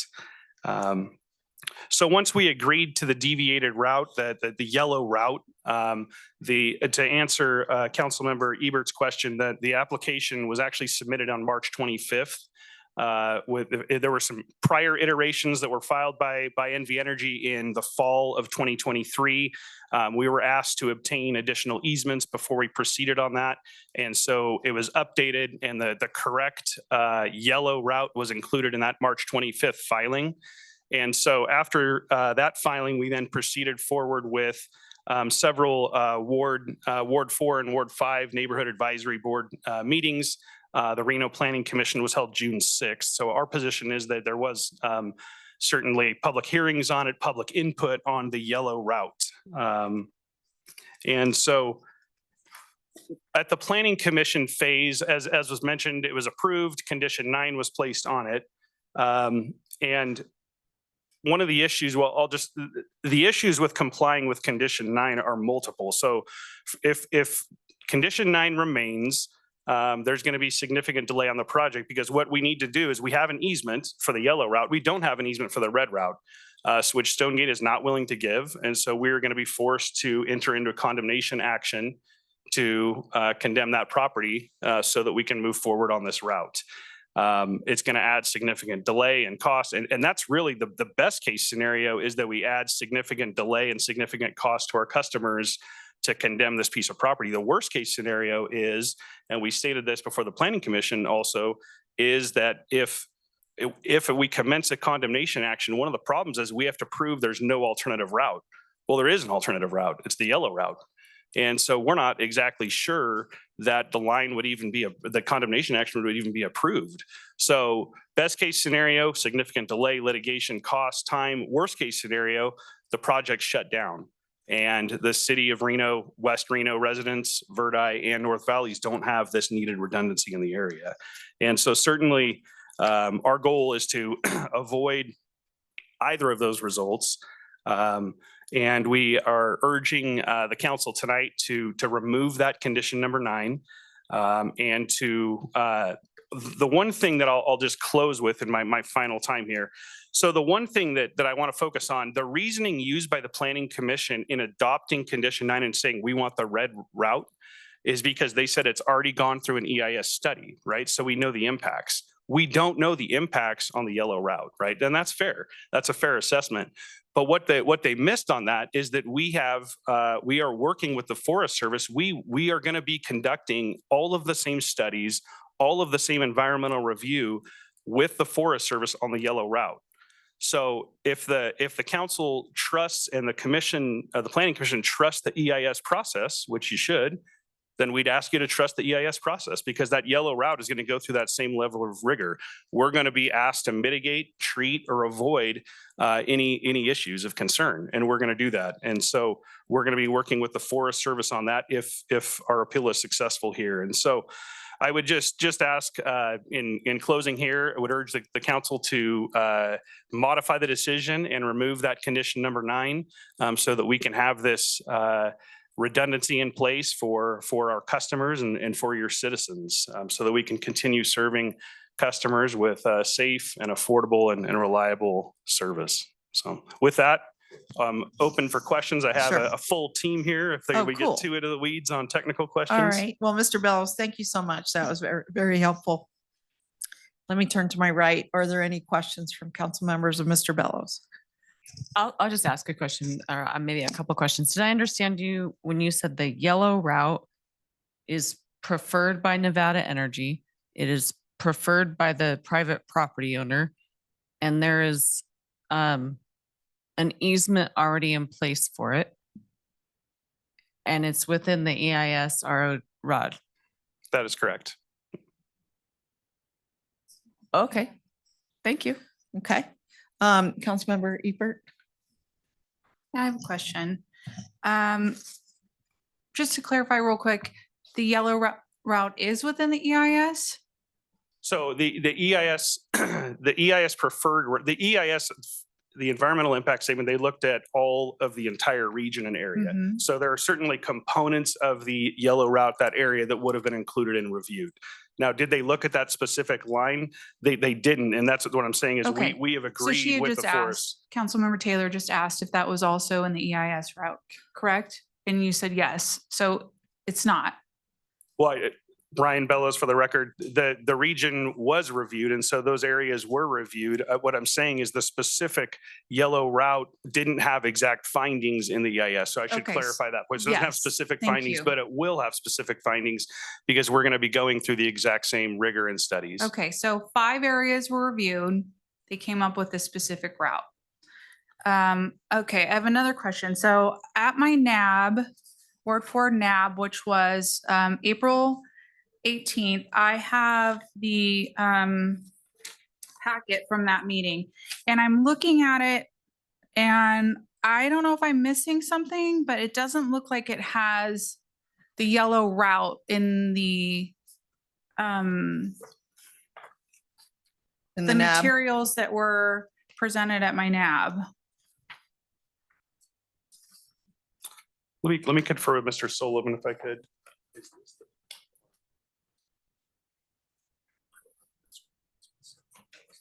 If you'd like, I have it up here. You can look, and maybe I'm just not reading it right. Let me put a slide up and see if it's the same map as. Great.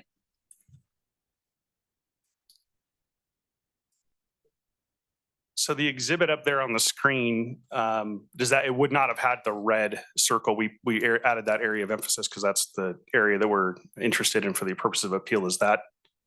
No, it doesn't quite match that.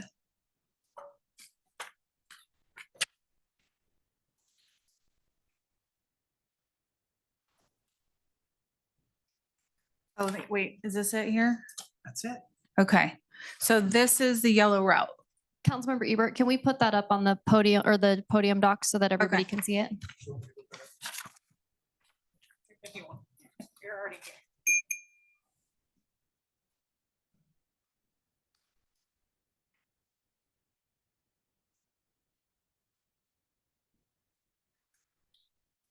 Okay, and then I'd like it back, please. Okay. So. Yeah, I'd like it back. Ryan Bellows, for the record, just I guess the document there is the document that I have on slide 7. Thank you.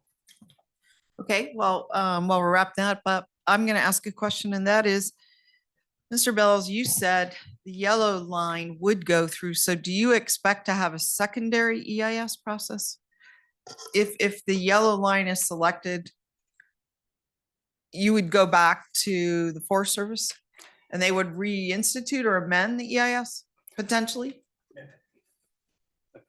Ryan Bellows, for the record. So yes, we've already agreed with the Forest Service that if the yellow line is approved, that we would go back and amend. Yes. And what if they went through that EIS process and, they heard from the public, they said, no, we like the red. What would happen then? That would go with the red? I mean, I think Ryan Bellows, for the record, I think that depending on where the route came out of that, there could be further deviations or further discussions on moving the easement to accommodate anything or potentially mitigate, treat, or avoid areas of Okay. concern. and when you said the yellow was what I heard you say was one of the 5, was it one of the 5 routes evaluated or was a portion of it included in one of the 5th routes? So my understanding is that the yellow route was not included in the 5. The 5 were the general, the different routes. There was Peavine Poville, which was selected. There were other routes that they could have done, including, I think one of the options was no line at all. So, Okay. so it was not included. So, okay, I just wanted to get clarity because I thought I heard 2 different answers here, but it sounds like this yellow was not one of the 5. Correct. The Okay. the yellow is a portion, a deviation from the Peavine Poville, got which you. was one of the 5. Right. Yes. Okay. So I think.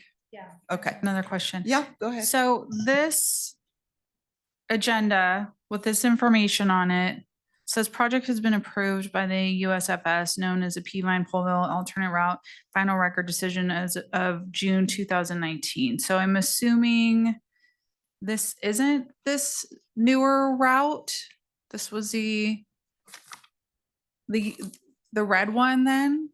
Because if you guys just told the planning commission like 3 weeks before the meeting in June that there was a change, like I'm just having a little bit of trouble with the timeline here. So Because it seems like the planning commission just heard about it that night. And this says this information is from 2019. So I'm trying to understand like where this disconnect happened. Because I was at the planning commission and it got a little bit heated and the planning commissioners really felt like they were not informed about these proposed changes. So I'm trying to understand when this was really known and when it was communicated to people. thank you for the question, and I'll defer to Mark Sullivan here, but I'll just say, so the application with the yellow route was submitted on March 25th.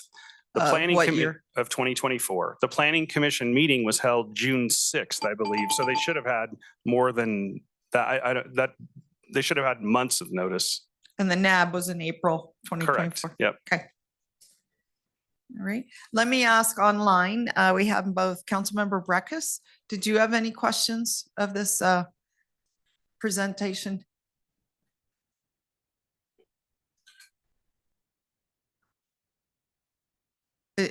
Let me just make sure from our clerk, is Ms. Breckus still on? Yes, Madam Vice Mayor, Councilmember Breckus and Mayor Shivi are both still on Okay. Zoom. Well, let me go to Mayor Shivi. Did you have any questions of Mr. Bellows with MV Energy? No, other than it sounds like you're not required. I guess it sounds like you're not required to get that approval from the EIS. Am I right? Which of, could you say this a different way? Because I'm not sure and I don't think Mr. Bellows is sure. For the new route, for the route they're proposing, The yellow? the yellow, What was the question? they're not required to get it? From the Forest Service? Yeah. Apparently, if they get it, they go back to the Forest Service for evaluation. They may or may not get it from the Forest Service. And I would just add, we're not required to obtain approval because the EIS does not apply and it does not bind private property. But we have agreed and talked to the Forest Service, and this is something we want to do, is go, if the yellow route is approved, that we would go back, do the same studies and the same environmental rigor to make sure we're treating and mitigating and avoiding any impacts. The EIS does not Ms. Taylor? go on private property. It doesn't, the EIS doesn't govern private property, right? Or you don't get, right? That's what I'm hearing with the yellow line, and the yellow line is on private property too. That's correct. Okay, thank you. And let me make sure, it doesn't govern it, but it incorporates it or evaluates it? I mean, could you just explain? I think it evaluates and incorporates the whole region Gotcha. and looks at the whole region. Okay. Private and public. Okay. Ms. Shivi or Mayor Shivi, did you have any more questions? No, but I will. Okay. All right. Mr. Martinez. Yeah, thanks so much. Thanks so much, Mr. Bellis, for the presentation. I know I've gotten a couple questions from some constituents and just wanted to put it on the record about undergrounding these lines. I know you got approval for them to be overhead, and just, I know part of the presentation from staff had some in there, but I'm just wondering if you could put all of that on the record for us, please. I'll defer to Mr. Sullivan for that. Mark Sullivan with MV Energy. The question that you're asking is, why are we not undergrounding? Is that what you're asking? Yeah, or if there's a Or did we possibility, I look at it? know Yeah. there's fire mitigation efforts that can happen, just Yeah, wondering what. so we're tasked with finding the lowest cost alternative. That's what the PUCN has asks us to do. And so that's what we do. So our original proposal is always going to be an overhead route. At times when we wouldn't overhead it would be in the instance of safety. So a great example is around an airport. And we treat every community the same. If it's an airport in Elko, we'll underground it near that airport if that's what's required, or in the city of Reno or anywhere else in the state. If it's not a safety issue, then we come forward with an overhead route. And then certainly people have the option of undergrounding, but there's some nuances in the law and who pays for that, which I don't know if you guys are aware of that, but typically it gets borne by the entity's citizens if you guys choose to underground. Another reason we don't underground is the cost is 7 to 10 times more. So the last numbers that I heard on overhead was about $400,000 or $500,000 a mile, and it's over $2 million a mile. And up from there. So it's much more expensive to go underground. Scarring on the ground is a lot wider. You have to encase it in concrete, so it's a lot wider easement, so you're affecting more property. I mean, there's a lot of difficulties. I mean, the availability of the wire even. I know the last one that I was involved in, we hired people from France, and the wire came from France. And so we had to hire these guys from France. They come over here. We had interpreters. Otherwise, we wouldn't get a warranty on it. And so there's just some challenges. I believe we're manufacturing some of that in the United States now, but it's just quite a fiasco. Yeah. I appreciate you mentioning that along with the changes to the easement and how the impacts to that and how that would be. I think there were just concerns about recent fires that happened, but I know you all were proactive in that effort in those fires and making sure that the lines didn't cause additional damage or increase the fire. Appreciate you noticing that. Yeah. Thank you. Anything else, Mr. Martinez?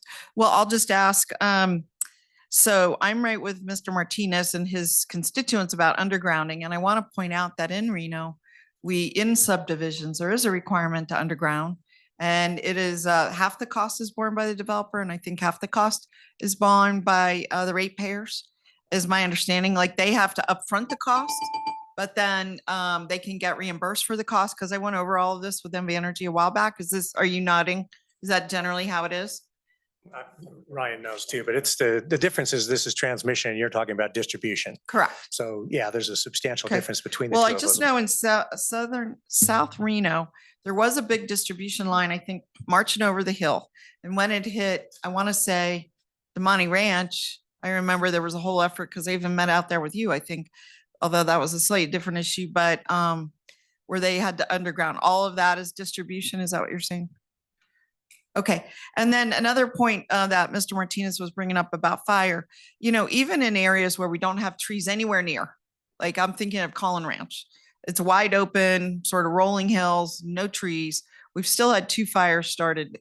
Is there a plan to encase this or put on some fire resistant coating, or how does that work?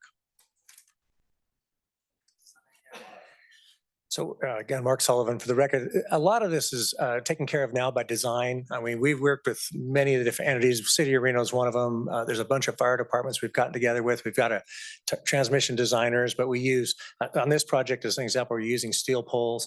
We have poly cross arms. We have aviation protection, meaning those cross arms, the wires are spread farther apart for raptor protection. And we also have a lightning arrestor on top of the wire to protect from being struck by lightning. So there's a lot of built in. We also have telemetry equipment now that on this line, you'll be able to detect it within, I think, 0.1 seconds. It'll be able to detect whether or not there's something that's interrupted the line. And we have automatic closers and reclosers to open and close those. We certainly have people 24/7 monitoring. Okay. Thanks for sharing that, because I will just tell you, I've been called the tree lady, whether that's appropriate or not. but we did start a tree program here quite a while back, and it does concern me. And I mentioned this to Mr. Bellows, the loss potentially of 200 more trees on this property when the trees were on this property specifically through the PUD were supposed to be protected. Okay, that was one of the conditions of approval. And I'm concerned about sort of as now we to go take out 200 of them when we work. So I must have met with Stonegate developers at least 10 times during that process that we were reviewing their PUD. Some of it was about hydrology, but I went out to the site at least 4 or 5 times and saw the trees, and they said, no, these are going to all be protected. And so that's one reason I'm a little concerned about the realignment here that's being proposed. And I'm also concerned, even if you cut it back, I think you said 40 feet on either side, that you're still within a treed area. If a fire would start, it's a more combustible area than the red line from what we can tell. I just wanted to make sure I understood from my, or let me make a statement, less a question. So let me ask one more time, Mayor Shivi, did you have any final comments at this time for this speaker? No, thanks. Okay, and then anyone else, Mr. Martinez, Ms. Taylor, or Ms. Ebert? Yeah. Okay, well, thank you so No, much. Oh, you did? Yeah. Oh, yeah. sorry. So this was a long process to get this initial route.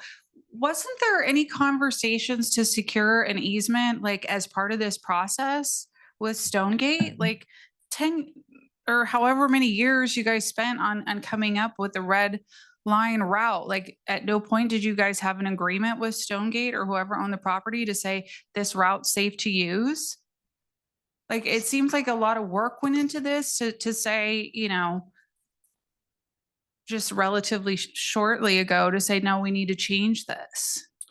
Ryan Bellows for the record. So when the EIS is underway, they were looking at 5 different routes. So we didn't know which route they were going to select. We didn't know they were going to select Peavine Poville. And so once they selected it and notified us in June of 2019, we moved right away, and we actually had the easement. We had those discussions with Stonegate right away and had the easement within, you know, a year or so of that record of But decision. the yellow easement, not the red Correct, easement. the yellow easement, because they wouldn't give us the red easement. Okay. Yeah. Okay, so you had the yellow easement since 2019. You just said 2019. End of 2020. Okay, end of 2020. But the city of Reno wasn't notified until this year. Right? Okay, regardless. Yeah, I'm also concerned about trees, particularly this area. So this goes through Ward 4. It takes out a lot of trees if we take this alternate route. And you're not here for all the meetings. I don't expect everyone to know this, but I know that Ward 4 has the lowest tree canopy in the entire city of Reno. And we have some of the highest temperature raising in the city of Reno, which means that we're getting hotter than the rest of the country because the city of Reno itself has the highest temperature raise in the country. This is a problem for me because I'm out here trying to figure out a way to put trees in.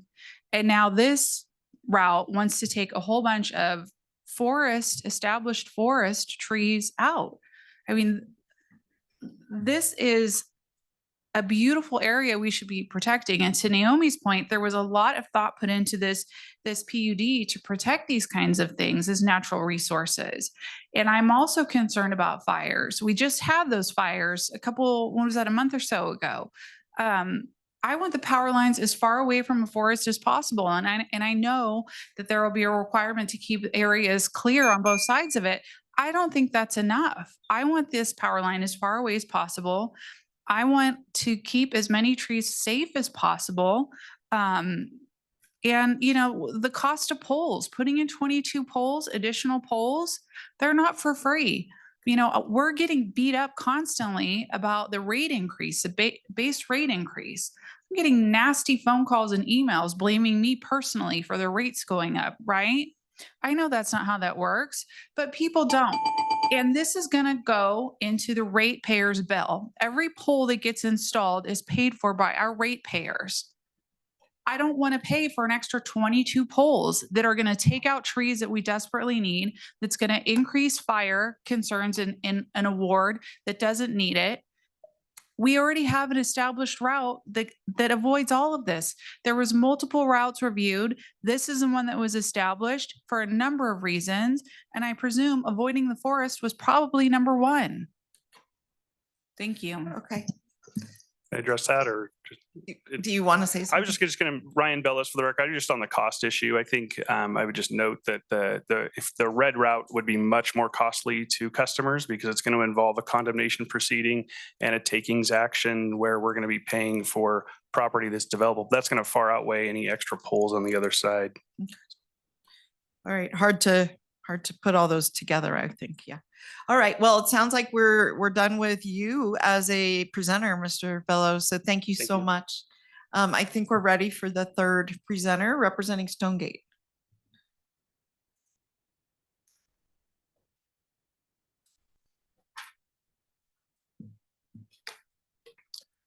Good evening, Vice Mayor, members of the council, Sev Carlson with Kempfer Kroll, here on behalf of Heinz Ranch Land Company LLC, the owner of Stonegate. I think let's step back a little bit and talk about what an EIS is. It's a scoping document. It's looking at impacts. It understands there will be impacts no matter what.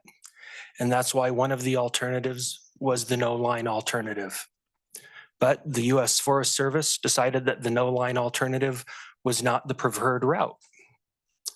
Furthermore, when you look at an EIS, it's non-binding on private property. So it is non-binding on Heinz Ranch, period. Stonegate PUD was approved in July of 2018. The PUD handbook was recorded on August 9th, 2018. The record of decision for the EIS to NV Energy was June of 2019. Heinz Ranch and NV Energy engaged in arm's length transaction in terms of negotiating an easement. I understand trees are a sensitive issue. There are other sensitive areas on the Heinz Ranch property, including springs. That's a water source. How do you pick between trees and water? It's not necessarily an easy decision. But what Heinz Ranch did was walk the property, walk the potential alignments, not only considering what's best for development as a private property owner, but also what is best for the varied natural resources on the property, including trees, including those spring sources. There has to be a balance there. That balance ended up in a negotiated easement that is solely on the Heinz Ranch property for that yellow route that we've been discussing tonight. Heinz Ranch has appealed Condition 9 imposed by the Planning Commission because it not only bisects the PUD property, but it also will have an impact on those spring sources where it bisects that property. Under the condemnation law, both NV Energy and the city of Reno enjoy that power to condemn private property for a public benefit. Fair market value has to be paid. And you can talk to Mr. Shipman as he and I have litigated cost causer cases where we defended against a decision of Washoe County to order undergrounding to protect the citizens of Reno and their tax dollars, and to protect a mining operation who also happened to be a ratepayer on the NV Energy system. If the red alignment is going to stay in place, there's no easement for that red alignment. Whether NV Energy chooses to condemn on that red alignment is up to them. Heinz Ranch has granted them an easement. I think it would be a litigator's dream, and I don't say this lightly, of is the red alignment NV Energy's alignment, or is that the city of Reno's alignment?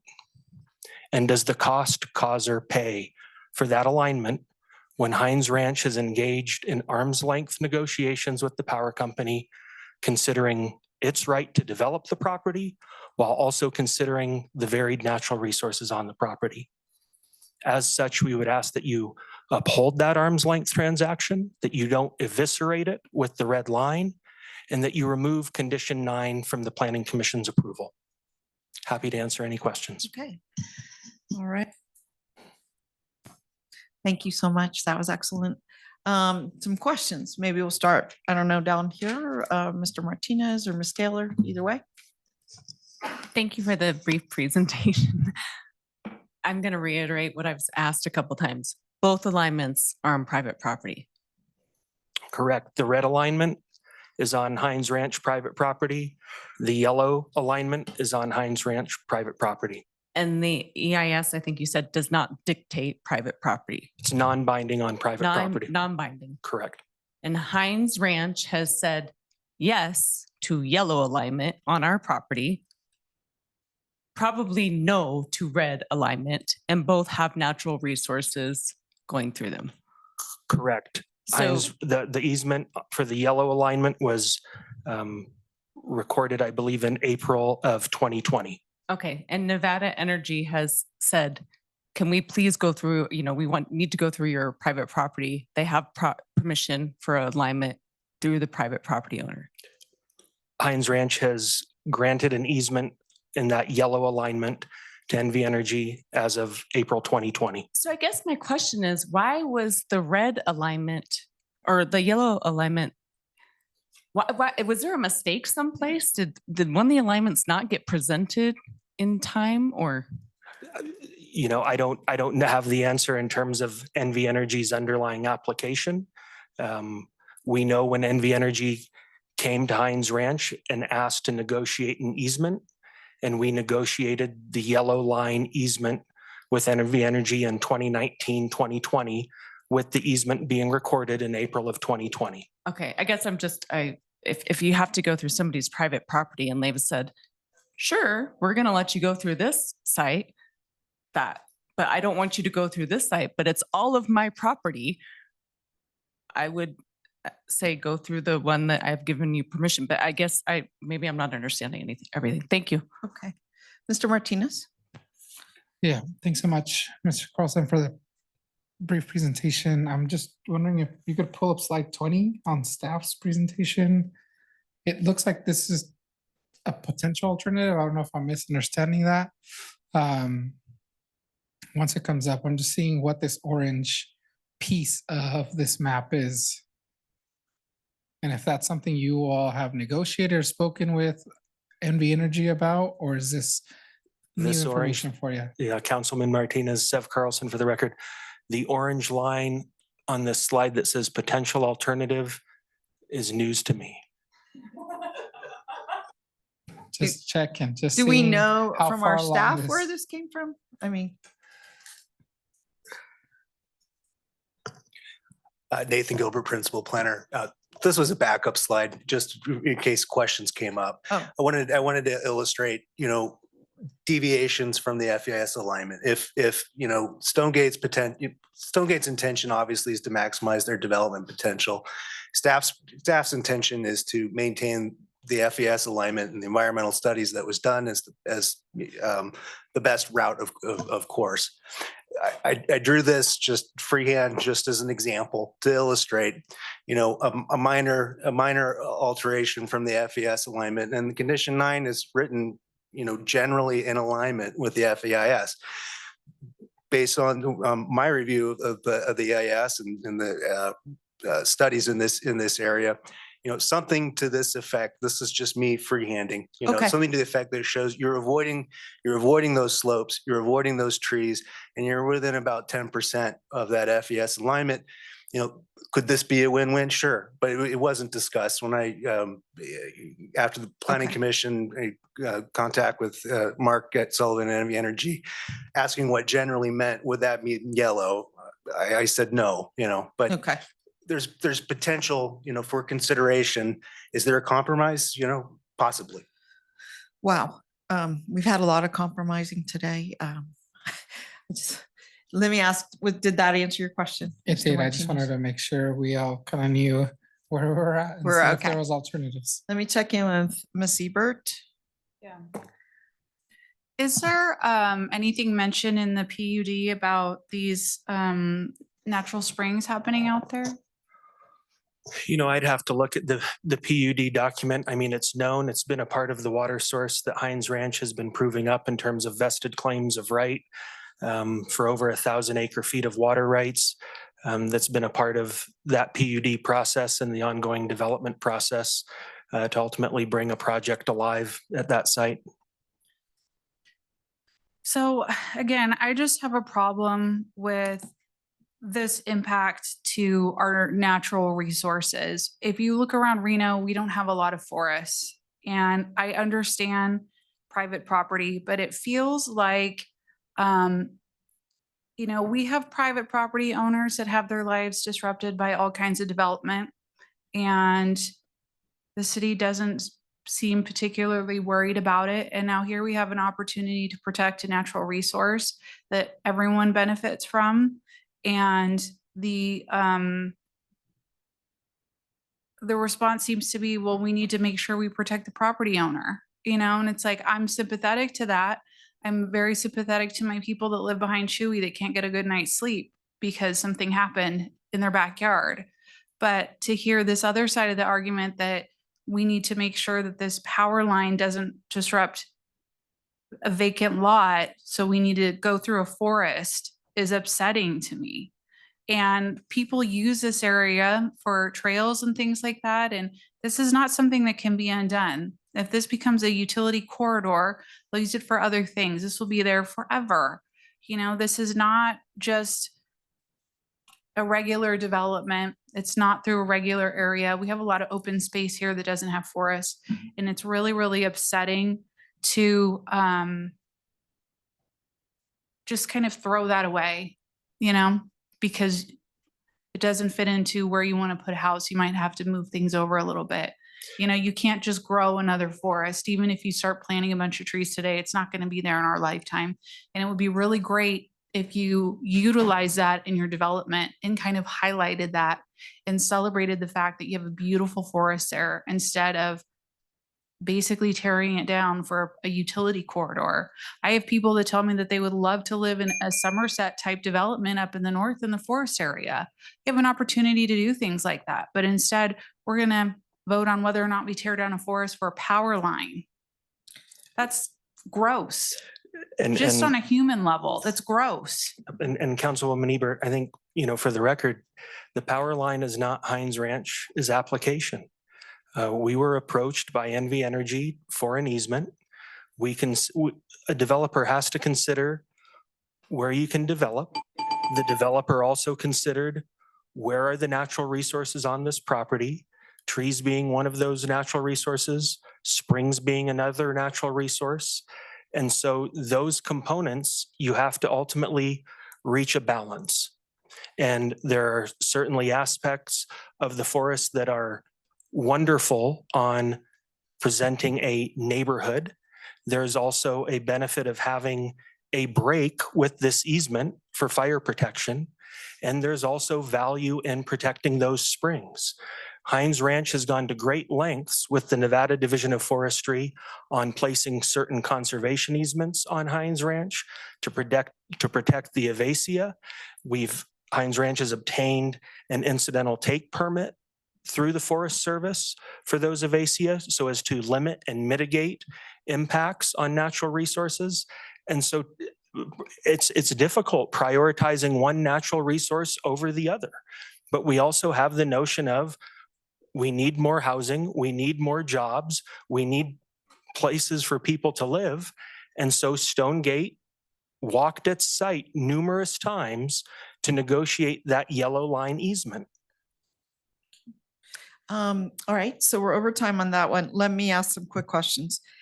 Where do you have a map, or can our staff put up the map that shows the aerial where these springs are? Are they directly under the red line or near it, or they're in proximity to the red line? Like 20 feet, or like they're under, or do we have a map of them? I mean, the way the springs flow, I mean, they start down into the mountain and you have a pond that's built there.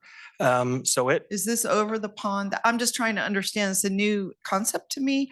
And I was out there many times and they told me that there was a big argument with a division of water resource, whether those springs, how much of those springs would be considered part of the water resource that they could dedicate to the property. But I have no idea. I mean, Right. this is just a portion of the PUD. Right, So- it is a portion. So you have, if you look at where the red line Uh-huh. and the yellow line, I'll say, come together at the bottom of the photo, Uh-huh. Bottom is south or north? that would be. The bottom is north or South, south, I guess. Southwest. We're Yeah. kind of in that southwest. That's where they quadrant. are? So if you look down that line, you have the listener property to the right of the red line. Do we have a bigger picture that shows the little south of this? And the listener property granted a conservation easement, which is where the headwaters to some of these springs are. So that red line is directly over or in proximity to those springs as they ultimately flow down from the listener property onto the Hines Ranch property. So is this part where they come together is not Stonegate, it's listener property? So you have listener and Stonegate, they intersect there. Okay. Hines Ranch holds the water rights. There are springs on Hines Ranch property Sure. proper, and portions of those springs are also on the listener's property, which has a conservation easement over it. Okay, so this is a good map for my next question, which is, I've understood there's multiple properties adjacent to the west. So that yellow line, it sounds like it would all be on Stonegate and it would border maybe some other properties. Is that right? Yes, properties always have borders, but the easement is solely on Hines Ranch property. Right, so I just, these red lines, I don't know whose map this is, but are those describing property boundaries of somebody? I would imagine they are, but I didn't create the map. Okay, So and I I don't don't want to know make where that the assumption. line is on that map. And then lastly, I wanted to ask, I've asked about the other property lines, the springs. I wanted to just confirm the date. When our staff presented, they seemed to say that the record of decision was done before the PUD was finalized, but you seem to present a different picture. So I wanted to get the dates clarified. So the testimony this evening from the power company was the record of decision was issued June of 2019. Mhm. The Stonegate PUD was approved in July of 2018, and the PUD handbook was recorded on August 9th, 2018, as set forth in our appeal. Right, but the record of decision, that's a document that came out after all the hearings concluded, is that right, or? It's I the don't end of know. it's the end of the FEIS Okay, process. did you have a comment, Mr. Gilbert? I got confused because you presented a different story than what I thought I heard. Nathan Gilbert, just for clarification, the EIS was completed in 2018. The Stonegate PUD was adopted shortly after that. Okay, The Forest Service, applicable to the federal property record of decision, 2019. yeah, okay, so it sounds like they were contemporaneous and then whatever the final documents were. Okay, let me just check in with Mayor Shivi, Councilmember Breckus. I don't know if either of you had questions. It looks like council. No, I don't. On. Okay, Councilmember Breckus, you don't have any questions for this presenter? No. And Mayor Shivi? Yeah, question. Mr. Carlson alluded to some legal ramifications. I would love to see, what is the opinion of our legal team? I don't know who's still there. If We have both of them. Great. Mr. Shipman and Carl Hall. Because I assume they're alluding to a taking, is that correct? And what would be the advice of our legal counsel? For the record, this is John Shipman from the City Attorney's Office. Yeah, I mean, Mr. Carlson has alluded to in the past, we have litigated an interesting case regarding the undergrounding and the requirement of undergrounding. But in terms of like potential takings here that the city would be liable for takings, I'm not seeing that at this point. I mean, I do see that potentially depending upon the route that's selected, it's going to cost maybe the ratepayers more. And that might potentially get assigned to the city jurisdiction. But I'm not seeing I mean, just to put everybody's mind to ease, the city is not saying that NV Energy has to build here. It's not authorizing the build here. It's merely potentially approving a conditional use permit, and it's actually the FERC that required this additional requirement on NV Energy. So in terms of the public purpose, that's what's being served here. So anyway, I just put that on the record. Thank you. So you see us having any legal issues? I'm not, again, for the record, John Shipman, I'm not saying that somebody couldn't sue the city of Reno. I'm just saying that to make an argument that the city is taking property. I don't think the record's there for that, but again, people may disagree, but that's kind of my opinion. Okay, thank you, John. All right. Anything else, Mayor Shivi?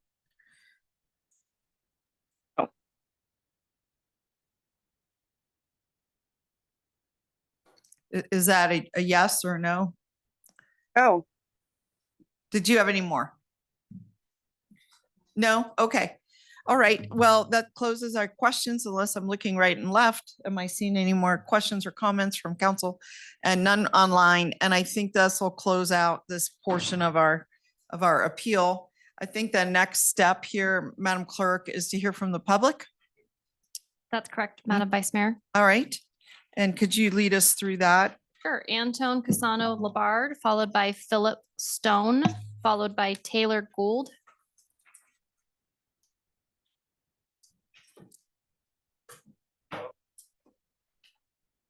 And again, just as a note to the audience, you're limited to 3 minutes per person. State your name for the record and the clock will begin. In accordance with Council Rule 6.3.11 in this room, please be respectful. Disruptive behavior from audience members like clapping, yelling, whistling, etc., which impede the meeting may result in a warning issued by the presiding officer. Yeah, my name is Antone Casano Labarde. I'm here to represent my family and their property. I'm here in opposition of this appeal. I'm requesting that the council deny this appeal to uphold the original and previous vote to uphold condition 9, to support the findings in the decision of your planning commission, and to support the EIS and its recommendations and its original route. That you consider the fire risk, the damage and the destruction to the forest and the ecosystem. When they did the Stonegate, when they proposed this development, they said that they were going to protect those resources. They said that they were going to take care of those trees. They're not upholding to that. I've heard that they're going to change and they're going to do warehouses and they're going to change their system. If that's the case, then this shouldn't be an issue. Going forward, the damage to the lost property around it, it's not just them. There's other property owners right next to them. It affects us all, not just them. It looks like it favors one landowner over others.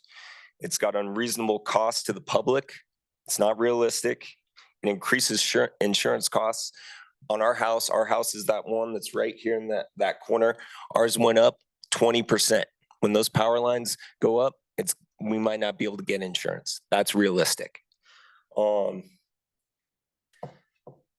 feel like they purposely concealed this deviation from the public.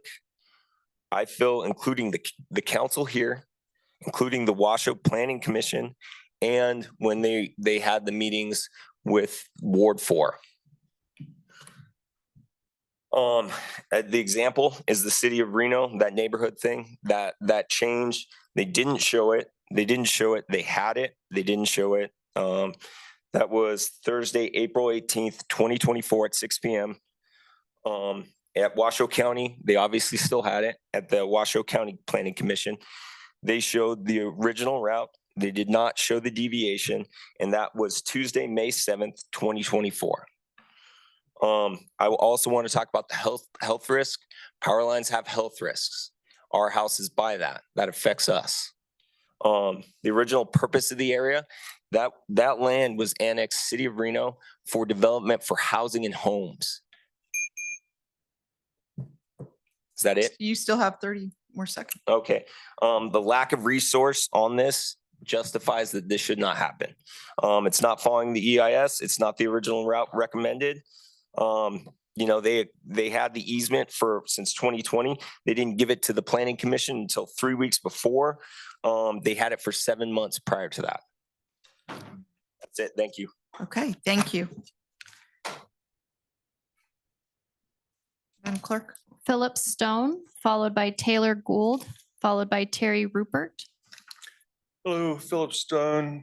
I'm Can you just owner- speak into the mic, please? my name's Philip Stone. I'm an owner of adjacent property to what is referred to as the yellow line. I'm going to put up the map just so that it can be viewed.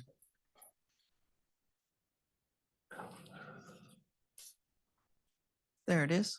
Okay.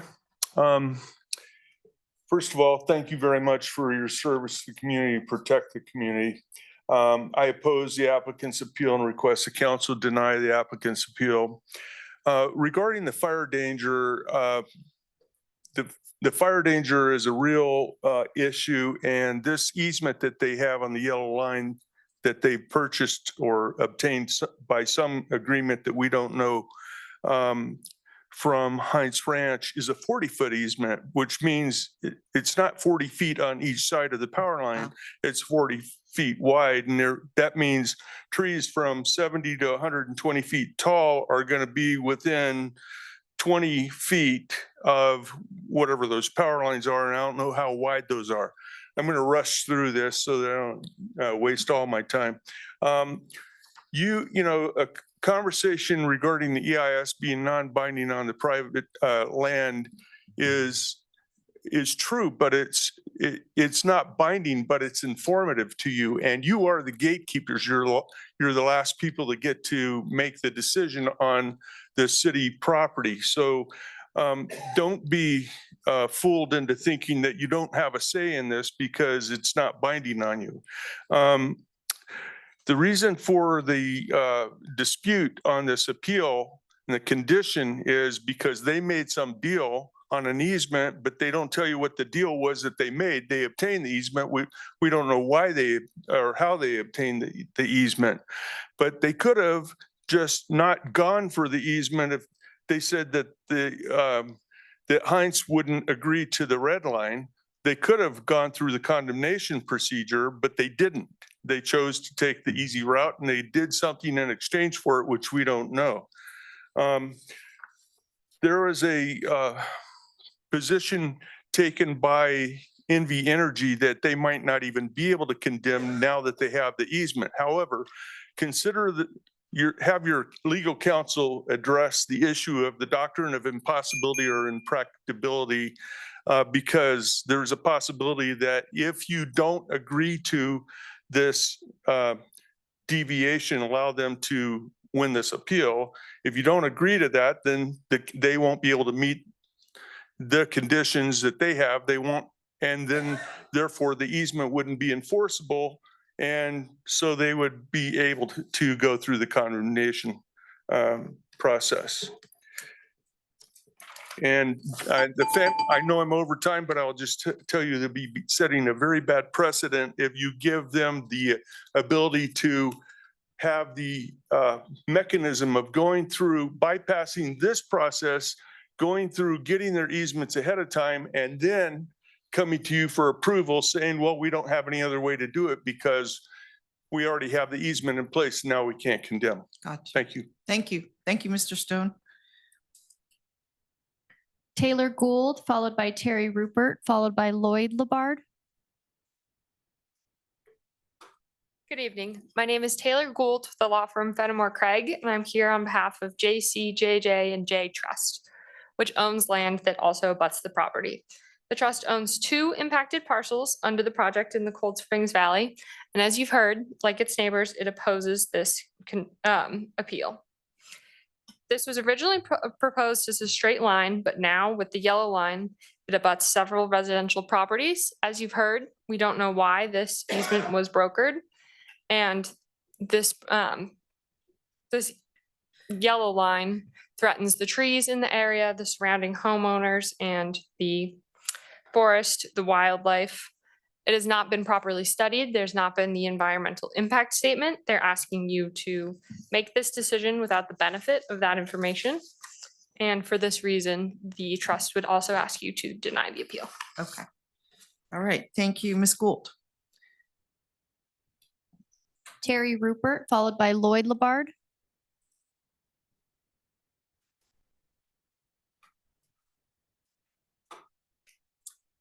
Yes, for the record, I am Terry Rupert. I'm a co-property owner in land that is adjacent.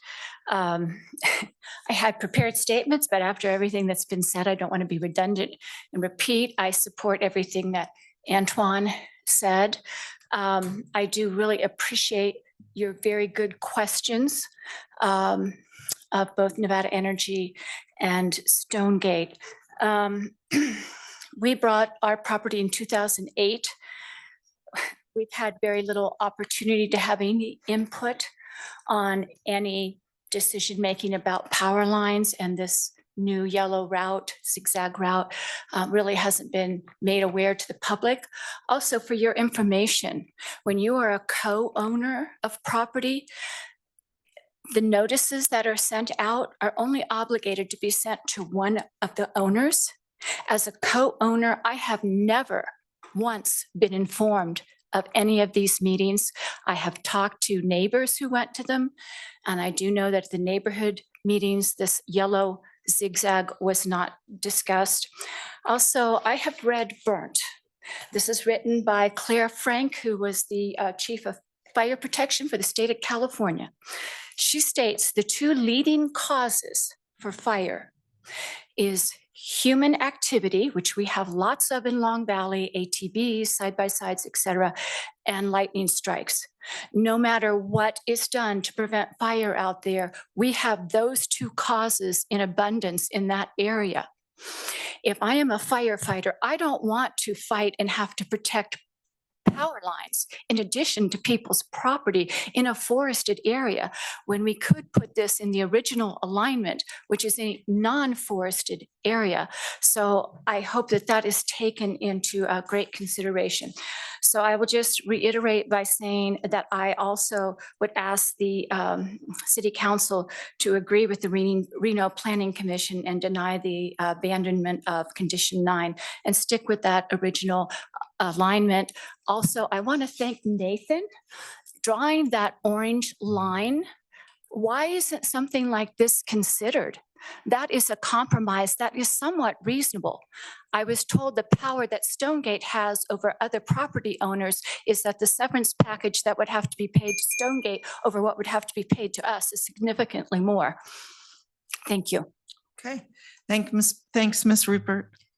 Lloyd Labarde, followed by Cynthia Fedenik.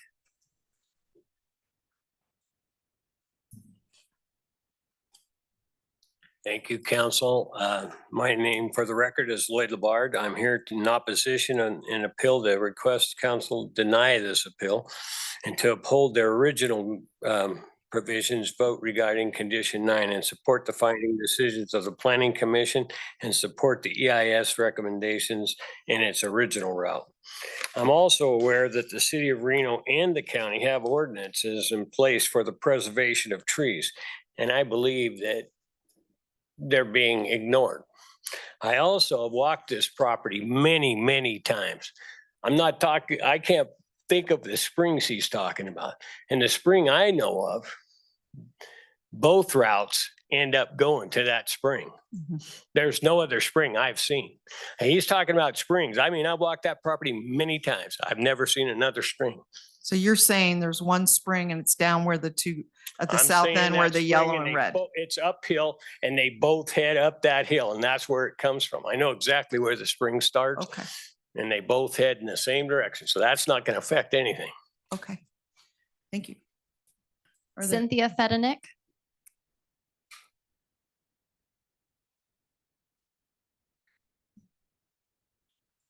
Oh, no, Cynthia, if you want to bring them over here. You can just give to the clerk and then she'll give to us.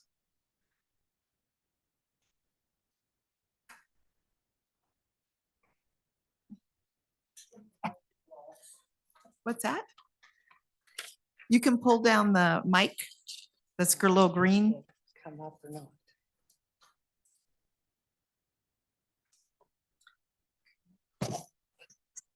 Madam Mayor, all the council ladies, hi again. It's nice to be here. Nice to see you all.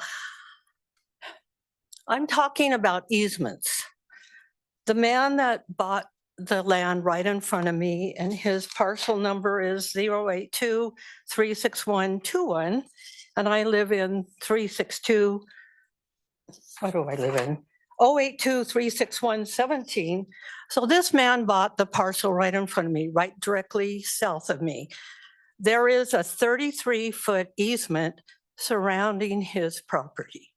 He has ignored that easement completely. So he's erected a partial fence. He has railroad ties surrounding his property on the easement. It's a legal easement. This is not the only document. There's other documents which I gave the city attorney, and that's what I gave to all of you. My problem is I've gone to the code enforcement, Mr. Sean Lawshaw, probably saying his name wrong. He has told me that this property owner is 100% out of compliance. He's been fined. He's continuing to get fines. That's all code enforcement can do. All I can do is watch this guy do all this stuff. Erect a fence. It's an easement. And he's threatened myself and my daughter 3 different times to cut off our road to my house, which would make myself and another neighbor landlocked. I know that that's against the law, but he doesn't care. He's done all kinds of things that are against the law. I'm asking, what am I supposed to do? How can we make the law? How can we enforce this law? And Miss Andrea had talked about that in her presentation tonight. There's laws, but there's no way to enforce them. Okay. So what can we do? All right. Thank you. You so much. Thank you. Appreciate it. All right, Madam Vice Mayor, with that, we have no additional public comment. All right. So at this time, where we want to go next, I believe, after we've had our presentations and we've gone over public comment, and we've had our questions from council already. If there's no more questions, I'm actually ready for a motion. We've heard from all of the parties. We've heard from the public. Is there someone on council who would like, and I guess I'm going to start with Councilmember Ebert because it Yeah. is your ward. Yeah. Do you want to take a stab at something? Yeah, I'd like to make a motion, and I don't know if you guys can help me to make sure I say the right thing. I'd like to make a motion to uphold the decision of the planning commission. Is it? I'll second. I believe, yes, I believe so. Okay. Do we have a slide on the motion? If we could put that up, that would be helpful. And Thank you. who is the second? Did I hear a second? Breckus. Okay, Breckus, thank you. All right, so you're saying you want to uphold the planning commission and deny the appeal, Yes. right? Okay, and Councilmember Breckus has seconded that. And is there discussion on the motion by anybody? Councilwoman Dewar? Yeah, please. I was under the impression that, and I don't know, maybe I don't know what I'm talking about, but I was under the impression that these would be underground power lines. The other thing is, I wonder how much outreach was done to some of the other residents that are in that surrounding area. It doesn't sound like much. The other thing is, I would be much more comfortable with the EIS study, which is not done. So that causes me, concern as well. It seems like maybe there needs to be more collaboration with everyone. And I can completely understand the anxiety that they have. So this one is just not, I think there's more work to be done. But I just feel like maybe there wasn't enough outreach to some of those other folks that it would impact. Okay. So I don't know how much was done, but it doesn't seem like enough. So and I believe in Spanish Springs they put power lines underground. Well, let me ask our staff, would those be the big ones as they were saying this is, or distribution lines like we do in Reno, like for example, in South Reno, it's a requirement that power lines be undergrounded in the residential development, but they're different size, as I understand it. Nathan Gilbert, yeah, Mr. Sullivan address that question. That's a difference between transmission and distribution lines. Okay, And so in so- Spanish Springs, might they be transmission or distribution? Assuming there is an underground transmission line in Spanish Springs. There is? There is. And and the MV Energy is nodding in agreement. There are undergrounded transmission lines. That's my understanding. And he explained it would be 7 to 10 times the cost, I think, of this line, is what I heard him say. Quite expensive. So someone paid for that in Spanish Springs. Correct. Okay, do we know? But Yeah. I'm sorry, I have to jump. This was actually the case that Mr. Carlson was alluding to. So there was a surcharge placed on all Washoe County residents for, I think it was like 25 cents for the transmission line. Sorry. Okay, excellent. We have an in-house expert. So all Washoe County residents, including incorporated city county residents, Correct, if I remember had that to correctly. pay a 25-cent one I want time? to say it was 25 cents, but I mean, whatever that, minimis. not diminish, I don't think it was diminished. It was for a period of time. I want to say a number of years. So and not a one-time 25 cents? No, a no, no. Monthly charge? A monthly charge. It was surcharged. Yes.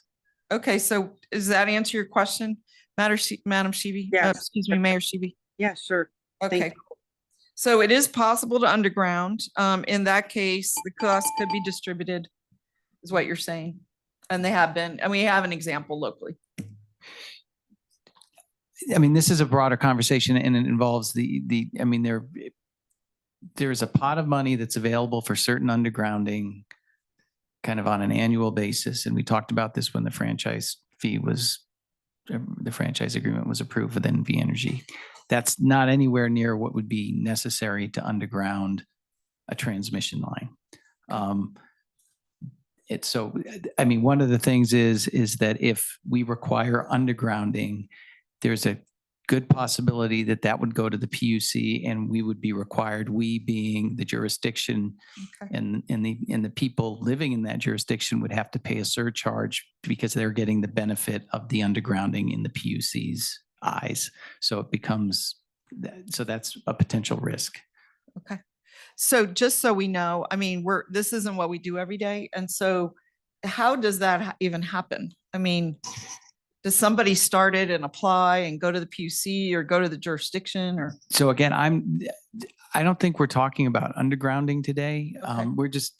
Alignment. This is purely just the alignment that, and we can have another discussion and we can, about undergrounding and what that would entail. All right.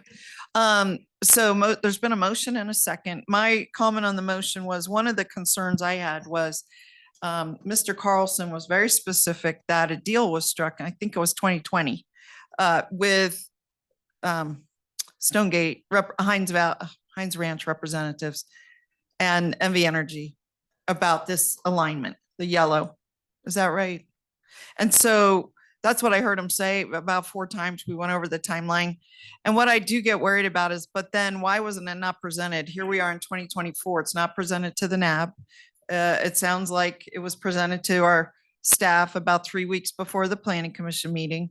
And I'm really perplexed by that since it was already acquired or an option or acquisition or agreement was signed about that, but yet it wasn't presented. So I get a little concerned, and that really speaks to Mayor Shivi's point about the public outreach, that the public understanding what was happening. But anyway, I am going to support the motion. I think we've really heard some compelling sides of this story, and people have made really good points. But on balance, I'm leaning in to support the motion. And just to clarify, I move to affirm the approval of the conditional use permit with conditions by the planning commission and deny the appeals. Okay. Just to clarify. All right. Would anybody else, I see you have something else to say? It's kind of out of order at this point, but did you? If I could just, I think there's been some obvious concern about timing and notice given and just tonight we heard for the first time there's a potential orange route. I mean, I don't know if it would be possible to preserve everyone's rights and postpone it while there's time for us to review with staff the orange route, for example, or some of these other things. So Let me just throw that ask out there. our council. So we have an up or down and modify, I think option. May I weigh in? Yes, Councilmember I Brackett. don't think it's appropriate to have or consistent with our rules Right, for an appellant to come forward and make a request right. of us when we have a motion on the table, Well, I think particularly you're one right. for postponement. You know, staff, this thing went to the planning commission with staff saying we don't have enough information to analyze. That would have been the time to, you know, ask to bring forward more information, work with staff to analyze. So I have Appreciate problem that. with that comment, and I have problem with the ability of someone to approach the table when we have a motion on the table.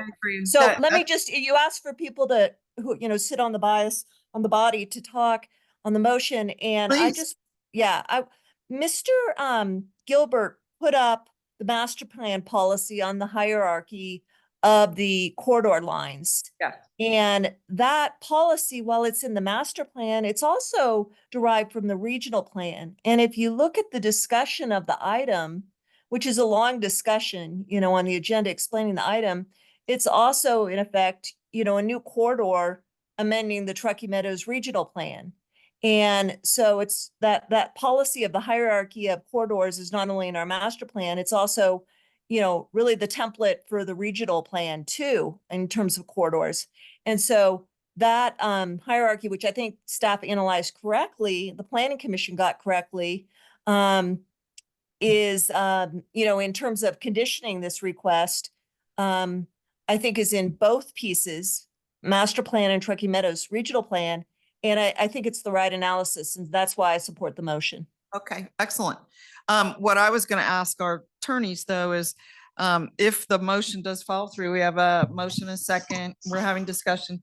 If it goes that way and there is interest in doing something different, can they come back at some point? That's my question. So just kind of to frame where we are, we're under Rule 812 right now, Yeah. call for the vote. So we have under 810, we had Councilmember Ebert make the main motion.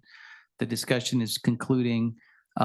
Once the discussion is concluded, the presiding officer shall call for the vote on the motion. If the motion is not passed, the presiding officer shall determine in accordance with the rules if there's another motion or a second. So, Yeah. And that motion, Okay. yeah, so that's. Well, where that's we are. about all I need to know. Okay. On process. Okay, so is there anyone else who'd like to comment on the motion before I call for the vote? No, I guess Jonathan, just clarifying, am I correct, Jonathan? Because we've granted that before to other applicants, and I assume because we're in the motion process, which typically aren't, but we are now. So that's what you're saying. Yeah, that where you are, because there was a motion in a second that's currently needs to be voted on or withdrawn before you can address the request. Okay, thank you for clarification. Okay. All right, so we have a motion and a second. Discussion is closed. All in favor, please. can I asked several times. Did you have a But comment on the yeah, I motion? just wanted to say, I'm not going to support the motion, but I'm looking at it from a private property standpoint. I have not walked the property. I don't know what resources, only the information that has been presented tonight. I wasn't here when Stowgate was approved. I don't know where the springs are. And I'm having a hard time balancing trees with springs, and both alignments go through somebody's private property. They've said yes to one alignment. They've said no to another one. So that's how I'm making my decision. Thank Sure. you. Yeah, thank you. Mr. Martinez, anything? Yeah, thanks so much, Comment? Madam Vice Mayor. I think I will echo some of the comments that were just made. I want to lean in and support Councilmember Ebert from Ward 4. Don't think I'm there yet with the request that was presented and the agreement that was made with the private property owner. I'm leaning towards giving them another opportunity and us another opportunity to dive a little bit deeper and understand this complex issue a little bit more. Okay. All right. So we have anyone else online? Any final comments on the motion? All right, hearing none. All in favor, please say aye. Aye. Aye. Ruckus. Right. Okay. All opposed, please say no. No. And Mayor Shivi? Aye.